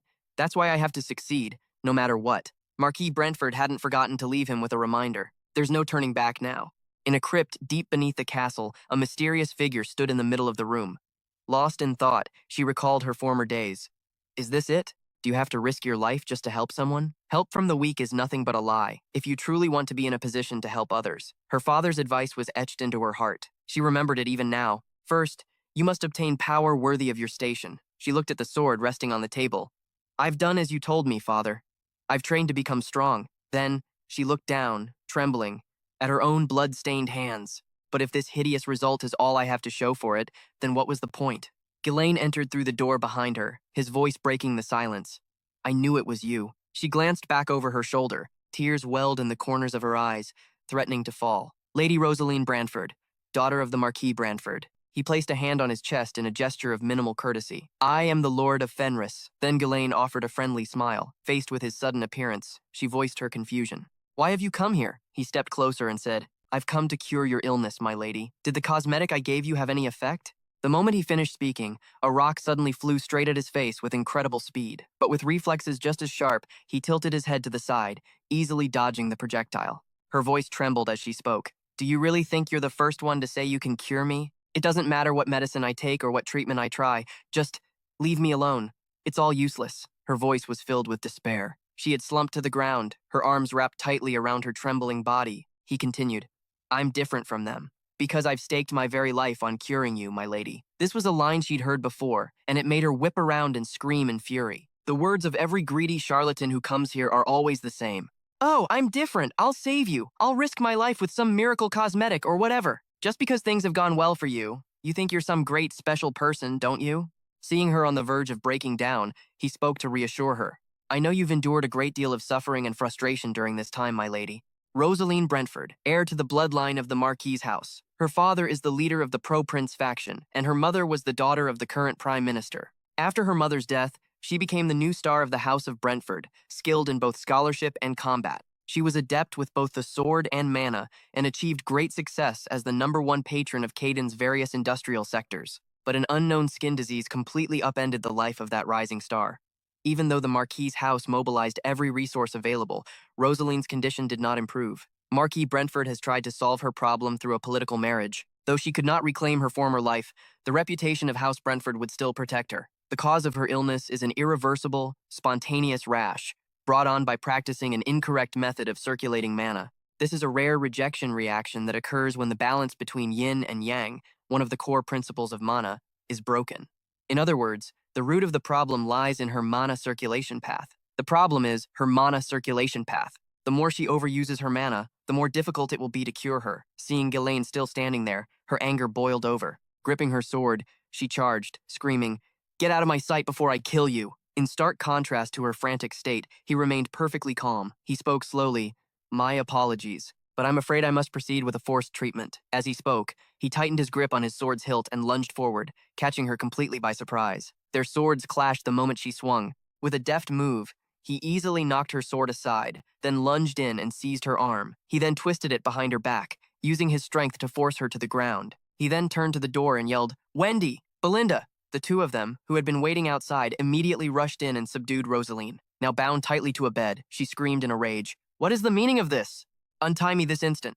But he paid her no mind, and as he began to remove his overcoat, he said, If you want that, I'll need you to remove your helmet first, my lady. His request startled her. What? He continued. Before we can begin the official treatment, I must first examine your condition. As he said this, Belinda moved to remove the lady's mask, but she thrashed her head from side to side, resisting and screaming, Don't! I said I don't need it. The mask fell to the floor with a metallic clang. Her current condition left everyone in the room wide-eyed and speechless. He then took out a small vial, looked at it, and said, Regardless, for the next week, I ask that you please endure it, my lady. If your will is strong enough, you can bear it. At this, she clenched her jaw. She growled, You really are crazy enough to want to die. Do you honestly think you can cure me? He moved closer to begin the treatment, speaking gently. If I can't cure you, I'll die anyway. And so will you, my lady. You'll perish soon enough. His words made Rosaline's face contort with an anger that brought her to the verge of tears. Meanwhile, he looked at his own hands, which were now radiating with magical power, and thought to himself, don't worry, I will succeed, because this treatment method was created by the Rosaline of the future. You created it yourself, my lady. His thoughts concluded, he aimed his hands at her body and began to channel his mana. The space around them flashed with light. The moment the mana entered her body, an excruciating pain shot through her. It felt as if her entire body was shattering into 100 pieces. Wave after wave of tearing pain washed over her. It made her scream, it hurts! It hurts so much! And you're telling me I have to endure this damned thing for an entire week? Why me? Out of all the people out there, why am I the only one who has to suffer this kind of pain? She remembered what Ghislaine had said. If I can't cure you, then you'll perish soon enough. His words fueled her will to live. She clenched her teeth, forcing the pain down. She spoke with a cold voice. Fine. If I'm going to die either way, then you'd better see this through to the very end.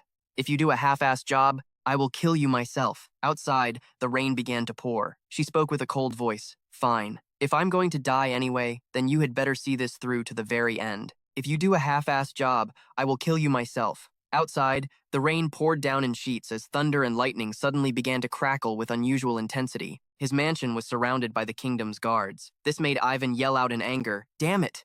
Who the hell are these people surrounding our mansion? We haven't even had a chance to go out and party in the capital, and we're already locked up like this. It's definitely that stupid lord's fault. He must have caused trouble again. The fat guy next to him spoke up as a reminder. Hey, we can't just stay here like this forever. Should we go find the commander? Inside, Kao and Jillian came down the stairs and spoke.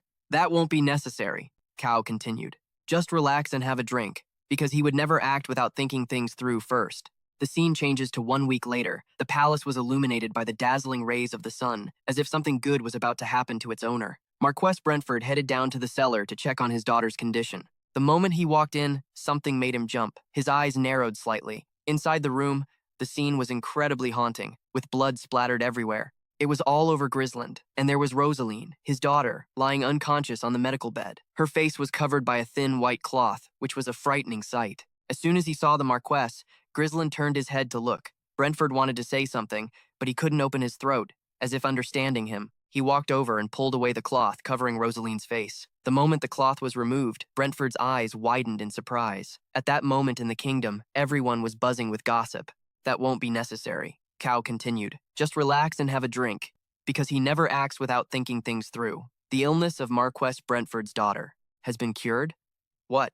Didn't they say it was an incurable disease? Someone else immediately replied, the Marquess is about to host a banquet, but it said that Ghislaine's group had already gone to Brentford's room.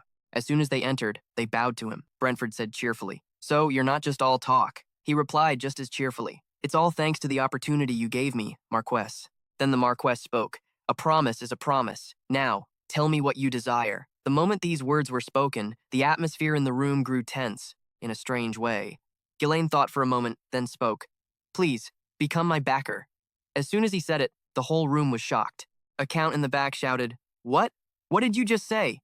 Seeing her master's boldness, Belinda also spoke up cheerfully. That's our young master for you. Beside them, another person was sweating bullets out of fear, thinking to himself, if the Marquess agrees to be his backer, then in the future, no matter what our lord does, the Marquess will have to share the responsibility. To build power in the kingdom, there's no better way than this. Faced with this proposal, Brentford thought for a moment and then spoke. And you called that a small wish? It seems you must have a specific reason for coming to me, right? But I've already set my sights on someone else from the north. Before he could finish, Ghislaine interrupted. Do you mean Count Bribon?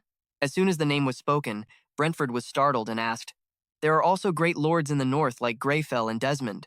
How can you be so sure it's him? Ghislaine replied, regarding Desmond, he seems to be on the neutral side, but because of that, it's impossible to know what he's truly thinking. VF is in a state of chaos due to internal disputes. Other than them, the families are either blinded by greed or are led by incompetent lords. But Count Bribon is completely different. He has a close relationship with the Pro-King faction and is very wealthy. He even possesses a portion of the Red Flame Magic's military power. In the north, the only thing that could have possibly caught the Marquess's eye is his Bribon territory. Faced with this detailed analysis, Brentford sighed thoughtfully and then spoke. Are you saying that as a backer, you're more valuable to me than Bribon? He looked straight into the Marquess's eyes and said, please be honest with me. You're not satisfied with Count Bribon, are you? This remark made Brentford ponder for a moment, then he burst out laughing. Ha ha ha, just as you said. That man is a good person, but he's lazy, indecisive, and easily swayed, he continued. And because of that personality, he must have been heavily influenced by the enemies of the pro-king faction, the House of Duke Delphim. If you're going to grant me something anyway, why not just support me completely? Wouldn't that be better? Then he put a hand to his chest and declared decisively, Please allow me to become the representative noble of the North. Hearing this declaration, Brentford thought for a moment, then stood up and said, So this was why you risked your life, to challenge me like this? Very well. Then he looked at him and announced, Everyone here is a witness. I, Marquess Brentford, as Baron Ghislaine Pyrium's backer. From this day forward, I will be the power behind him. The Baron's enemy is also my enemy. Anyone who confronts him must remember that I am standing behind him. But you must also swear that in all you do, you will consider my honor as well. At this declaration, Ghislaine Pyrium immediately dropped to one knee, planted his sword firmly on the ground, and declared, I swear it. After the pact was made, someone entered from outside and said, Congratulations, Baron. I was so flustered earlier that I didn't have a chance to greet you properly. No matter what price my father agreed to pay you, I am the one who directly received your grace. I will become your patron, Baron. At a social gathering in the Duke's estate, the Marquises were gossiping. One person spoke up, Have you heard the rumor? Another replied, I have. They say some up-and-coming noble cured Lady Rosaline's illness with homemade cosmetics. Is that right? If it's homemade cosmetics, could it be that Dianette that Lady Mayo was promoting? Another person cut in, Don't be ridiculous. How could cosmetics possibly cure a disease that even doctors couldn't handle? Another person retorted, Then do you think Marquess Brentford would throw a banquet like this for no reason? There's a rumor that he has chosen the person he wants to sponsor. It's probably because of that, another said, annoyed. You all shouldn't just gossip about every absurd rumor you hear. I'm sick of listening to it. From the outside, a plainly dressed person entered, attracting the attention of the Marquesses. They said, Hey, look, is that Baron Paris? He and the young woman, Belinda, then entered the social gathering. One of his hands was still stuck in his pants pocket. This prompted Belinda, who was beside him, to remind him, Young master, please take your hand out of your pocket. And please, try to smile. Seeing her constantly nagging him, he turned and said, Hey Belinda, don't you think you're making a big deal out of this? Hearing this, she just replied cheerfully, It's not often we get to come to a place like this. This is a banquet hosted by one of the most powerful people in the kingdom. All for you, young master. So we can't let them look down on us. Ha! Hearing this, he let out a cold scoff, glancing towards the main door as he spoke. This banquet probably wasn't held for me. Just then, the room's doors suddenly swung open. Someone shouted, Marquess Brentford has arrived. As soon as the words were out, all eyes in the hall turned in that direction. He walked out with his daughter, Rosaline. Now, she was full of confidence after recovering from her illness. She looked at everyone and said, It's been a long time, everyone. Have you all been well? Seeing her appearance, the Marquises below shouted with joy. Lady Rosaline's face! I can't believe it! She's completely cured! Oh my, she's even more beautiful than before! Looking at Rosaline's beautiful face, Belinda exclaimed, She looks so different, doesn't she? Is this really the same person who used to lose her temper with us not too long ago? Just then, Rosaline, from her position above, scanned the room as if searching for something. A moment later, her eyes landed on Ghislaine Pyrium. This made him flinch slightly. Once everyone had settled, Bradford spoke. Thank you all for attending. Today's banquet is held to celebrate my daughter, Rosaline's, full recovery, and also to announce that I have decided on whom I wish to take under my patronage. These words sent a wave of surprise through the marquises below. One spoke up. Someone he's taking under his patronage? So the rumors were true? Seeing everyone's constant murmuring, he explained, I'm sure some of you here already know, while others may not. Thanks to the help of a young man, we were able to cure the illness that has plagued Rosaline for all these years. That man is Baron Ghislaine Pyrium Paris, he continued. The House of Marquis Brentford, as Baron Paris's patron, will do everything in its power to support him. From now on, when you deal with him, I ask that you treat him with the same respect you would show me. Having conveyed his intentions, he announced, And now, please enjoy the banquet. As soon as his words ended, all eyes fell on Ghislaine Pyrium. Everyone's expression was incredibly intimidating. He paid them no mind, thinking to himself, Marquis Brentford is very cautious when making a decision. But once he acts, he's quite decisive, isn't he? He recalled the Marquis's words, You must attend the banquet. I am now your patron. Therefore, you must go and greet the nobles of our faction. Only then will they be willing to help you in the future. Returning to the present, he scanned the room. He thought, It seems almost all of the kingdom's key nobles are in attendance here. It's a bit overwhelming, but securing this valuable position will definitely be useful to me later. Just then, the Marquises looking his way began to whisper, Isn't he far too young? What a loss of face. Even if he did cure the young lady's illness? For the Marquis to become a patron to such an insignificant house? Seeing the group continue to speak ill of him, Belinda grew angry. How dare they? They know nothing about the young master. Rosaline descended from above and approached him. She spoke, "Pardon the intrusion, Baron Paris." She reintroduced herself. "I am Rosaline. Please allow me to formally express my gratitude to you." As she spoke, she lowered herself into a curtsy before him. This left everyone in the room utterly stunned. She continued, "There's no need to pay any mind to that petty chatter. Famous people are always surrounded by gossip, after all." He replied with a smile. "This is a kind of fame I'd rather refuse. Their stares are so intense I feel like I'm about to be roasted alive." At that, she stepped closer, smiled, and said, "Well, today is a special day. Everyone just witnessed my return at an official event. On top of that, they heard my father declare he would become the Baron's patron. So I'm sure everyone is itching with curiosity." She extended her small hand and said, "Come, let's go greet them together. Everyone is waiting for you." At her offer, he froze for a few seconds, then glanced back at Belinda. But she was already wearing a warm expression, agreeing with the decision. Receiving her approval, he turned back and smiled faintly. The two of them then began to greet the guests. Rosaline explained, "The pro-prince faction can be divided into three major sects. The first is led by Lady Mayo, a great magnate who holds sway over the capital's culture and high society, from the house of Count Elsbach. Next is the eldest son of the kingdom's prime minister, who manages law and administration, the Lord Chief Justice, who is also related to my family by marriage, Lord Baylog Northen. And then there is the one responsible for the kingdom's military forces, the commander-in-chief of the royal army, Marquis Macquarie. These are high-ranking nobles who hold immense power, dominating the administration, judiciary, and military of the Kingdom of Lutania. Depending on which one the Baron representing the North greets first, you will decide whether to grant or deny them face."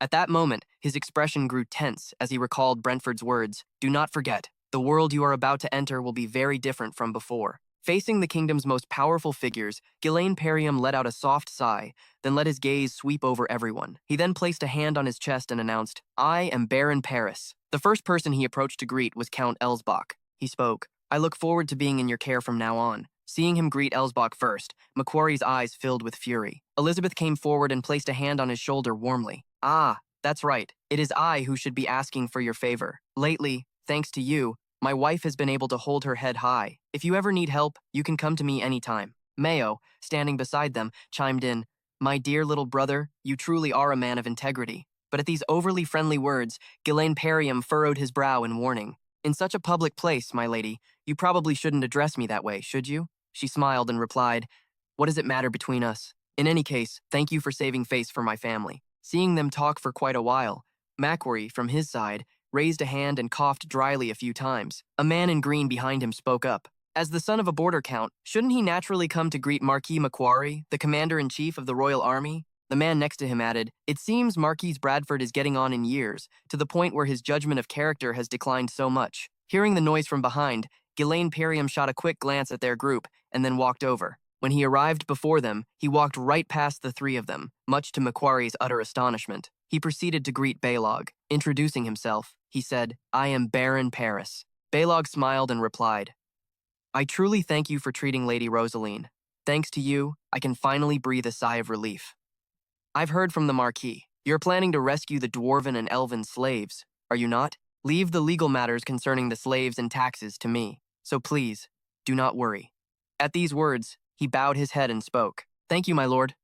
After greeting Baylog, he finally approached Macquarie's position. The old man's entire body was now trembling with rage. He spoke up, "Don't you get arrogant just because Bradford has your back. Because a man like you, I can get rid of you anytime I please." Despite this threat, he replied calmly, "Yes, I am still lacking in many ways. I hope for your guidance in the future." Below, there were still other marquises who did not agree with Bradford's decision. They whispered amongst themselves, "I can't believe he'd trust a country bumpkin like that. Don't tell me it's because of his relationship with Elizabeth? And isn't Lord Northen's family related to Marquis Brentford's by marriage as well?" Amidst these whispers, Brentford maintained his composed demeanor. Returning to his spot after finishing his greetings, he approached Rosaline. Seeing him return, she asked curiously, "Was the order of your greetings intentional?" He replied calmly, "I was simply following my heart." As soon as he finished speaking, countless other nobles flocked to him like moths to a flame. They cried out, "Please, look this way, my lord. Please accept this gift. Is it true you personally defended your domain during the war? Please, spare a moment for my family." Watching the crowd swarm around Ghislaine Perriam, Elsbach spoke up. He has now incurred the hatred of Marquis Macquarie. Mio smiled in response. My man can handle him with ease. Baylog, who was next to them, added, though he seems jealous inside. But because of Marquis Brentford, he won't be able to refuse to acknowledge him. And then Macquarie. Mio smiled and replied, my man can handle him with ease. Baylog, who was next to them, added, even if he seems jealous inside, because of Marquis Brentford, he won't be able to refuse to acknowledge him. Just as the words were spoken, Brentford approached and spoke. That's only natural, because he cured my daughter of her illness, the very illness that had every physician in this kingdom throwing up their hands. Looking toward Mr. Baylock, he exclaimed, to think you could discover someone so incredible, someone worthy of such trust, as expected of you, your grace. He let out a soft sigh and spoke, I didn't do anything particularly special. The fact that he was able to claw his way up from the very bottom to stand before me was entirely due to his own strength. Using military force to lead a losing battle to victory, possessing the ability to read the surrounding situation and grasp what's about to happen. That's why I thought he could be trusted. But when a light shines so suddenly and brightly, I can only hope that a shadow doesn't follow. Just then, from outside, a man tapped his cane on the ground, a single sound that made Gil Imperium flinch. From the doorway, a figure entered, drawing everyone's attention. Seeing this person, Ghislaine Perium's eyes widened in shock. The man walked in. Each tap of the cane was a low echo in the room. Looking at the man before him, Ghislaine thought to himself, so, you finally decided to crawl out. My enemy. My eternal nemesis, the ducal house of Delphin, and you are his right-hand man, as well as the Duke's strategist, Round Joseph. Then he shifted his gaze to the hulking figure behind him. His face was currently hidden behind a mask. He spoke, and that one is, seeing the two of them enter. His face was hidden behind a mask. He spoke, and that one is. Seeing the two of them enter, his face was hidden behind a mask. He spoke, and that one is, seeing the two of them enter. The crowd began to murmur. They're Duke Delphine's people. Nothing good comes from getting mixed up with them. Don't be a fool and cross their path. Just as the atmosphere was settling, ignoring the words of the nobodies, Joseph stepped forward to speak. It's been a while, Marquis Brentford. Seeing them, Brentford replied coolly, Duke Joseph. I was under the impression you had no interest in places like this. He wore an unfriendly expression. I came here merely to see for myself. I heard a rumor that you've taken in a young lion. The person he referred to was none other than Ghislaine Perium. At that, Brentford's gaze grew more serious. He spoke coldly. Even so, that's hardly a matter a duke such as yourself should be concerned with. Who is the person behind you? He replied. That is my guard knight, not something the Marquis needs to trouble himself with. A knight from behind stepped forward and spoke. Even if he is the Duke's guard knight, he must still clearly present his identity. Then he commanded, you, show your face. The knight across from him didn't answer. This infuriated the knight on this side. His hand tightened on the hilt of his sword as he yelled, Did you not hear what I said? Seeing things grow tense, Brentford raised a hand to stop him. That's enough. Brentford maintained a murderous gaze. Looking toward Joseph, he issued a warning. You have traveled a long way. Please, conserve your strength. Don't do anything to bring a stain upon the name of Duke Delphine. Responding to the challenge, Joseph narrowed his eyes slightly. Thank you for your concern. Watching them leave, Brentford was lost in thought. Even with Rouen, a key figure for the Duke, present in the capital, not a single report had come in. Somehow, they had managed to evade the eyes and ears of this Brentford. In the end, has the Duke's hand already reached every corner of the capital? The two of them now walked up to stand before Ghislaine Perium. He watched them with a cold gaze. Their eyes met, as if sparks were flying. Then the man spoke coldly. Do you know who I am? Ghislaine Perium's gaze remained serious. He replied flatly, Yes, I heard a great deal about you when I was in the capital. The man continued, I, too, have heard a great deal about you. Baron Ghislaine Perium, Ghislaine Perium. I hear you've accomplished quite a lot in the north. At these words, Ghislaine Perium thought to himself, Right. He would know better than anyone, because all the schemes to overthrow Walter were your creations.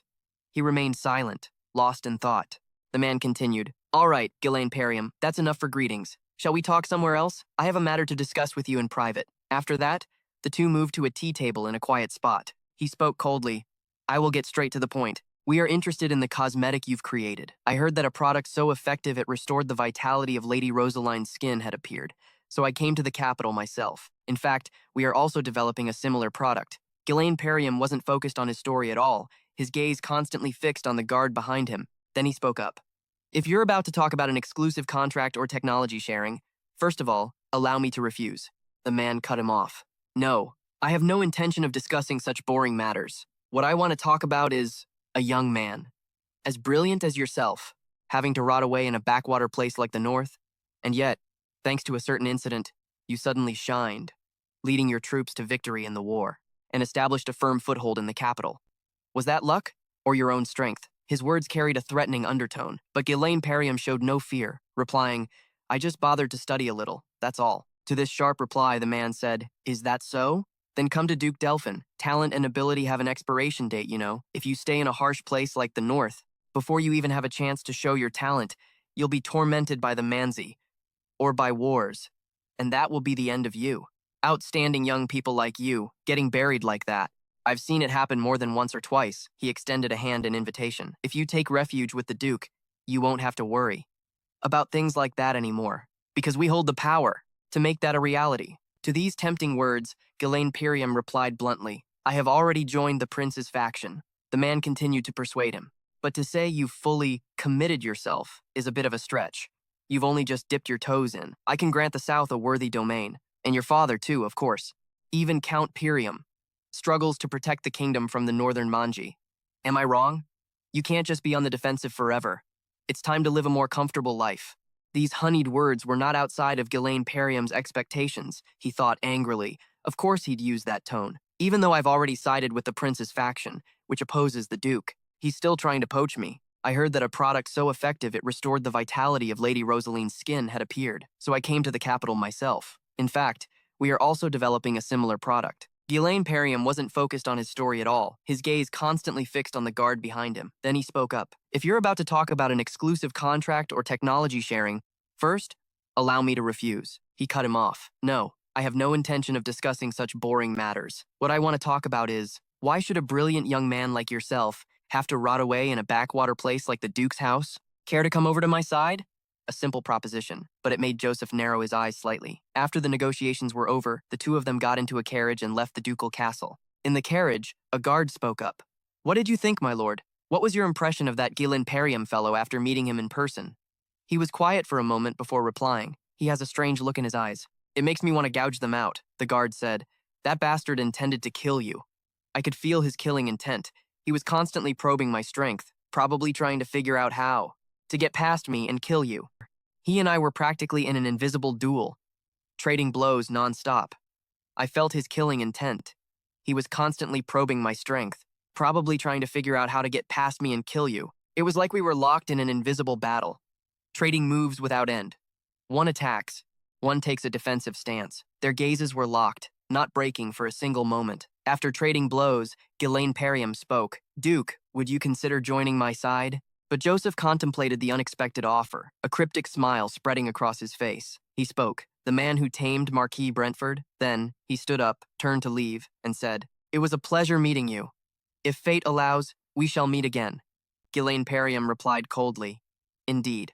I look forward to our next meeting as well. The guard's eyes were still fixed on Ghislaine Perium. He returned the cold stare, saying, The greatest swordsman in the kingdom. Cayenne snapped back to reality. He already knew who I was, Cayenne said. Upon hearing this unexpected answer, Joseph said thoughtfully, Hearing you say that, it seems the rumors of his accomplishments weren't exaggerated. In any case, his conquest of the North has merely slowed down.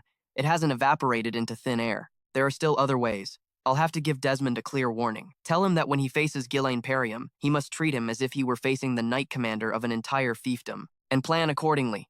Cayenne interjected from across the room. The North's greatest swordsman. Treat him as if you're facing the greatest swordsman of the North, not some mediocre knight commander. Back at his estate, everyone inside was busy moving goods with great urgency. Kai called out, Come on, get everything packed. Not a single item can be left behind. If you dare to pocket even a single coin, you'll have me to answer to. Haha, these are all the items that the Marquis has provided for us. What? Move all the military supplies over to this side. The scene shifts to Ghislaine Perium, who was now speaking with Rosaline. He began. I'm preparing to head back to the north. This took her completely by surprise. So, soon? She asked. He nodded. Yes, there is still a lot of work to do. Then he glanced towards her and hesitated. So, as we discussed before, I will entrust the distribution of Dinette to you. Up to the 300,000 gold that you promised. He looked at her with hopeful eyes. She pondered for a moment before speaking. Do you have nothing else to say to me? Other than matters of money? He froze for a few seconds before replying. Because we are in a relationship. Between a sponsored individual and their patron, she pouted. You really are heartless. Then she sighed and said, As your patron, I must learn more about you, Baron. Only then can our mutual understanding become deeper. for instance? What goal are you aiming for that makes you live a life of nothing but work? He looked at her, then glanced away, replying, "Nothing special. My goal is simply to eat my fill and wear warm clothes." His glib answer displeased Rosaline. "You're not being honest at all," she said. "If that were truly your goal, you should have joined Duke Delphine's faction, as Viscount Joseph suggested, not the royal prince's." Faced with her question, he paused for a few seconds before answering. "That is because I, as the heir to Walter and the Lord of Fenris, have set a goal for myself. To achieve it, I need your strength, my lady, but I will not share my burden and force you to carry it as well." His words left her momentarily stunned. "But why?" she asked. "Burdens are meant to be shared." Before she could finish her sentence, he reached out and took her slender arm, startling her and causing her to drop her fan. Then he lowered his head and gently kissed her arm. The kiss made Rosaline's entire body freeze, her face flushing with an indescribable shyness. He continued, "Because I truly wish for you to be happy." Following his heartfelt wish, he turned and left, leaving Rosaline standing like a statue, captivated by his words. He walked away, his face deep in thought. The Marquis's banquet had come to an end. In a favorable atmosphere, I managed to refuse Raoul's offer while also preserving Marquis Brentford's dignity. At the same time, the aid supplies that were originally headed for the Brabant domain have been rerouted to Paris and Walter. Not only that, but under the name of Brentford, the people of our two domains will receive preferential treatment, such as exemptions from certain taxes and other special considerations. Thanks to that, I've managed to gather over 50,000 people from the royal territories to immigrate to our lands. The dwarven slaves, a precious source of labor, are also on their way to Paris. Because of all this, no one will dare to look down on our domain as a small and impoverished land anymore. However, the fact that those bastards went directly to the Marquis is probably a sign that they're hatching another plan to deal with us. If I hesitate for even a moment, we'll be crushed. Duke Delphine. I will kill you and erase every trace you have left on this world. The scene shifts to the Fenris domain. A man, shackled at both the hands and feet, was trudging heavily forward. Behind him, several others were similarly shackled. The man behind him spoke up. "Hey, Gunvarik, looks like the Lord is here." Seeing this, Wolf 8 glanced forward. Inside the city walls, the people were cheering. "The Lord has returned." Seeing the dense crowds lining both sides of the road, Belinda exclaimed, "Good heavens, it seems like everyone has come out to see us." With everything he's done, a welcome like this isn't surprising at all. Following the cheers of the people came the attention of the prisoners. "Everyone seems awfully excited," one of them muttered. "To be honest, I've never seen a domain like this before. I heard the Lord here even builds new houses for his people. He declared that absolutely no one would go hungry. That's why the people here love their Lord so much." Hearing this, Gonveric let out a soft sigh. "Don't you all forget, this isn't the first or second time we've been fooled. A noble is a noble, after all. He's just another piece of trash who only knows how to fill his own stomach." Recognizing the intention behind his words, the two men behind him spoke up. "So, Gunvarik," he said, "does that mean you're going through with the plan?" He replied grimly, "That's right. We proceed as intended." Their forms came into Ghislaine Perium's view, causing him to fall silent for a few moments. Seeing him standing like a statue, Belinda nudged him gently. "What are you doing, young lord? You should at least wave to your people." Heeding her words, he gave a perfunctory wave. Seeing the warm reception, Claw looked delighted. "It's great to be home. There's nothing like it. Now that we're rolling in money, we can finally take it easy." Before he could finish, Ghislaine Perium cut in. "Claw, tell Lowell to organize the documents I gave him and bring them to my office." His cold tone made Lowell jump. "Pardon, my lord? You've only just returned, and you're diving right into work? Shouldn't you let everyone rest for a bit?" He answered flatly. "What rest does a slave like you need? The break you had in the capital was more than enough." He ordered a meeting to be convened immediately. Afterwards, he and the others gathered in his office. They began the discussion. He turned to Lowell, who was beside him. "Is everything all right with Steward Homerun?" Lowell nodded. "Yes, my lord." Ghislaine Perium continued. "Relay a message to him. Tell him I'll pay his domain a visit later."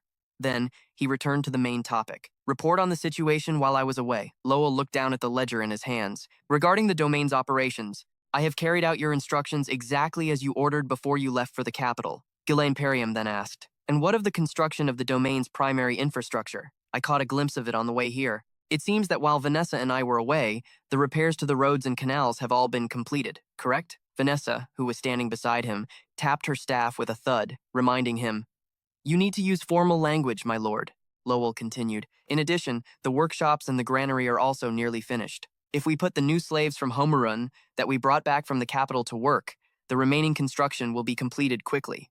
Notably, the agricultural yield has been enormous. Perhaps we no longer need to purchase grain from the merchant guilds," Belinda asked. "Just how enormous is it?" Gao replied confidently, "If we're talking purely about crop yield, we're now on par with Brentford. As for productivity per unit of area, we are leading the kingdom. Wendy, standing behind, frowned slightly, thinking to herself, asterisk. Didn't he say just the other day that we absolutely could not farm here?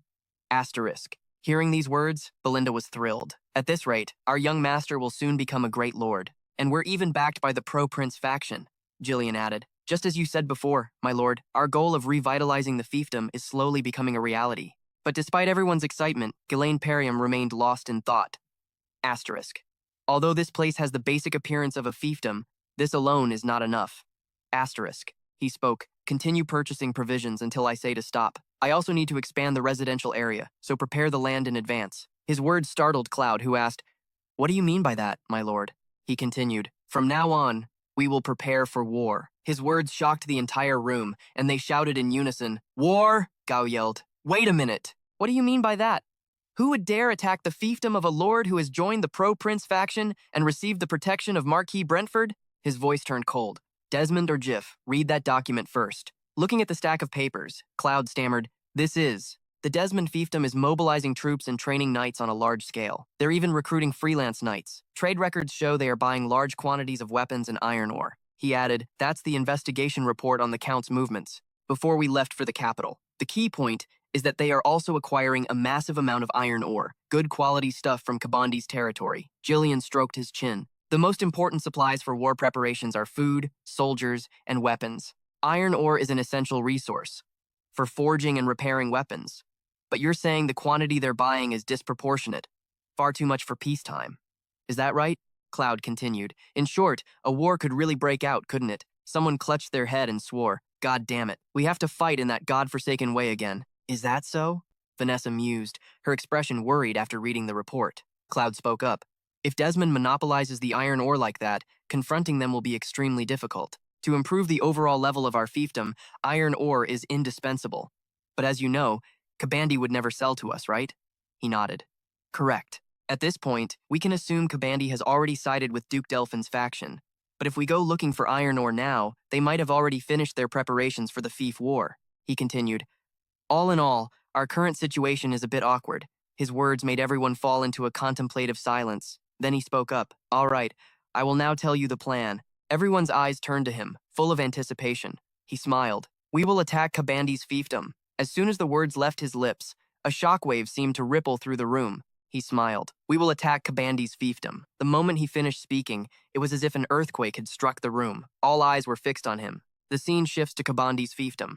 Kabandi Castle. He popped a grape into his mouth, bit down hard, and then spat the seeds out onto the floor under the table, catching the attention of the person opposite him. He spoke up. What did you just say? The North's #1 sword? Harold, maintaining his calm demeanor, replied, A report has come from the ducal house regarding the investigation of the Ghislaine Perium fiefdom. The Lord of Ghislaine Perium, Ghislaine Perium, Ghislaine Perium. They said we must face him as if we were facing the North's #1 sword. So, he is a figure whose next move we cannot predict. It would be best for you to prepare for war, my lord. These words made Kabandi ponder for a few seconds. Then he smiled and said, Why are you telling me this? You're the one who has to go out and fight, Harold, he repeated himself. You're the one who has to go out and fight, Harold. Kabandi then broke into a very sinister smile. Ha ha ha, what's wrong? Did you lose your edge after taking such a nasty hit? What? Who would dare attack this place that you're telling me to prepare for war? Not to mention the deep moat surrounding the castle. I had 2 layers of walls built, more fortified than any ordinary castle, you know, and all the defensive siege weapons I had forged, based on the finest metallurgy techniques of the North. This place is the most impregnable fortress, passed down through my family for generations. You see all this, and you still say I need to reinforce it and prepare? I'm sorry, but in the history of my family, this castle has never once been breached, not even a single time. Instead of worrying about me, Desmond, you should be more worried about yourself. Didn't we just lose a very precious secret weapon? This remark made Harold furious. He clenched his fists, his eyes burning with rage. The scene shifts back to the Ghislaine Perium fiefdom. At this moment, Cloud and Gillian placed their hands over their chests in a salute. Along with them, Belinda also bowed her head slightly as Ghislaine Perium's figure walked past. He was now clad in a suit of jet-black armor, his hands clenched tightly, his eyes filled with determination as he strode forward. Before him now stood a formidable army. He looked at them and praised, Your spirit is impressive. I know it's not easy to trust and follow someone without any promise of monetary gain. And yet, you all have trusted and followed me this far. As I declared before, I will turn all 200 of you into true knights. From this day forward, the Ghislaine Perium Knight Order is officially established. As soon as his words ended, he slammed the sword in his hand forcefully into the ground. It was followed by the determined cheers of the soldiers below. Inside a nearby tent, Lao exclaimed, "This is insane. No matter how I look at it, I have no idea if this is even possible." Then he turned and said, "What do you think, Wendy?" She was also lost in thought and did not reply. Not long before, back in his meeting room, he had spoken, "We will attack Kabandi's fiefdom first." These words left everyone stunned. Cloud shouted angrily, "Why are you suddenly changing direction like that?" Count Desmond and Kabandi are pretending to be neutral nobles, but in reality, they've already fallen in with the ducal house. They are nothing but sacrificial pawns. Through them, the ducal house can operate freely in the north with ease. To put it simply, Kabandi is also our enemy. Moreover, if we win this war, all of their iron ore will become ours. This is a perfect opportunity to slow our enemy's growth and accelerate our own. His words silenced the room once more.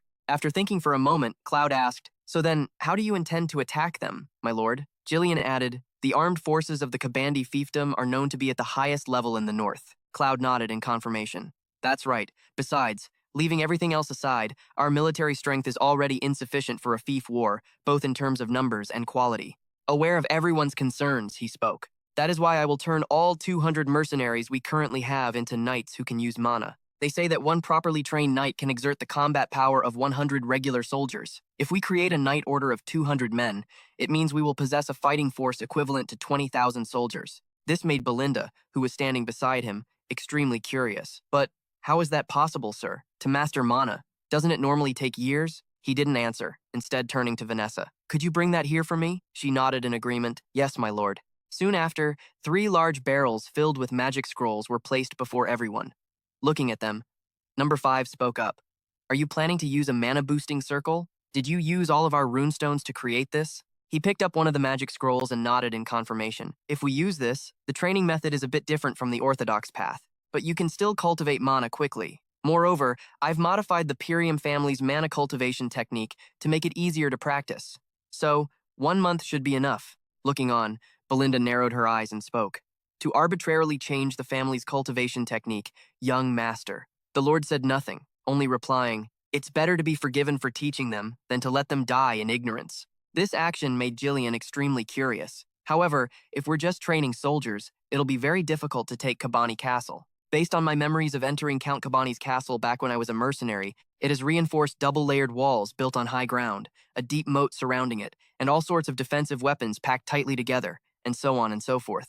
In short, thanks to so many factors favoring its defense, Kabani Castle has never once fallen in the family's entire history. So if those guys are determined to defend, it'll be very difficult for us to use our specialty, mercenary tactics. Cloud, did you hear what he said?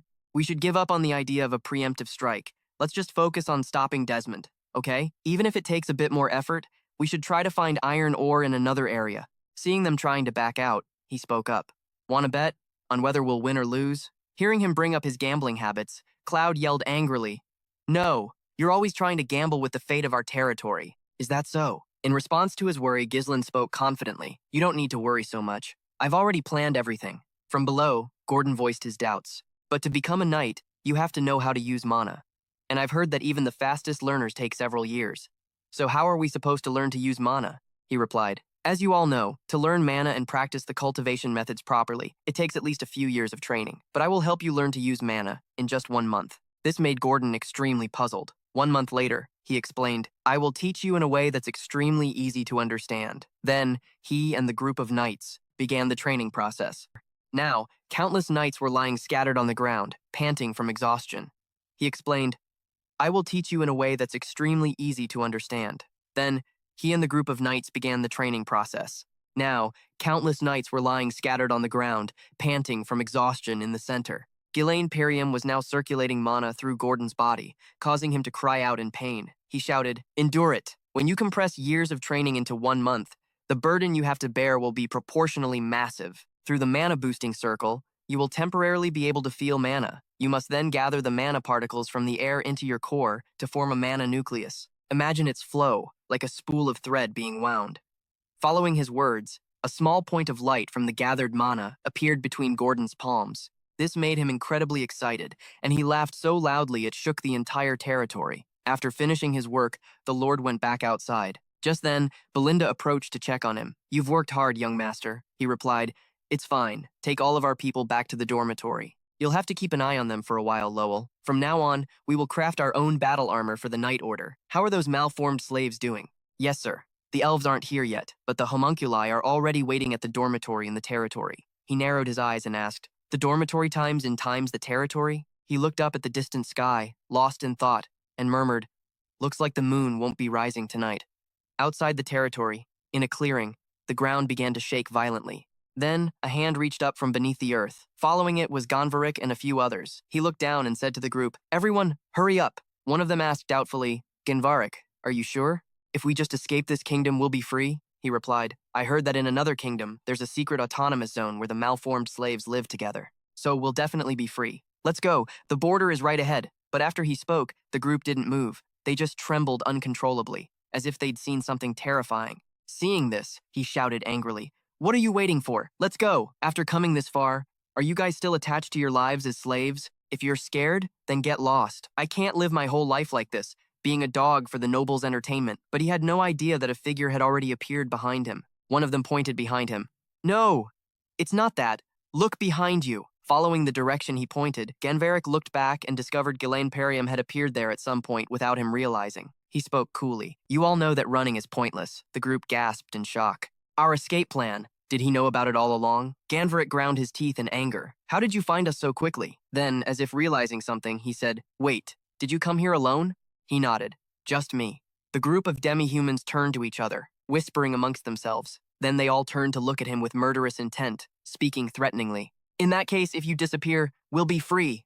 Realizing their intentions, he let out a soft sigh. "Let's see then. Do whatever you can." After he was done teaching the demi-humans a lesson, Ganvarik's body was covered in wounds. He struggled to get to his feet, breathing heavily. He walked over and praised him, as expected of a dwarf. "Your endurance really is impressive. If rumors of your escape spread, the demi-human slave traders will hunt you down with fire in their eyes. Wouldn't it be much better to just stay here and work diligently for me?" But his words didn't get through to him at all. He laughed loudly. "Haha, that's hilarious. We'd rather die pursuing freedom than be locked up here, slowly crafting boring toys for you nobles.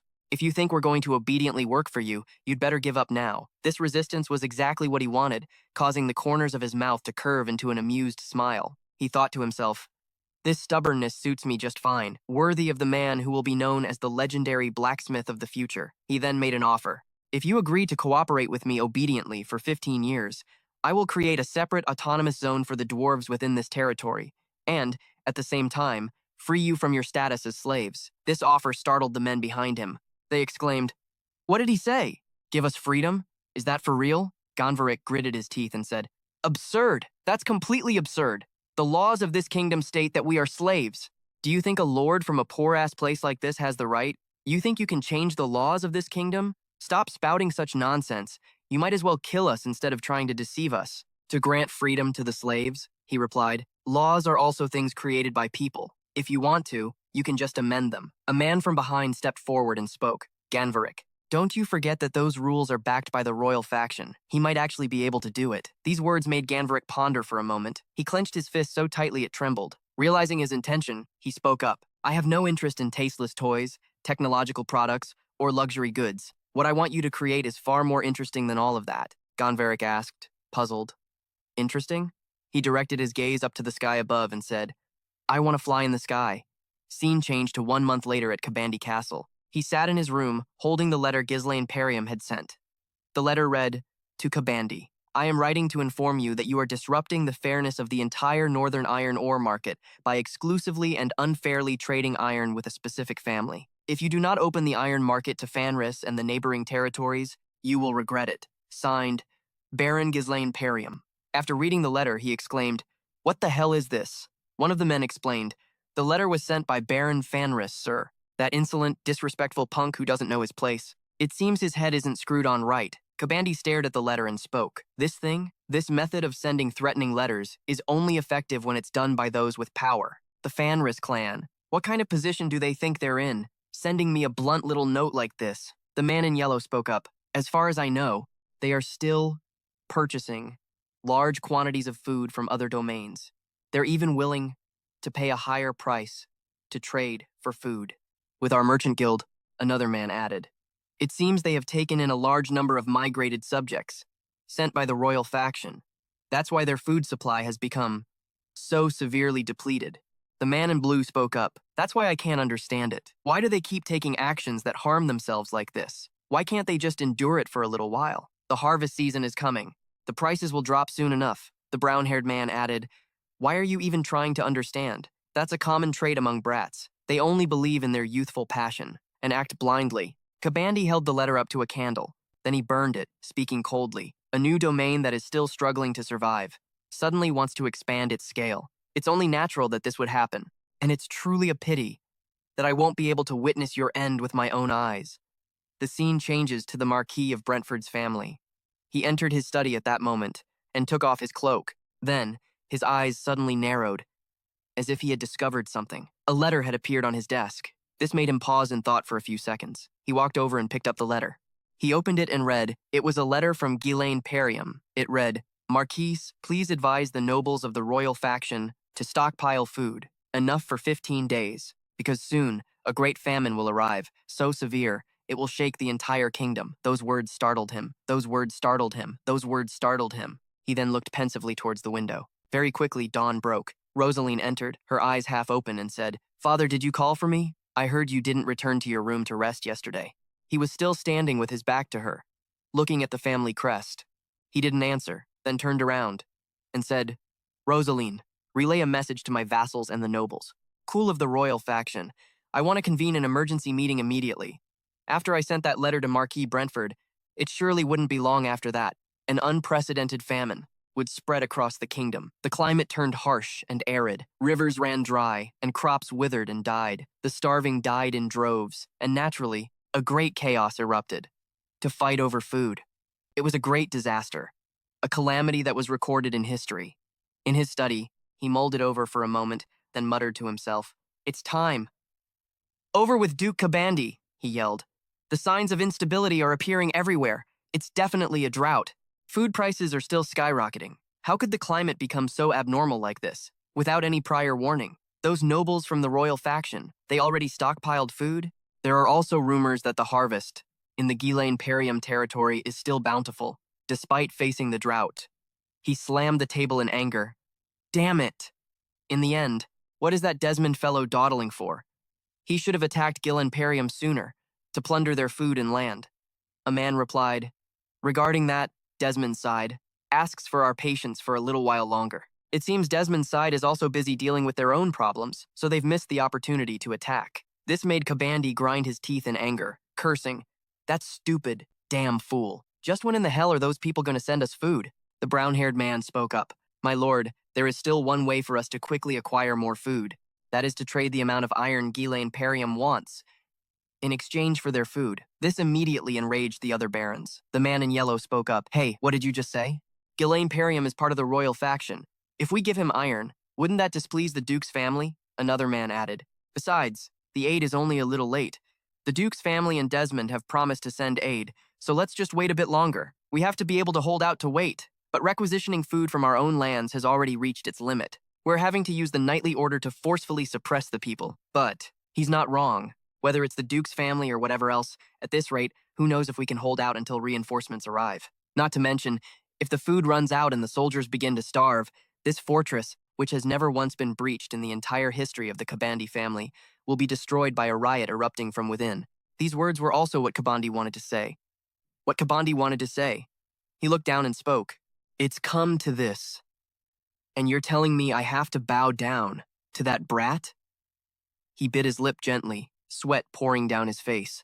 Then he spoke, Send someone to Ghislaine Perium. Give them the iron and bring the food back here. This left the counts completely stunned. The brown-haired man nodded and said, Yes, my lord. He clenched his fist in anger. Anyway, Ghislaine Perium's fate is to die at the Duke's hands. Giving him a little iron ore now won't change a thing. Besides, whether it's the Duke's family or Count Desmond, if they dare to make trouble over this, then just tell them to try surviving without this place. There is no one who can shake my fortress. Then he pointed at the soldiers. What are you all still standing there for? Hurry up and send someone before we all starve to death. The knight stammered. That might not be necessary, sir, because Ghislaine Perium has already led his army to the castle gates. His words left Kabandi's eyes completely stunned. Sweat poured down his face like rain. He stammered, What? Outside the domain. Grislin's army was already there. Gordon sighed and complained, This armor is so heavy. It's so restrictive and uncomfortable everywhere. A man replied, You're being too loud. The Wolf Clan had to use double the materials. Precious black python. All just to make a suit of armor that could fit that hulk of a body you've got. Gordon puffed out his chest and thumped it soundly. I can finally channel my mana now. Even without a piece of junk like armor, these perfect muscles of mine won't get a single scratch. Kia approached and swung his fist hard at the suit of armor, but it didn't do any damage. He stepped forward, muttering, Damn, this thing's tough. Dwarven armor really is something else. He, now leading the cavalry, moved forward and shouted, All troops, charge! Following him were Cow and Jillian, both ready for battle. He smiled and said, Ghislaine Perium Knight Order, let's move out. Seeing the army advance on their castle, Kabandi and the other nobles looked down from above with absolute terror in their eyes. One of them said, The Fenris forces has us surrounded. Because of the drought, the water surrounding the castle has completely dried up, and it had to be at a time like this. What in the world is that army? Is that a force that a poor barony can even mobilize? Could the royalist faction have sent them reinforcements? Kabandi yelled angrily. Stop making such a fuss. What can they possibly do against our impenetrable fortress? If we use our powerful siege weapons to defend the castle, they won't even be able to touch its shadow. From below, he looked up and called out, I trust Kabandi has read the letter I sent? The count shouted from above, Ghislaine Perium, what is the meaning of this? How dare you lead an army here without any warning, huh? He replied coldly. I made my intentions perfectly clear in the letter. I warned you that if you didn't open up the iron supply, you would regret it. The brown-haired man gritted his teeth and said, You little brat, you think that's a justifiable reason to do this? The silver-haired man was furious. You think you can just make up some random reason and march your army into another noble's territory like this? Kabandi threatened. If you want a proper territorial war, then prepare a proper reason and issue a formal declaration of war. I will not engage with someone like you who disregards the etiquette of nobles. From below, he muttered, A declaration of war? Then he gestured behind him, calling for Jillian. He came forward and handed him a bow.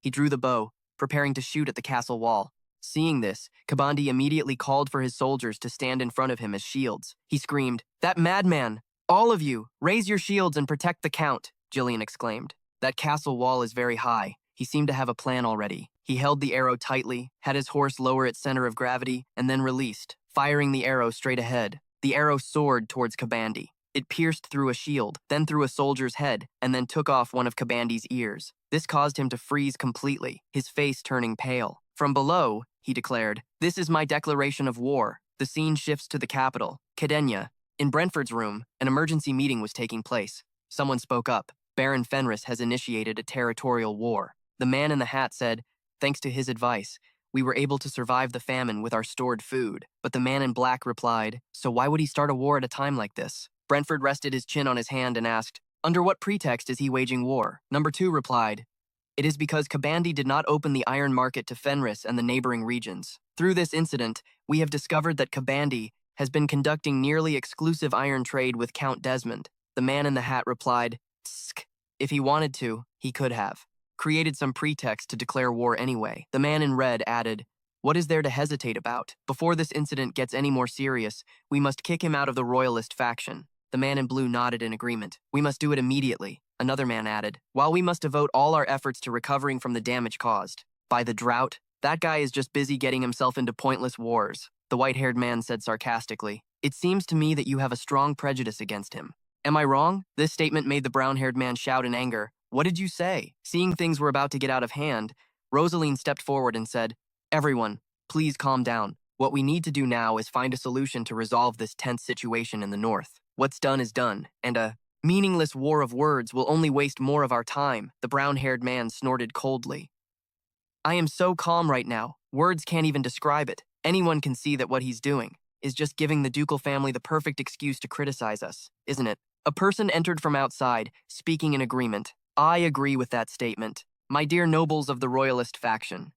Seeing this person appear, the nobles were startled and yelled, You're from the ducal family! Brentford looked coldly at the newcomer and said, Count Bawood. Bawood replied, As you all know, Ghislaine Perium has attacked Kabandi, a neutral noble. While everyone here is suffering from natural disasters, something like this has happened. May I take this as the will of the entire royalist faction, Marquis Brentford? His words carried a threatening undertone, making Brentford narrow his eyes in thought. Asterisk, hump. Asterisk, the white-haired man thought to himself. Asterisk, the Duke's intelligence network is no joke, huh? Asterisk. The man in the hat also thought, is this hardline approach because they're confident they have us in a corner? Rosaline also swallowed nervously and thought, this incident could turn all the neutral nobles into enemies of the royalist faction. This is a golden opportunity for the ducal faction to gain the upper hand. To put it bluntly, depending on what my father says now, the fate of the entire faction will be decided. On the other hand, considering only the royalist faction, if Lord Ghislaine fails, we will lose our influence in the north, and even if he withdraws from the faction, the result will be the same. However, if Ghislaine Perium wins and manages to capture the largest iron mine in the north that Kabandi possesses, the benefits we could gain would far outweigh the risks. After a moment of contemplation, Brentford clasped his hands together and slammed them on the table. He spoke. The pretext Ghislaine Perium used to launch this territorial war is completely justified. These words made Bawood on the other side frown slightly. He asked, what do you mean by that? He replied, because I consider this a personal dispute between Ghislaine Perium and Kabandi. It is not the will of the royalist faction, and the ducal family has no standing to intervene in this matter. Bawood challenged him, but even if you want a war, you must choose the right time. To remain indifferent to this is no different from you abandoning your duty as a noble of the royalist faction. The duty to maintain order in the kingdom. Hearing this, he sighed softly and replied, I have a question of my own. Why is the ducal family reacting so sensitively to this matter? It's as if Kabandi has officially become a vassal noble of the ducal family. The scene shifts back to the Count's castle. A loud scream echoed from the castle wall, drawing everyone's attention. He spoke up. Your assessment of the wall earlier was certainly not to be taken lightly, Gillian added loudly, referring to that pot-bellied noble. Looks like he won't be wearing earrings anymore. A soldier ran up and shouted, My lord, you must stop the bleeding. He then raised his hand, clutching his ear. He roared, All troops, to your positions. Those bastards, make those insects pay. Show them the might of Castle Kabani, a place that has never once fallen in history. What are you waiting for? The soldiers responded in unison. Sir, archers, to your positions. Prepare to fire. The words had barely left his mouth when the soldiers immediately assumed attack formations. But from below, Gillian spoke up. Sir, they're preparing to attack. He nodded. Just as you'd expect from a place where defending the castle is a daily routine, their response is fast. Once preparations were complete, a soldier yelled out, All crossbows are loaded! A Kabandi roared, Attack! The moment the word was spoken, a rain of arrows shot toward him. He and everyone with him remained perfectly calm. He reached a hand back, tightening his grip on his sword, ready to parry the blow. The shields they had prepared were serving their purpose well, blocking numerous arrows. He swung his sword, effortlessly shattering the bolts aimed at him. The others also drew their blades to deflect the volley. This attack, one wave just ended. Now, after the smoke and dust cleared, Ghislaine Perium and his army were still safe and sound, without any damage whatsoever.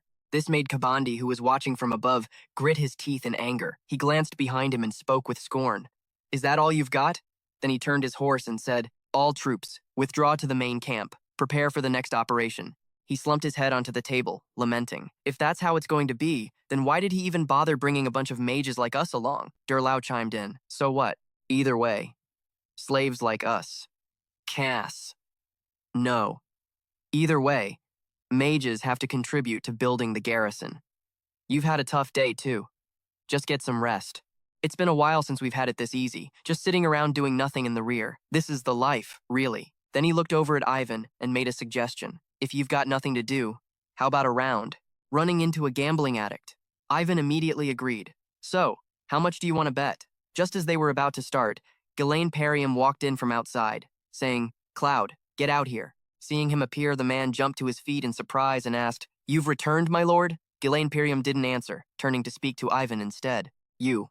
Gather the mages here as well. Just when things were getting good, the interruption made Ivan grit his teeth in anger. Damn it. Ghislaine Perium continued. From now on, I want you all to dig a tunnel towards that fortress for me. Hearing this, Ivan yelped in shock. What? A tunnel? This is a battle we can win just by defending this position. Are you really going to waste our efforts on something like that? Ghislaine Perium turned to leave as he answered. I want to end this war before the Duke's faction can send reinforcements to Kabandi, so we can't afford to just defend this place. He stepped outside, looking towards the fortress ahead. This war will be over sooner than you think. The scene changes to Kabandi's fortress. He was shouting in a rage. Ghislaine Perium, that arrogant bastard. How dare he put a hole in this noble body of mine and then just run away? One man spoke up. With our strong defenses, there's not much they can do. another added. But it's obvious they know we're short on food, so they've switched to a stalling tactic. Kabandi gritted his teeth in fury, growling. He's planning to wait until we surrender, but I still have the ducal family backing me. They can't abandon the largest iron mine in the north, which we possess. So they will definitely send reinforcements. We just need to hold out until then. But then a soldier, noticing something, turned to report, "My lord Count, it looks like they're digging a tunnel." This news made Kabandi shout in shock. What? He stood up, grabbed a spyglass to observe, and scoffed. How utterly ridiculous. How dare they act so blatantly? The man in purple spoke up. It seems they intend to breach the fortress through an underground tunnel, because a frontal assault is a nearly impossible option. The man in yellow continued. Considering the ground our fortress is built on, they can only create an exit near the south gate. After thinking for a few seconds, Kabandi gave an order. Draymond, concentrate our garrisoned forces at the south gate. Draymond placed a hand on his chest and bowed. Yes, understood. They began to lay out their plan. The moment the enemy pokes their heads out of the ground, you will all attack simultaneously. Then, open the castle gates and let our cavalry charge out. We'll wipe out those chaotic Fenris forces in one fell swoop. A man asked, what about the fortress walls? Kabandi replied, what can a bunch of fools who don't even have the most basic siege weapons do? Most of them are just infantry or cavalry, so we only need to station a minimal force on the walls to stop them. He chuckled to himself. Ghislaine Perium, even though this body was struck by your treacherous sneak attack, I will be the one left standing in the end. The scene changes to nightfall. A group of men were moving carts loaded with something up to the peak of the mountain next to the fortress. They were straining every muscle, pushing like mad bulls. Ganvarik was panting from exhaustion, cursing angrily. That damn lord, why is he making us drag something this heavy to a place so high up? The man next to him added. And on top of that, he forbade us from lighting torches. We can't even see the path ahead. Another man turned back and said, Ganvarik, we've built it exactly as the Lord instructed, but can it really be used in actual combat right away? Ganvarik's face was a mask of determination. He always had faith in his own skills. He said, don't waste your breath, as if anything I make wouldn't work. Right? Back to a few days earlier. After hearing Ghislaine Perium's intention to fly into the sky, it left him utterly perplexed. What? Don't tell me you've obtained the blueprints for the legendary airship, a lost technology from the ancient empire. Hearing about an ancient airship also piqued Ghislaine Perium's interest. He asked, what the hell is that? Then he explained, in any case, with your skills, after seeing this, you'll understand what I'm trying to build. He took out a large sheet of cloth, then draped it over a rope stretched across a fire below. Immediately, the heat from the fire caused the cloth to shoot high into the air. It was like a sky lantern. Looking at it, Ganvarik still didn't understand anything. He stood up and walked over, puzzled. And? What are you telling us to look at? Ghislaine Perium then patted the cloth, explaining, this. Look at this thing inflating. The hot air generated inside. When you light a fire, it will rise. And in the process, the air inside the cloth. At that moment, a large gust of air blew out, startling Ganvarik. But he seemed to realize something. The bald man next to him still didn't get it and spoke up. So what? That's no different from the wind blowing. But Ganvarik immediately cut him off. It's not. If it were like the wind, it would be fluttering sideways. Why would it inflate upwards like that? Seeing that Ganvarik understood his point, Ghislaine Perium smiled faintly and picked up a stick and began to draw on the ground, explaining, if we create an airbag, with a size even larger than that, 100 times larger. But before he could finish his sentence, the man stepped forward, snatched the stick from his hand and explained, then, hang a basket for people to sit in. Under that giant cloth, it will generate hot air, and then it will. I get it now. But he still turned and asked, but why does this phenomenon happen? Why does heated air rise? Ghislaine Perium didn't know how to explain it either, so he just gave a simple answer. I don't know either. I just happened to discover it while lighting a fire to dry my clothes. This ridiculous reason made Ganvarik grit his teeth in excitement. This is insane. How could you think of something like this from something so simple? He then turned and said, lead the way, my lord. Ghislaine Perium asked, puzzled. To where? Ganvarik said excitedly. To your workshop, of course. Where else? We have to build this thing and test it right away. Back to the present. Ghislaine Perium was standing on the mountain peak. Looking down, he saw the group of Ganvarik's men had arrived with the carts. Seeing them, he smiled and said, you're right on time, aren't you? Ganvarik let out a breath and snorted softly. For the governor's men, transporting this thing is a piece of cake. He said that, but in his head, he was cursing. I'm so damn tired. Belinda then approached and handed him a hat. Engineer then spoke, young master, the mages and engineers have also finished their preparations. The mages and engineers have also finished their preparations. He replied with satisfaction. Very good. Belinda, you should go get ready as well.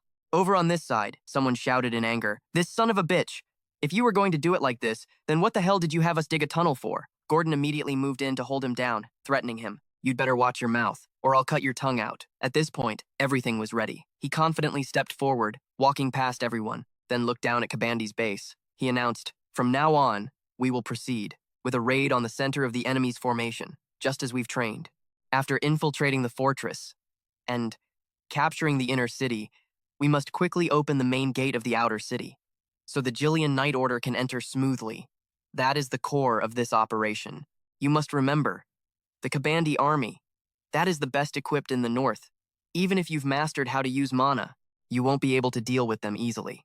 Furthermore, the enemies we must face in the future will be so much stronger that Kabandi is nothing in comparison.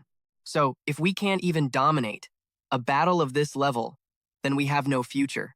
But then he smiled and offered encouragement. But don't worry too much. We have crossed the forest filled with demonic beasts, which no one before could ever explore. We have led a territorial war with less than half a chance of winning to a triumphant end. Now, tell me, are our preparations still lacking? The soldiers shouted in unison.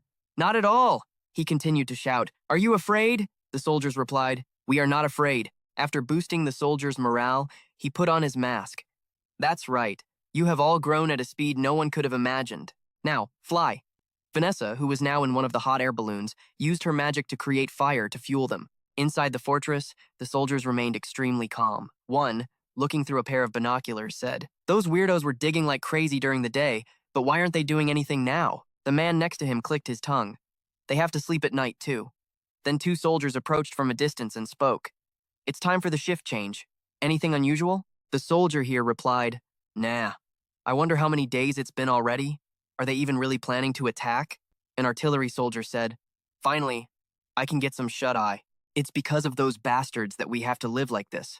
But as he was yawning, looking up at the sky, he noticed countless hot air balloons floating in the air. This made the soldier extremely curious. What are those things?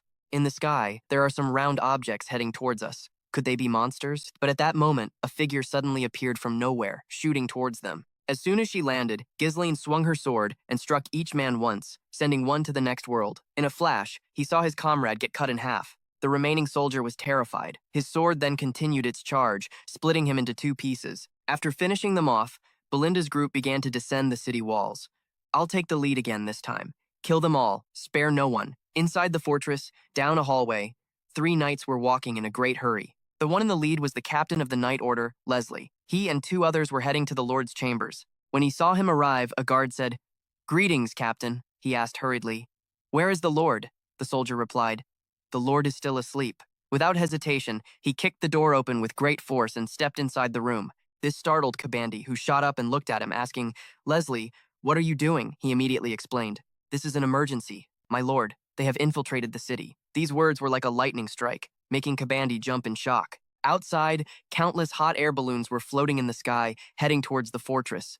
The soldiers could only look up helplessly. In another corner, Grislin's group was still fighting fiercely with the fortress soldiers. Gao shouted in excitement, Let's go, everyone! Go rip off that cleft-chinned lord's only remaining ear and bring it back to our lord. Inside, Kabandi cried out in fear. What? How did those Fanris bastards get past our walls?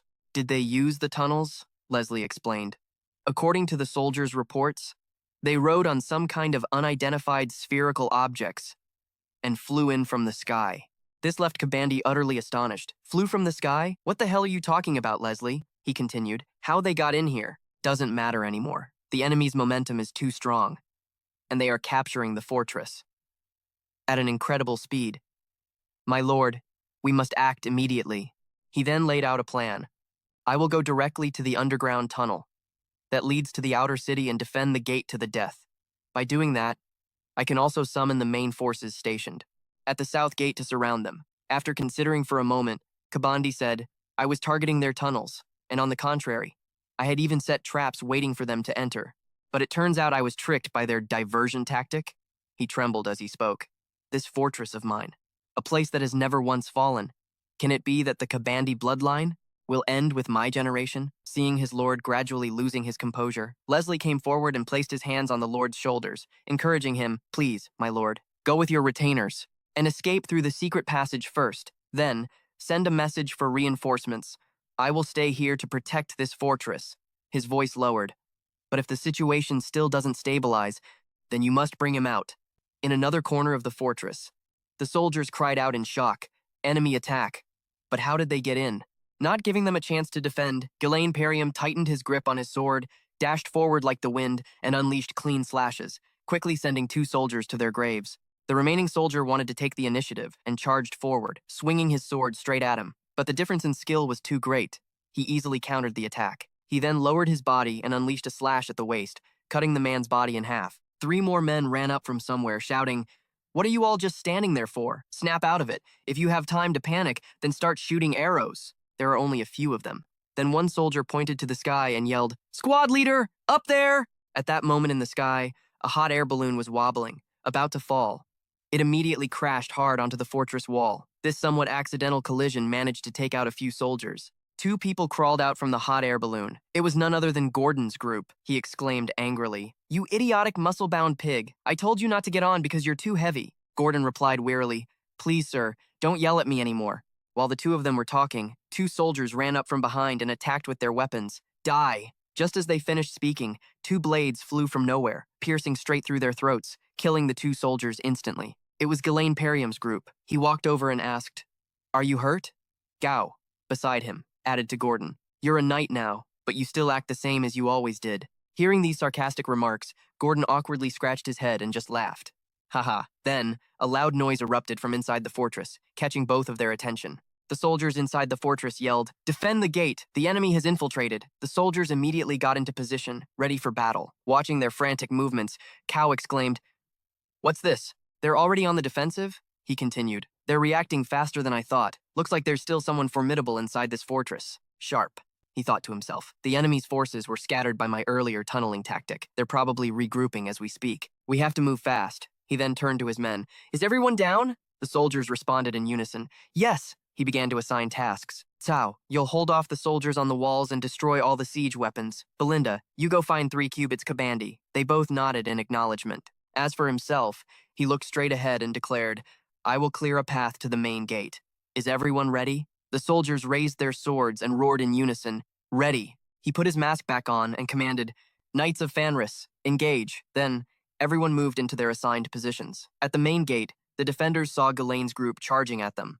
A soldier turned to his captain. "They're coming!" The captain remained calm and said, "Just as expected. They're targeting the main gate." He pointed his sword forward and yelled, "All troops, spears up, stop them, hold them off until the main force from the south gate arrives."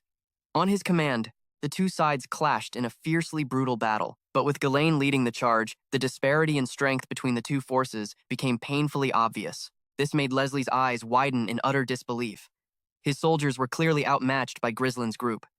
Anyone who charged forward was cut down with a single strike. 2 soldiers witnessing this felt their morale waver. "How can this be? We can't stop them at all." But the most shocked of all was Leslie. He thought to himself, "Every single one of their weapons is enveloped in mana. Are all of these invaders knights? But even if they are knights, they shouldn't be able to push back our heavy infantry holding the front line. Not this quickly." His gaze then fell upon Grislind, the one leading the vanguard. "I have to stop him." His soldiers were steadily losing ground. A soldier fell back and shouted, "Captain Leslie, they're too strong. The forces on the outer wall can't hold them any longer. At this rate, the main gate will be breached before Squad 6 arrives." Leslie replied coldly, "Break it. Destroy the entire mechanism used to open and close the gate. I will buy you time." As he said this, Leslie's entire body began to radiate a pale purple mana. Grislind's group was cutting through the defense with unstoppable momentum. He gripped his sword firmly and charged straight ahead. His eyes locked onto Leslie. Without a moment's hesitation, he charged forward, unleashing a powerful strike directly at him. He reacted quickly, raising his sword to block the attack. Their eyes met for an instant. Then, they began to exchange blows relentlessly. When one attacked, the other defended. When one defended, the other attacked. The 2 fought fiercely for some time.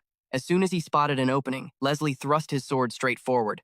But with his extensive experience, he easily sidestepped, dodging the direct thrust. After countless exchanges with no clear winner, the 2 pulled back into a defensive stance, staring each other down. Their gazes locked. Leslie introduced himself. "I am Leslie, captain of the Kabandi Knight Order," he declared resolutely. "You will not advance a single step further." Meanwhile, somewhere else in the fortress, Kabandi approached a large cage in a secluded area. Inside, someone was imprisoned, their entire body cruelly bound by chains. Standing outside, Kabandi pleaded urgently. Lucas, you must go out there and buy me some time. The person inside slowly opened his eyes, not answering immediately. Then, the corners of his mouth twisted into a cryptic smile as he spoke in a cold voice. If you want me to do that, why don't you take this off from me first, he said, grabbing the massive chain hanging around his neck. In another corner of the battle, Cao roared with excitement. Let's go! Weapons or people, leave nothing standing. He went berserk, throwing himself into the fight like a moth to a flame. Belinda, on her side, was just as deadly. She effortlessly dispatched 2 soldiers with a single slice. In stark contrast to the ferocity of the other fronts, back where Grisland was, the two once again stood facing each other. Leslie spoke resolutely. I am Leslie, captain of the Kabandi Knight Order. You will not pass. This opponent was no pushover. His eyes narrowed. His hands tightened around the hilt of his sword. He moved forward. In the next instant, he exploded with force. He closed the distance in a flash. To Leslie's complete astonishment, he unleashed a continuous barrage of strikes. The two exchanged blows once more, but this time, it seemed Leslie was on the back foot. All he could do was parry as he was relentlessly assaulted. Both men were now completely focused, their eyes filled with killing intent. They exchanged 300 more blows. The moment he found an opening, he swung his sword across his opponent's face, splitting his mask in 2. But before Leslie could even register what happened, he charged in again. He landed several more blows to his face, but Leslie quickly brought his shield up to defend. Each of his attacks felt like a sledgehammer, smashing into him and forcing him back several steps. Seeing him at a disadvantage, the soldiers behind him cried out, Captain Leslie! Another soldier snapped at them, You idiot! If you've got the energy to worry about him, then focus on stopping the enemy in front of you. After that last assault, Leslie glanced down at his dented shield. He thought to himself, his power is monstrous. At this rate, my arm is going to give out. But it's still not enough to get past me. He must know that the longer this drags on, the sooner he'll be surrounded by our main force. He's not blocking head-on, but deflecting my attacks to maintain distance, aiming for the gaps between my strikes to seize the advantage. The moment he loses his composure and makes a reckless move, he's dead. So, he's just going to stay on the defensive. He charged forward, taunting. Is this all you can do? Before Leslie could answer, he thrust his sword straight at his face. Leslie leaned his head back, narrowly dodging the direct blow. He had already figured out his opponent's fighting style, so this time, without hesitation, he swung his elbow, striking him hard in the face. Leslie cried out in pain. Refusing to yield, he swung his sword, thrusting it straight at him. But it was too slow. He pushed off the ground forcefully, flipping over to evade. While still in midair, he swung his sword in a clean arc, decisively severing Leslie's left arm. He landed lightly on his feet and praised, Not bad. While Leslie was still stunned, he rushed in one more time. This time, he delivered a final slash across his waist, causing Leslie's eyes to go blank. He couldn't believe what was happening before his eyes. That's right, Count Desmond once said, it's like facing the greatest swordsman in the north. As his body collapsed to the ground, the knights on both sides stopped fighting. His men stammered, See, Commander! On our side, your soldiers seemed to gain a new surge of energy. His comrades exclaimed, It really is him! He turned to address everyone. All troops, press the advantage. Open the castle gates on my command. The soldiers, full of fighting spirit, charged forward, shouting, Kill! Over here! Leslie slowly forced himself to sit up. He spoke with difficulty. Gil Imperium. I hate to say it, but things aren't going to go the way you think. Just as he finished speaking, a soldier turned back to report. Sir, the gate won't open. The mechanism has been completely destroyed. There's no way to open it like this. He turned and praised the man. So, he does know how to use his brain.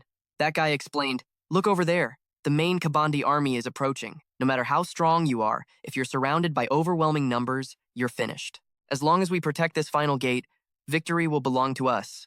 Kabandi. Just as he finished his sentence, the Kabandi reinforcements arrived from outside. Their numbers were massive. Gordon asked worriedly, What do we do now? Another man added, We're knights. If you've got the guts, then bring it on. He paused and thought for a few seconds, then gave everyone a wink. He observed that their mana was depleted, and everyone was exhausted. In this condition, they couldn't possibly fight the enemy forces swarming toward them. With that, he walked toward the gate alone. To Gordon's surprise, he placed his hand on the castle gate. His other hand tightened its grip on his sword. He thought to himself, Asterisk, if it's just for a moment, I should be able to use it. Asterisk, all of you, get away from me, now. In this era, the title of master was no longer a word to describe a level of skill. It was more like an honorific. So, he does know how to use his brain, that guy explained. Look over there. The main Kabandi army is approaching. No matter how strong you are, if you're surrounded by overwhelming numbers, you're finished. As long as we protect this final gate, victory will belong to us, Kabandi. Just as he finished speaking, from outside, The Kabandi reinforcements had arrived in massive numbers. Gordon asked worriedly, "What do we do now?" Another man added, "We're knights. If you've got the guts, bring it on." He paused and thought for a few seconds, then gave everyone a wink. He observed that their mana was depleted, and everyone was exhausted, because there was no real standard for the level of a master of mana sword skills to be considered the benchmark for a knight. He began to channel the mana in his body, focusing the energy that was trying to radiate out in all directions into his sword, compressing it to its very limit. The moment the mana was compressed, an intensely powerful aura erupted from around him, knocking the soldiers back. Gordon shielded his eyes and exclaimed, "The light is blinding." Lying on the ground and watching, Leslie thought to himself, Asterisk, a legend of the ancient empire, passed down to the knights. Even among those who have tempered their mana to the extreme, the one crucial condition to be recognized as a master. Asterisk. The light on his sword now shone with ever-increasing intensity. His eyes revealed his fierce determination. A moment later, he swung his sword straight at the castle gate with absolute resolve. A soldier from behind yelled, "Surround those Fenris bastards! Punish the intruders who dare enter Kabandi without permission!" Just as they were about to attack him, the army led by Jillian broke through the castle gate, charging in to confront them. Leading the charge was an incredibly valiant horse. It lunged forward, kicking the enemy captain hard in the face.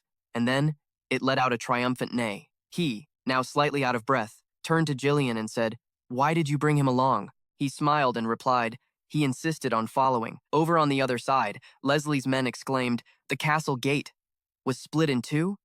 What in the world just happened?" A soldier yelled, "Commander Raymond, the gate has been split in two? What the hell just happened?" A soldier screamed to Commander Raymond, "Retreat! Retreat back into the city!" At that moment, he walked over to his warhorse and mounted it. He roared, "All forces, charge! Don't leave a single one of them standing!" In another area, Belinda was now facing a monster. Her breathing grew ragged as she stared intently at her opponent. He advanced on her slowly, step by step, his gaze remaining cold. He spoke, "What is your relationship with the Dark Knights?" Grislin's army charged, attacking like a hurricane. This terrified the Kabandi soldiers, who cried out, "Retreat! Retreat! Now! We're all dead!" Sao, leading the troops, shouted excitedly, "You have nowhere to run! We've already taken the inner city!" Gislin turned back to his men and ordered, "No prisoners! Kill every last one of them for me." Then suddenly, his eyes narrowed slightly as a sharp pain shot through his chest, making it difficult for him to breathe. He thought to himself, Asterisk. At my current level, using Aura Blade is still a bit too much for me. I'm already this exhausted after just one mana potion. I probably can't fight for much longer. Asterisk. Seeing him suddenly stop, Cow came over and asked, "What's wrong? You're already gassed after using just a little bit of power, Commander." Jillian approached to report, "We have finished suppressing the enemy's main force, my lord." Hearing nothing but good news, he praised them. "You've both worked hard." He turned to the others and asked, "What's the situation with Belinda?" Ephorn let out a weary breath and answered, "After she entered the city, we still haven't heard anything." Cao chimed in with a smile. "That girl is taking her sweet time." In contrast to their confidence, he felt a flicker of worry, but didn't voice it. He then gave an order. "Jillian, there must be a secret escape route somewhere in this city, and I don't think Baroness Kabandi could have gotten far. Take the cavalry and thoroughly search the outskirts for any tunnel exits." He nodded in confirmation.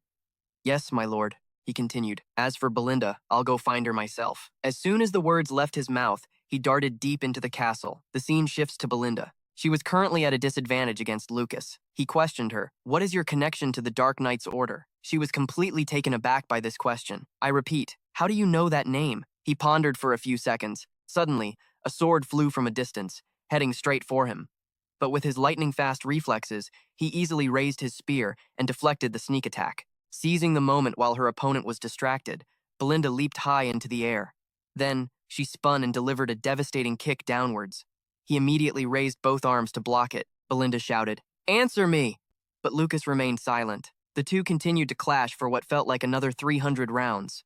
One on offense, one on defense. And so, they threw themselves into an endless battle. As soon as she found an opening, Belinda leaped backward, landing safely. Giving her no time to rest, Lucas immediately reset his stance, tightened his grip on his spear, and charged at her once more. Belinda didn't dodge right away, her eyes narrowing slightly. Just as the spear was about to hit, she instantly spun and jumped high, evading the direct thrust. In a flash, seizing the opportunity while her opponent was off guard, she used her momentum to swing her leg for another kick. But Lucas was already prepared for this. He quickly pulled his spear back, raising it above his head to block the attack. Then he asked, "How do I know that name, you ask?" He spun the spear to knock her leg away, then used his own leg to lock Belinda's movements. He immediately swung the spear up, pressing it against her neck. In the blink of an eye, Belinda had lost the upper hand. He leaned in close and whispered, "The reason isn't anything special. It's just that you look like my ex-lover." His mocking words made Belinda grit her teeth and curse. "What the hell are you talking about?" he continued. "The outcome of this battle really has nothing to do with me. But I can't just abandon my duty either. So if you keep coming at me, don't blame me for whatever happens." Just as he finished speaking, the spear had pressed against her neck. Then suddenly, from a distance, something shot toward them, stopping right in front of them. Lucas's eyes narrowed in surprise. The one who had arrived was Ghislaine Piriam. Without a moment's hesitation, he charged forward, swinging his sword to knock the spear away and rescue Belinda. Seeing him suddenly appear, she exclaimed in astonishment, "Young master?" He reminded her coldly, "Get out of here, Belinda. Leave this guy to me." Lucas's gaze turned towards him, becoming incredibly cold. Then, a slight smirk played on his lips as he spoke. "Young master?" Without offering any explanation, he immediately lunged forward to attack him again, but every one of his attacks was blocked, effortlessly. The two of them clashed for a while. He clicked his tongue. "Shh, looks like it'll be hard to go after that woman now. Are you the noble who started this war?" The moment he finished speaking, he lunged forward to attack, seizing the initiative. Just as his spear was about to lock Ghislaine Piriam's sword in place, he immediately pivoted his blade, unleashing a slash aimed at his hip. Sensing the danger, Lucas leaped into the air to dodge the slash. But this was exactly what Ghislaine Piriam had predicted. The moment he jumped, Ghislaine Piriam spun around and unleashed a kick aimed straight for his face. Stunned by the unexpected blow, Lucas quickly retreated to regain his composure. He stepped forward with a loud laugh. "Ha ha ha. It's good to see you again, Lucas." Seeing that the man before him knew his name, Lucas was startled. "You know my name?" he replied. "I know it very well." He thought to himself, "Lucas, my subordinate and my old comrade. I was wondering where you'd gone. Turns out you were holed up in a dump like this, huh?" Lucas wiped the blood from the corner of his mouth, annoyed. "You're really getting on my nerves. That fighting style of yours. It's not like any noble I've ever known. It's completely unorthodox." He then pointed his spear at him. "Who are you?" Without hesitation, he answered immediately. "I was a mercenary for a time." This took Lucas by surprise, causing him to let out a small gasp. A nobleman becoming a mercenary? He ignored the question and immediately countered with his own. "Let me make you an offer. If you beat me, I promise I'll pull my forces out of this city, and I'll restore everything to how it was. But if I win, you'll serve under me." The proposal made Lucas freeze for a few seconds. Then he asked, "What's with this sudden nonsense? This is a war you already have in the bag, and now you want to decide everything with this pathetic little bet? Besides, it's not like I have any attachment to this city in the first place." This intrigued him even more. "Is that right? Well then, you might as well just come serve under me now." He smirked. "I can't do that. I don't come cheap." His eyes narrowed as he said coldly, "That's why I proposed a bet. I'm staking this city against your value. In my eyes, Lucas, you're worth more than this entire city." He looked at him thoughtfully. Then he said, "You're betting the entire spoils of this damn war on my worth? So many offers. Yet I still have no idea who you are." This left Lucas extremely curious. "What is your name, anyway?" At that moment, he slowly removed his helmet and said, "The Lord of Ghislaine Piriam, Ghislaine Piriam, Ghislaine Piriam." As soon as the words were out, he removed the iron helmet from his head. He said with confidence, "I am the man you will serve as master from now on." His confident expression amused Lucas. "You look awful. Looks like you're running on fumes." His breathing was slightly labored now, but he still tried to act nonchalant. "Just consider it a minor handicap to level the playing field between us." At these words, the corner of Lucas's mouth curled up. "Feeling cocky, are we? Fine, I'll be happy to play along." True to his word, he then sprang forward, launching himself at him to attack. Amidst the snow-covered mountains, we see someone packing their belongings and stepping out of a tent. It's Lucas, dressed in thick clothes and snow boots, with a spear tied to his back. A close-up shows a scar over his left eye.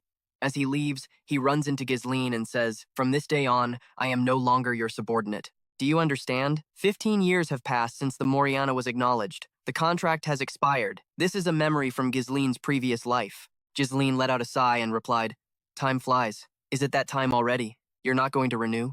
Lucas responded sharply and walked past him. "Spare me." Ghislaine sighed, smiled faintly, and asked, "Is it because of her?" Lucas replied, "Please don't misunderstand me, sir. I can't let my life be consumed by your battles." Ghislaine accepted it. "Very well. Go find your precious woman. Just as I have my revenge, you have your own path to follow." Lucas stopped, then turned to Ghislaine with a smile and said, "But I will promise you one thing. If you're ever in danger, Captain, I will come and help you no matter what." Back in the present, the two are still fighting fiercely. Ghislaine wields a greatsword, while Lucas fights with a spear. Ghislaine slashes, and Lucas parries. They stare at each other, their eyes holding no hesitation. Then they break apart as Lucas unleashes a series of lightning-fast thrusts with his spear. Ghislaine parries them all before countering with a strike aimed at Lucas's head. Lucas raises his spear and deflects the blow upward. Lucas counters with an overhead strike, but Ghislaine ducks to avoid it. Ghislaine then aims for Lucas's torso. Lucas dodges, vaulting into the air using his spear as a pivot. They lock eyes once more, and at the same time, they each strike the other's weapon. Still in midair, Lucas rolls and lands in a ready stance. Lucas remarks, "Impressive. Just a moment ago, you were as pale as a ghost and looked like you were about to pass out." Ghislaine replies, his breath heavy, "I can't lose a bet that I'm so close to winning." Hearing this, Lucas laughs loudly. "Ha ha ha. Sorry, but I have to win this one. There's no way I'm letting you win. Serving under you would definitely be nothing but trouble." He prepares for a final blow. A blue aura envelops his arm and mana covers his weapon. Observing him, Ghislaine is surprised. "This amount of mana. It's just as I thought. You were already quite strong even before you met me." Ghislaine explained that in his past life, Lucas had lost the Moriana ritual, a mercenary tradition, and had to serve under him for 15 years. As the right-hand man of the mercenary king, he was a problem solver who always got things done brilliantly. And yet, even Lucas could not find the lover he had spent his whole life searching for. On the day Ghislaine fell into Aiden's trap, Lucas kept his promise. He rushed in to save me and died doing so. Ghislaine sighs, a faint smile on his face. He tosses his sword to the ground with confidence. Lucas is stunned to see the blade fall. He charges at Ghislaine with everything he has left. Ghislaine says with determination, "I won't let that happen again this time." Lucas thrusts forward with his spear. Ghislaine ducks low, but a piece of his clothing is still torn away. Lucas steps back to attack again, but Ghislaine dodges and leaps into the air, hooking Lucas's neck with his leg, performing a Rey Mysterio-style takedown and slamming him to the ground with his own momentum and weight. Lucas's entire body slams into the ground, kicking up a cloud of dust. Lucas cries out in pain as a mouthful of blood spills from his lips. Ghislaine immediately lands on top of Lucas, a dagger to his throat, and says, "This is my victory." Lucas gasps, "Damn it, this just got a lot more complicated." A winner has finally been decided. Ghislaine's attack kills many of Kabandi's soldiers. The scene shifts from a standing Ghislaine to Kabandi, who is on his knees with his hands bound. Kabandi Castle is burning behind him. Jillian and Belinda stand with Ghislaine. Kabandi gasps, "Leslie, my knights, my fortress, which had never fallen even once in the past. It's all collapsed. It's all gone." Ghislaine's eyes narrow as he says his full name, Armstrong Duran Kabandi. The Count flinches immediately. A glint appears in Ghislaine's eye as he says, "There is no fortress in this world." The Count was instantly startled. Ghislaine's eyes gleamed as he said, "There is no fortress in this world that is impenetrable." Kabandi stared in a daze for a moment, then shouted, "So it was you. You didn't attack this place out of simple greed. What is your purpose, really?" Ghislaine replied, "I have many goals. One of them is to kill you." Kabandi retorted, trying to threaten him, "You want to kill me? Do you think you and your father will be safe? Even if you have the royal faction behind you, they will never protect you. If you kill me, an uncontrollable disaster will occur. Maybe this isn't widely known out there, but behind me." Before he could finish, Ghislaine cut him off. "You're talking about the ducal house of Delphine, aren't you?" Kabandi was in shock. Ghislaine continued, "I am well aware that the ducal house is recruiting neutral nobles, like you, and annexing the northern territories. They are backing Count Desmond and Jay Fowl, the ones who will be the heart of the northern conquest, supplying iron ore to strengthen their weapons, and even the Red Magic Tower, to attack the royal faction at just the right moment. It's all for the purpose of igniting a civil war in the kingdom of Luthania." Kabandi was stunned. You already knew? This man knows everything. Who in the world are you? How do you know all of this?" Then he continued to speak. "If you already know everything, then this will be much quicker. I'll give you one last chance. I promise to cede half of our iron ore output for the next 25, and I will personally tell the Duke Delphine about your talents. Join the ducal house. Then you and your father will enjoy eternal peace under the Duke's protection." Without much effort, the rage was visible in the veins bulging on Ghislaine's face. Kabandi continued to press him. "So wouldn't it be more beneficial for you to save me, right?" But he would never know that those were his last words. Something pierced through Kabandi in a flash. Ghislaine spoke as he sheathed his sword. "I have no intention of joining you." Kabandi's body was split in two. As Ghislaine walked away, he declared, "All of you will die by my hand." The Count's blood pooled on the ground. A corpse fell with a thud onto the cold floor. The scene shifts to Desmond. He was sitting with a carrier pigeon in his hand. He read the report from the battlefield and trembled at what was written inside. He crumpled the paper and slammed his fist on the chair's armrest. In a fit of rage. "You're saying he took advantage of that brief opening to break in? Just as the ducal house said, they follow a method of meticulous preparation and planning. even if it takes time. And what's the result? Several people were sitting around a round table as Desmond implied that all the attacks against Ghislaine had failed. Every plan he had painstakingly prepared had met with the same result. All had failed miserably. And now, he even has the royalist faction behind him. Fuming with anger, he declared clearly, "We must crush these seeds before they can grow. I don't need any more orders or reports from anyone. From now on, everything will be decided by my will. From now on, the top priority is the destruction of Fenris and Walter." In the capital, Cadenia, Marquis Maurice McQueen asked in astonishment, "Baron Fenris really defeated Kabandi, the man called the Master of the Ironstone Fortress? What the hell happened?" He laughed and added, "I never expected Baron Fenris to possess such outstanding military skill. You really can't judge a book by its cover." Rosaline, beaming with joy, added, "Furthermore, they say he captured the fortress in an all-out battle and that Kabandi did not surrender. Lord Ghislaine Perium already showed great strength in the siege of Walter, so his military power cannot be doubted." Marquis Maurice, barely believing his ears, objected, "That's impossible. He just got lucky. If it weren't for the Great Famine, he wouldn't have won so easily." Sybil Northland replied sharply, "Are you acting as if that's a problem? What matters in the end is that he won." Marquis Bradford was silent for a moment. Then he asked his guard about Desmond's side. "Is there any movement?" Tolio replied. "They are still remaining silent." Marquis Maurice McQueen relaxed and admitted, "I went to great lengths to position the kingdom's army on the road to Kabandi's fortress, but Count Anson remarked, 'Well, we've already benefited enough from this season's harvest.'" Bill Norton added, "And now it's clear that Kabandi was receiving support from the ducal house, so it would be difficult for them to intervene at this time." But Rosaline thought to herself, "If Count Desmond had acted because of this, we could have confirmed that he is not a neutral noble, but is allied with the ducal house." Marquis Brentford warned, "It's still too early to jump to conclusions. But of course, with Ghislaine Perium's victory, the royalist faction's influence will expand to the north." He continued, "That's right. We have gained great military strength now, but the ducal house will not stand idly by. Therefore, none of you must ever let your guard down." He rose from his chair and concluded, "Then we will end today's meeting here." Count Anson said after a moment, "The Marquis never changes. It's a huge victory after a long wait. He should at least crack a smile. That coldness is what has allowed him to lead the royalist faction until now, isn't it?" Marquis Bradford ignored them and, as he left the room, said to Rosaline, "Let's go," she replied. "Yes, father." But her eyes widened as she looked at him. Then she blushed. She must have noticed that her father was pleased. Meanwhile, in the north of the kingdom of Luthania, near Kabandi's fortress, 3 knights in armor galloped towards Ghislaine Perium at full speed. A girl rode behind one of the soldiers. A soldier called out, "Captain Mark," and the girl was startled. He asked, "Doesn't this place seem too quiet for a war zone?" Captain Mark replied, "Well, maybe the Ghislaine Perium army has already been defeated." The girl was worried. "Then what about our mission? Lady Marie and Marquis Brentford asked us to rescue someone named Ghislaine Perium. If we return empty-handed, I won't be able to face the 2 ladies." Mark waved his hand dismissively. "Our royal allies, sure, but why worry for nothing? What can we do if the fault lies with Ghislaine Perium? He started a reckless war and couldn't hold out." The girl didn't like his tone, but Mark continued, "We're mercenaries. We work for money, so don't worry so much." Another soldier spotted something up ahead and told them to look. They were amazed to see that all the houses were still intact. As they approached the fortress, they saw Gordon telling the townspeople to line up. "There's enough food being distributed, so don't push. The new lord will make sure you don't go hungry for a while, so everyone come and get your share." Lowell waited at a table with contracts and handed them out. "This is the contract all miners must sign." The townspeople were surprised, bursting with joy as they received the packages. Some cried with relief and exclaimed, "A new lord showing such mercy. Are the hellish days when everything was taken from us finally over?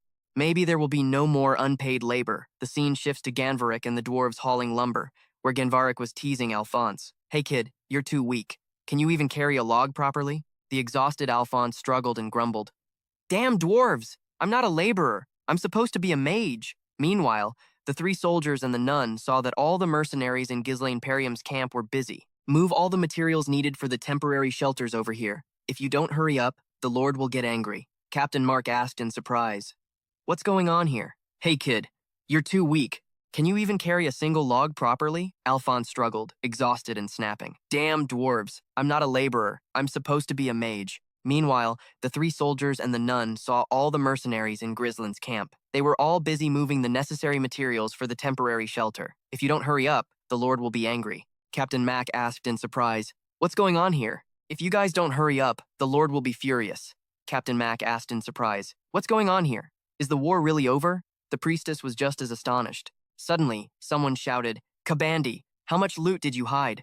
The priestess turned and saw Cloud. Cloud and 3 others were boasting. Even inside the fortress, there was nothing but gold coins, art artifacts, and valuable items. Cloud, obsessed with money, was ecstatic and singing. Moreover, in the armory, there were high-grade weapons and a stockpile of iron ore. The shocked priestess asked, "Are they saying that's Kabandi's loot?" "What?" Mark was also stunned and thought to himself. Then, could it be? A guy suddenly appeared and startled them. Faces I've never seen before. He growled and demanded, "State your identities and your purpose." The scene changes to inside Kabandi's fortress, to the main hall, where 2 guards stood watch. They stood at attention and opened the gates to reveal Ghislain, standing by the window looking out. Jillian had brought the priestess and Captain Mark to him. The priestess trembled at the sight before her. Jillian said to Ghislain, "My lord, they are guests from the capital." Ghislain stood with his back to them for a few seconds, then turned to look at them.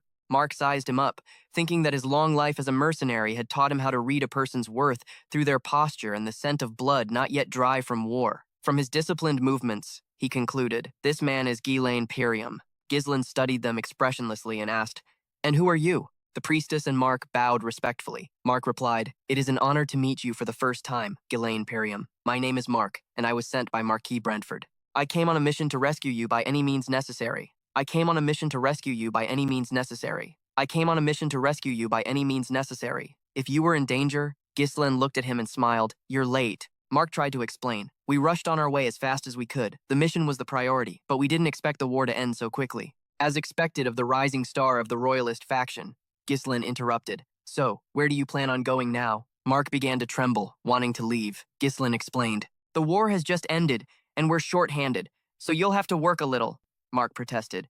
"But this has nothing to do with our mission," Ghislain replied. "I was in danger, and you weren't planning on helping me?" Mark had no retort, started sweating, and thought, the war was already over when we arrived. What are we supposed to do? Ghislain placed a hand on his shoulder and said, "Later, if your client sends you to ask me about your performance, I won't know what to say. Wouldn't it be better for both sides if we helped each other out?" Backed into a corner, Mark had to concede. "Yes, I understand." Ghislain took notice and asked, "Are you a priestess?" She replied, "Yes, my name is Piot, and I serve Saint Juana, the goddess of beauty and fertility. I was sent on a special mission because Countess Marie L. is a patron of our sect." Ghislain mumbled, "The goddess Juana. I remember. That's a sect that shuns battlefields and impurity. There are almost no priests in the northern region. The most are in Dafao. For that reason, Jillian had to stay in Dafao to take care of his daughter. The holy power of priests is a precious thing." He smiled. "This comes at the perfect time." Then Ghislain bowed slightly and said, "Priestess, you must have suffered greatly traveling this rough road." She replied, "Oh no, there's no need for such formalities." Ghislain ordered Belinda to take the priestess to the site, immediately. Belinda and Wendy took the priestess's hands and led her away.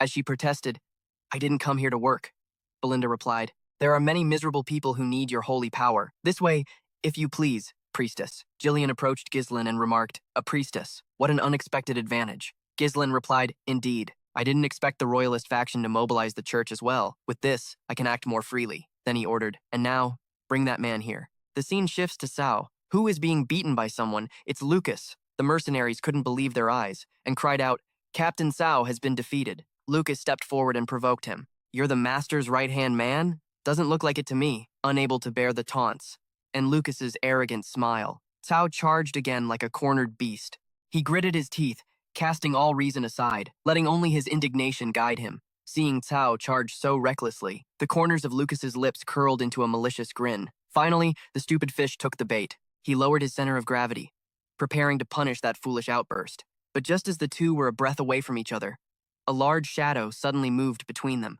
Jillian was like an iron wall, standing tall, stopping them both. The sudden halt seemed to freeze the entire training ground. The knights, who had been cheering excitedly, waiting to see more bloodshed, all fell silent at once. He gasped in frustration, his voice hoarse with both anger and the disappointment of his blocked attack. "Why did you stop me?" But Jillian remained there, as calm as a mountain, unmoved by the young knight's fury. "That's enough, Lucas." He immediately relaxed, stepping back with a leisurely air, not missing the chance to taunt him. He glanced at him and said with a sarcastic tone, "So it turns out you're the one with the real power around here." The mockery was like lighting a fuse. Helplessness made his anger boil like a caged beast. "Let me go! The match isn't over yet!" But Jillian's patience had reached its limit. In one swift move, he broke his grip and landed a punch straight to his chest. The blow landed like a sledgehammer, sending him flying and tumbling across the dusty ground. A stream of blood shot from his mouth as he tried to sit up. His chest ached as if a boulder was crushing it.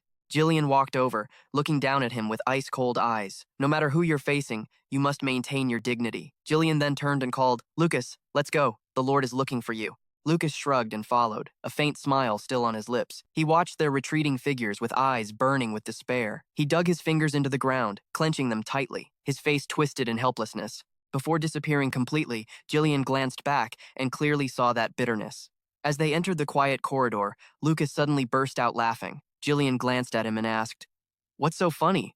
Lucas was still chuckling. "It's just my first impression of the Lord. I mean, the first time we meet, he has me deal with one of his own men. Typical lords care about land and money. But him? He even manages the knight's hierarchy. How strange." Night fell, and the deserted training ground was filled only with the sound of the wind blowing through the banners and a lone figure. Cao was training, as if haunted by the ghost of today's events. Every swing was filled with the humiliation of Lucas laughing in his face, the helplessness against Jillian, and the hot blood still choking his throat. Everything replayed in his mind, gnawing at him relentlessly. A slight movement behind him made Cao instinctively turn, swinging his sword directly at the newcomer. A harsh clang rang out. The blade was neatly blocked by Ghislaine's jet-black scabbard.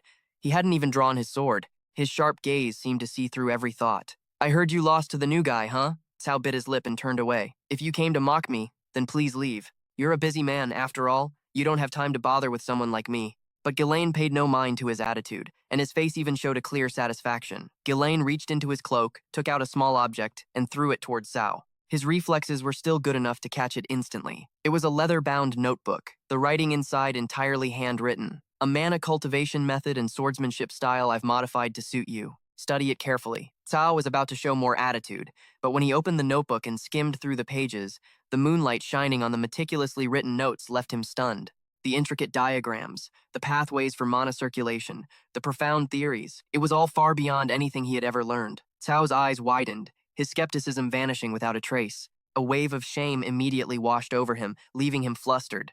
He said quietly, You should have given it to that new captain." "Why me?" Ghislaine replied nonchalantly. "If you don't need it, then give it back." No, I'll keep it."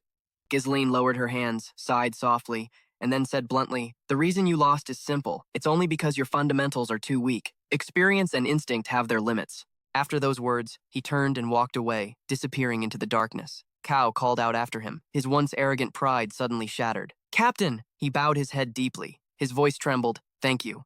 Sincerely." Ghislaine simply smiled. "Get some rest. I'll see you tomorrow." Time passes quickly in the north. 1 month after the war ended, the entire land felt as if it had been reborn. After annexing the Kabandi territory, we underwent a period of expansion and stabilized quickly. They confiscated the assets of Kabandi and its vassals to replenish the depleted treasury. Food was distributed to appease the populace, who had just endured the flames of war.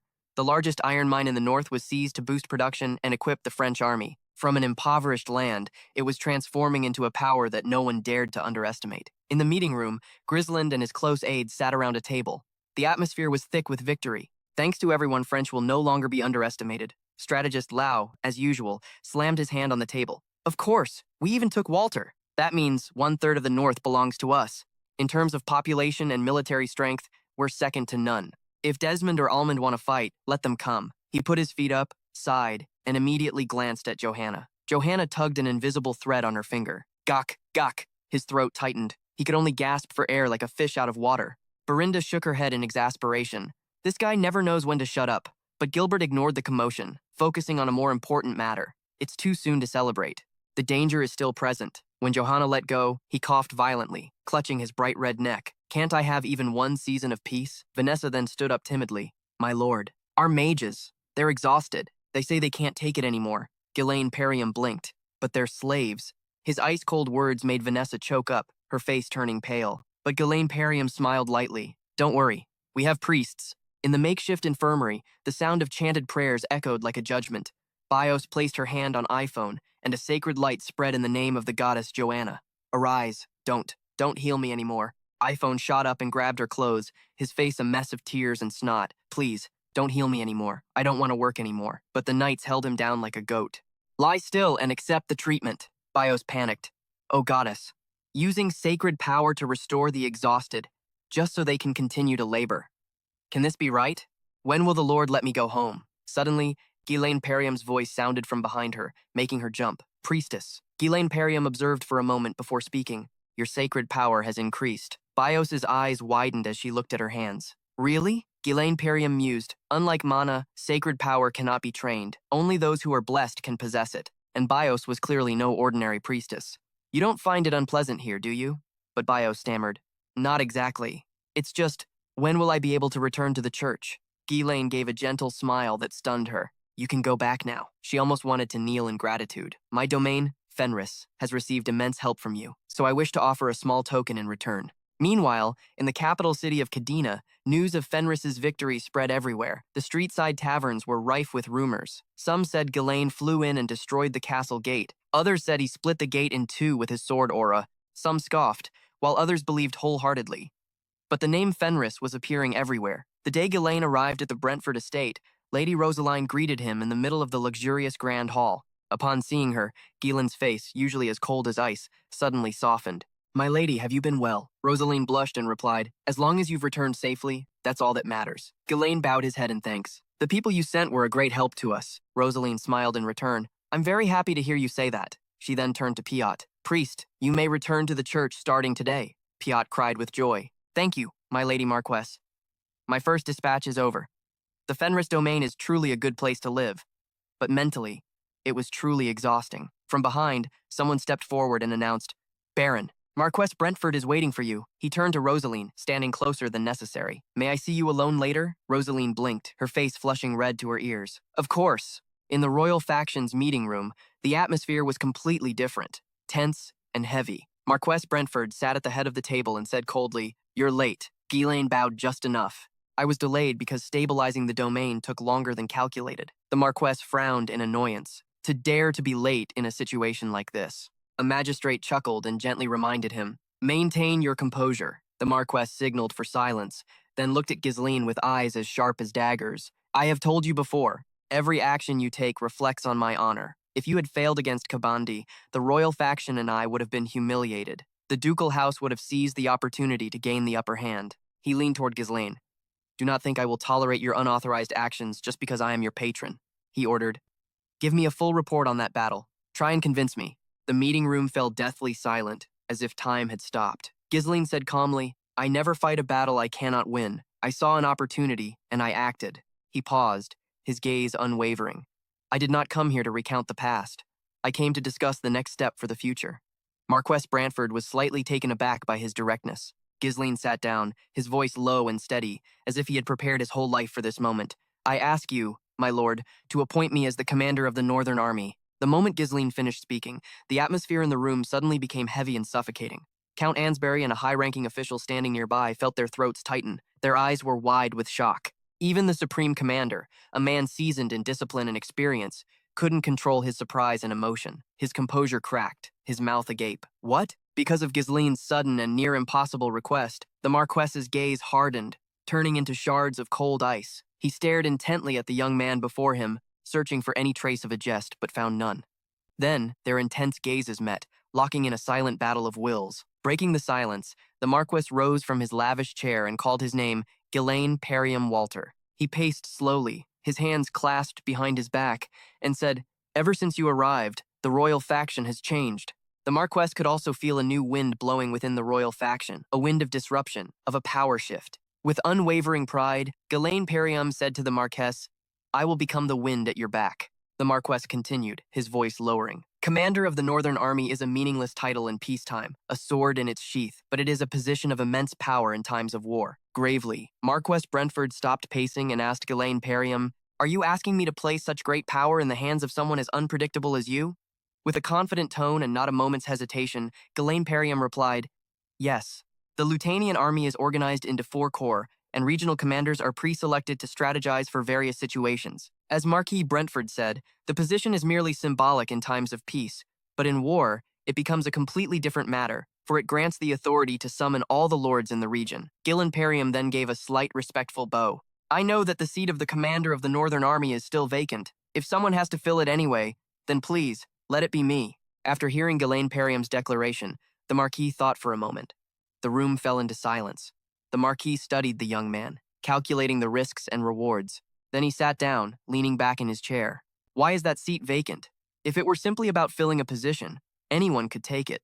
It is not a seat that can be given just because someone asks for it. Ghislaine Perium was prepared for this. He asked a question, cutting to the heart of the current political crisis. The ducal family has gained influence over the southern and western commanders, have they not? This took the Marquis by surprise. His eyebrow twitched slightly. He hadn't expected Ghislaine Perium to be so aware of the board. As Ghislaine Perium continued to press his advantage, the East and the North still remain within the royal faction's sphere of influence. But Count Desmond, who cannot be trusted, is aiming for that position. As the Marquis knows, once the balance collapses, it is much harder to restore it. The royal faction has the advantage now. This is the time to consolidate power by any means necessary. Power strong enough to suppress even a civil war started by the ducal family. Hearing the words civil war from Ghislaine Perium's lips, the atmosphere in the room shattered. The nobles present at the meeting grew anxious and shocked. The mention of civil war agitated all of them. It was the nightmare they had all silently feared but refused to speak of. It was as if they all knew where the kingdom was headed.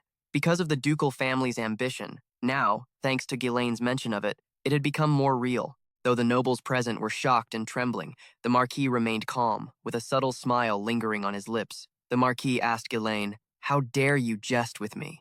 The Marquis then leaned back. His decision was made. He stated that he would soon present the proposal for Ghislaine's promotion to the royal court. Ghislaine felt a surge of joy and relief upon hearing the Marquis. However, politics were never simple. The Marquis continued to explain, "To become a commander, you must be a count. That is the law of the kingdom. And to grant you a title of greater rank and authority would be to shame your father. So, the promotion of Count Bodiam will also be carried out." The Marquis immediately pulled out a piece of paper and wrote an order. The sound of the quill scratching filled the silent room. "But there is one condition." Hearing of a condition surprised the entire room. "A condition?" Marquis Brentford said. "A request for support has arrived from the Shadow Mountains of the Turian Kingdom." He looked at Ghislaine with anticipation. "You will go there." Hearing about the Turian Kingdom, a flood of memories returned to Ghislaine. His mind drifted to a time of war.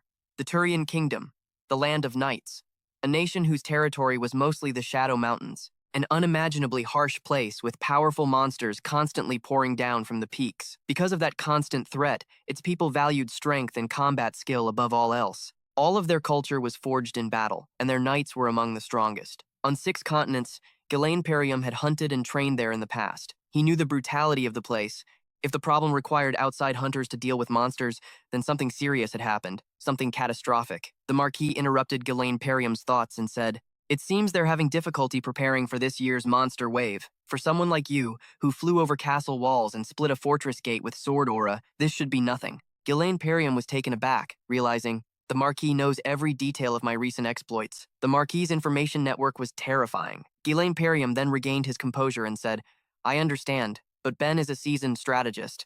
While we are away, I would like the Marquis to deploy troops near the Fanris domain as a precaution. Although the ducal family may seem weakened, we don't know what they are capable of." Ghislaine Perium then left the room with Berinda and the priestess. As Ghislaine Perium left, he walked down the grand corridors of the palace. He looked at the city stretching out below, a place that had been peaceful until now. Ghislaine Perium thought of his past life, remembering the tragedy that had befallen this land. But in that past timeline, Duke Delphin had the commanders under his thumb. He manipulated the pieces in the shadows. He then started a civil war and ultimately usurped the throne, plunging the kingdom into a sea of blood. The northern commander at that time was Harrow, a man who paved the way for the Duke's victory. With a new determination burning in his chest, he decided that this time he would strike first. He decided he would seize the north, plunging the kingdom into a sea of blood. The northern commander at that time was Harrow, a man who paved the way for the Duke's victory. With new determination burning in his chest, he decided that this time he would strike first. He decided he would seize the north, in the same way the Delphin family did in his past life. But he would use it to save the kingdom, not destroy it. A sudden scene change, leaving the opulent halls of the capital for a desolate, windswept wasteland. In the middle of this field, a helmet was placed on a sword stuck in the ground. It was a makeshift grave, a monument to failure. An unnamed knight, an old man with weathered skin and tired eyes, touched the blood-stained helmet with emotion. His fingers trembled as he traced the dents and dried blood. As the wind blew, messing up his gray hair, a wave of sorrow washed over him completely. It was a pain so deep it felt like death itself. Count Desmond approached the unnamed knight from behind. His heavy footsteps crunched on the dry ground. He stopped a few steps away and asked, "How is it going?" The unnamed knight slowly looked back and saw it was Count Desmond. There was no surprise in his eyes, only emptiness. But the old man then looked toward the horizon, where the sun was trying to break through the clouds, and said in a heavy voice, "Victor." He had such a promising future. This world is cruel. The old man didn't wait for a reply and continued. The one who killed Victor was Ghislaine Periambodium. Yes, Count Desmond replied. Ghislaine Periambodium is now Baron Bodium. The unnamed knight remained silent for a... Then he began to walk away, turning his back on the sword and helmet. There's no reason to mourn in this world. Those who run are always overtaken by those who learn to fly. It was a bitter philosophy, an admission of defeat. Thank you for the information, Count. But Count Desmond didn't stop. We were the ones who put pressure on the Podians, and as a result, we paid the price. Hearing this made the old man stop. His shoulders trembled. Desmond continued, stepping closer. Victor is dead. Only after it was all over did the Viscount ask for reinstatement, to make Ghislaine the greatest swordsman in the north. Behind Ghislaine is the royal faction, and now they're even using the army to watch us. The position of a neutral noble, with is now just an empty shell. The old man turned back and asked the Count, "Do you doubt the power of the ducal family?" With a firm tone and a look full of resolve, Count Desmond clearly declared, "From now on, I will no longer follow anyone's orders. I will start the war myself and destroy them all, Podion and Fenrir. And finally, I will have a showdown, op with the ducal family." He was ready to burn the world down to get what he wanted. The old man remained silent after hearing the Count. Then he said, "If that happens, the royal faction will not sit idly by. You will be the one to ignite the civil war. You will have to face them. But without the Duke's power, hurtin' before me, you don't need to suffer, to hide your feelings. Do you really think giving up like that is enough?" This question shattered all the emotional barriers he had built up. The old man's tough warrior facade crumbled. The old man spoke, his voice trembling with rage. "I can never forget that night." Memories flooded back to a time when Victor was still just a child, an undefeated child. He had never suffered a single defeat, and yet, this time, he returned with his helmet split in two.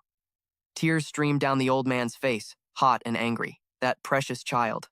My only disciple. I should have forged him to be stronger. He blamed himself. How could that ever have been enough? The old man then completely lost his composure. The nameless knight knelt before Count Harold Desmond. He bowed his head and said, "Ghislaine Walter, please, allow me to take that beast's head with my own hands." In a voice thick with rage, Count Desmond said, "That moment will come soon enough." Harold Desmond looked down at Victor's master and spoke to him. "When that time comes, tear everything apart with your order. Ghislaine Walter will die then." Before Ghislaine departed for the Turian kingdom, the atmosphere hanging over this place was heavy. Rosaline stood before him.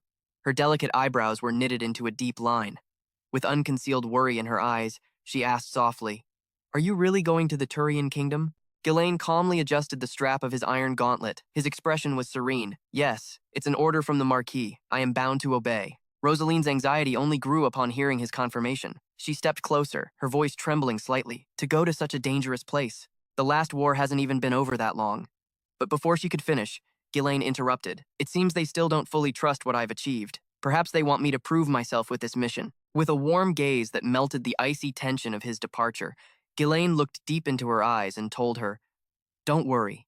I've hunted monsters to the point of being sick of it." Rosaline fell silent, feeling embarrassed as she realized she couldn't hide her anxiety. Her cheeks flushed slightly. Trying to regain her composure, she then cleared her throat and changed the subject to something more practical. "Anyway, the negotiations with the Church of Joanna that you requested went well. You can keep the nun, P.S., by your side for a while without any worries." Ghislaine straightened up, correcting his posture, and spoke with surprise. "Even with you as her patron, bringing a nun from such a strict church along can't have been easy. I know the Church of Joanna is famous for its stubbornness and rigid rules." With a hint of gentle triumph, a mischievous spark returned to Rosaline's eyes. "No, it was nothing special. The leader of the Church of Joanna may be a priest, but he has a serious weakness for money." A look of understanding passed between them. Ghislaine then bowed his head slightly, a gesture of elegant respect. "My lady, I am once again in your debt." Rosaline blushed at his gesture. The mix of formality and sincere gratitude flustered her. She was about to say something, her lips parting but no words came out. But then, Ghislaine extended his hand.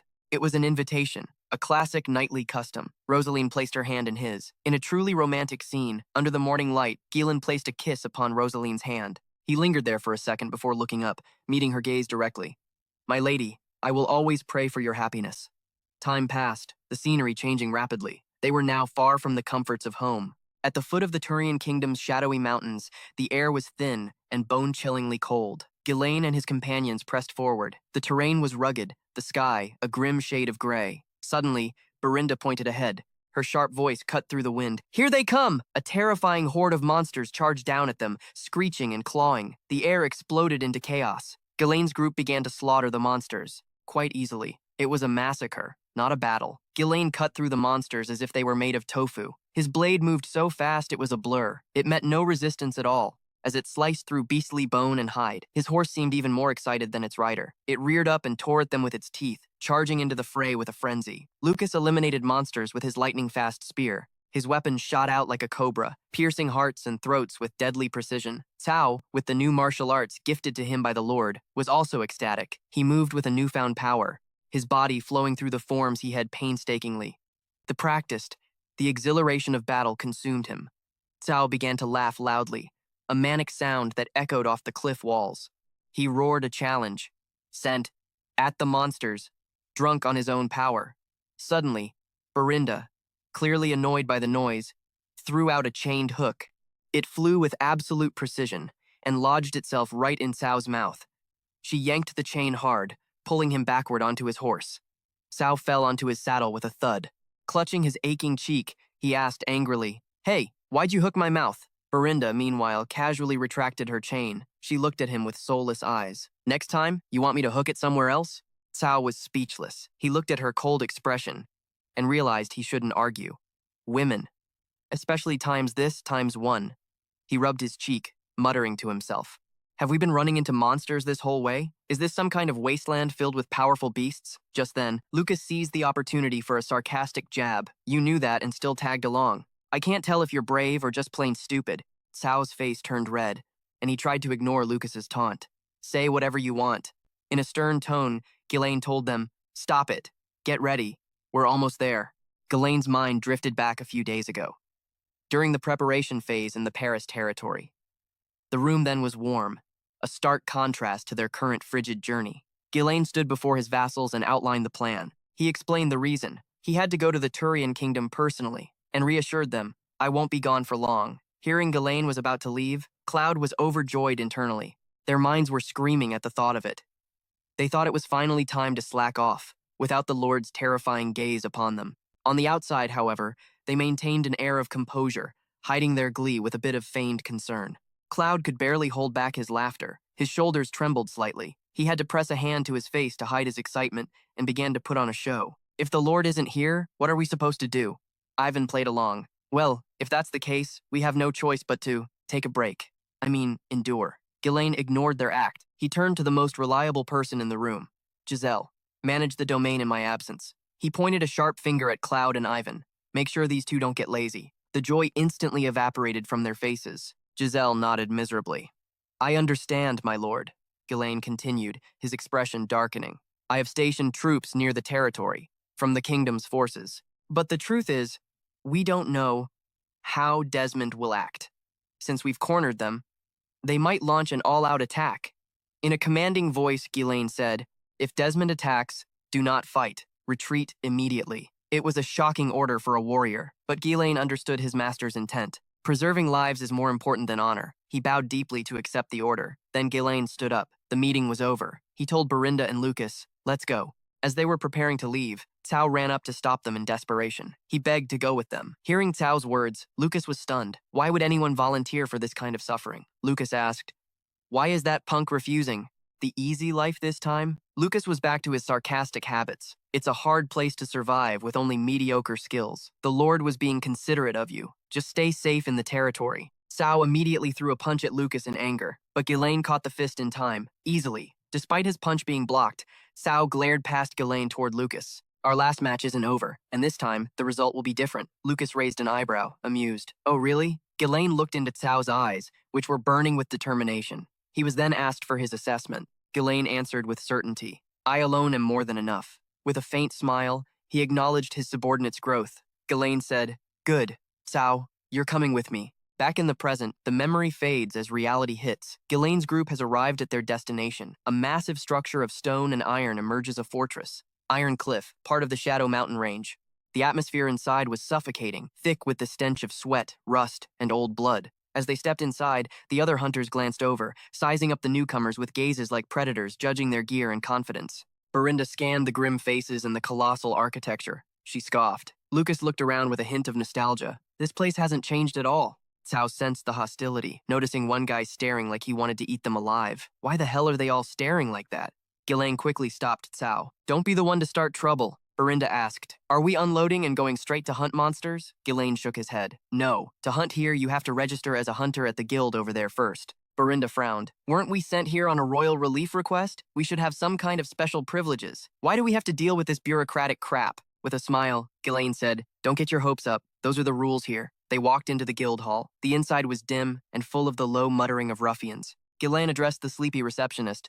I am Baron Fanris from the Kingdom of Lutania. We are here in response to an aid request from the Turian royal family.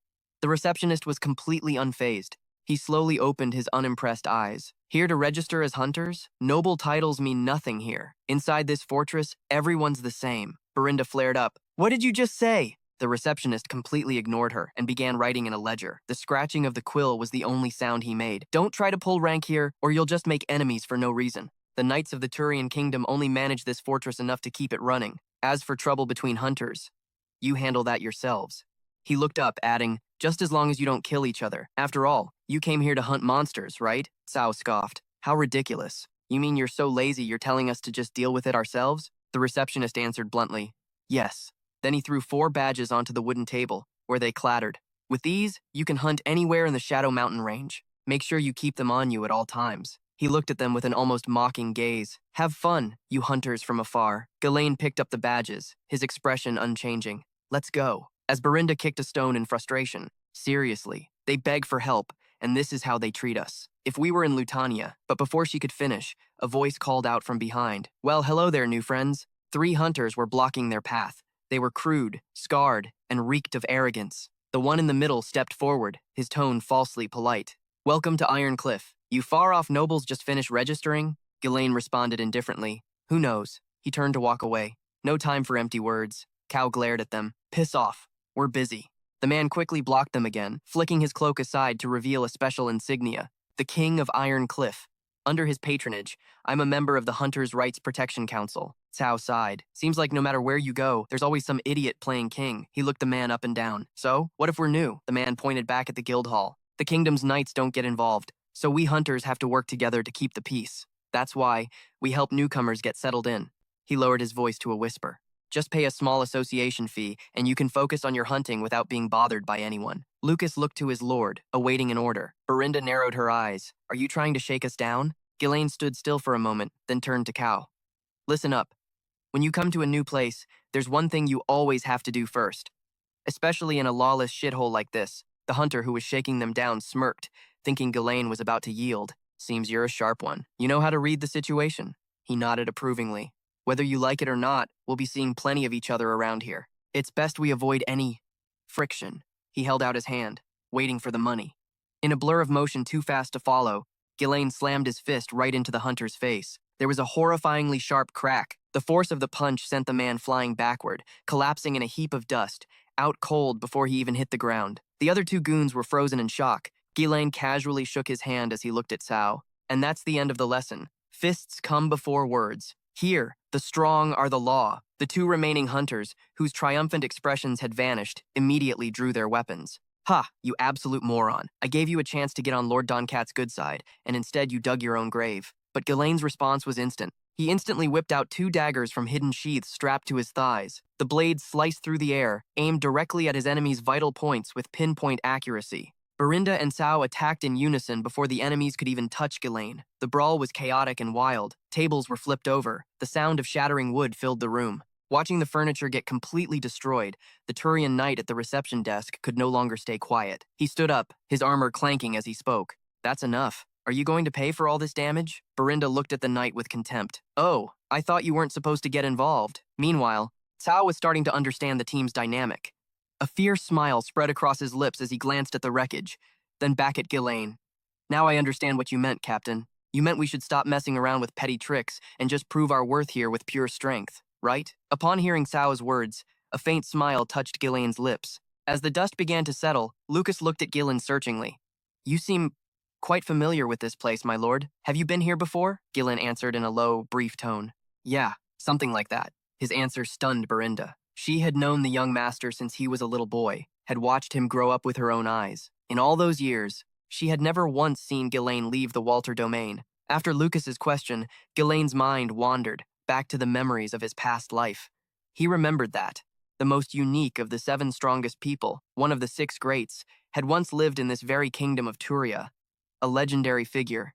It was a landmark moment in his past life's experience. So, naturally, he understood this place better than anyone else in the room. The tension returned as the hunter Ghislaine had punched began to stir. He staggered to his feet, every movement shaky and pained. His face was unrecognizable, its former arrogance now a swollen, bloody mess. You bastards, do you still not get what you've done? By laying a hand on me, you've made an enemy of His Majesty, Don Cat, the king of this place. Before the hunter could even finish his threat, he casually landed another punch right on his face. He sneered. What the hell are you rambling about, Captain? What's our next move? Don't waste any more time on this garbage. In any case, once they figure out who's really in charge, they'll come crawling to us. Ghislaine turned to address the other hunters in the room. Pass this message on to your so-called king. If he's got a problem, tell him to come and find me himself. The scene shifts away from the bustling streets of Turia, moving toward the harsh, windswept northern border of the Lutania kingdom. The air was thick with smoke from burning thatched roofs and the screams of the dying. Bahram, chief of the Sari tribe, gave an order. Let the harvest of enemy heads begin. My warriors, savor this glorious moment. They swept through the village like a plague, burning homes and slaughtering civilians, burning homes and slaughtering civilians, burning homes and slaughtering civilians. There was no hope of defense. Later, at the Soli Bahram tribe's camp, the air was thick with monstrous celebration. The brutes were lost in their feasting and drinking. The strong smell of fermented grain alcohol hung in the air, mixed with the stench of sweat and steel. They laughed loudly, sharing stories of their conquests. One of them asked another, "Did you see that guy over there? He got on his knees and begged for his life, all because he lost an arm." The story was met with roaring laughter. Another barbarian said, "That's because your skills are still lacking. If you idiots just made a clean cut, you wouldn't have to witness such a pathetic sight. Let's see if you can still spew those words when your head hits the ground." Meanwhile, the chief of the Soli Bahram tribe was drinking in silence amidst the crowd. He was a massive man, built of muscle and scars, a veteran of thousands of battles, big and small. Another barbarian approached, holding a letter and asking him to look at it. Hearing the word letter, Kutsu was a little surprised. News rarely reached them in such a formal way. He took the letter, his eyes scanning the characters. Suddenly, Kutsu ground his teeth in anger. The paper felt foreign in his hands, and the ink lines looked like nothing more than chicken scratches. He couldn't understand a single word, and his frustration exploded. He threw his cup of alcohol straight into the face of the barbarian who had brought the letter. He roared, "If there's writing on the paper, you should have brought the village elder here too. Are you an idiot?" The messenger was terrified, his eyes wide with horror as he immediately apologized to Kutsu. He stammered that he would bring the village elder right away and scrambled back into the camp. After a while, the village elder arrived. He took the letter with trembling hands and began to read the contents aloud. The message was short, but carried immense weight. "The north is empty. I declare that your warriors are permitted to take Walter." Those words hung in the air, cold and heavy. Upon hearing about taking Walter, all the barbarians present were stunned. Walter was a land of wealth and history, a place they had looked upon with desire for generations. One barbarian couldn't contain his excitement. He yelled, "Finally, the chance has come to plunder the rich lands that the Wolf of the North has always cherished." Another one began to laugh loudly. "The time has finally come. We will take the settlement that our warriors have craved for so long." Amidst the rising whispers and calls for war, Kutsu remained silent. He sat there like a statue, deep in thought. "Telling me to take Walter, huh?" Then suddenly, Kutsu burst out laughing. The sound was resounding and wild. "Ha ha ha! Those treacherous bastards from the Lutania kingdom. What kind of scheme are they cooking up this time? To personally send a decree to me. I'm happy as long as I get a fight. Besides, we've always intended to invade Walter anyway, so there's no reason to refuse this offer." In a fit of excitement and laughter, Kutsu stood up and ordered his subordinate, "Send word to the other chieftains. Tell them to gather their warriors. The time to take the land of Walter has come." Meanwhile, the scene shifted to the high mountain peaks. In the Shadow Mountains, Cao was utterly stunned when Ghislaine told him he had to hunt at least 100,000 monsters if he wanted to get stronger. "Don't you have to hunt at least that many to get stronger? What's the point of us dying just to kill a bunch of dumb monsters? There are plenty of people stronger than monsters all over this place." Suddenly, Belinda motioned for Ghislaine to look ahead. "Young master, up ahead." In the distance, a few monsters were tearing apart another monster in the snow. The bright red blood contrasted sharply with the white landscape. Just then, the monsters noticed Ghislaine's group. They turned their necks backward like owls, staring at the group. Guttural growls rumbled from their throats as they charged straight towards them. Ghislaine looked at the approaching monsters and told the group, "They are the apex predators of the Shadow Mountains, the Olbers." Arrogance took hold of Cao.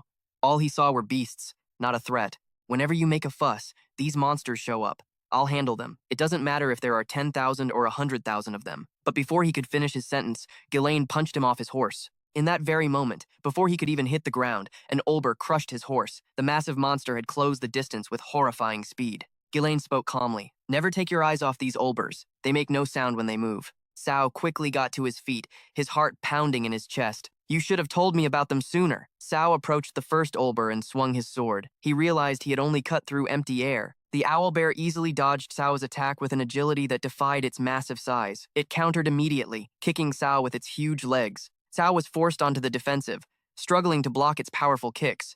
Just then, the other owlbears attacked him from behind. One clamped its jaws on his arm and twisted its neck, flinging him backward into a snowdrift. Before he could recover, the beast lunged on top of him with its massive feet and razor-sharp claws. While pinned to the ground with the owlbear on top of him, he just barely managed to block its claws with his sword. The metal groaned under the immense pressure of these monsters. "Captain, are you just going to stand there and watch?" With a playful tone, Ghislaine replied, "You said you'd handle it yourself. See it through to the end." Lucas didn't miss the chance to join in the teasing. "I told you so. It's hard to survive in a place like this with that clumsy bit of skill." Cao glared at Lucas, gritting his teeth in anger. "What did you say?" Lucas sighed. "If you're having trouble with just a few bird brains, then I don't know what to tell you." Lucas's continuous taunts only fueled Cao's anger. The two owlbears continued to attack him with relentless aggression. Unable to find an opening to counterattack, Cao could only defend. His strength began to wane. Seeing this, Belinda grew worried. She looked at her young master and asked, "He's not going to die, is he?" Ghislaine reassured her with a calm voice. "He's not the type to die from something like this. Olbers are very smart. He's not the type to die from something like this. Olbers are very smart. If someone charges at them without thinking, they'll fall right into their trap. It's not by chance that Olbers became the apex predators of the Shadow Mountains. Because of that, they would never, ever think that they themselves could become the prey." Ghislaine observed Cao closely. "Just like when you managed to hit Victor. I taught you how to become stronger, and you've done it before. The problem is, you never use your full potential unless your life is on the line. You need the mindset of a predator, not prey. Don't charge in blindly. Wait for the moment when a fatal blow is certain to land, and make that instinct your own." In a sudden, explosive movement, Cao severed one of the Olber's legs. As the beast staggered, he followed up with a series of slashes, severing its neck and finishing it instantly. Witnessing this, Belinda, Lucas, and even the remaining Olber were stunned. The other Olber saw its companion fall. It immediately lunged at Cao. He dodged its claws almost effortlessly, and with a single downward slash, he finished off the second beast as well, exhausted but victorious. Cao's voice was arrogant. "You worthless scum dare to face me?" Seeing Cao push past his limits and apply his lessons, a satisfied smile appeared on Ghislaine's lips. The fame of the group's exploits began to spread far and wide. At the nearby fortress, the local hunters were restless, worrying and murmuring amongst themselves. They were professional hunters who made their living in the mountains, but they had never seen anything like this. They ask each other, "Did you see them?" Just 4 people massacred that many monsters, to the point where this area is almost completely wiped clean, and not a single one of them died. At this rate, there won't even be any monster parts left for us to sell. I heard they even dared to mess with Don Cat's men. They're done for this time. Oh, really? Then they'll all be dead within 10 days, because he himself will make a move. Not long after, Don Cat arrived at the hunting grounds with his subordinates. He looked out at the landscape before him, but instead of the usual sight of beasts roaming around, all he saw were monster corpses scattered across the snow.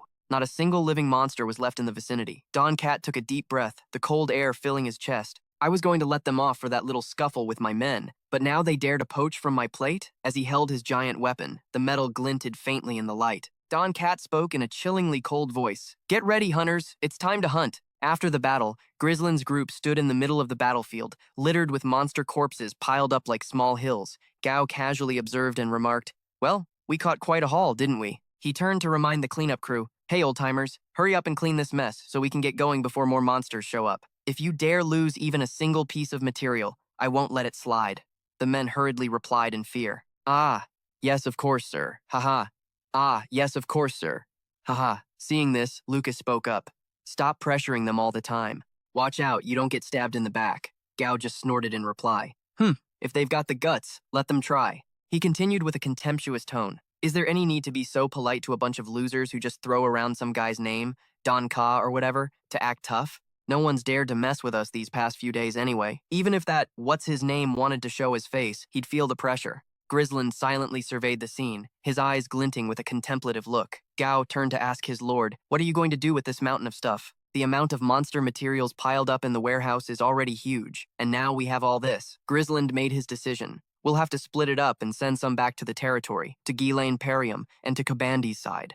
These are materials you can't find in Lutania, so the wolf tribe will be thrilled to see them," he continued. "I've already sent a letter telling Cloud to form a transport team, so it should be soon." He had barely finished speaking when Belinda rushed over, out of breath. Grisland took the letter and quickly read through it. His expression immediately turned serious.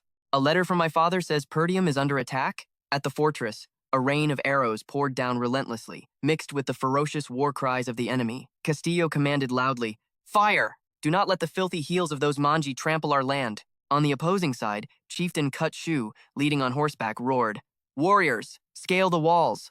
The land we have always coveted is right before our eyes. Drag those wolves down from there." The barbarians swarmed, frantically setting up ladders. The general gnashed his teeth and swore, "Damn it. What the hell is with these insane numbers? Are they really trying to raze Perdium to the ground? These damn barbarians. They attack us regularly, but an assault of this scale is unprecedented." Randall advised his lord with concern.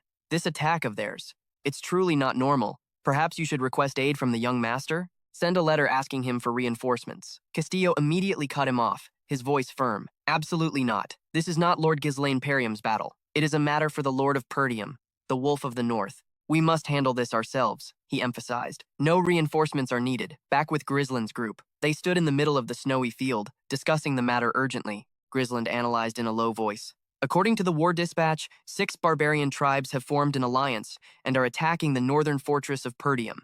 Barbarian attacks on Perdium are a dime a dozen, but them forming an alliance, that never happened, not even in my past life."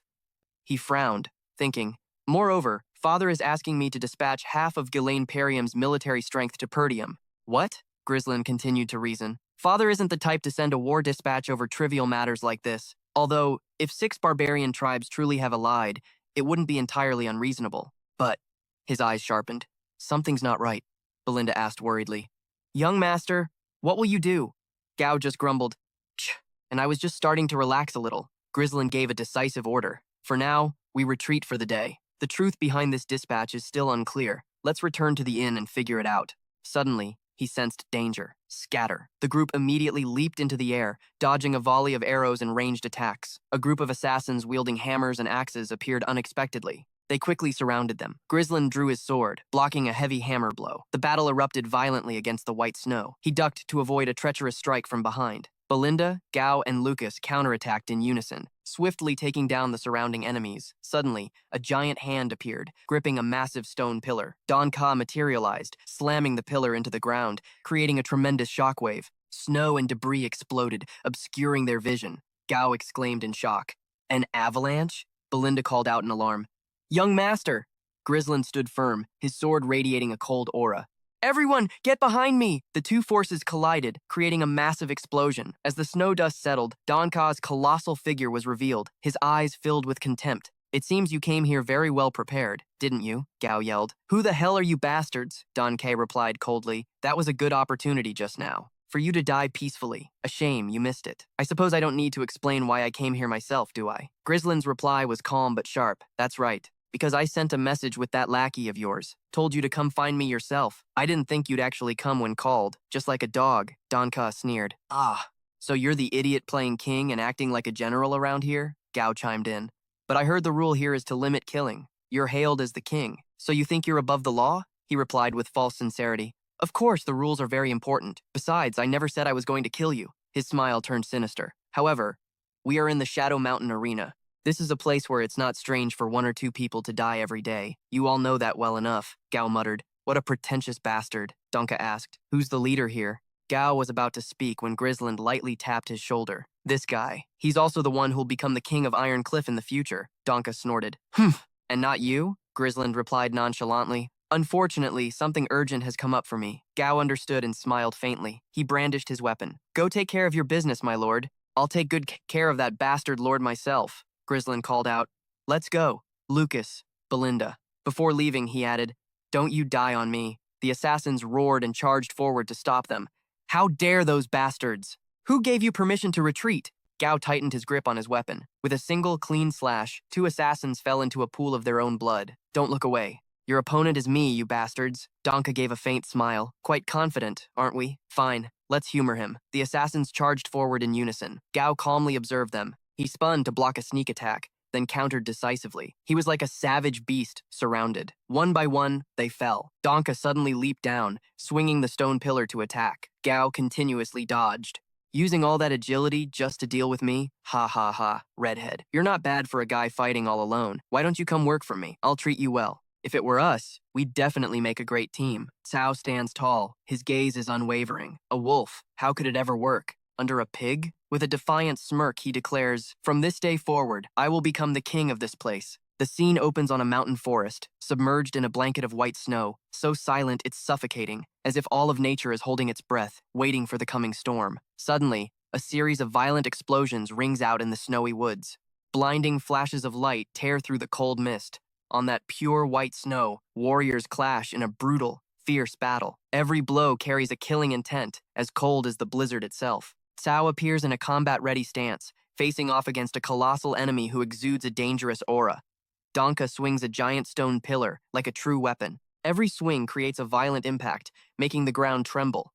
Cao grits his teeth, bearing the heavy pressure. Damn it, he's totally blocking my view. Who the hell uses a pillar as a shield like that? He leaps nimbly to dodge a powerful sweeping attack. Immediately after, the pillar slams down onto the ground, creating a massive shockwave that sends snow flying everywhere. Donka gives Cao no room to breathe, relentlessly pursuing and cornering him with heavy attacks, as if trying to crush his opponent. A powerful collision sends Cao flying. His body slides across the freezing snow. Despite the pain, Cao forces himself up, quickly regaining his balance, to prepare for his next counterattack. Panting, Cao quietly assesses the situation. Built like a pig. So how is he so damn fast? Lugging that heavy pillar around, fighting like a complete brute, and he's not showing a single opening. If I take just one of those hits, it's lights out for me. But how can I do anything if I can't counter? Donka spins. The pillar swings violently, creating a fierce gust of wind. With just one blow, a nearby ancient tree shatters. Splinters of wood fly across the chaotic battlefield. Observing closely, Cao is shocked to realize his opponent's true intention. The tree! He knew I'd dodge, so he did it on purpose. Taking advantage of the debris, Donka continues to corner Cao, leaving him with no escape. He lets out a contemptuous smile. I've met plenty of guys like you, as many as the monsters I've hunted, he continues in a mocking tone. A bunch of little grunts, acting like they're some big shot. Cao is pinned between the tree trunk and Donka's pillar. A heavy blow lands, and blood trickles from the corner of his mouth. Cao's body collapses, pinned by the large tree, motionless in the white snow. Donka casually sits down to rest on his own weapon, leisurely taking out a lighter to light a cigar. Gray smoke rises, mingling with the cold air. He turns his back on Cao with an air of complete disdain. He says, "It's been a while since someone dared to challenge my position, so I guess I got a little carried away. A big reputation isn't always a good thing. Everyone's already shaking in their boots before we even fight. It's so boring." He chuckles dryly. "You're the same. You got scared at some point and just kept running away. You bored me, so I had to end it early. Too bad for that blondie who trusted you and left." Believing the fight is over, Donka hefts the pillar onto his shoulder and turns to leave. What a letdown. Just then, a furious voice rings out from behind. "Hey, you bastard. Who are you calling scared?" Suddenly, Donka freezes. Cao struggles to his feet amidst the wreckage, his body covered in blood, but his eyes are still blazing. "Surprised," he mutters. "Oh." His tone changes, now mixed with interest. "Just as I thought.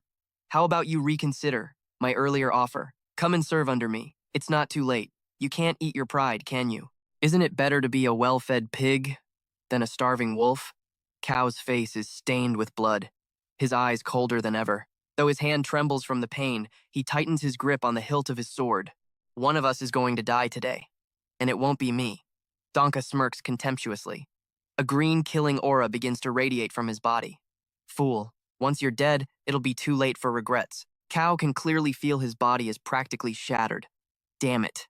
It feels like my whole body has been crushed to pieces. It's always like this. I think I understand everything I've been taught, but the moment I'm in a real situation, I forget it all. It's just like that pig said. I was so scared I couldn't do a damn thing. His armored hands tremble violently. He tries to suppress it, forcing himself to face reality, to face his fear. So this is fear, memories flood back. an image of a castle and a stern voice shouting, "Who said I was scared? You were afraid that your position might be taken by Lucas. And when you actually fought, he turned out to be better than you. You were trembling before you even started to fight. So what's the point of even determining a winner? Why are you bringing that up now, my lord? Even in the Demon Beast Forest, or when I fought that tin can with wings, I wasn't scared. In the memory, Grisland suddenly thrusts his sword forward. Cao barely manages to dodge. The sparring match is breathtakingly tense. My lord, why are you suddenly doing this? In just an instant, Grisland has completely subdued Cao. The blade is pressed against his neck. The moment you're at a disadvantage, you just run for your life. That's only natural, I suppose, because everyone acts on instinct like that. But if you dare to charge in, you'll find you have a chance. The one thing you absolutely must overcome, if you want to pursue your current ideals, is fear. Returning to the present, Cao stands firm against the massive attack, no longer trembling. Death is something you must absolutely avoid, but at the same time, it is also the greatest teacher. Blood splatters onto the white snow. In the decisive moment, Cao's sword pierces straight through Donka's guardian spirit. The two continue to charge at each other. Cao uses his opponent's own weapon, launching himself off it to leap high into the air and slash straight down onto the enemy's shoulder. Donka thinks to himself, he dodged it twice? That wasn't a fluke. This redhead, he's growing in the middle of the fight. How can I, the king of Iron Clip, lose to a little brat like this? You bastard! Cao dodges like a dancer on the snow. Donka swings wildly while roaring. What kind of trick did you pull? Cao replies calmly. It's nothing special. I'm just not afraid anymore. Before losing consciousness completely, Donka only has time to cry out. Impossible! Donka's head is severed from his neck. The battle ends in silence. As the scene changes, the distant snowy mountains come into view. Grisland's group of 3 is galloping through the forest. They are being watched through binoculars by strangers. One reports, "Intelligence officer, sir. It looks like they're on the move over there." That's definitely the Baron's group. They're down 1 man, but that probably won't be a big problem. Send a message to Count Desmond immediately. Tell him that Ghislaine Perium is acting exactly according to our plan. Grisland's sharp gaze closes out the story, signaling that more violent events are yet to come. The battlefield at the northern fortress of Artium is shaking in a sea of fire. A thick, gloomy atmosphere hangs in the air, a shroud of death. The enemy's encirclement tightens by the second. Amidst heart-wrenching screams and the thick smell of fresh blood, the enemy swarms forward like a flood, not giving the defenders a single moment's rest. Blood is shed and heads roll. The northern warriors are fighting back desperately. Their breaths are ragged under the suffocating pressure. In the midst of this dire situation, Lord Castillo appears, his face tense with fury. Though his body is exhausted, his eyes are still sharp, burning with an unyielding fighting spirit. Give it everything you've got and wipe out as many of these damn enemies as you can. They're just flesh and blood scarecrows. Don't be afraid. However, reality is harsher than his encouragement. Exhaustion is etched on every muscle fiber. Our troops have reached their limit, while the enemy seems endless. A soldier screams in agony. Don't these damn dogs know how to rest? Just piss off already. After fighting this long, you should have retreated by now, right? Across the battlefield, Chieftain Gutsu appeared with a contemptuous smirk. His eyes were filled with the bloodlust and triumph of a predator cornering its prey. Hehehe. Looks like that pack of wolves is finally getting exhausted, huh? Just as the Kingdom Fools said, a few more waves of attacks and they'll collapse. He savored the enemy's fear like a favorite pastime. With a calculated command meant to drain the last dregs of the defender's strength, he roared, "Shadow Wind Tribe, fall back. Go rest. Reinforcement unit, take their place." The Manzi soldiers, still in a frenzy and craving fresh blood, looked disappointed that the brutal fun was over. We have to retreat already? That wasn't nearly enough. Tisk. I was just starting to have some fun. Just listen, you pups. These are orders from Chieftain Gutsu. On the fortress walls, faces numb with exhaustion, looked down at the enemy's troop rotation in absolute horror. Damn it. They're swapping troops again? How many times has it been? Randon rushed to report to Castillo, his voice filled with extreme anxiety. My lord, the 6 Manzi tribes are rotating their forces to maintain a relentless assault. Our forces are too few. There's no way we can withstand their continuous attacks. Scoven gritted his teeth in anger. Since when did those stupid, moronic bastards know how to use strategy? They're not giving us a single moment to rest. Are they trying to work us to death? A sliver of doubt flashed through Randall's mind. From the alliance of the tribes to their attack strategy, everything was incredibly strange. It was as if someone was pulling the strings from behind the scenes. Amidst the chaotic thoughts, Castillo remained silent. In his heart, he had already forged a decision so bold it was insane. He commanded decisively, "If those bastards come back, open the gate." The Lord declared proudly, "This northern wolf will personally take their leader's head." The entire fortress was stunned by this suicidal decision. But just then, Randall suddenly pointed towards the horizon, his voice cracking in alarm. "My lord, look over there!" From the distance, a massive cloud of dust billowed up, tearing through the northern fog. A unit of unknown cavalry was charging forward at a terrifying speed. Castillo squinted, observing the army. Leading them was a mysterious knight in white armor, radiating a bone-chilling killing intent. With him were Belinda and Lucas. They calmly surveyed the battlefield. "So those filthy Manji are swarming here like ants. Looks like the rumors about the 6 Manji tribes forming an alliance were true, huh?" The white-armored knight gave a cold command. "Belinda, Lucas, each of you lead your troops to the flanks. Deploy an encirclement formation." Then, the knight raised his weapon, his voice ringing out like a death sentence. "I will end these bastards right here. As you command." The entire unit roared in unison, then charged straight into the enemy mass like an arrow splitting the wind. The Manji army, far from being afraid, grew ecstatic at the sight of new prey. "What the hell are those dogs? Are they with Walter too? But why are they attacking us from the rear? Ha ha ha. It doesn't matter which side they attack from. I was getting sick of those cowards who just attack and run away. Things turning out this way is a great advantage for us, isn't it?" But his smile quickly vanished as the white-armored knight shot into the middle of their encirclement. The Manji roared, "Kill them all! Today is our festival of blood!" But they were not the ones hosting the festival. The knight began a terrifying slaughter. The great axe swung, carving arcs of death, reaping enemy lives like wheat. Each blow carried destructive power, sending enemies flying. The killing intent he emitted made anyone who met his gaze tremble. The mighty warhorse, moving as one with its master, charged like a tornado. Wherever the horse and rider went, enemy soldiers fell in heaps. Not a single barbarian could even touch the hem of the warrior's clothes. The white armor was now stained crimson with fresh blood,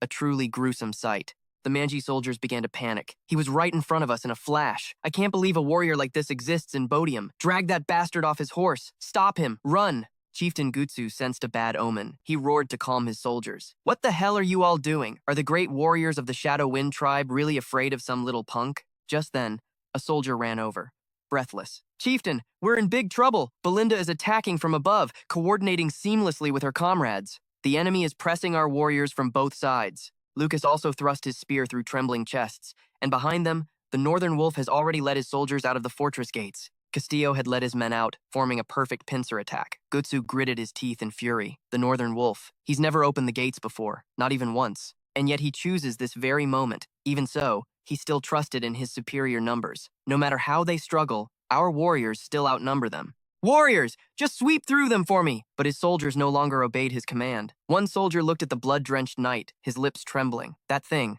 is a blood-soaked demon straight out of a myth. A terrifying legend resurfaced in their minds. It was said that on the day the demonic beasts invaded, and the forests were engulfed in a sea of fire, a demon bathed in fresh red blood appeared. It snatched away the souls of everyone. Beneath blood-red eyes full of killing intent and hooves that trampled through pools of dark red blood, the name echoed like a curse, the blood-red demon. Even Gutsu shuddered for a moment. But then his ferocious nature made him laugh manically. "The blood-red demon, you say? Ha ha, how interesting. I never thought I'd find someone this strong in the north." He spurred his horse forward, gripping his twin axes. "I am the great warrior of the north, Gutsu. I will be the one to cut off this demon's head," the knight only replied, in an icy tone. "Truly disgusting. All for this barbaric game of yours. You people have been gnawing away at the north for so long." Gutsu roared, putting every ounce of his being into his strike, but all his efforts were in vain. The blood-red demon easily parried the attack and countered with a powerful kick, knocking Gutsu off his horse. He tumbled to the ground, groaning in disbelief. "Ugh." He staggered to his feet, his face full of hatred. Gutsu cursed, "Damn it, can't you fight properly? You demon! I, Gutsu, will definitely be the one to end you." Before he could finish his sentence, a thunderous stomp from the White Knight's warhorse came crashing down. Gutsu lay crumpled in a pool of blood, his eyes slowly turning lifeless. The knight declared loudly, "From this day forward, a new myth will spread among you barbarians, that the Northern Wolf has snuffed out the breath of every warrior who dared to trespass on this land." Castillo advanced from behind, thrusting his sword decisively through the enemy's chest, to extinguish any last hope of resistance. The chieftain managed to utter one final word, "Wolf." "Wolf!" A deafening cheer erupted. "The enemy leader is dead." Castillo didn't give the enemy a moment to recover.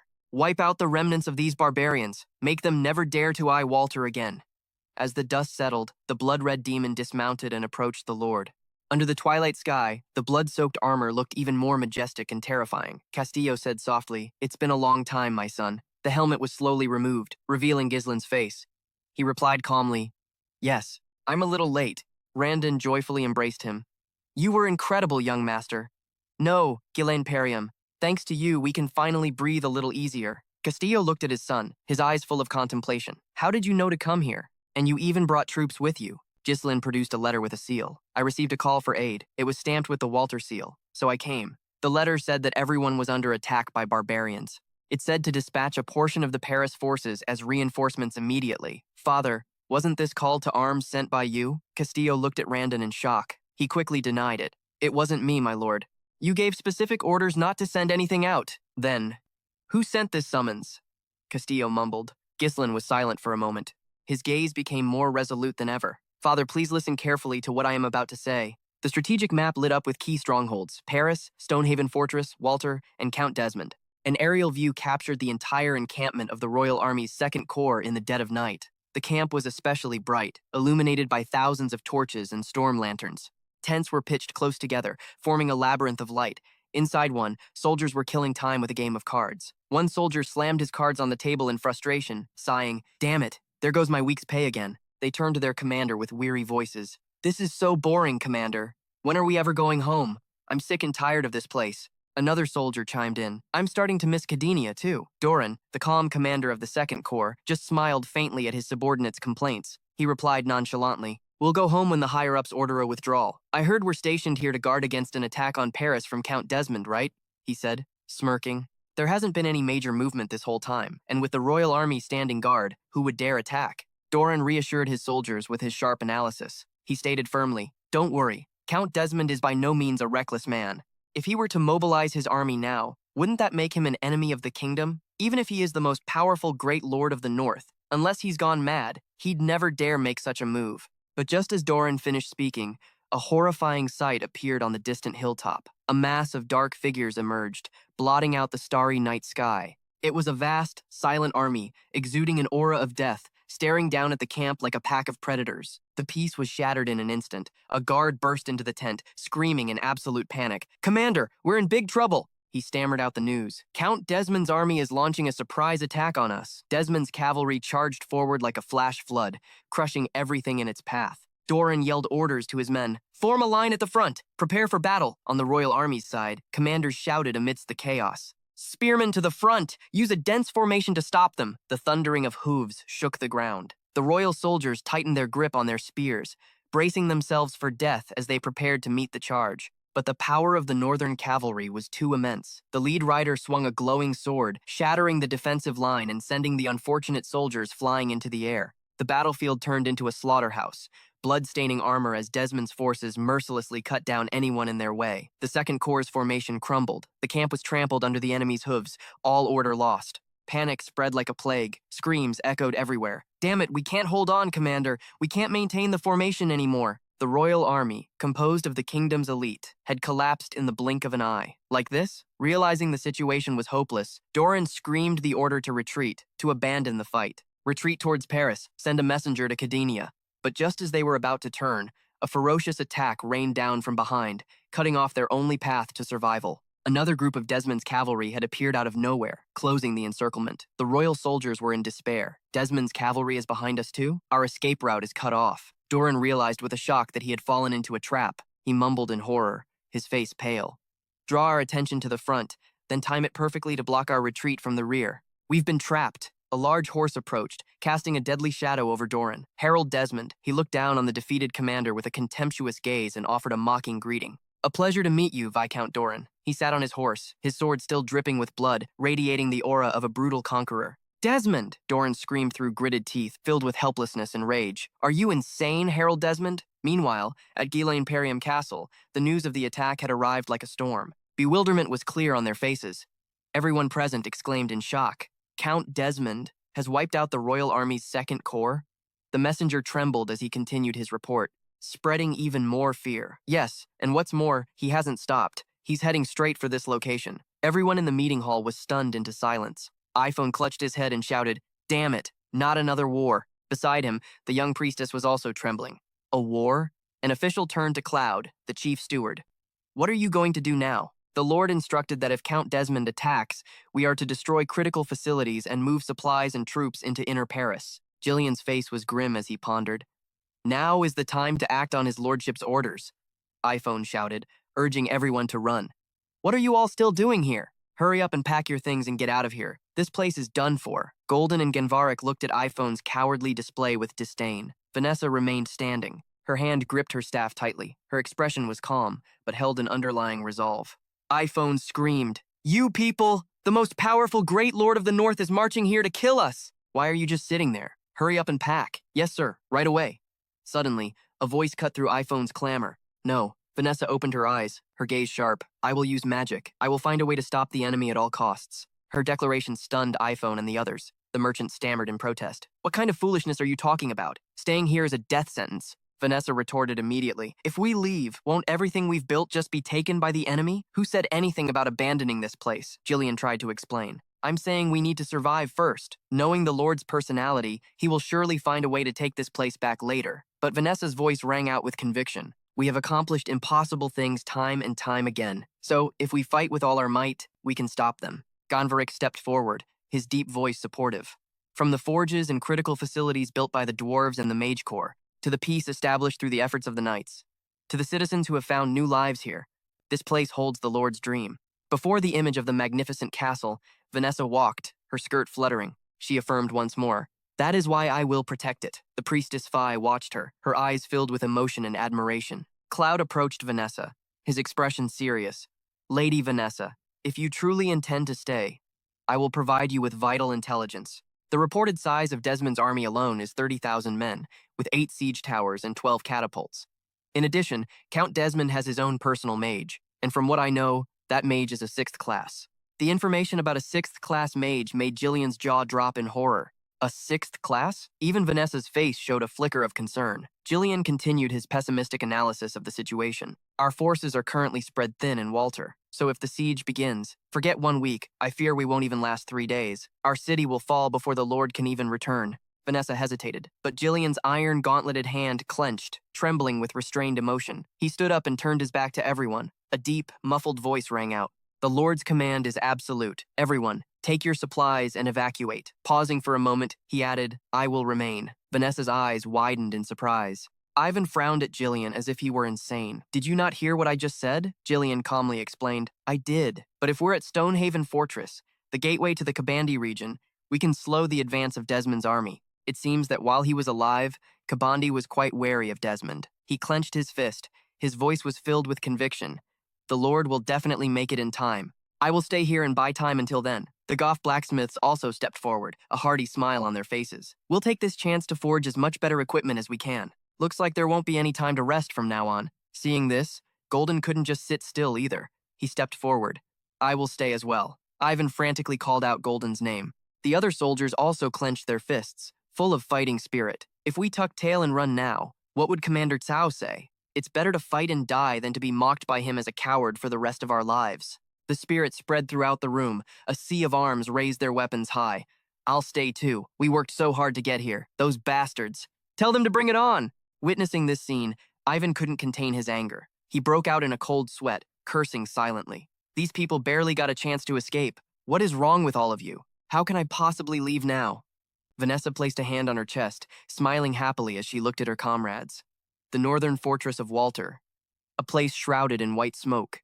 Ghislaine sat alone in his room. In his hand was a letter that had just arrived. Every line in the letter was like a heartfelt confession from his loyal subordinates. My lord, ever since I began following you, I have seen you accomplish things that everyone thought were impossible. I also know that this land is necessary for you to fight against even tougher enemies. We will absolutely protect your dream. Ghislaine lowered the letter. His eyes were filled with a mixture of sadness and pride. Jillian, Vanessa, and everyone. He clutched the letter, contemplating the war situation. He possesses a grand army of 30,000, with enough military might to crush the kingdom's 2nd Legion in the blink of an eye. Desmond cleverly disrupted the information network to scatter Paris's forces, then used the chance to pin me down here to launch his attack. Ghislaine's eyes sharpened. Desmond. I had considered the possibility of him acting independently, but I never expected this. Randon and Castillo both advised him anxiously. Count Desmond is on the march. You can't stay here forever, Ghislaine. You must return to your domain at once. Suddenly, the door to the room burst open. A panicked soldier rushed in. My lord, we're in grave danger. The barbarians' rear guard is turning back and launching a surprise attack on us. Randon and Castillo stood on the fortress wall looking down, stunned by the sea of people surging towards them. What is that? What are those numbers? Is this an all-out assault? I thought they would rest after the last attack just ended. Ghislaine Perriam understood the dire situation. Even if it's my father, with only Walter's forces, he won't be enough to stop them. If I leave my post now, Walter will surely be overrun by the barbarians. Everything clicked into place, and he knew who was behind it all. This was all your scheme. The arrogant image of Harold Desmond's back appeared in Ghislaine Perriam's mind. His eyes burned with rage. It seems you've bet everything on this war, haven't you, Harold Desmond? Suddenly, a hand rested on Ghislaine Perriam's shoulder. His father, with a stern but understanding expression, asked, "What is it you're hesitating about?" He looked directly into his son's eyes. "Stopping the barbarians and protecting the domain of Walter is the duty of us, the wolves of the north. It is not your duty."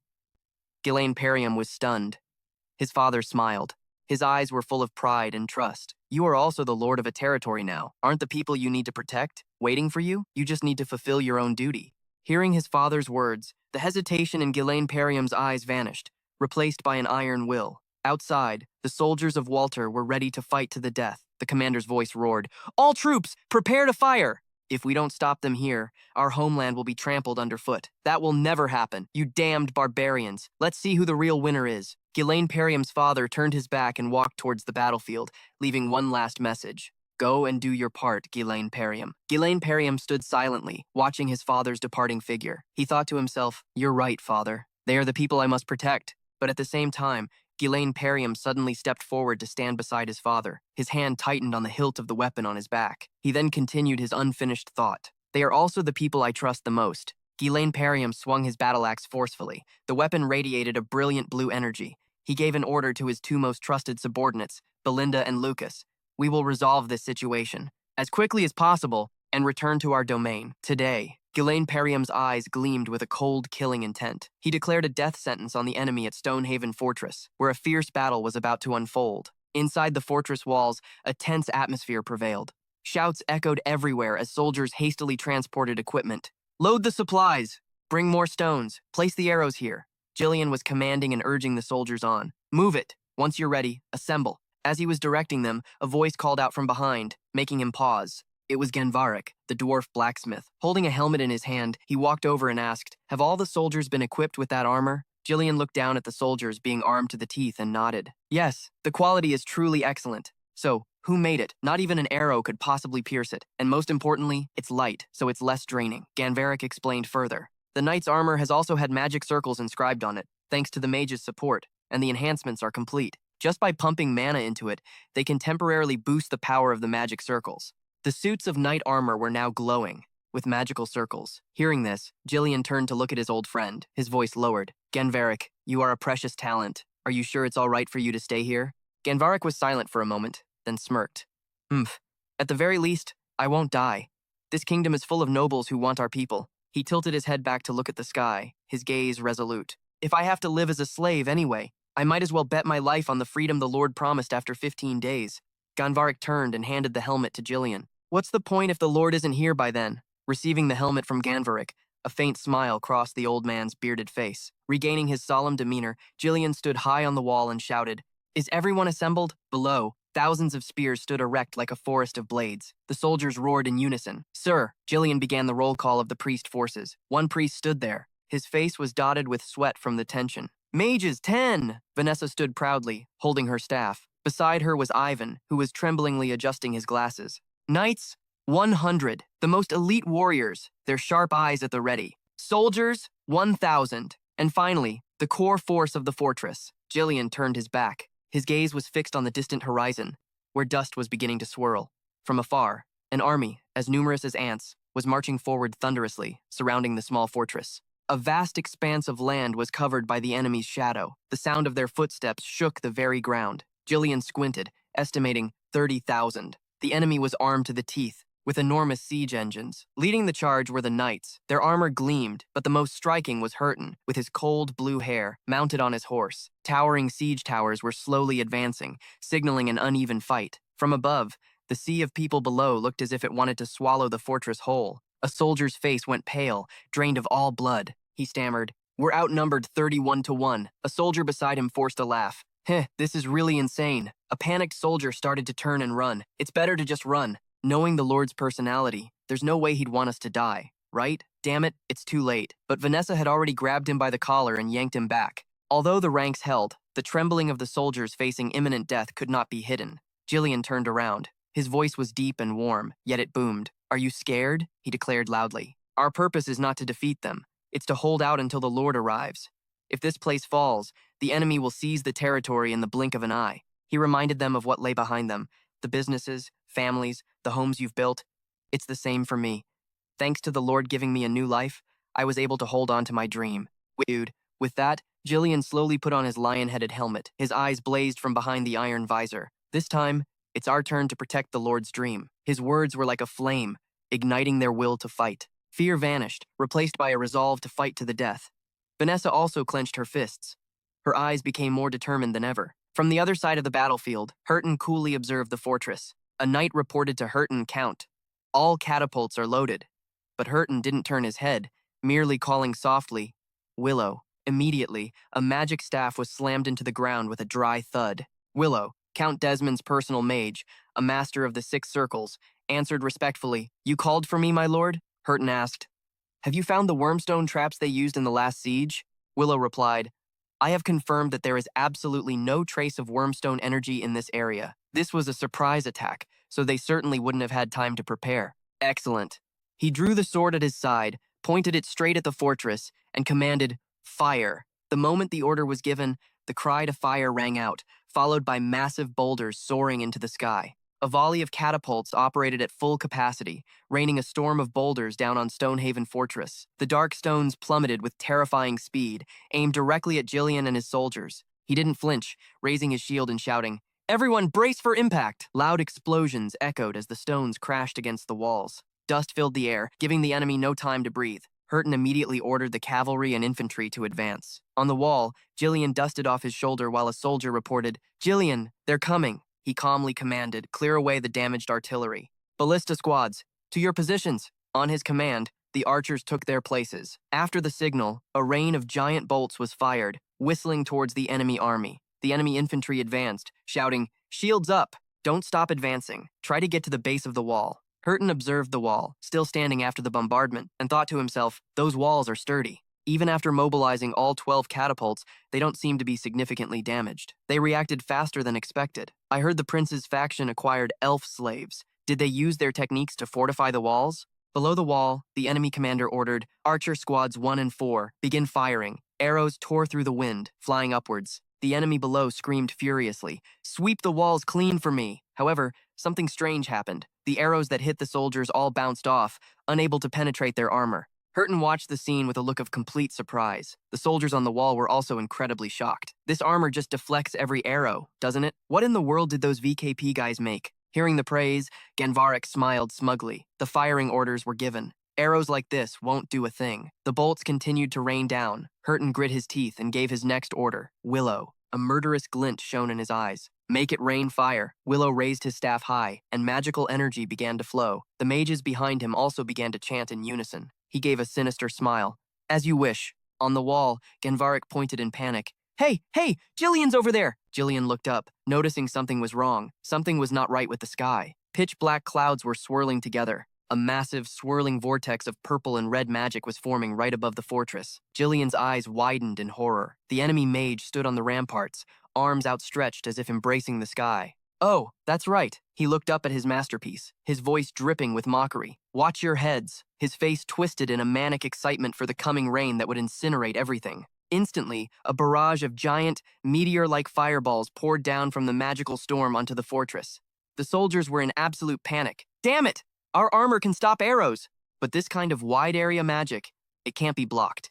"Everyone get under cover!" Amidst the chaos, Jillian stood firm, shouting, "Everyone, stay calm and hold your positions." The soldiers stared at him, bewildered. Jillian spoke with a confident voice. "There's nothing to worry about." Just as the fireballs were about to hit the ground, he declared, "Because we have magic on our side, too." A sudden blue light enveloped the fortress. It was Vanessa. She stood there, her staff held high. She focused all her mental energy to cast a protective spell. She shouted, "Wind shield!" A massive, green protective barrier. It erupted from the fortress, forming a solid dome of protection, stopping the blazing red rain of fire. The ferocious flames were blocked by the shield, unable to touch the ground. Vanessa gritted her teeth, pouring all of her mana into this defensive spell. Her eyes blazed with determination. In just a moment, the firestorm was dispersed.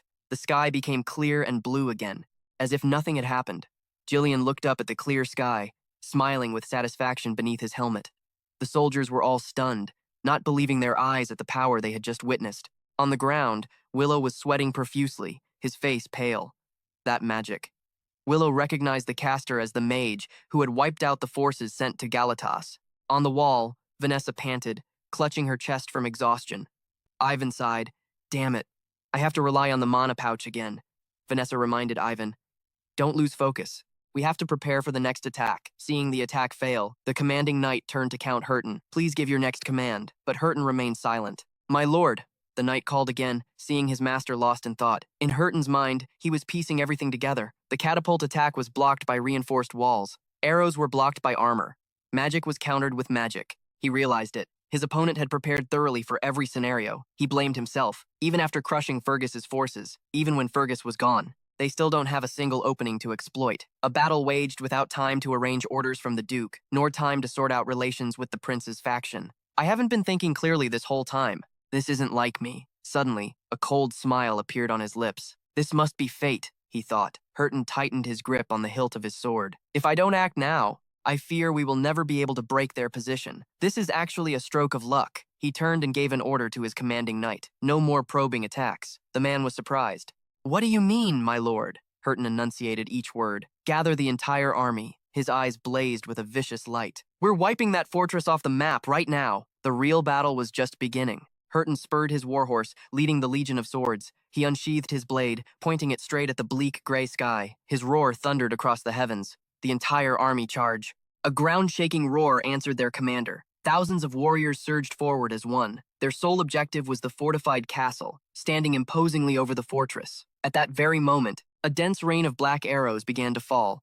Just then, a dense rain of black arrows began to pour down, as if to blot out the very sky above the castle walls. The defenders frantically loaded the giant ballistae. The commander's urgent shouts echoed fiercely amidst the twang of heavy bowstrings. Fire!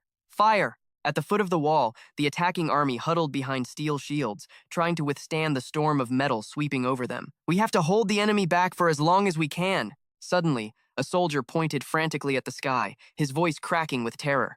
Hey, look up! From a distance, flaming boulders launched from catapults tore through the air, hurtling toward them. Amidst the rubble and smoke, a trembling soldier asked, The catapults are firing flaming rocks. Dwarf, you think armor can stop that? Ganveric roared in anger. You idiots, move! Without a moment's hesitation, Jillian appeared like a guardian spirit.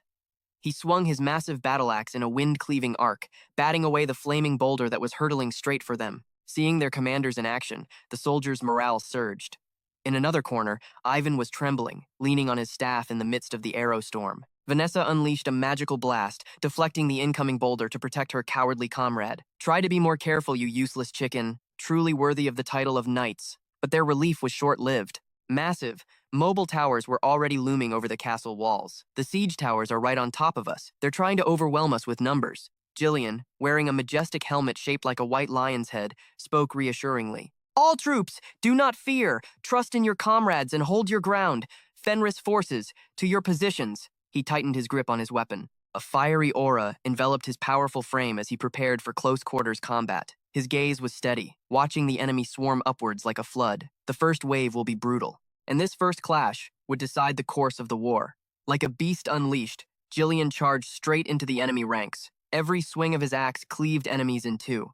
He fought tirelessly, his breaths coming in ragged but powerful gasps. The overwhelming might of the White Lion kept the enemy at bay. Those unfortunate enough were sent flying from the walls. Witnessing the terrifying sight from below, the enemy forces began to panic. What? What in the world is happening up there? The only answer they received was the merciless downward swing of a giant axe. Jillian stood like a titan amidst a sea of blood, a veritable god of war. His eyes blazed from beneath his helmet, making the enemy tremble, too terrified to take another step. Seizing the opportunity, he ordered an all-out counterattack. Kill them all! Don't let a single one of them set foot on this wall. From a distance, Hurton watched coolly, his gaze locked on the general who was wreaking havoc above. the white maned lion, he turned to his subordinate and remarked calmly, "These knights are quite skilled. If we just use regular foot soldiers, I'm afraid this will take quite some time." He immediately deployed his trump card. "The twin-winged knight order." "Sir!" the reply thundered back. Hurton issued a series of cold, sharp commands. "Dismount and join the infantry. Ascend the siege towers and drive the enemy knights back. One platoon will support the battering ram unit. While the towers pressure the walls, you will assault the main gate." He turned to a mage who was muttering an incantation. "Willow, continue gathering mana so you can deploy a wide area spell at a moment's notice." "As you command." Finally, he called to his right-hand man, Hurton. Hurton drew his razor-sharp sword, aiming it straight at the fortress. A deadly light flashed in his eyes. "That white-maned lion is getting on my nerves." "Kill him for me, Hurton!" The fierce, bearded warrior spurred his horse on, filled with excitement.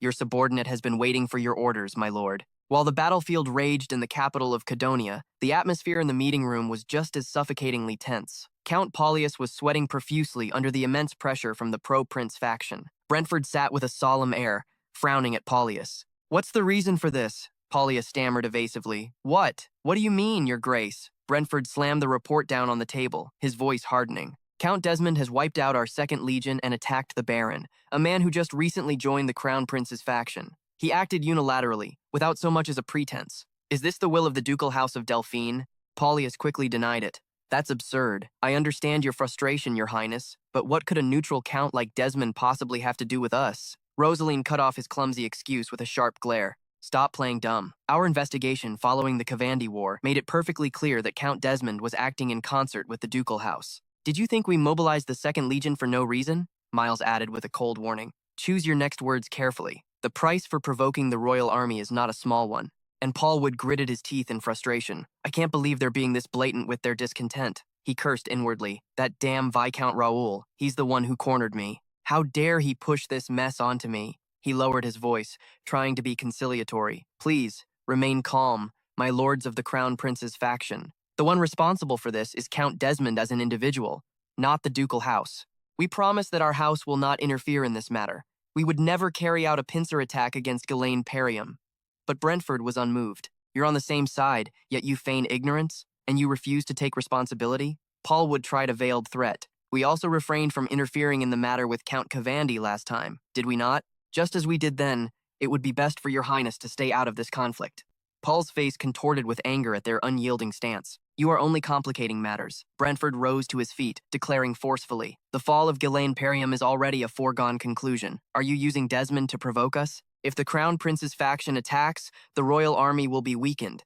But if we retreat, Ghislaine Perium will fall into the hands of the ducal house without them lifting a finger. No, it's all a misunderstanding. We have no desire for war, and that's why you claim you won't interfere? I can no longer turn a blind eye to your scheming." Tolio gave a steely command. "Arrest this man at once, and round up every noble from the Duke's faction currently in the capital." Paulus's face went pale. "What?" Despite Paulus's shouts, he struggled as the guards restrained him. "Wait, what is the meaning of this? I am the envoy of the ducal house. By convention, my safety is guaranteed." Brentford turned to Morris. "Morris, of all the territories in the Duke's faction, which has the weakest military?" Morris replied. "The ones we could strike the fastest would be Baron Harrington's to the north, and Baron Collins. We could seize them by the end of the day." "Excellent. The moment Ghislaine Perium falls, you are to occupy those 2 territories. Order the nearest royal army units in the north to mobilize immediately and support Ghislaine Perium. As for Desmond, I will assemble a separate force to deal with him." Back in the Ghislaine Perium territory, the final gate had been breached.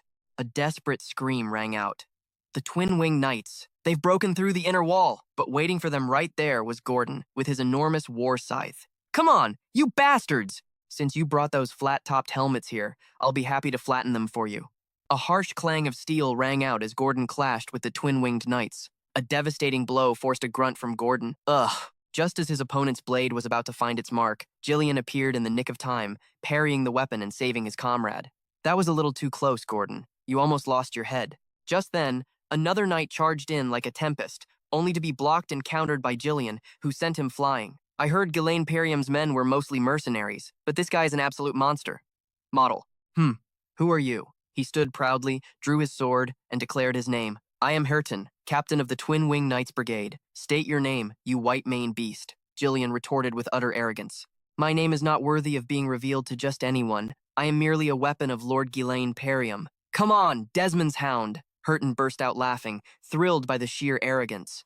Ha, you really are just like a monster.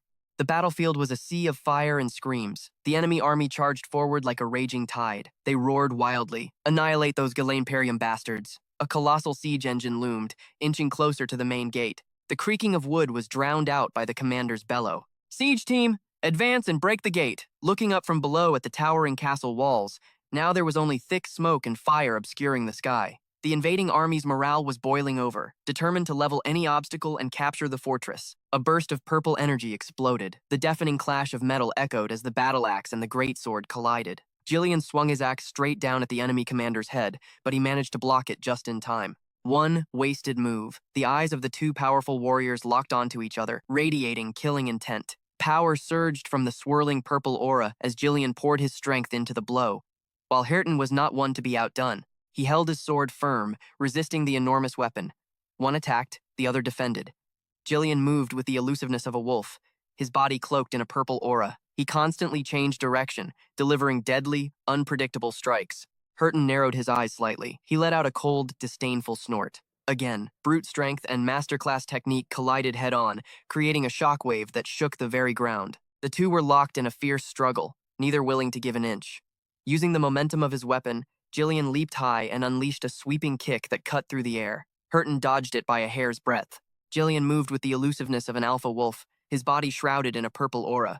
Instantly, the old general of House Galaimperium spun in midair, transforming into a whirlwind that shot straight toward his opponent. His agility was beyond what the enemy commander had expected, making him exclaim in surprise, "Oh ho, yes, a kind of freedom you knights could never have." He swung his sword in a powerful counterattack, a thrilled smile on his face. How interesting. Gillian gritted his teeth, parrying the blow. The weight of the strike made his arms tremble violently. Determined not to be outmatched, he unleashed a devastating horizontal sweep, forcing his opponent to fall back. The two separated, creating distance to prepare for the next onslaught. The wound on Gillian's abdomen began to bleed through, but his expression remained cold, not wavering in the slightest. The enemy charged forward again like a tempest, taunting as he attacked. "You're pretty good, but you have way too many openings."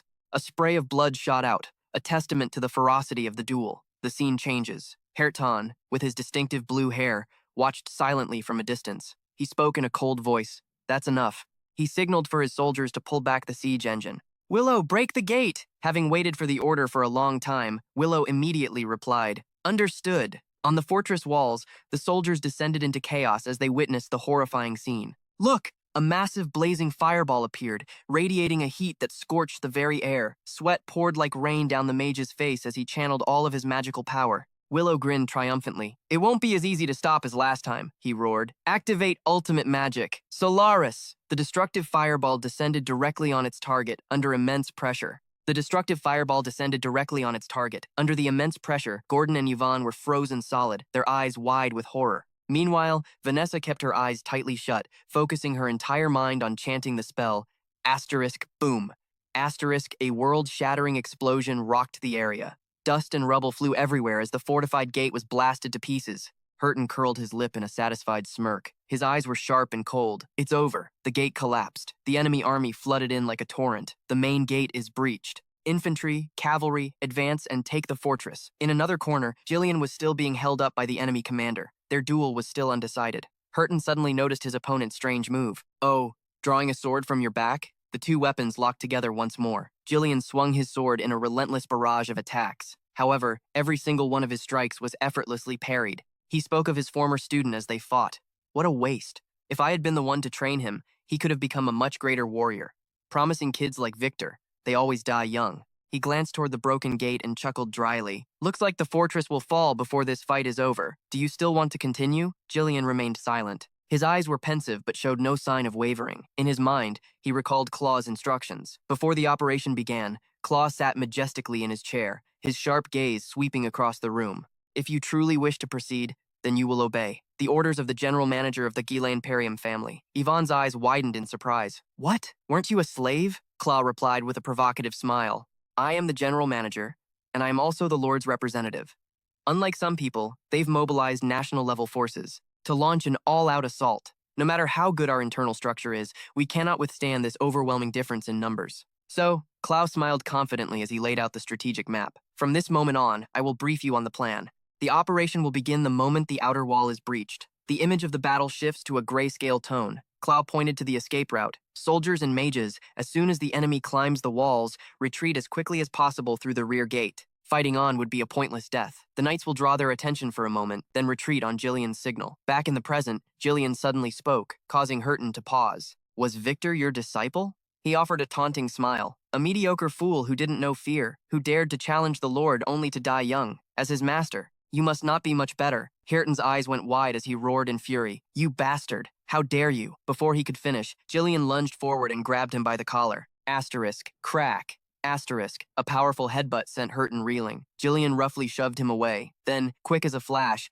snatched a giant crossbow from the ground. He aimed it straight at his opponent. Hurton froze. Clutching his pained face, he growled, Don't think you can pull any tricks on me with these petty games. But Jillian's target wasn't him. He turned the crossbow, aimed at the bell tower, and fired. The arrow tore through the air. The tolling of the bell signaled a simultaneous retreat. Our forces immediately executed the plan. Jillian glanced at his enemy one last time with a defiant look, then leaped from the fortress wall, disappearing into the smoke. He watched him go, fuming.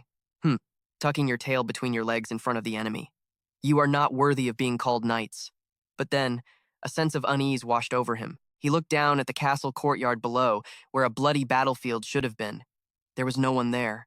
The fortress was eerily empty. A panicked soldier ran up to report, Sir, they've all retreated mid-battle. Should we pursue? He frowned, his instincts screaming that something was wrong. He remembered their frenzied resistance just moments ago. Despite the disadvantage, they were clearly ready to fight to the death to protect this place. Yet, the moment the gate was breached, they gave up far too easily. A thought flashed in his mind, and he roared, Could it be a trap? The remnants of House Ghislaine Perium are escaping through the rear gate. How dare they cause me so much trouble? The enemy army thundered in pursuit. Don't let a single one of them survive. At the end of the retreat path, Jillian was covering the rear. Opposite them, facing the entire pursuing army alone, stood Vanessa in a pristine white dress. She gripped her dark scepter tightly as an eerie purple power radiated around her. Amidst the chaotic battlefield, Vanessa tightened her grip on her scepter, focusing her mana.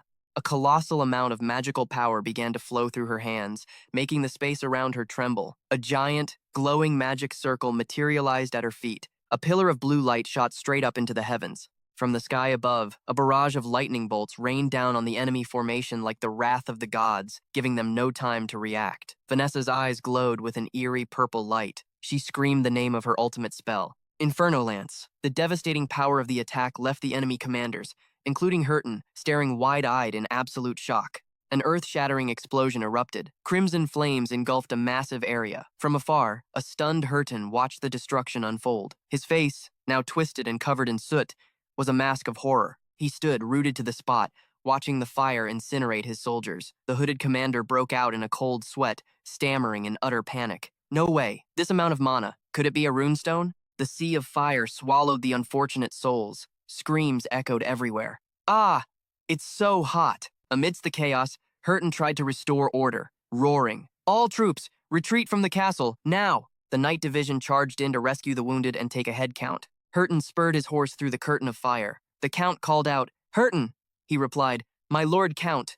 His eyes were bloodshot from rage and smoke. Hurton snarled, Situation report, immediately. On a distant hill, Jillian's group calmly watched the castle sink into a sea of flames. A voice rang out, Well now, isn't that a lovely fire? Vanessa noticed the blood on the old general's hand and cried out in concern, Jillian, you're bleeding. But Jillian simply replied, I'm fine, Ivan grimaced, lamenting the waste. These guys, they really have no concept of money, using an expensive runestone like that. Gordon chuckled beside him. So what? Our captain's loaded. Besides, if we'd lost, they would have just stolen it all from us anyway. Jillian, clad in his majestic armor with its lion-headed helmet, nodded in approval. Cloud's strategy was indeed brilliant. He turned back to his soldiers and shouted, Is everyone all right? A resounding roar answered him. Yes, sir! Looking at the flames consuming the fortress, Jillian mused, They'll be on our tail soon. Without hesitation, he gave a decisive order, fall back to rendezvous point number 2. Elsewhere, a weary Manji commander rode his horse through a field littered with corpses. The Manji warrior's face was stained crimson, his breath coming in ragged gasps after the constant fighting. Suddenly, a shadow lunged forward, a sharp axe cleaving straight down at his head. The sharp clang of metal rang out as the Manji commander raised his weapon to parry the fatal blow. He was immediately caught in a whirlwind of attacks from Ghislaine, forced to fight desperately for his life. Ghislaine swung his axe in a wide arc, man and horse moving as one. His mount also lashed out with a powerful kick, landing a fatal blow on the enemy's horse. The enemy crashed to the ground but scrambled back to his feet. The Manji warrior glared at Ghislaine, weapon at the ready, his fury unconcealed. He roared, "Don't you know when to stop? Red Demon, you're more of a berserker than our own warriors." He tried to reason with Ghislaine. "Red Demon, if you have any sense left, lower your weapon and listen to me. I am Waroka. In the name of the tribes, I propose a truce." Waroka pointed at the scattered bodies. "Look around you. Everywhere the eye can see, there are nothing but wretched souls crushed into grotesque piles of flesh. We were only acting on the orders of Chief Kutsu. He's dead now. There's no reason to continue this slaughter, is there?" In response to his plea came only a dreadful silence, and the cold glint of eyes from behind Ghislaine's helm. Memories from his past life flooded Ghislaine's mind. Waroka, general of the Manji. In my previous life, he helped the duchy in exchange for a piece of the barren land of Perium. Among those simple-minded Manji, he was the sharpest one. Waroka continued to plead desperately for peace. "Stop this senseless slaughter. Too many of my warriors and yours have already fallen. Don't you agree? I promise we will no longer attack the northern forts." But the response he received was cold and merciless. Ghislaine charged forward, his axe slicing through the air. A lightning-fast strike descended, cleaving Waroka in two. A cold voice echoed from behind the steel. "Is there such a thing as a gentle war in this world?" Waroka collapsed, silently cursing the demon. Ghislaine's eyes shone with a cold, piercing light. Meanwhile, Jillian was still leading his troops, retreating from the pursuit. Suddenly, a terrified shout erupted from the rear. "Captain Jillian, behind us." In the distance, the enemy army had caught up. Hurton reported to the Count. "The cowardly rats have finally decided to show their faces." Hurton ordered the attack. "All forces, advance. If we don't do it now, we'll never get another chance to defeat House Ghislaine Perium." Hurton glanced back, his shock palpable. "This fast? Even after taking such heavy losses, they still managed to catch up to us?" Jillian calculated. He knew exactly how precarious their situation was. "We're still a ways from the rendezvous point." After a moment's hesitation, he wrenched his horse around. Then he bellowed, "The rest of you, head to the rendezvous point. I and the knights will form a defensive line to buy time." Everyone was stunned. What? They turned their horses to face the surging sea of enemies. Tens of thousands of enemy soldiers were before them. One knight remarked, "Whoa. Are we sure that mob really got hit? Even if 30,000 troops are cut in half, that's still 15,000. The disparity in numbers was still too vast. Yet even facing death, they kept their spirits high, joking with one another. To be honest, those flat hats are no joke. It's not just their strength. Their technique is as solid as a fortress wall. Asterisk, cough cough asterisk, getting scared? Then you might as well give back those useless muscles of yours. We're going to tell Captain Gao on you." A cocky smile spread across Gordon's lips. "Damn it. Well, since it's come to this, we might as well take as many of them with us as we can. The captain will avenge us." Jillian tightened his grip on his weapon and growled in agreement. "That's right. Our lord would never forgive anyone who dared to attack him." He raised his battle axe high. His roar echoed across the land. "Knights of House Ghislaine Perium, prepare for battle." The entire company answered with a unified battle cry, charging forward as two tides of steel crashed into each other. The Knights of Ghislaine Perium smashed directly into the enemy formation without hesitation. Cries of, "For House Ghislaine Perium," rang out amid the deafening clash of metal. The battlefield instantly became a giant meat grinder, where blood and steel mingled as one. Jillian swung his weapon, clearing a path. Every one of his strikes carried terrifying power, sending any foe in his path flying. The knights roared as they fought. "You bastards, we'll make sure you never dare look at Paris again." They fought like cornered beasts, determined to protect their family's honor to their very last breath. From his vantage point, Hurton looked down on their stubborn resistance. With a contemptuous gaze, "Humph, so you know you can't escape and have chosen to fight to the death?" He pointed his sword toward Jillian and commanded, "Mage, vanguard, advance." A volley of blazing fireballs launched, whistling through the air toward the knights. Spotting the danger, the knights yelled warnings to each other. "Magic attack, bring it on." "Our armor was forged with dwarven technology." "A magic attack? Give us your best shot." "Our armor was forged with dwarven technology." But just in the nick of time, magical lights flared from the tips of staffs. A wall of energy shot up, blocking the entire rain of fireballs and creating massive explosions in midair. Hurton and his second-in-command were startled. "Magic?" A woman's voice rang out. "I cannot just stand by and watch the knights sacrifice themselves right in front of me." Vanessa hovered in the air, her black hair flowing in the swirling mana. "I will join the battle as well." Her arrival, like that of a goddess, caused the entire battlefield to pause for a moment. Meanwhile, Hurton, the hooded enemy commander, had found his target. He rode his horse closer to Jillian, He stared intently at Jillian, speaking in a tone thick with disdain. So now I know your name, former captain of the Ratatos mercenaries, Jillian. Jillian did not reply.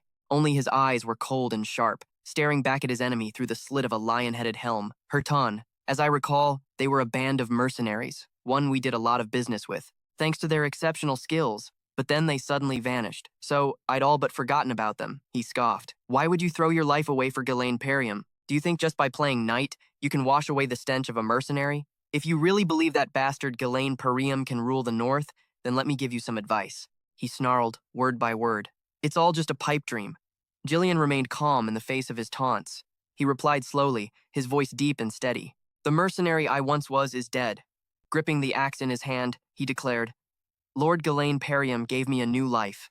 His eyes blazed with an unshakable fire of determination. His dream is my dream. On horseback, Jillian charged valiantly, straight for Herton's position in the middle of the battlefield. He raised his giant axe high, ready to crush any enemy in his path. A deafening crash echoed as Jillian's weapon met Herton's sword head-on. The horrifying power of Jillian's strike. Sparks flew everywhere. The aftershock of the impact threw Herton back, creating a deadly clearing amidst the chaotic battlefield. Jillian gritted his teeth. His eyes blazed. His resolve didn't waver before his enemy's strength. Herton had to brace himself with all his might. He growled in his throat. Damn it! Feeling the immense weight of the attack, giving his opponent no time to breathe, the two charged at each other again. Swords and axes tore through the air, creating a dance of death. The great sword swung down with terrifying speed, but Jillian reacted in time. The piercing sound of metal on metal rang out once more. Jillian stood firm against the stormy assault, exploiting an opening. Using his extraordinary strength, Jillian knocked Herton's weapon aside, leaving him defenseless. Jillian's axe sliced through the air,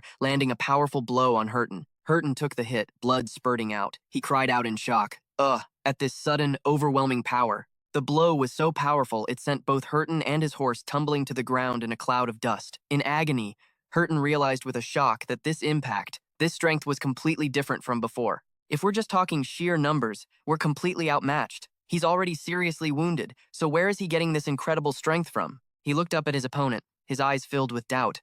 I don't get it. Why would someone like you? Herton roared, full of indignation and confusion. Why would a lowly mercenary throw his life away just to follow that beast of a lord? Jillian's silhouette was firm, his deep, powerful voice ringing out. No one is permitted to call Lord Ghislaine Perium a beast. He gripped the handle of his weapon, stating it emphatically. And I will not allow anyone to insult his dream. That is my knightly spirit. Herton was stunned into silence. Thoughts flashed through his mind. Never before has a mercenary shown such absolute loyalty to his master. They're just lowlifes who put money above all else. They only act on instinct and have no concept of honor. He thought of that proud figure, Ghislaine Perium. They say that beast tamed a wild lion and made it his knight. No time to let the enemy think. Jillian raised his weapon, preparing to bring down a thunderous blow. Herton gritted his teeth, hurriedly raising his sword to block the fatal attack coming at him. Jillian lunged like a fierce lion pouncing on its prey. His terrifying power seemed to tear the very air apart. But Herton was no pushover. He twisted to dodge the blow and launched a powerful counterattack. The two warriors swept past each other by a hair's breadth, leaving streaks of blood on the cold ground. In the midst of battle, Herton's voice rang out with solemnity. Please forgive the disrespect of my legion. Herton called out seriously. White Lion. Jillian gripped his sword with both hands, his unwavering gaze fixed on his opponent. As a knight, I formally challenge you to a duel. Elsewhere, Herton was roaring commands for his troops to attack the enemy's flank. Looking down from above, the enemy forces, as numerous as ants, were tightening their circle, forming an encirclement. The situation was hanging by a thread. Ivan turned to Vanessa in a panic. With this difference in numbers, if we get surrounded, we're toast. Ganveric also asked, Is there no other way, Vanessa? Though her face was drenched in sweat, she still shouted her command. Ivan, all mages, form a circular formation. She slammed her staff into the ground, activating a brilliant magic circle at her feet. Instantly, the two warriors swept past each other by a hair's breadth, leaving streaks of blood on the cold ground.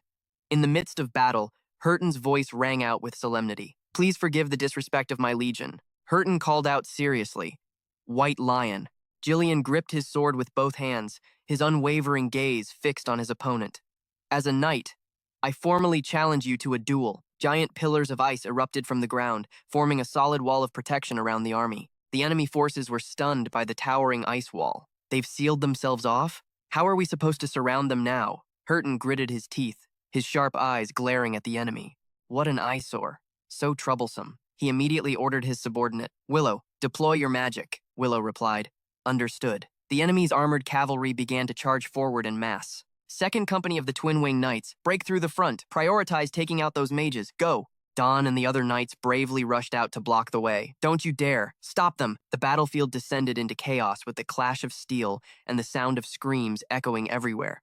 Jillian's knights fought tenaciously, repelling wave after wave of enemy attacks. But against overwhelming power, they gradually lost ground to the sheer number of enemy forces. Vanessa stood before the ranks, facing the stampede of mounts charging like a storm. She mustered all her strength, shouting to unleash her next spell. From her, a barrage of lightning bolts shot out, crashing into the enemy formation. Thunder Cauldron Lance. After the powerful attack, Vanessa collapsed in exhaustion, panting heavily. Ugh.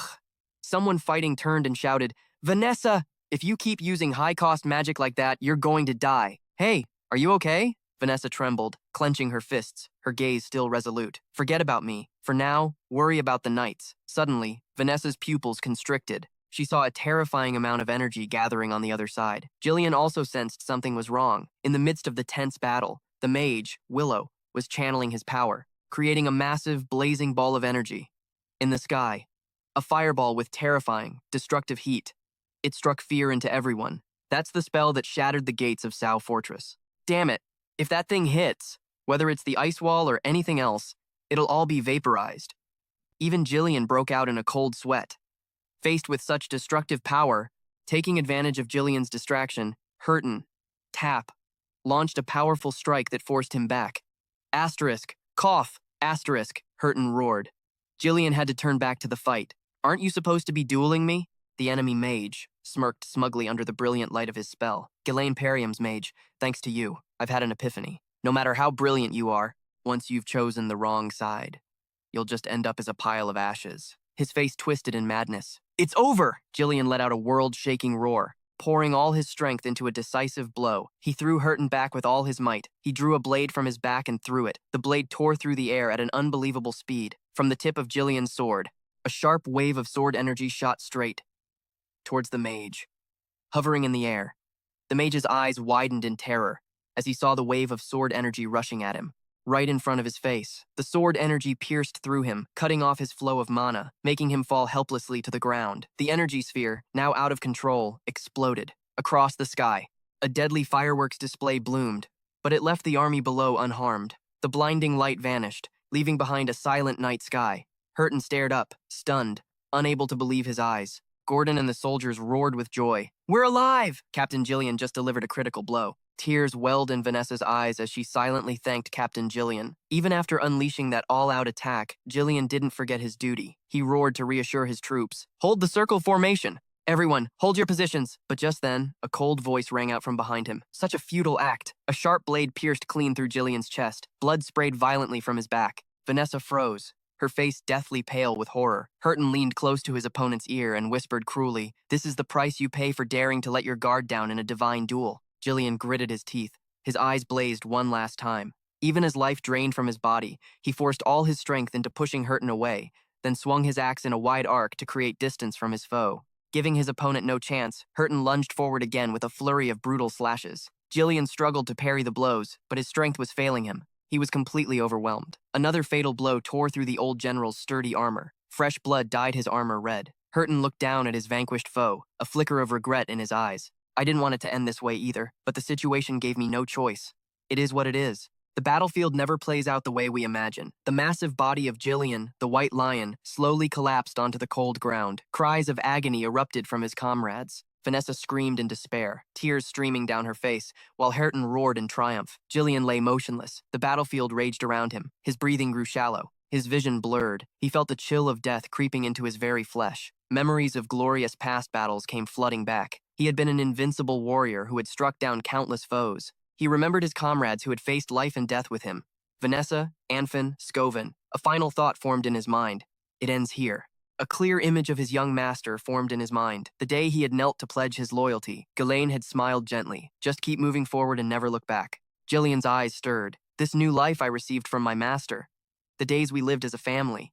He had fought for a noble cause. Ghislaine, Rosaline, and everyone else. All of it. It was the most precious treasure he possessed. In his delirium, he saw a familiar figure standing nearby. Memories of leading his comrades through hardship, the image of his young daughter. A warm hand rested on his shoulder, just as it had back then. Ghislaine was looking at him with absolute trust. You are one of the people I trust the most. Lying on the ground, Jillian managed a final, rasping whisper. I'm sorry. A voice called out in his mind. Master Ghislaine. Suddenly, Jillian's eyes flew open. The light of life seemed to flare up again before his eyes. A familiar figure stood imposing, a shield between him and death itself. Jillian gasped. Master. A familiar voice sounded before him. My vassal, uphold that noble dignity of yours. His sharp gaze bored into Jillian. He commanded, Get up.